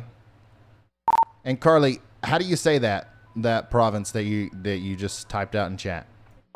Electronic medical alarm at 1577 Robert E. Lee Street between Stewart Avenue and Enter Street. Map K 13. I keep putting Carly on the spot. Carly, go ahead and give me all of your thoughts on the political system currently in the United States and who you voted for and what do you think we should do in the future. It's Liaoning. Wait, what'd she say? Yeah, sorry, it's Liaoning. Yeah, sorry, it's Liaoning. Okay, that province in China, that's where the tornadoes happen. I was going to try to attempt to say it, but I don't think I could do it.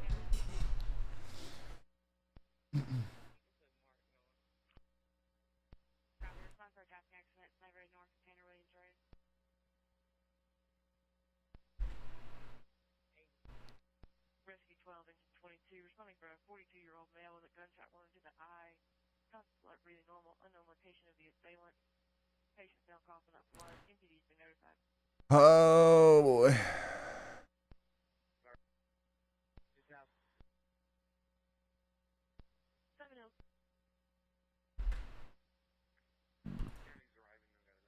Okay, Andy, you should be a moderator now. Sorry about that. I don't know what happened there.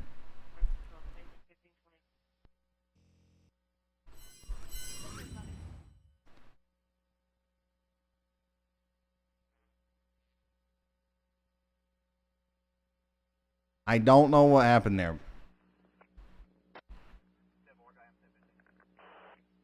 Please talk about the band of storms forming over Illinois and Missouri. Yeah, let's do it.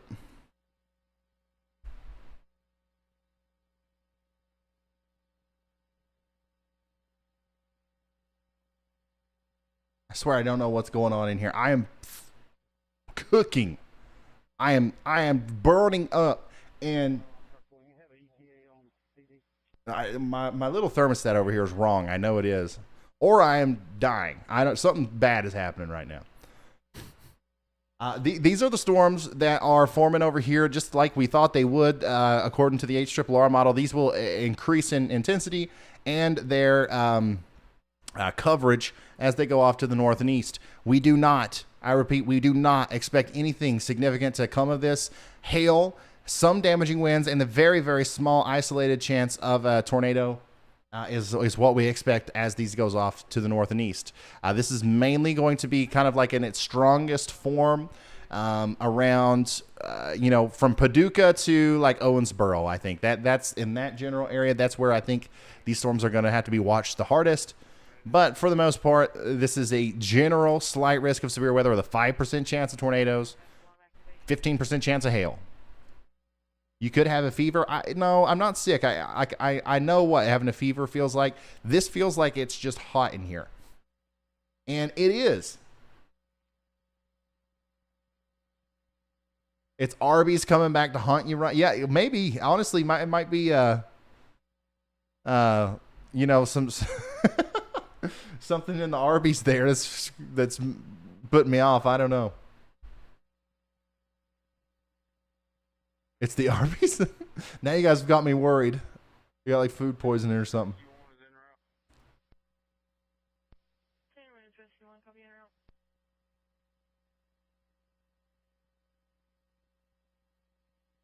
Turn the AC. The AC's on. That's what I'm saying. Like it's apparently 68 degrees in here now. And it feels like it's 87. Blood sugar is too high? I don't think so. Menopause, that could be it, yeah. Manpause, sure. This is worse than WebMD. You guys are way worse than WebMD. Ryan, you are dying. You are sweaty. I know I am. That's what I'm saying. And it's the Mountain Dew. It could, you know what? It could be the Mountain Dew because I have, once again, I don't drink caffeine often anymore. I've made it a thing where I'm actively trying to quit caffeine, and now I've been, drinking this Mountain Dew. Honestly, you know what? The more I think about it, that's probably got something to do with it. It's been a while since I've had caffeine, any caffeine at all. I don't drink coffee or anything like that, so that's probably got something to do with it.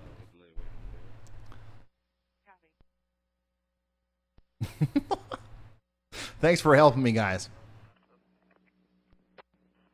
Okay, Joshua with EMA says he's going to be in touch. I might be doing some EMA inspirational speeches about tornado warnings. I'm excited. Caffeine is good for you. I've heard that, honestly.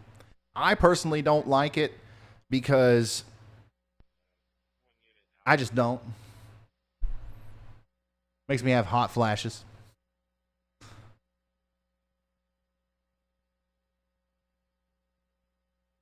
Yeah, the computer's in here. That certainly makes it hot. That's why I installed the extra AC unit.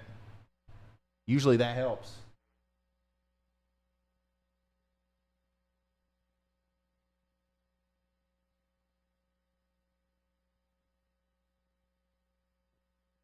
Ryan, when you fully quit caffeine, you're going to feel bad for about a month. Yeah, I mean, I have, honestly. I felt bad the entire time. Feel great right now. Other than my hot flash, 10 computers heating up the room. Yeah, there's 1, 2, 3, 4, 5, 6, 7, 8, 9, 10, 11, 13.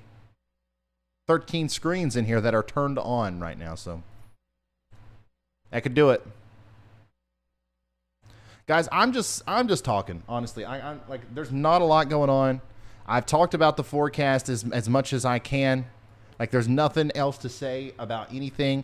I really want to withhold a lot of my opinions and thoughts on this, the storm for Monday until tomorrow, because I want to put a lot of effort into that video. I want to make sure that it's 10 minutes, it's quick, it's fast, it's to the point, exactly what's going on. And in order to do that, I have to do a lot of thinking. And I don't like thinking out loud here, just in case I think something wrong. So I will be making a very in-depth forecast video on our upcoming severe weather threat tomorrow morning. Make sure you're subscribed, notifications on. But for right now, yeah, I'm just kind of, you know, going with the flow here.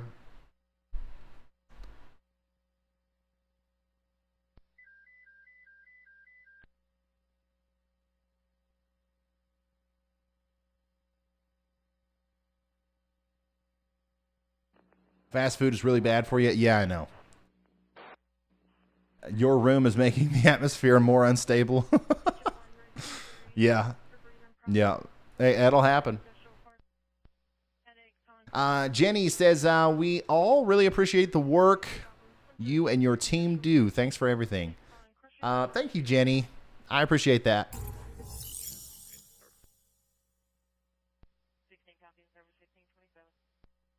Your forehead is shiny. I know your temperature is high. Yeah. Well, I don't think my body, like seriously, guys, I'm 20-something years old. I don't even know. 28, I think. And I've had fevers before. I've been sick before. I know what that feels like. This is not that. The temperature of my room is warmer than what it's supposed to be. And I think it's because it's actually pretty warm outside.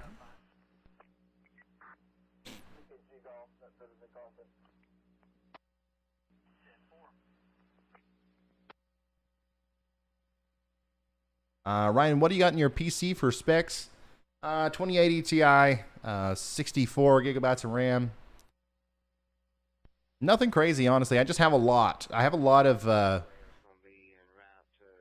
have 3 different PCs that carry a lot of the workload for this the stream operation, and things are kind of tied in via capture cards to this main one. I do plan on eventually upgrading to something that everything can be handled off of one computer. Are you upstairs? Heat rises? Yeah, I am upstairs. Okay, guys, I think I'm done. I think we've done everything that we can do here.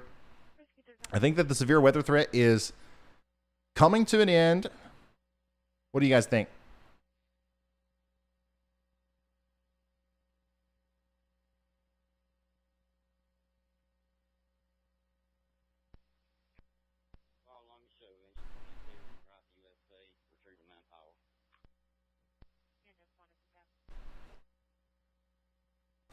Make a server room for the computers. Yeah, I could do that, yeah.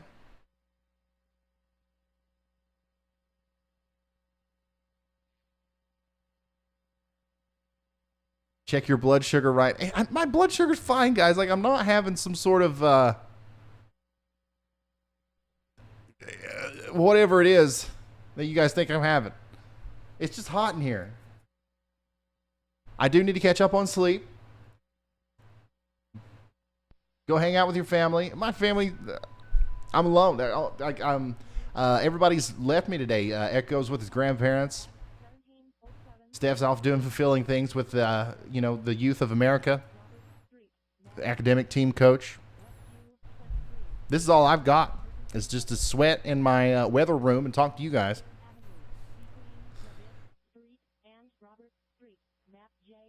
How many cameras do you have? A lot. Too many.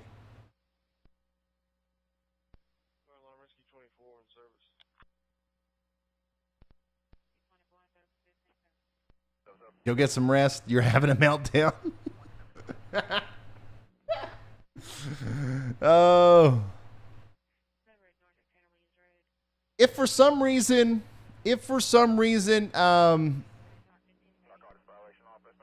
oh, what is it called? Oh yeah, if for some reason these supercells go crazy out here in Western Kentucky, Illinois, Indiana, we'll try to come back. Otherwise, if it's just like an intermittent thing, follow me on Twitter.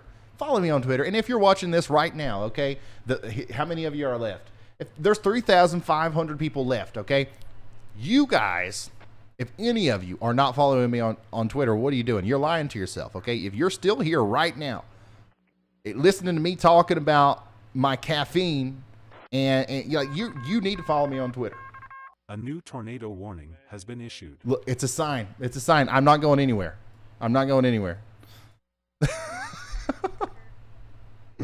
Look at this. Look at this. I'm not going anywhere, guys. National Weather Service, I believe, has issued a tornado warning. If that was not a... yep, there it is. National Weather Service has issued a tornado warning for Holmes, Walton, and Washington counties in Florida. That came out of nowhere, honestly. But you can see that there's a big area of rotation here, south and east of Des Springs and Ponce de Leon. Wow, these are really interesting names here near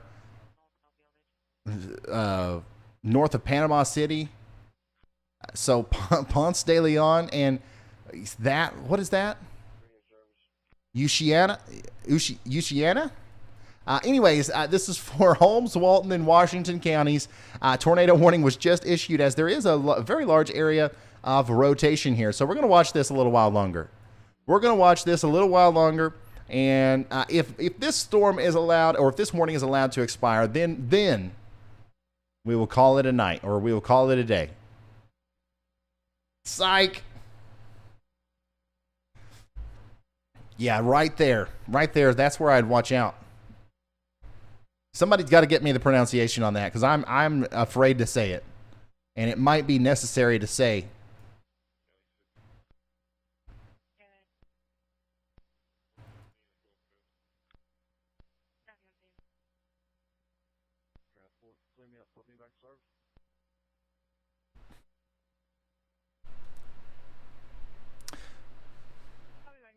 Yeah, it does. It has a solid inflow notch. This right here is what we're talking about when we say inflow notch. It has a hook. It has this has what looks to me like an actual supercell characteristic. This is the embedded supercell right there. So we'll see. We'll see what happens here.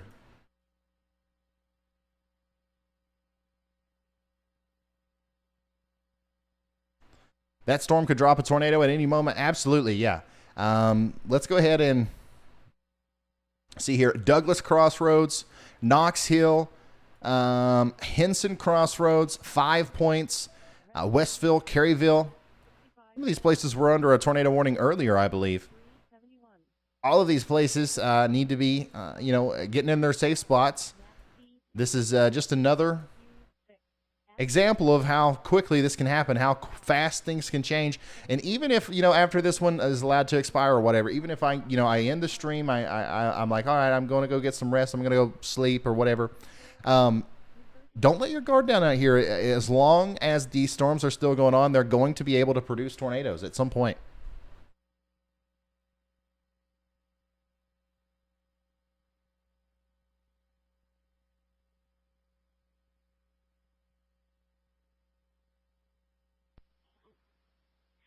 Oh, wow.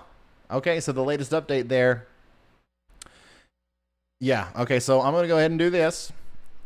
Once again, the National Weather Service has issued that tornado warning for Holmes, Walton, and Washington counties.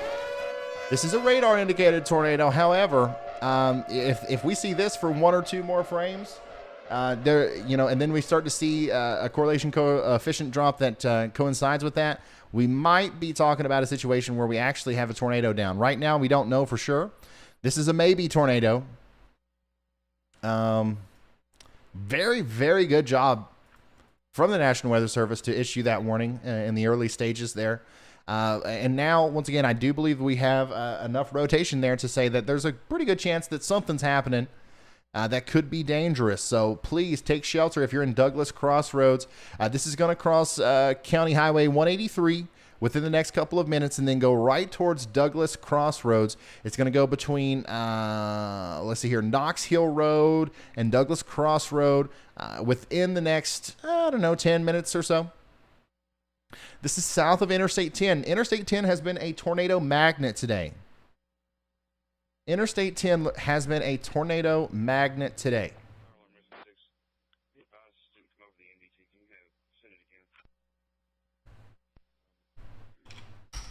The weather gods say no wet rest for Ryan. I honestly feel bad complaining, which obviously I haven't. I'm not complaining. All right. Okay, so there's a tornado. I don't know. That's a little bit displaced, isn't it? We'll wait. We'll wait for the word from the National Weather Service. But once again, if I'm in front of this thing, I'm treating this very seriously. Looks to me like a correlation. Okay, yeah, there we go. The update is right on top of each other. It looks to me like there's a tornado down here, and it's lofted debris up into the air. Who knows how long this is going to last? Okay, once again, these things tend to go by pretty fast. However, if I'm down here in Douglas Crossroads specifically, I'm running to the safe spot right now because you don't have much time. It does look like there's a tornado down to me, and that's going to continue to parallel Interstate 10 near Ponce de Leon, and then eventually go all the way up towards Caryville, between Whitehead Crossroads and Caryville at some point. Look at that.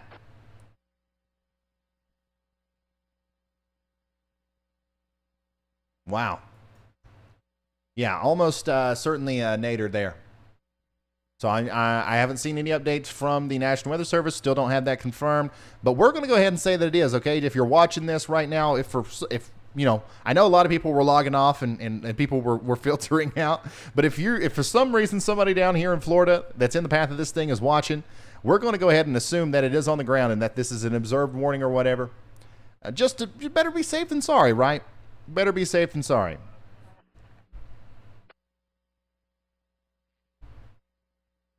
Let's switch over to the CC. And we have an update from our weather guy, meteorologist Andy. Andy, what's the story? Hey, Brian, I'm looking at that A new tornado it looks warning pretty has been promising issued. on radar, doesn't it? The potential CC drop. So I went ahead and looked at mesoanalysis ahead of this thing, and it looks like everything in the thermodynamic sector is supporting it. We've got instability rising in the area. The only thing that doesn't look good right now is the low-level lapse rates. So if this storm can like root itself in a local maximum of thermodynamic support, it looks good. Kinematics look good. Everything's really waiting for this cell to take off, honestly. Okay, thank you, meteorologist Andy, for the wise words. Once again, he's looking at some of the surface observations out there, saying that, you know, in front of this thing, this could be a situation where, for once today, we have a storm that lasts longer than 5 seconds. So the National Weather Service did also notice that correlation drop. They went ahead and upgraded this to an observed tornado warning. This is not a maybe tornado anymore.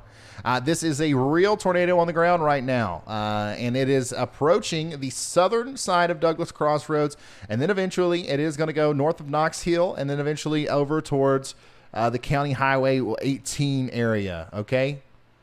And then Henson's Crossroads, you're next in line. Once again, it's very hard to tell when these things are going to last and when they're going to just be there for a second. But right now, because of the location of the storm, we are able to see it very clearly here on the correlation coefficient. That's where the tornado is, or actually it's probably about right here, once again, that we're looking in the past when we look at radar.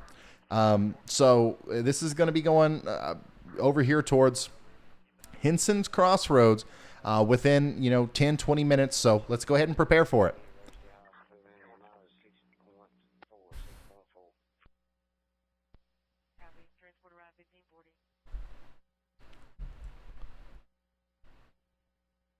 I'm one of the 3,500. Glad I stayed on. Yeah, that was crazy. Everybody was saying goodbye. And then boop, boop, boop, boop. I'm telling you, it's happened before. It'll happen again. The weather never stops. Oh. Looks like on the last frame there, the correlation coefficient drop completely goes away. So hopefully that means that our brief tornado is now lifting and we don't have to worry about it anymore.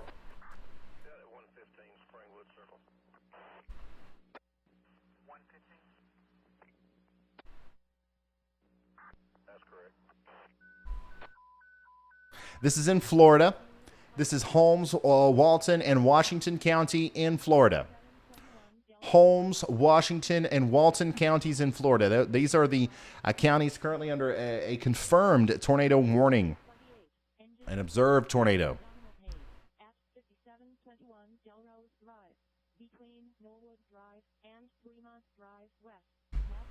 I'm in the Panhandle, not budging.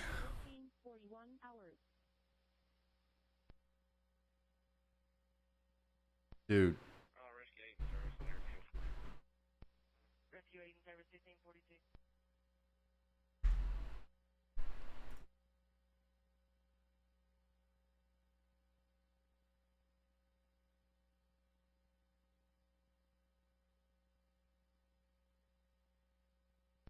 Rescue 28 Engine 6, 57-year-old female, plenty of abdominal pain, constant alert, breathing normal.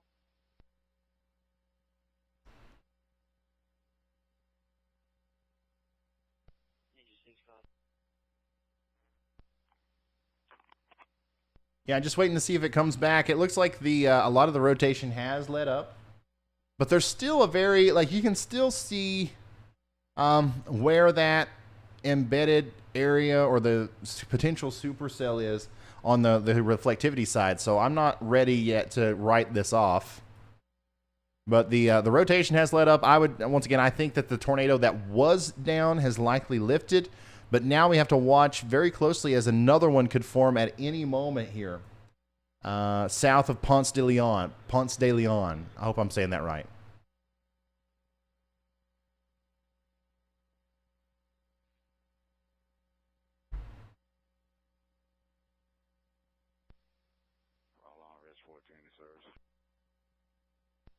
Rescue 14 and service 1543.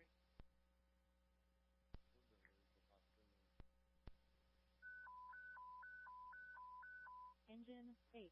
Respond non-emergency headache at 17. Yeah, this is Florida. This is Florida. Everybody's piling back in now. So we got to remind everybody, yeah, this is Florida. I'm interested to see. Like, I'm going to stick with this storm until it doesn't look like it's doing anything crazy. And then we'll try again to go to sleep. Or, get some rest or whatever. But I don't think this one's done. I think this one's got a couple more rounds. I think this is going to be cyclical.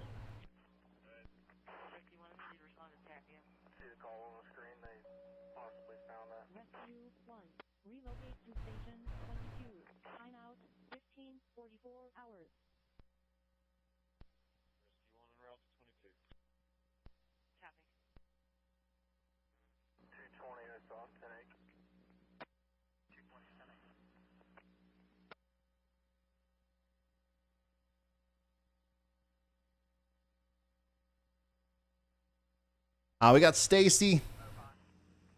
We got Stacy Moore and Mr. Moore, I assume, here watching from Miramar Beach in Walton County. Yeah, I'm zoomed into northern Florida. This is, once again, up here a little bit. It's north of the beach. This is south of Ponce de Leon and south of Caryville. I personally think, once again, just from looking at this, I don't like the way this looks. I think that something's likely going to happen here in this section of the storm to where we see a recycling of some sort. I hope I'm wrong. And it could just be an artifact on the storm. But you can see if that's an inflow notch, if that's what it is. Like this is priming itself up to potentially produce another big nadir here as it goes over towards 5 Points and Henson's Crossroads.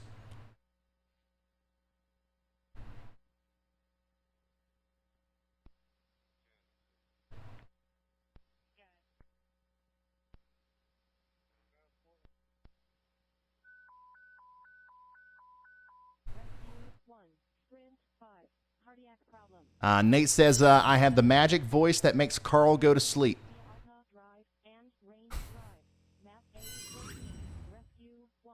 Sprint 5, cardiac problem, at 1701 Alta Court, between the Alta Drive and Rain Drive, map A14, timeout 15:46 hours.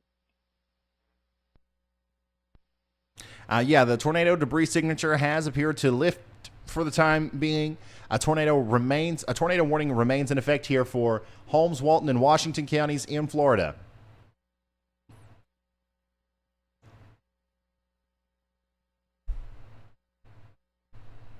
Wow. Yeah, this is an incredible structure to the storm here.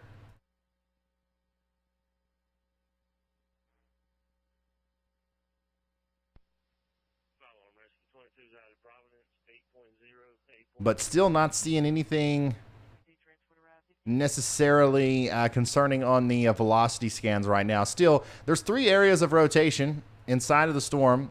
Any one of those 3 could produce a tornado at any time, so everybody downstream needs to be, sheltered. Once again, Henson's Crossroads, 5 Points, Caryville, you guys know the drill. Stay in there until I say it's time to come out.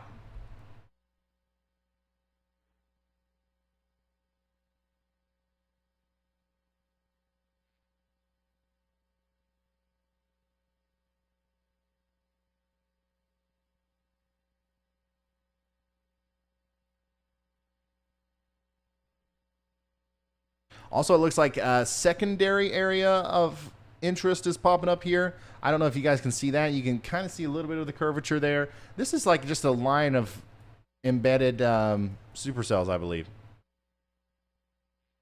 Supercellception.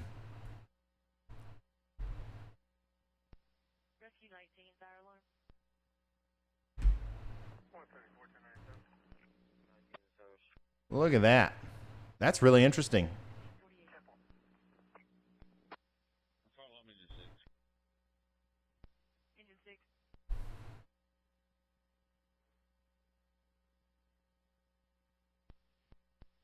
I don't think we've gotten any pictures or videos of this yet. Daniel WX says he's been watching for 8 hours. Thanks for being here, Daniel. Latest scan continues to show a really interesting structure on the storm, multiple areas of rotation. I'm now looking at this as like the area we should watch the hardest, but still everywhere in this part of the storm here needs to be ready. Something could drop at any moment. But Ken says everything's okay because Ryan Hall's watching out. That is a cute dog. I like that dog.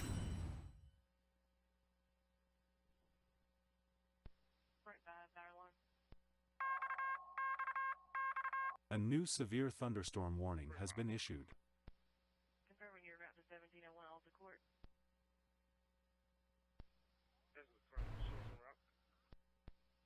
Copy, sir. Responding 1550, Rescue 1, Sprint 5, responding for a 29-year-old female, playing at a low heart rate, constant alert, breathing normal. A new severe thunderstorm warning has Oh, been look, there's a new severe thunderstorm warning up there in Kentucky. Let's go check it out. Yeah, so that cell that we've been watching is now producing, it looks to me like, inch in diameter hail potentially and 60-mile-an-hour winds. This includes New Madrid on I-55 and then goes all the way up into Fulton, Kentucky. This little weird part of Kentucky that kind of stretches out into Missouri there. So that's Fulton County. Does not include Hickman, okay? So Hickman's not included in that.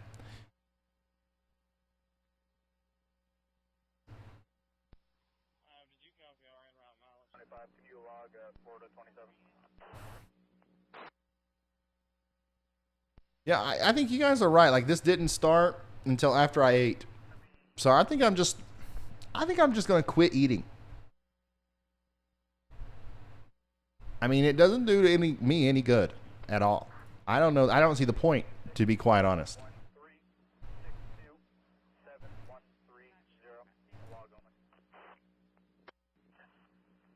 Okay, so I mean, the latest scan there, like, man, this is crazy how fast things change in this environment.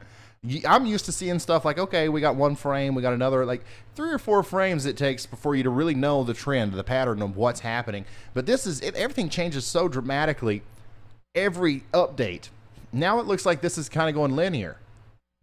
Now it looks like those areas of rotation have kind of pulled in a little bit more of that, this is going to become a Boeing segment, is what that looks like. So still stay in your safe spot if you're in Caryville. Stay in your safe spot in Holmes, Walton, and Washington counties. But I can't say with any sort of confidence whether or not there is an actual tornado down or not.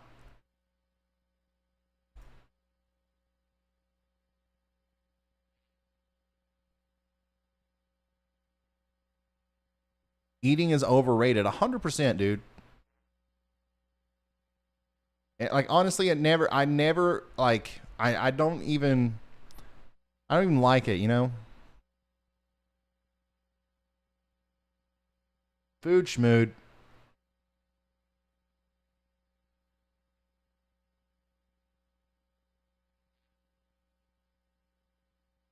Ryan, it's all that negative energy. What negative energy?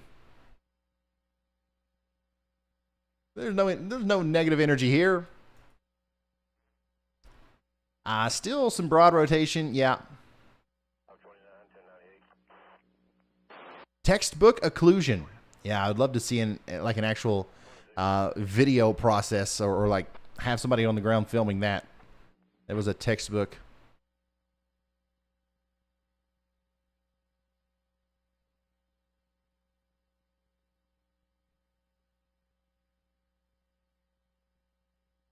Food. I really do think the more that I do this thing where I'm trying to like fast, I really do think that food is actually overrated. I think that the whole thing where you're supposed to eat 3 times a day, I think that's made up by like big food or something. I'm a conspiracy theorist now. Tune in to Ryan Hall, y'all, for live weather coverage and conspiracy theories. If you are just now tuning in, Holmes, Walton, and Washington counties are under tornado warnings here in Florida. It looked really bad just moments ago. Now it doesn't. And they just shrunk that tornado warning down to where I believe at least, so only Walton and Washington counties are in it now. Still, though, this is a strong storm with hail, strong winds. Stay in your safe spot down there all the way to Vernon. Who else is in this still? Yeah, they've shrunk that down. I think Henson's Crossroads and 5 Points. You guys need to stay down. But Ponce de Leon, Douglas, Knox Hill, Argyle, Argyle, all these places that I'm probably saying wrong. You guys are good. You guys are fine. It was the meat sweats from that Reuben. Yeah, you guys might have something there. I don't know. I just personally think that eating food is the reason we age. And if you just stop eating, you can reverse the process. I don't know what I'm talking about. Ryan, if you grew up in an Italian family, you wouldn't say food is overrated. Oh, don't get me wrong. I do like food. I enjoy it. I'm a fan of it. But, it's kind of like a low class. I'm starting to see it in the same way as, some people might really enjoy gambling. Or like I'm a big fan of, whatever it is, a low class pleasure. I'm starting to look at, eating in a similar way. It's pretty radical, I know, but like, once again, I'm just thinking out loud. You're not drinking water? That is true. I haven't been drinking as much water. I'll take me a big sip right now.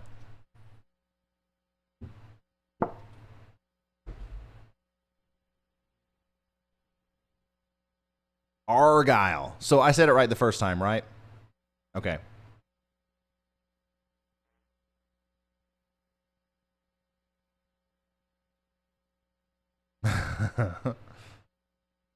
If you stop eating, you won't age for long. Yeah, I'm mostly kidding. I understand you have to eat, but what I'm saying is like eating breakfast, lunch, dinner, snack, and then doing that every single day. I think that's overrated.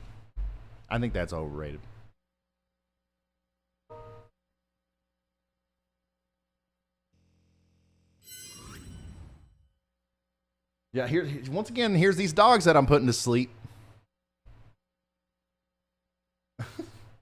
I have a knack for it, man. If you have a dog that needs to sleep, just put me on in the background.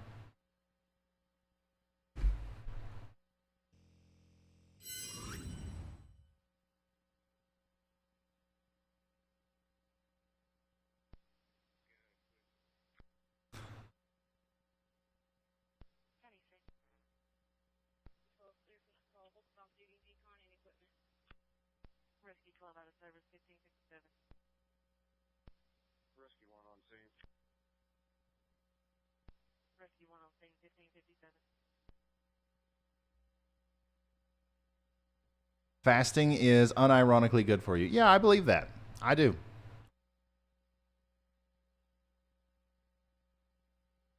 If you're just now tuning in, we do have that tornado warning for Walton and Washington counties still. However, this is a precautionary warning. I would stay in my safe spot. I would certainly come indoors. Right now, it looks like just some strong winds. That's going to be the main threat here. I don't think there's a tornado on the ground. We're going to keep an eye on it, though.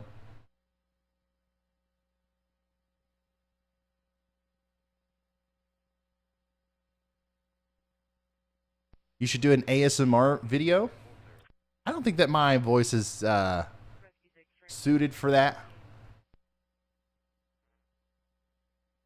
Carnivore here. Is that real? Some of you people just eat like steak every day. How's that work? Are you drinking distilled water? No. No, I'm drinking Great Value. Great Value, 67 cents, purified drinking water. We promise. That's what it says. It says we promised we purified it.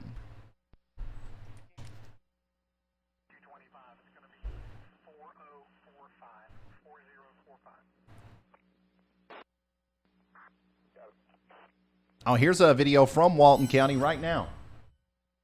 This is one of the counties that was, it was under the tornado warning there. Looks like you're south of the storm. But by the way, that tornado warning has been allowed to expire. What do you guys think? Should I go to sleep, or should I continue to ramble on about conspiracy theories about how much you should eat? I think that this is the perfect sign of needing to go to sleep. By the way, look at this mid-latitude cyclone. Is that not beautiful? Rescue 28 on scene. 28 on scene, 1559. Look at this. That is something else. It really is.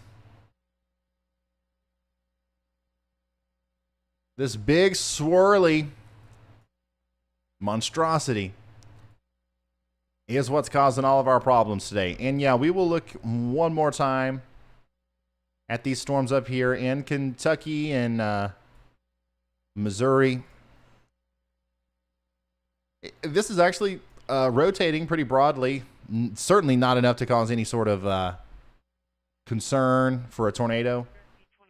Not yet anyways, but severe thunderstorm warning does extend into Fulton County, Kentucky, and it's in Missouri as well. Rescue 22, do you have traffic fire alarm? Negative. Copy, your emergency signal on the A radio has been activated. Yeah, we've been going for 8 hours and 32 minutes.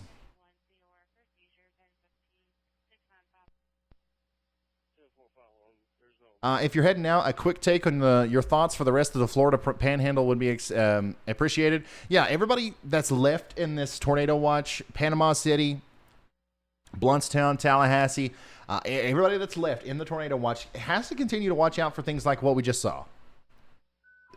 Whether I end the stream or not, that's going to continue to happen. Quick spin-up tornadoes are going to happen throughout the night or throughout the afternoon. So just be weather aware, have some way of getting warnings. I don't think that we're going to see a whole lot more of that, but there certainly will be some more of that.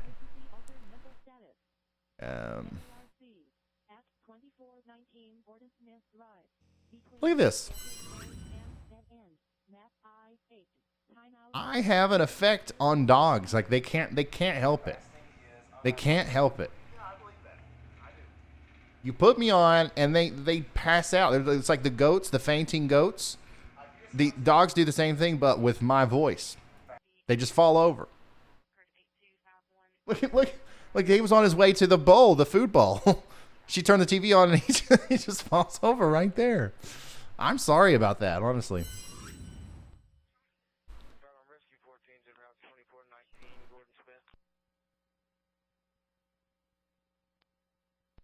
Rescue 14 responding 1602, responding for a 14-year-old male autistic patient behaving violently. Ryan Hall, what about the cell development in West Alabama? It's really not very impressive. Not a lot's going on out there.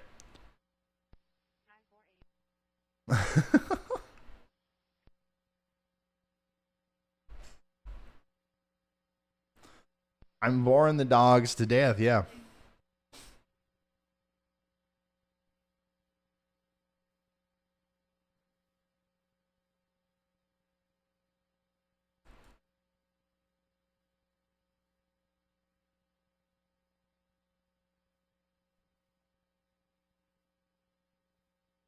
I can't believe we've been doing this for 9 hours almost.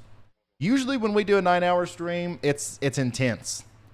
Usually when we do a 9-hour stream, there's, you know, warnings after warnings after warnings and all kinds of crazy stuff going on. And usually we don't have time to talk about fast food. But this has been a good experience.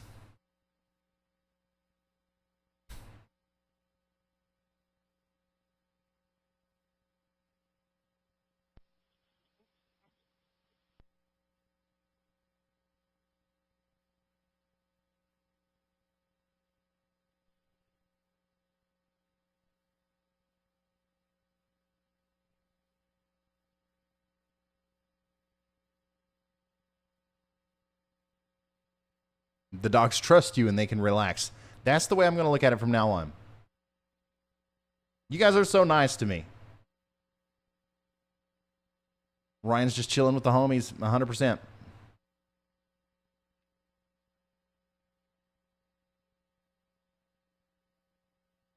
Weather Weenie Hangout. This is it right here. You have a calming voice. I can see that. I don't like my voice. I can't stand listening to myself. I think everybody's like that, though. I went to a meeting this morning and came home and you're still on. Yeah, I'm not. I mean, like, honestly, like, I have nothing else to do. My family has abandoned me. Not really. They're just, you know, they've got, you know, they have lives. So, like, you know, I'm just kind of waiting around here to see if anything does happen. But, like, I do plan on ending this really soon here. If nothing happens, I'm giving it one more chance. If we get another, you know, storm that pops up that gives us a warning, I want to give it at least 5 more minutes. Just in case that was to happen. I don't want to miss it. Just in case there's somebody here that is watching.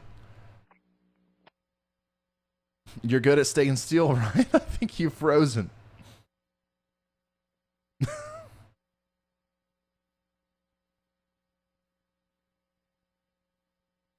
Can we go through the models again? Yeah, we'll do that one more time. That'll be a good way to end it. That'll be a good way to end it. I'm not gonna, once again, I'm not gonna go super in depth. I'm just gonna literally, we're just gonna fly through it. We're gonna fly through it.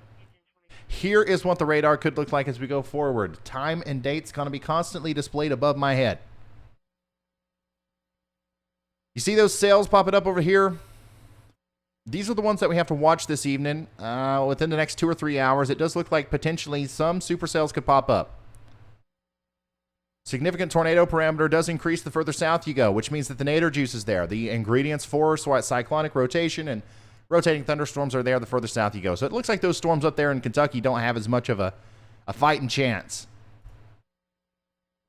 So, you know, if we do see some cells popping up there in Alabama and maybe even southern, central Tennessee or middle Tennessee, the likelihood is that those would be the ones that produce the tornadoes. Very, very likely that we see 0 tornadoes, though. That's just the general risk.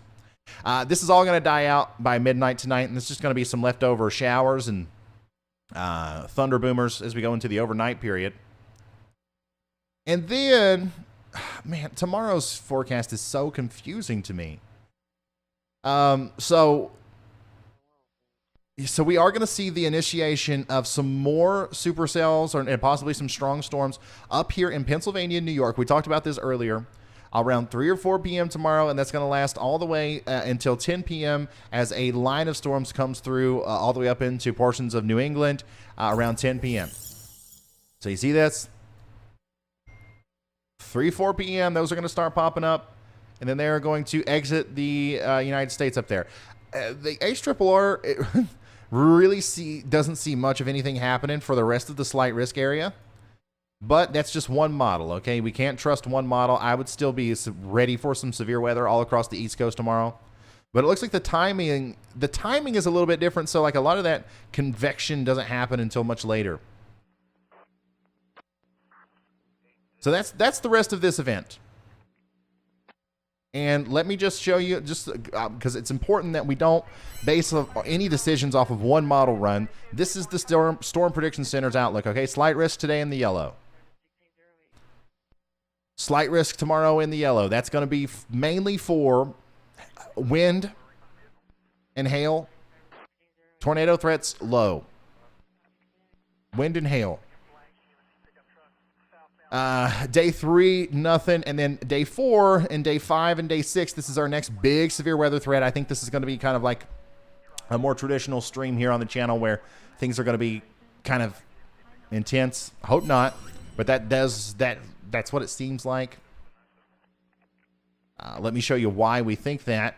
18Z. Oh, is this new? Was the last one that we looked at, was it the 12Z? I'll tell you right now. No, this is not. Oh, yeah, this is new. Okay, looks like not much has changed.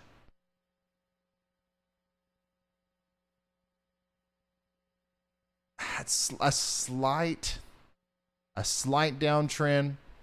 A little bit less of a... I mean, it's still negatively tilted. Things are disconnected here. And once again, I'll put this into much better words tomorrow in the video to explain what I'm talking about a little bit more when I'm not sleep deprived and whatever I am right now. Yeah.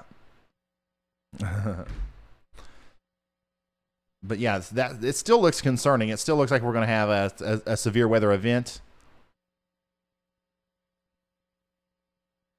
Let's look at that Cape. Cape goes even further north. Moisture. Ooh, moisture looks like it actually goes a little bit further north.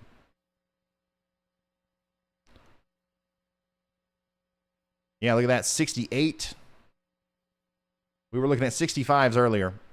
So the thermodynamics have kind of trended up. The kinematics have kind of trended down. That's what's going to happen. That's what's going to happen, okay? I'll put it into much better words and into a general summary tomorrow. Thank you guys so much for hanging out with me today.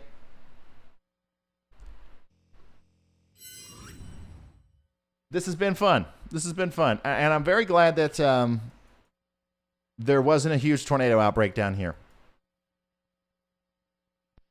I'm glad that we got to kind of goof off today. That was fun. Certainly, like, we had stuff happen. There was damage. There was tornadoes. You know, a great job from the National Weather Service Storm Prediction Center. But it's certainly it could have been a lot worse, is what I'm trying to say.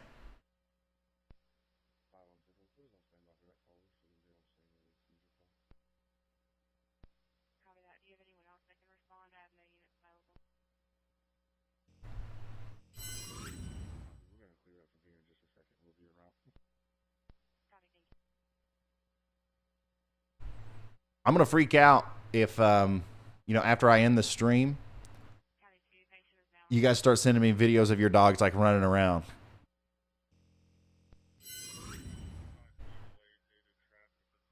Yeah, thank you guys. Everybody that sent a super chat today, thank you. Everybody that has become a member today, thank you. You're playing a big part in what we're doing here.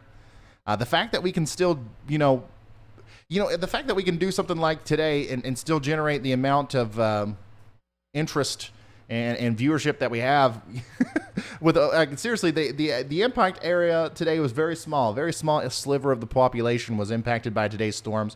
There wasn't a lot of action going on, but we still, over 200,000 people have tuned into this. So that's awesome. Thank you guys for being here. We are going to be back tomorrow with a normal video. And then what is today? Friday. Okay. We'll be back Sunday with a normal video. And then what we're going to do is we are going to be live on Monday, Tuesday, and likely Wednesday, okay? So thank you so much for being here. I am going to end this stream. Please hit the subscribe button. Please hit the subscribe button. And also, huge shout out to the team, meteorologist Andy, Vince Welty, Storm Chaser, Carly, our writer and researcher, David, Lily. A new severe Okay, I thought that was going to be a tornado warning. I was like, oh my God, this is happening again. Anyways, David, thank you so much for the help today. Frank, okay, and then our tech guy, Ryan. These guys have been in the background all day, pulling strings and making sure that the show goes on, okay? They are the ones that, honestly, I'm a robot, and they're the ones that are programming me right now. So I really do appreciate them. And then our mods, Amy, thank you. And our newest mod, Miranda, K-pop multi-stand. We're all K-pop fans here on the Ryan Hall Y'all team. So I'll see you guys in the next one. Good.